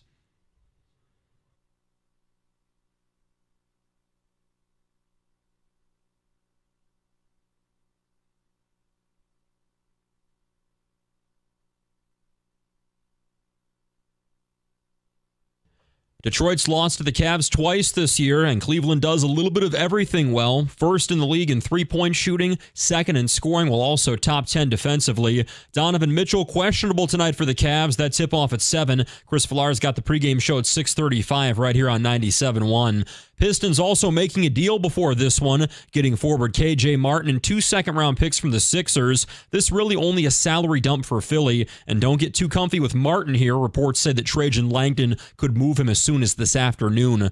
24th-ranked Michigan Hoops looks to make it 3 straight wins when they host Oregon tonight. That tip-off at 6:30 over on WWJ. And ESPN's Buster Olney reports the Tigers' pursuit of Alex Bregman is at, quote, a serious stage right now, adding it makes sense because Detroit's window to win is right now. At the Corba Health Sports Desk, I'm Luke Sloan. For more, go to 97.1 The Ticket or Odyssey.com.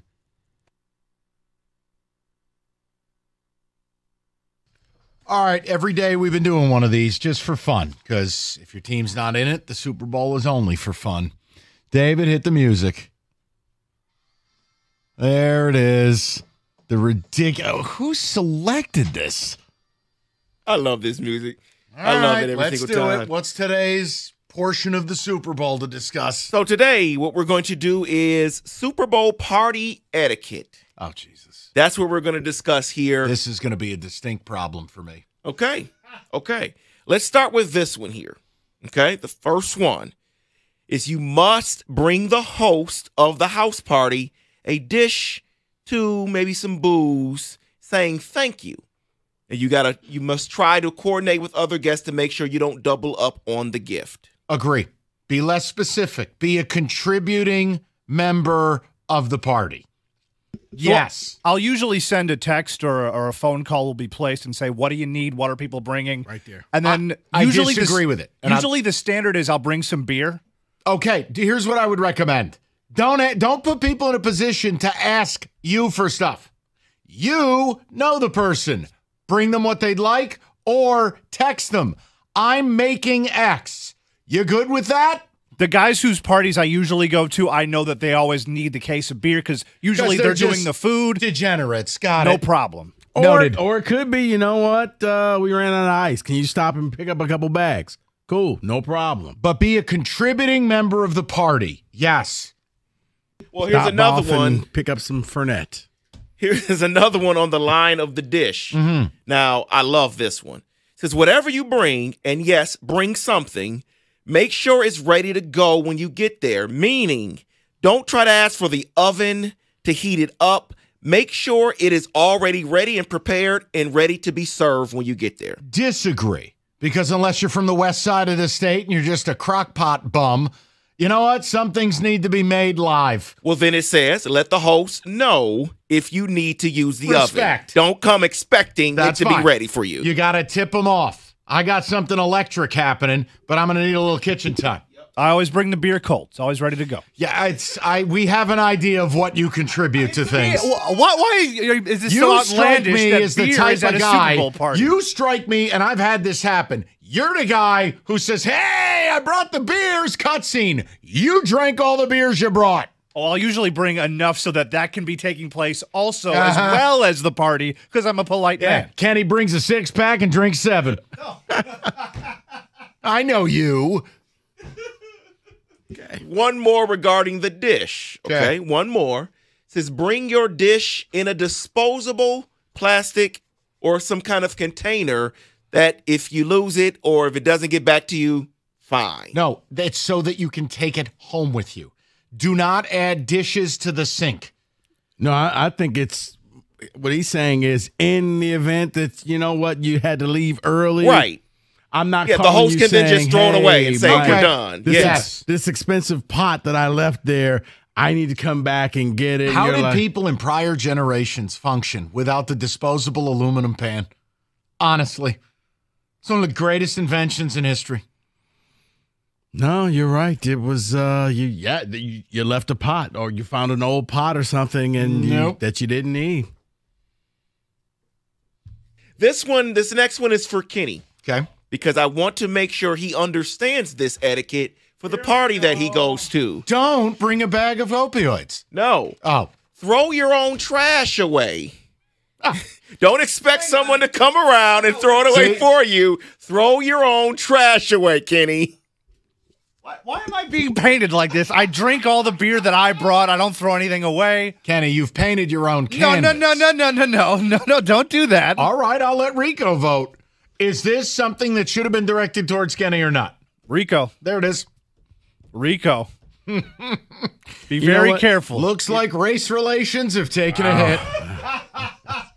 It's just February. Go ahead. Another one for Kenny. Well, no. Okay, I will give Stop that one for Kenny. it. No. But who doesn't throw away their own trash? I guess Kenny. I could just see Kenny sitting there with a bunch of stained paper towels on the couch, and you walk by and you're like, "Oh, Kenny, you done with that plate?" Okay, Kenny, it's not. What are you doing? He's throwing flags. He doesn't have. I know, but it's anymore. No, at some point, like, who doesn't throw away their own trash? I gotta think you're a one and done type of person. You're never getting invited back. Wow. Now, see, Kenny, now that's the comment you should be hurt by. Okay. I'm always invited back. I always throw my garbage away. I will not take any more of this slander. Why are you letting him gaslight you? I didn't say that was about Both of you. You didn't say that. You didn't say no when he asked you. You didn't say no when he asked you. Because you gave me a menacing look. That's because I wanted you to say no. Didn't know which side of the fence should I say. He's already on edge. It's Black History Month. Enough. Left side. Strong side.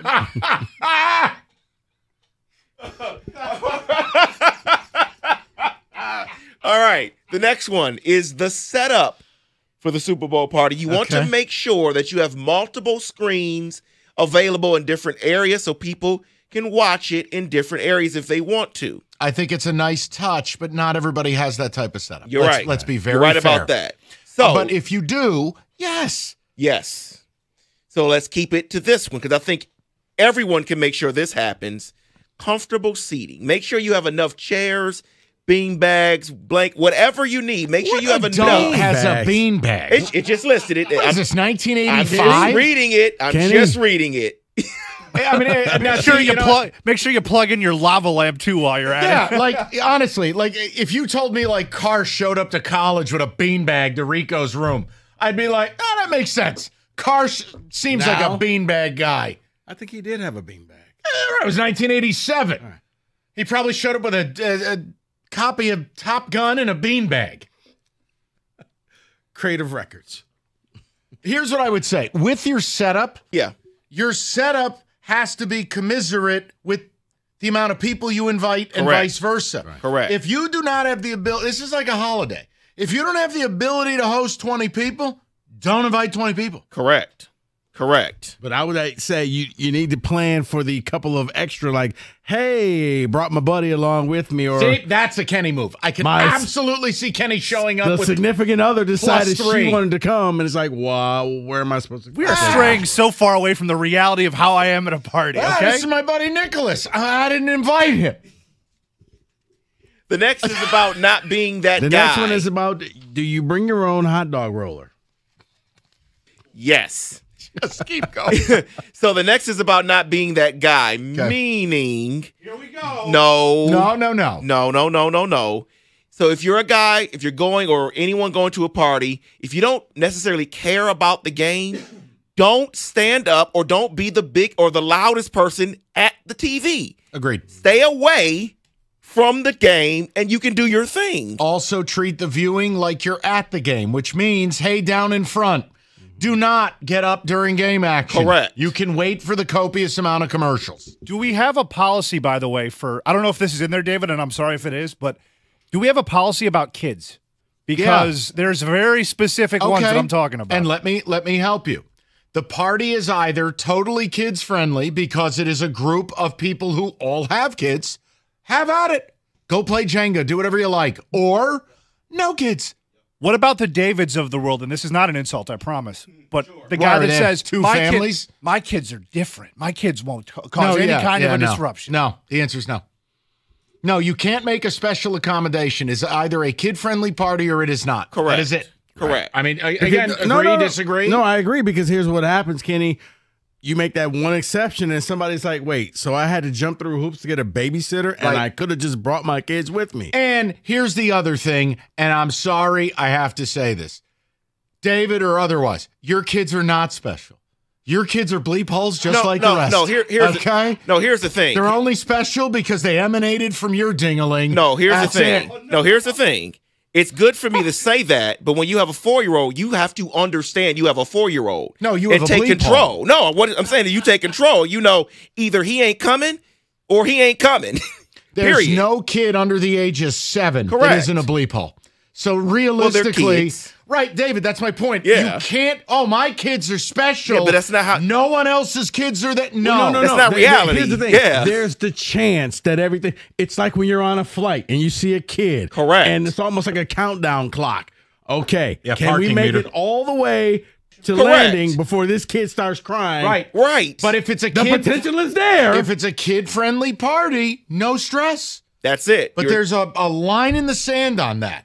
You're and exactly I think right. it's extremely nervy if somebody knows it's not a kid-friendly party and then they try to guilt you into the Willy Wonka golden ticket of, okay, you can bring little Francis. No. You're exactly right. And we'll end it with this one, Kenny. Don't get obliterated before the kickoff. Kickoff is at 6:18. If you get to the party at 5, do not drink yourself into oblivion. Kenny's gone by coin toss. Right. He left. What you don't want to become is tailgate guy who is sitting there in the parking lot, tickets in hand, 50 feet from the stadium, never made it in. Pace yourself, Kenny. Pace yourself. I mean, I would say this. Maybe Kenny's a gentleman. I don't know. He's great. He is. An addendum to this. Patronizing white guy comment. I'm sure that felt great, Kenny. At no point during the Super Bowl party should you become drunk guy. Correct. Exactly. Okay? Enjoy Exactly. yourself. Have drinks. But don't become that person where we're now having to worry, David, how are you getting home? Don't become Wojo. And that is your Super Bowl. I was just saying how you get home. You know what, Mike? What are we going to do? Be curious. There it is. You want to have fun like we do on the radio, or you want to go into television? Your graphic design artist, Specs at LTU, can help you, whatever your dreams are. We can get you started on your new path. It's very simple. Just be curious. You heard Mike say it. Visit the website, ltu.edu/specs, to learn more about the broadcast media arts, digital media arts, and graphics communications program taught through Specs at LTU right here in the city of Southfield on the campus of Lawrence Tech. You can go to the website, like I said, ltu.edu/specs, and sign up and get ready for the next semester's classes. Get yourself ready for the next class. Why? Because you're going to be taught by people like myself who work in the business with a hands-on approach and expert faculty. You're going to learn the practical skills you need to succeed in today's media industry. Be curious. Visit the website, ltu.edu/specs, to learn more. Then make magic by enrolling in Specs at LTU certificate program today.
All right, we'll get to a little NBA trade deadline update a little later in the hour. Nothing crazy, but under 24 hours, some big names. And look, if you care at all, and I know not many do, Kevin Durant's being held out of the game tonight.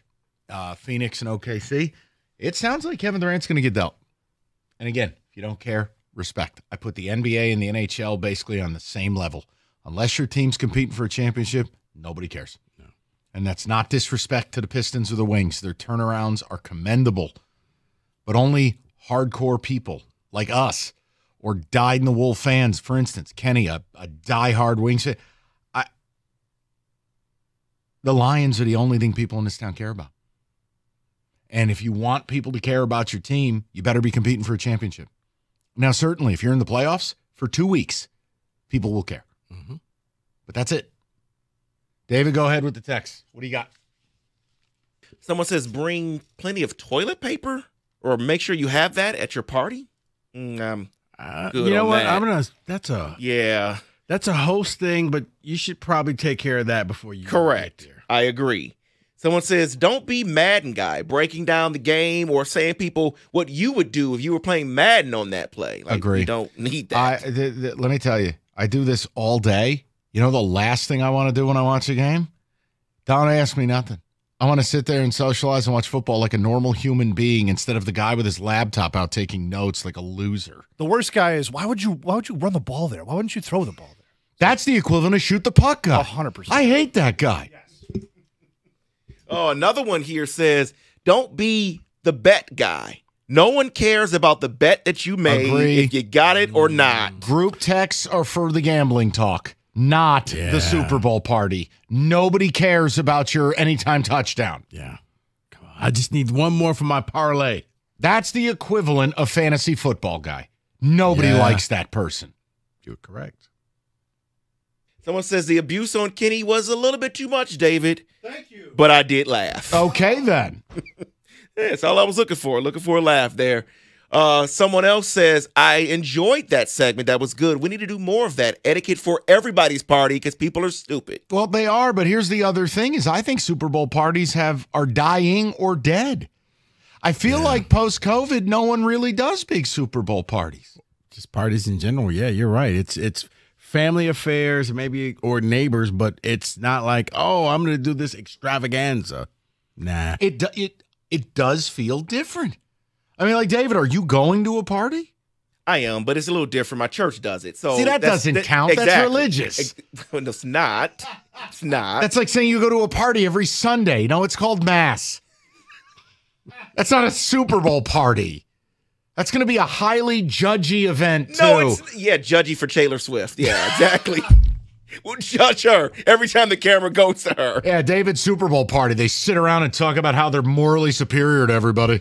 Stop it. That's not what happens. We're watching football. We love football. Spin the wheel. What sinner do you want to make fun of? 248. Nice party, David. Woo. Kenny, are you going to a party? I'm seriously on the fence about it. I might not. It's not, but it used to be like an appointment. Like these people are getting together at this time to do exactly this every single year for the Super Bowl. Now it's like, it's been cut in half. Half the people show up. No, half the people are interested. I think society's different. I don't even think it's an age thing anymore. Like I just think society's changed. I don't know what it is. I think a lot of people thought about it as like an appointment. Like now we don't have to have that appointment anymore. Now we can just do whatever we want on Super Bowl Sunday, whether it's a party or watch by yourself. I wonder if it's also like it used to be back in the day that it was always one person in the group that had that great TV, and we all have them now. So you don't need to go over to the house to watch that because, well, you have same TV at your house. That's actually a really good point. I hate saying it because his ego just gets bigger by the syllable, but you're right. Ring the bell. There used to be a time where you're like, well, have you seen Bob's new flat screen? Right. Now, I mean, homeless people have flat screens. Right. Joe has HD over there. Right. He's got them there high definition. Right. It's like, okay, well, you got a 4K TV with surround sound and you have everything going on in your house unless you really like that person. Like, yeah, back in the day, it was like, wow, yeah, they got this great setup in the man cave in the basement or whatever. Everybody has that. That's fair. That's a really good point. What if the kid is super engaged in the game, watching every play? Shouldn't she or he be allowed to come, even if it's a no-kid party? No.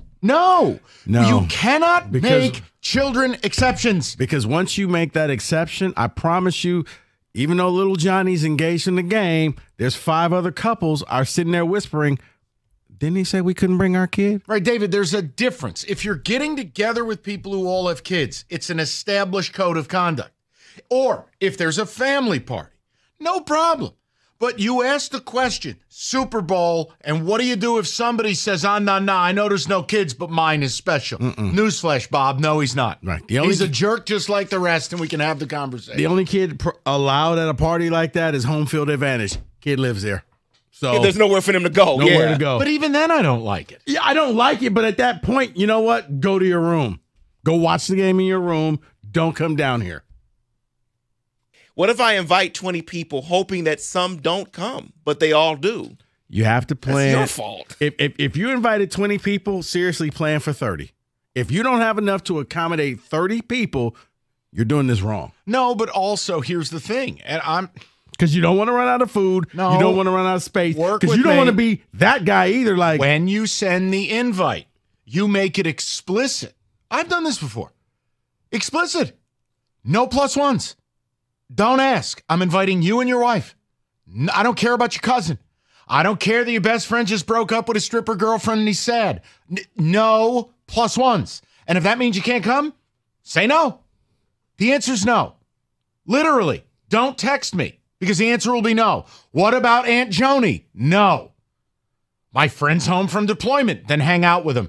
Don't bring people I don't know. The answer's no. Not even deployment? No. Because here's the thing. Why do you want strangers in your house? Wow.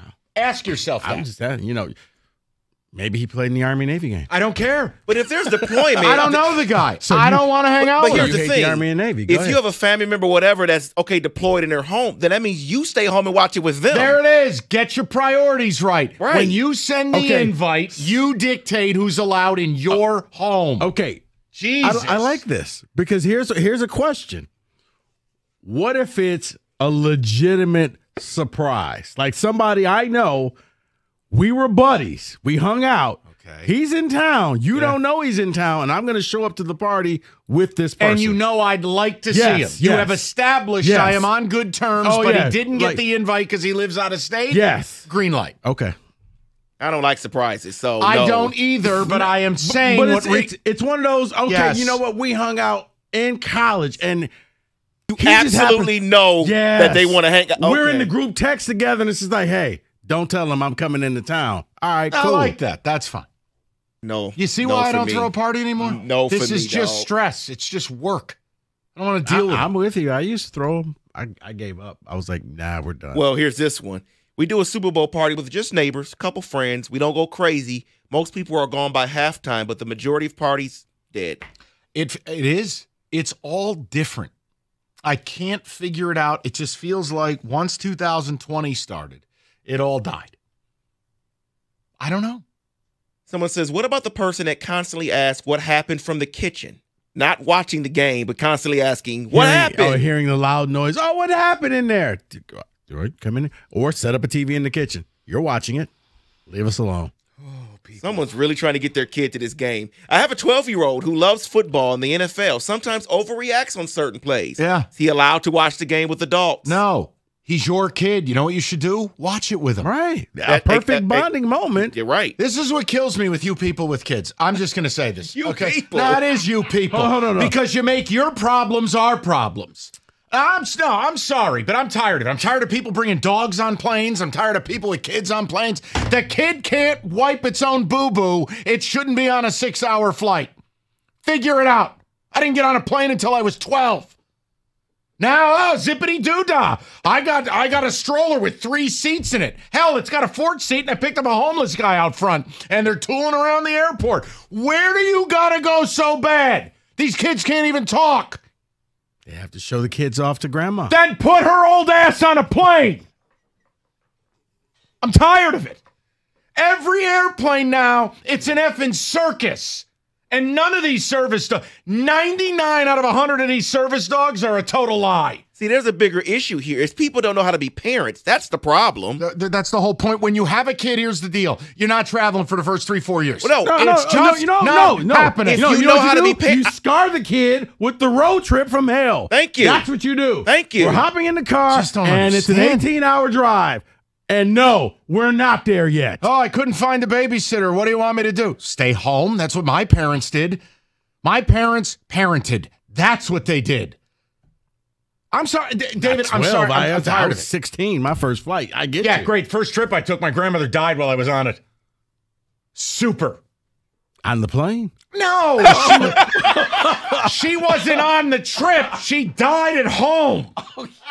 Jesus. I'm like, what? Grandma? Grandma?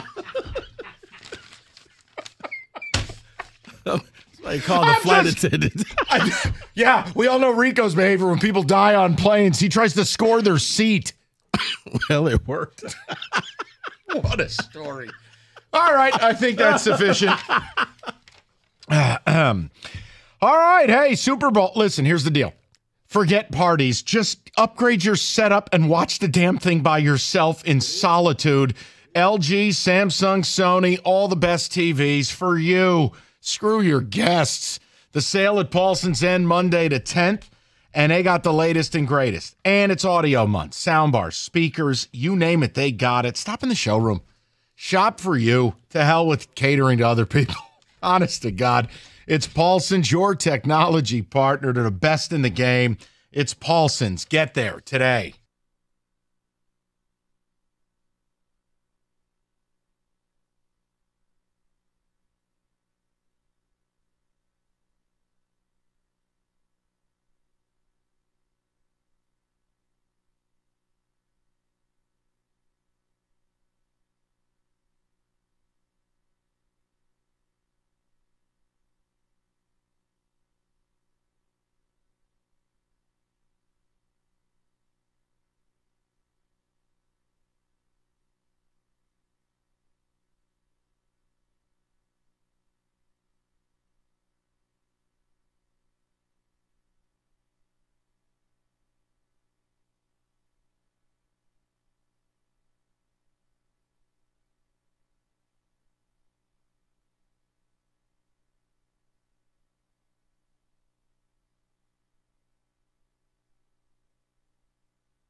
Okay. Sorry about that rant on Super Bowl parties and kids. Can I just present just a quick Alex Bregman note? Okay. Look, we're a week from pitchers and catchers, and Alex Bregman is just still out there floating in space. I thought this was interesting in the Freep today. And the Freep has had some really good Tigers coverage, and Evan Petzold has been a big part of that. I don't know Evan. No, Evan's pretty cool. I think he does a really good job. He's a good guy. And he doesn't seem like he's one of these bally bots. So he is not. I respect what he's doing. They had an article about analytics and projections. Now, again, I'm not saying you have to use these as gospel, people, but I found this interesting, and it kind of warmed me a little bit to the idea of Bregman, where I've been very, very neutral. I would always lean yes versus no, but it's not a you must. I actually really like the Jack Flaherty signing. So the article is this: among the teams interested in Alex Bregman, Bregman would have the biggest impact on the Tigers' playoff odds of any of them. And I thought that was really interesting because with the Flaherty signing, I already believe you have now vaulted to the top of the AL Central. Again, we've called this the AL Flaccid. Cleveland's payroll was 144. It's down to like 104. Let's check in on the Twins offseason. When I say they did nothing, they did nothing. And the Royals, forget it. They're going to have an outfield filled with homeless people. But this is what's interesting. Do you realize signing Bregman, now if you like Fangraphs and the Zips projections, it's an analytic model of what your team is projected to do. And it's data. There's no bias to it. It's just data, right? The Tigers' projection would vault with Bregman to 54.3% to make the playoffs. You sit at 42% right now. Wow. I was taken aback by that. I thought you were going to say, they're at 48. It jumped to, wow. No. That's a, wow. No, and again, other teams, like, for instance, the Royals, it would have a big impact because they have a fire hydrant at third base. Like, it's just funny because it then leads you to wonder what's going on behind the scenes. Because it seems, Mike, you know this. In sports, when it seems like a no-brainer, get the deal done, that's when all of a sudden a team comes from nowhere and you're like, what do you mean he's a Ray? Well, I think you got a couple of things at play, right, candidly. A, he's got Boris Client, and he turned down a really good offer from the Astros. Astros are now talking about him in the past tense. He turned down, I think it was 6 at 158. He turned it down. Boris wants to get him the most money and wants to get him more term. I think a lot of teams are a little nervous, especially you have this seismic shift in his walk rate down to a career low. I think his walk rate was down by almost 50%. Here's my issue with Alex Bregman. And this is not a knock. I like the guy. I'd take him on my team. But when we're talking about a team like the Tigers who will only rarely fire an actual financial bullet of a multi-year deal, right? I want to be very careful what I scream and yell about. Bregman is ballpark dependent, meaning he's a dead pull hitter. He needs something that will preserve his power into his mid-30s. Rico, my fear is you take a guy out of Houston with the little Crawford boxes, or he's not in a place like Fenway. You bring him here. Man, if his power goes from 26 homers to 19, that scares me. Now, look, if the walk rate is down and the power goes down, the overall value of the player takes a major hit. See, I think the walk rate will go back up. And it's just my own theory, but I think being in a contract year, he was trying to show he had a little more power, maybe swinging for the fence a little bit more aggressive, not as patient at the plate. I think once he gets his money, he goes back to being who he was, and the walk rate will go back up. My speculation. But bottom line, the Tigers would get the biggest benefit by signing Bregman according to Fangraphs. Now, if you go, Fangraphs, to hell with that. Okay, no problem. I'm not, guys, this isn't, I'm not like David on Sundays. I'm not yelling at you. I'm just making a point. But it is interesting. I mean, will I be surprised at this point?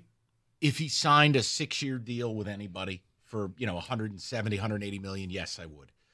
I just wonder, what exactly are they willing to accept?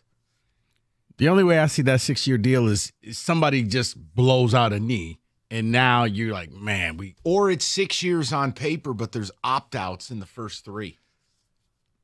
I can see that. So I don't know, but I want the Tigers to do it, but I also want to be fair to the team in this regard, is that when I crucify them, I do it with conviction. Mm-hmm. There are plenty of times, including last year, it wasn't about just player X. It was the overall approach of signing no one. Right. I didn't do this. We're going into the season with the Frankenstein at third base. Right. I'm not dying on the hill of Matt Chapman, but I understood why certain people did. Mm-hmm. The point is, this player does come with risk. It does, but it really does boil down to, because you're in this division, it's yours for the taking. I know. If you make these moves, once again, you don't have to bring in somebody for $200 million. Just a couple little moves here and there. The problem is, and you're better than everybody else. And that's, listen, and this is not a Tigers issue. This is just a baseball issue. This division embodies everything wrong with the sport. You have an entire division that primarily refuses to spend money. A whole division. Now, the Tigers spent in their own way 1-year deals, but they spent fine enough. Cleveland, nothing. The White Sox, Luis Robert basically said, I'd rather die than play for this team again. The Royals, the Twins, the Cleveland, it's an embarrassment. Mm-hmm. So listen, I'm with you. And obviously, I grew up with George Steinbrenner owning my team. Like, yeah, just spend it. F it. We'll figure it out. But I want to be careful because obviously, if it didn't work, they'll never spend again. Hell, we've had to listen about the Javi deal for 3 years now. See, that's what it just amazes me, because you would think that maybe you just go with the opt-out. 1-year opt-out, if you're good. Yeah, but if he's terrible, you're stuck. Javi. And then it's Harvey. Okay. I'm with you, but I'm trying to be very tempered with this, because I can't lie to you and say, look, if Bregman were still roping 35 homers, let's say it was the Bregman who, to me, peaked in probably 2019. Or he had one season, I forget what, it might have been 18. He had like 45 homers. If this guy was still crushing the ball, I'll live with other things. But Rico, the power's just what it is. And if his power's 25 homers, now what I don't have, and I can get it, I can do it. If he had the same season he had last year, applying park factor to it, what would it be here in Detroit? I remember when the Tigers got Prince Fielder, and it was, he would have like 14 less homers had he been here the year he exploded in Milwaukee. That's a park effect that is huge. It just concerns me that if the power's going and the walk rate goes, Now, look, he'll give you Gold Glove caliber defense. Right. He's a great teammate. He's great in the clubhouse, and Hinch has gone to war with him. The rest is kind of, I totally get it if they don't want to make the power thing, the ballpark. The walk thing, I think that comes back. I'd love to sign the guy, too, at 60 and give him an opt-out, but that's not the way the game works. They want the term, and if you're Bregman, this is the last big deal you're ever signing.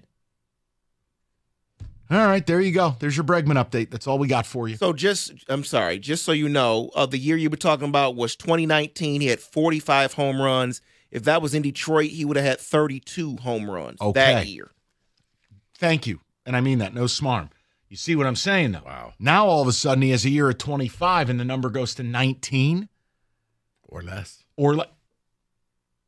Now, again, if a guy hits 19... Yeah, Mr. Funny Man, you wanted us to sign Bregman. And that's why I look at it now. But that's why I haven't screamed about it all offseason. And again, if a guy hits 19 home runs, but he hits 53 doubles, okay, he's Edgar Martinez. I'll live with it. Wonderful. Yeah, he's scoring runs.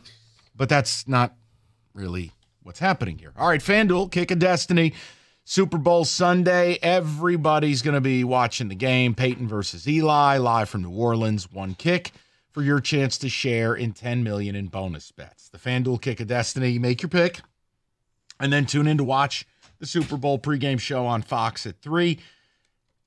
Download the app, FanDuel.com/ticket. You can bet with FanDuel. official betting partner of Super Bowl 59. 21 and up, present Michigan. No purchase necessary. Bonus issued non-withdrawable bonus bets that expire 7 days after receipt. Restrictions apply. Void where prohibited. See terms. Sportsbook.fanduel.com. You get a gambling problem, call 1-800-GAMBLER.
Brought to you by Lady Jane's. Walking anytime, 10 to 8, 7 days a week. It's wicked awesome.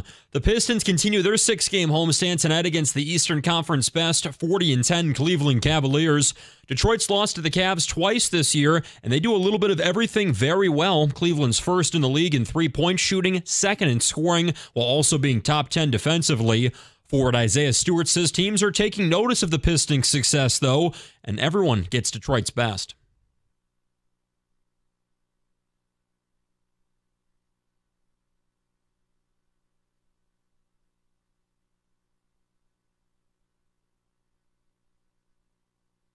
Pistons enter this one 25-25, 6th in the Eastern Conference, but only 3.5 games back of the fourth-place Pacers. Donovan Mitchell questionable tonight for the Cavs. That tip-off at 7. Chris Villar's got the pregame at 6:35 right here on 97.1. The Pistons also swinging a trade before this one, getting forward KJ Martin and 2 second-round picks from the Sixers. This was purely a salary dump for Philly, and don't get used to Martin being here. Reports say he could be traded as soon as this evening.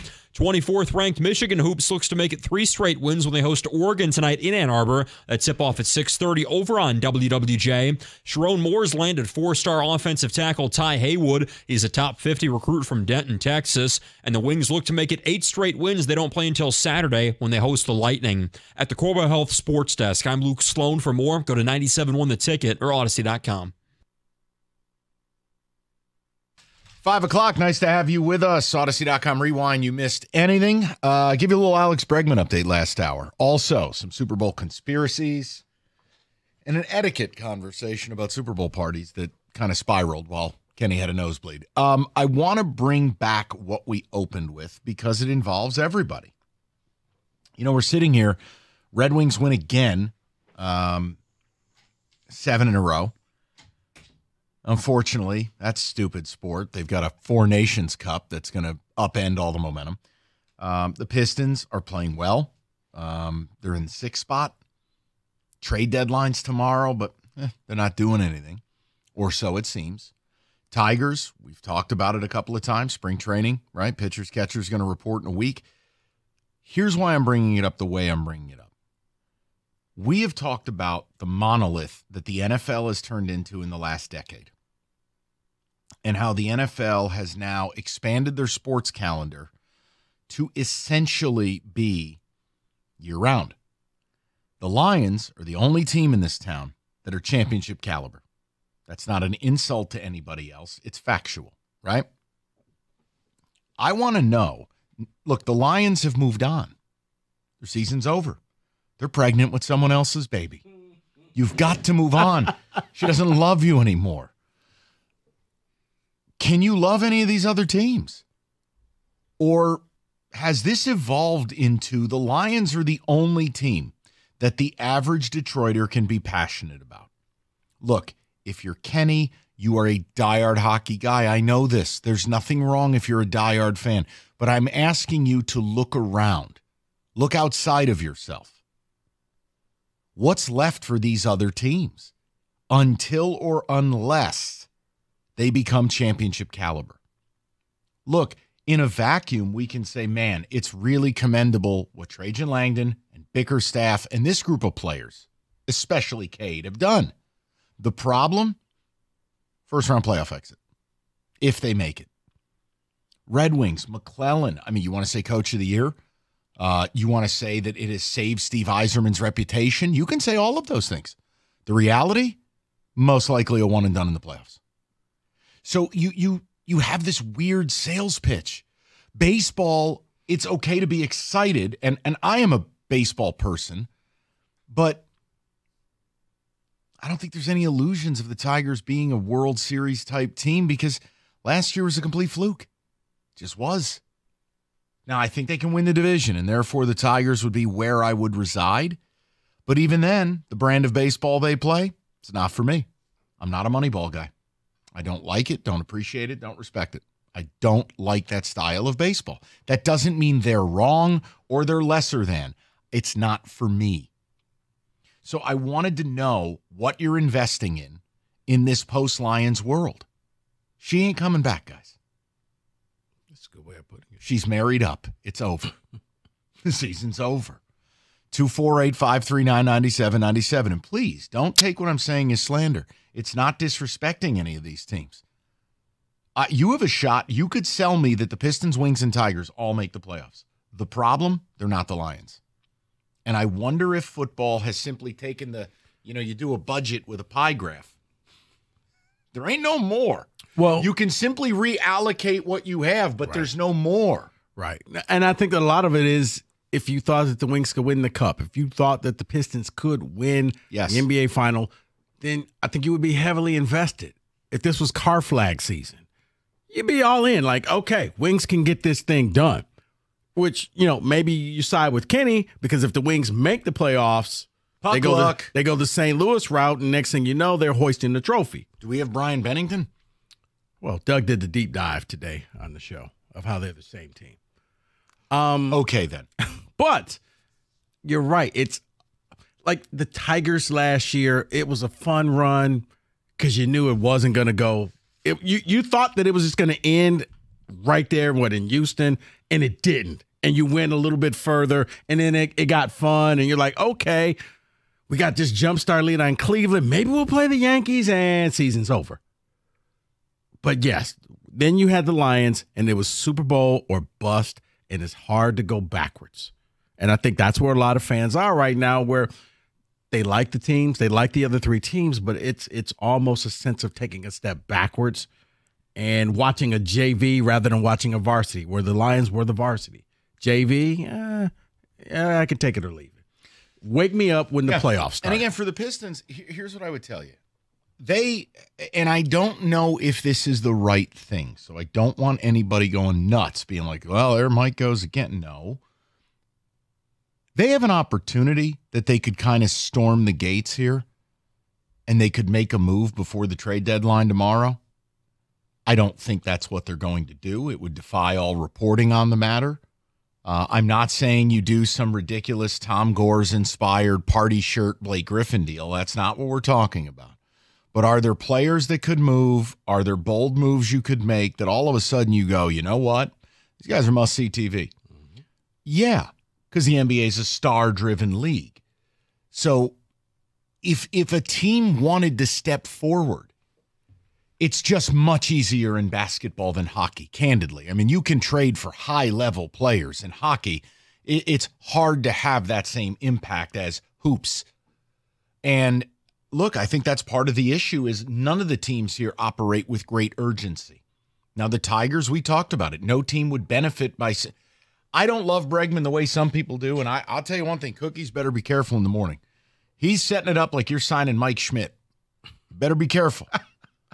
Because Bregman's got some holes, and I'm not doing a cannonball. But if they signed him, now all of a sudden the Tigers will have a hype that they have not had since, why don't we just say since maybe 10 years? Yeah, I was about to say, because now you've addressed you added an arm, right. You added some bats. But I think it's incumbent you got the young guys. It's incumbent upon these other teams to step forward and demand more spotlight.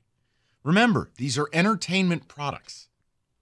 You have to go and get people interested. Now, winning is one thing. Winning at a championship level is entirely something different. Then it's about, okay, winning with, I hate to say this, style. Like, look, in a world where, let's say tomorrow you woke up and you went, wait, the Pistons just acquired Zion? You may love it, you may hate it. You're interested in it. Mm-hmm. You're turning the TV on. I'm not advocating. I'm simply offering you situationally.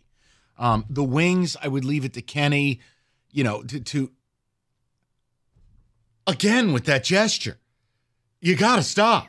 The point I'm making is if these teams stole the headlines, they can begin to take some of the pie graph back from the Lions. Mm-hmm. Because it feels like right now, if you're not one of the dozen diehard Piston fans or diehard Red Wing fans, nobody cares. Average Detroiter doesn't even know these teams exist. No. Because the Lions stormed the gates, got championship good. In the NFL, if we brought up, I know we could have brought up Myles Garrett again today and filled these phone lines for 4 hours. Now, that would be dishonest because there's no news. Well, he did the rounds at media day in Super Bowl, like Radio Row. Right, but he didn't show up like Bianca Censori and have lions painted on his ass. You get my point. Like that would be news. That would be news. Is that Myles Garrett naked? Does he have a Lions logo on his schwanz? That would be news. We don't have that. I think it says Detroit Lions. There you go.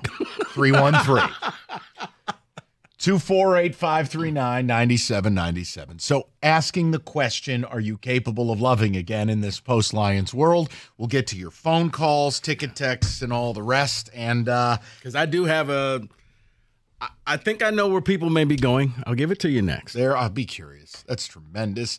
Moran Chevrolet, Michigan's #1 Chevy dealer.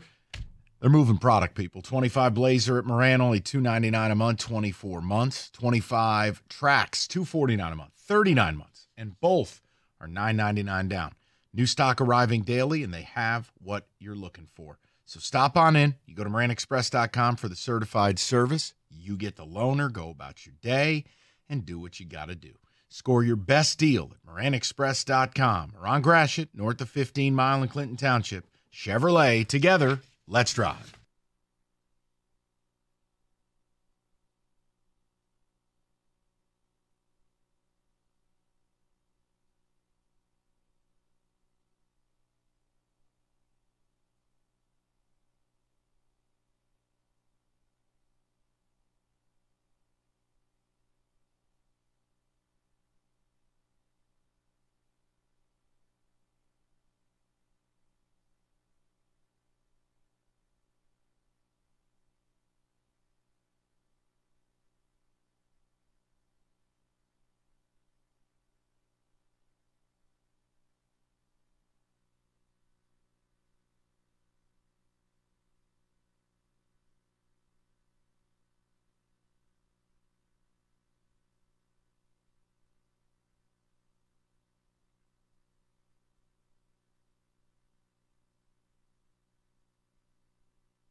The big game has arrived, and fans are excited to see who's going to be hoisting the trophy in New Orleans. You can get in on all the action at ESPN Bet Sportsbook.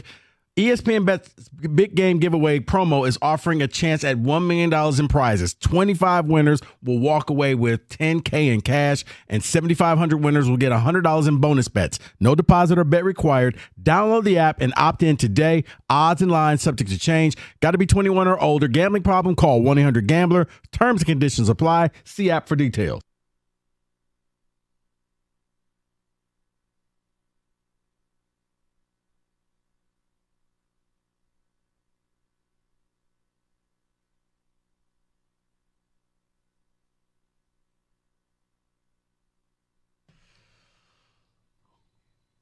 All right, Rico, unless you want to add something to the soup, we can get right to the people. Yeah, I do, Mike. The other thing, it's Lions related, it's NFL related. Maybe you're not buying into the Pistons, Wings, or the Tigers because you're waiting on the combine. You're already scouting the next, who's Brad going to cook with next fall. You're already on that bandwagon. You're looking at elite RAS scores. You're looking at, game footage. You're all set waiting for the combine in Indy to see who the Lions are going to draft. It speaks to the power of the NFL. Yeah. I have always said this. The NFL's offseason is more popular than the NBA and NHL's regular season. I mean, you talked about it. We said Myles Garrett, and everybody wanted to talk about it. Why? Even if you signed him, he couldn't play until September. But the power of the NFL. Yeah. Go to Nate on a cell, 97.1. Nate, what's going on, buddy? Hey, not much, guys. Just, the interest in them it's like an ex-girlfriend. You're not going to make time for them, but if you see them out with some friends, you might watch the game, you might talk to her.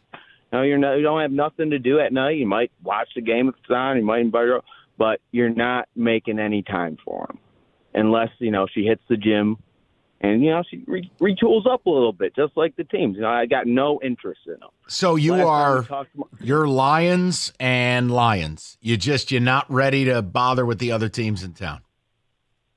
I've been a diehard fan of every team. I still remember, the day was yesterday when the Red Wings lost in 2009.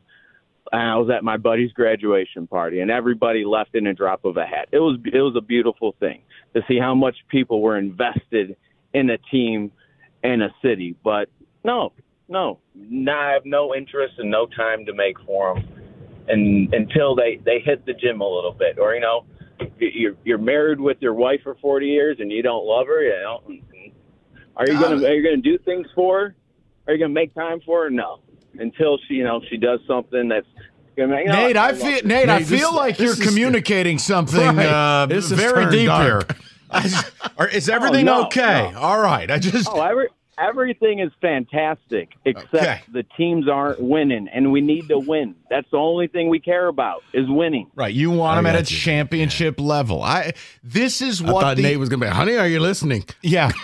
Talking about you. The gym. Right, you ruined everything. It's judgment free. It just, I think that's the problem the NFL creates is it forces, and it's not necessarily fair, but the Wings, Pistons, it's like if you're not playing for anything, right? The wins are cute, but it's like I just got done with 25 weeks of NFL. I ain't gonna make more time for you. Well, and the NFL, being the ultimate soap opera it is, just added a new layer to that, and they've agreed, I guess they announced at the Super Bowl to make it official, multiple games going to be taking place in Australia. So the Rams will be the first home team in 2026. And again, the 18-game schedule is going to happen in the next couple years. They're going to add a second bye week, so you will add additional 2 weeks to the season, plus the 2-week bye week for the Super Bowl. You will essentially have the Super Bowl in the last week of February. Well, and think about this, Mike. Lions are overdue for being overseas, whether it's Europe or wherever. You shut your whore mouth. They're overdue. Okay, we're not going to Australia. Go to Nick, 97.1. Hello, Nick. Hey, guys. How's it going? Good, Nick. What's up? I was just thinking. So I moved out to Milwaukee this year for school, and the thing that I've noticed is they're super behind the Bucks, but the big reason I think that is because they grew up with a fan. With a big superstar, in Giannis. See, I'm only 23 years old, and what I had to grow up with was Andre Drummond, which is not the superstar that's going to attract a generation of fans, you know. They had Giannis out here, and they love him, and they're behind their Bucks, and they were devastated today when they lost Chris Middleton, if I'm being honest, which I don't think it was really that big of a deal. I don't think Kuzma was really any difference maker, but I think it's a pretty lateral move. But I think us not lacking that superstar really detracted people from the Pistons, to say the least. Well, I think And there's also a number of things too. And look, it's a bit of a weird thing with Milwaukee, which is, well, they've got the Packers, and it's like, yeah, except it's not just in town. And but what you're bringing up, Nick, the Bucks won a championship in recent history, right? Mm-hmm. So that look, when the Pistons were at that level, they were hot commodity here. It's the same thing in Milwaukee, and you're right. They have one of the league's 5 best players, and on any given night, you can justify spending your time. And as good as Cade has become, there's no conversation about him being at that level. No, not yet for sure, but I feel like Cade could definitely be a person who could bring in that next generation of fans that my generation did not have, you know. Yeah, they got to bring in somebody with them. That's the key, and it's the hardest thing to do in the NBA. That's the problem. You know, and kind of on that, I feel like a guy that we could target would be Colin Sexton. I feel like he's 18 points a game, 40% from the three, 2 years left on his deal, and he's only making like $19 million a year. I feel like he's a pretty cheap guy. Your issue is not the backcourt. Nick, you need a stretch 4 or a dominant wing. We don't need any more backcourt players. You're not going to win a championship with backcourt guys. Like, Cade is fine. You know you have Ivy, even though Ivy's out. You filled it in with guys like Malik Beasley, etc. You have some young wings, but what you don't have, look, the way this team's going to get where they're going to go. Run into Duren. I think you got to get rid of Duren. Yeah. I thought at the time, I was like, oh, it's a genius move. No, it's fine. He's not a bad player. He's not. He just never became that person. No, again, I just don't believe in today's NBA you're going to be able to go 4-on-5 offensively. And if you want to tell me, well, he's a rim runner and he can rebound, those are all wonderful things. He has no offensive game. So if you're going to do this, look, they need, it's the hardest thing to do. But this summer, I'd go all in to try to get Lauri Markkanen. That's the move for the Pistons. Now, the problem, nobody knows who the hell that guy is. You got to like the NBA to know who Lauri Markkanen is. You probably think he's an F1 driver. Yeah, he's cousins with Max Verstappen. I was about to say, all the way back from his days as a Wildcat. You know, but you're a geek, and I mean that as a compliment. You know, but it's like, look, Markkanen, is he a better player than Zion Williamson? Yup, yes, but no one knows him. Everyone knows Zion. No, you're right. People would be like, wait, the Detroit Grand Prix coming to town? No, that's the latest Piston. Correct. Good call on that. Who's the tall guy from Finland? Go to Nick, 97.1. Nick, what's going on, buddy? Hey, gentlemen. How we doing today? Good, pal. What's up?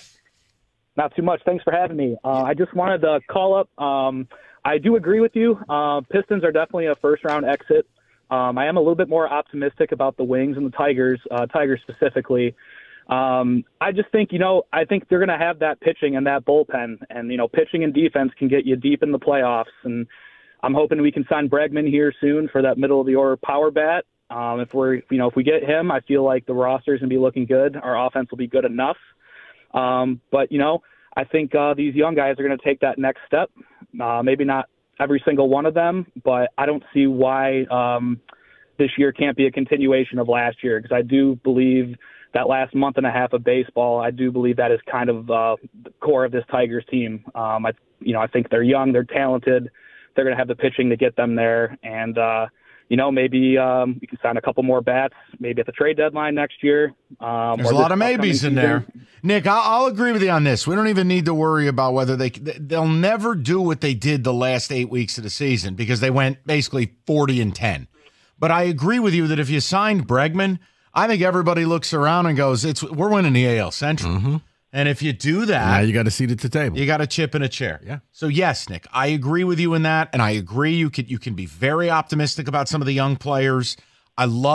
Signing Flaherty really allowed me to feel good about the offseason, because now they have a rotation.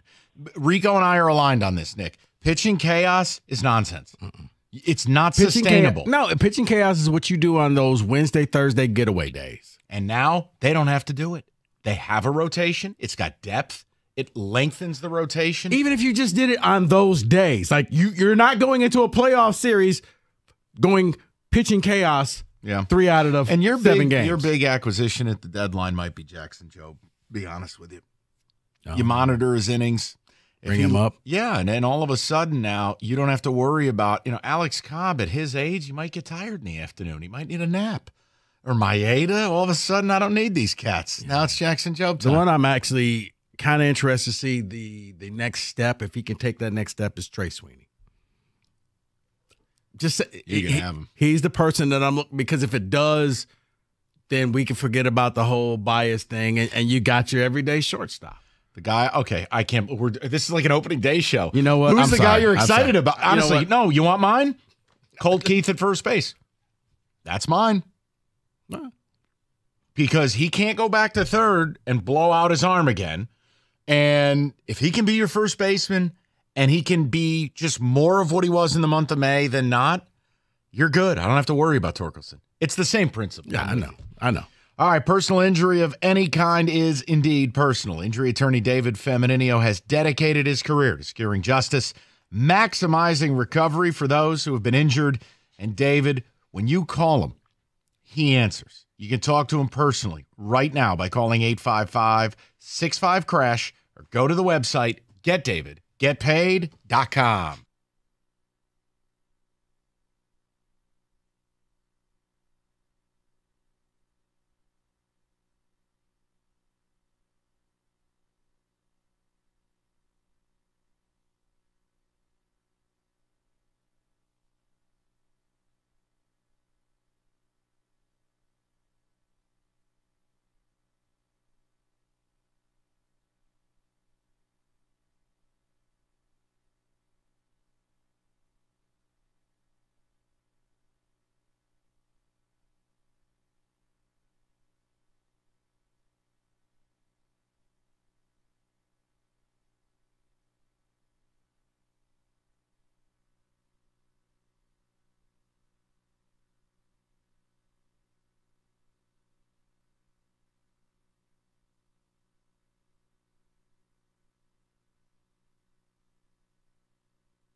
Winter, it can be absolutely brutal on your roof.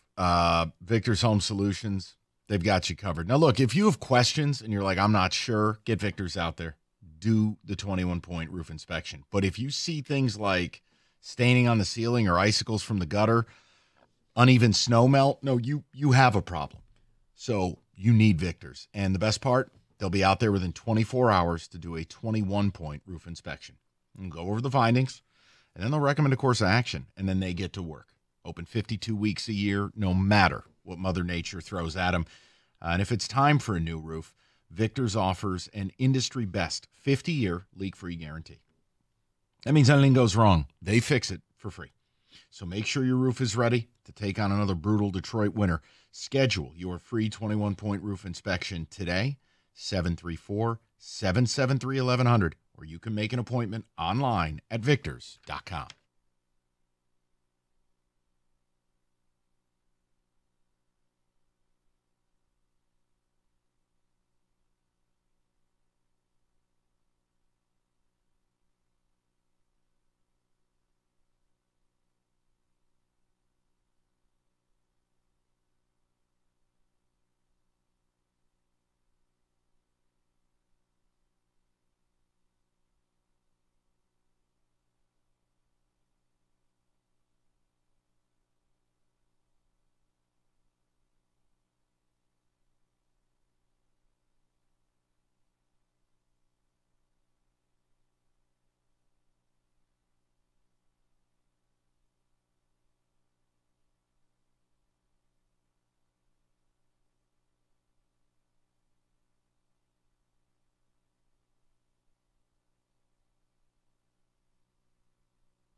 So we talked about what do you do now?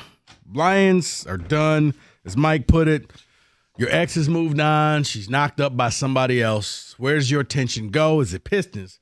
Can you learn to love the Wings or the Tigers? Where do you go? I still say you're just looking in that same pool. You're waiting to see what happens at the Combine. I think more Detroiters care more about the Combine, David, than what's the other teams are going to do. Now, once the playoffs start, you'll see some interest the way you saw the interest with the Tigers last year. But I think deep down, if you hooked up people to a lie detector and said Pistons, Wings, Tigers, NFL Combine would win. But we talked about that all day. If you missed any of it, Odyssey Rewind. And then David also, as you just heard, gave us party etiquette for the Super Bowl. Go ahead, David. Yeah, Kenny's upset with me about all of that etiquette there. I've been a hockey player my whole life and love the Wings, but I can't wait for the Tigers season. That is Gary in Birmingham. Someone else says, I'm bricked all up for all of it. Detroit sports are back. Okay. Someone else says, love them all, but the Pistons are tough just because the NBA product is so bad. Yeah, I still say the NBA, if they never introduced load management, this would have worked. Because the NBA was the NFL. Off season, the drama, it's how we got to love the whole Kenny and Shaq, and they're like, because every day you had to watch this show because they gave you updates on what happened in the NBA, and then all of a sudden the players got to their new teams and said, I don't feel like playing tonight. I'm going to call it Paul George. No, load management. In on all, but both the Pistons and the Wings, watch them every night and place the occasional bet on them.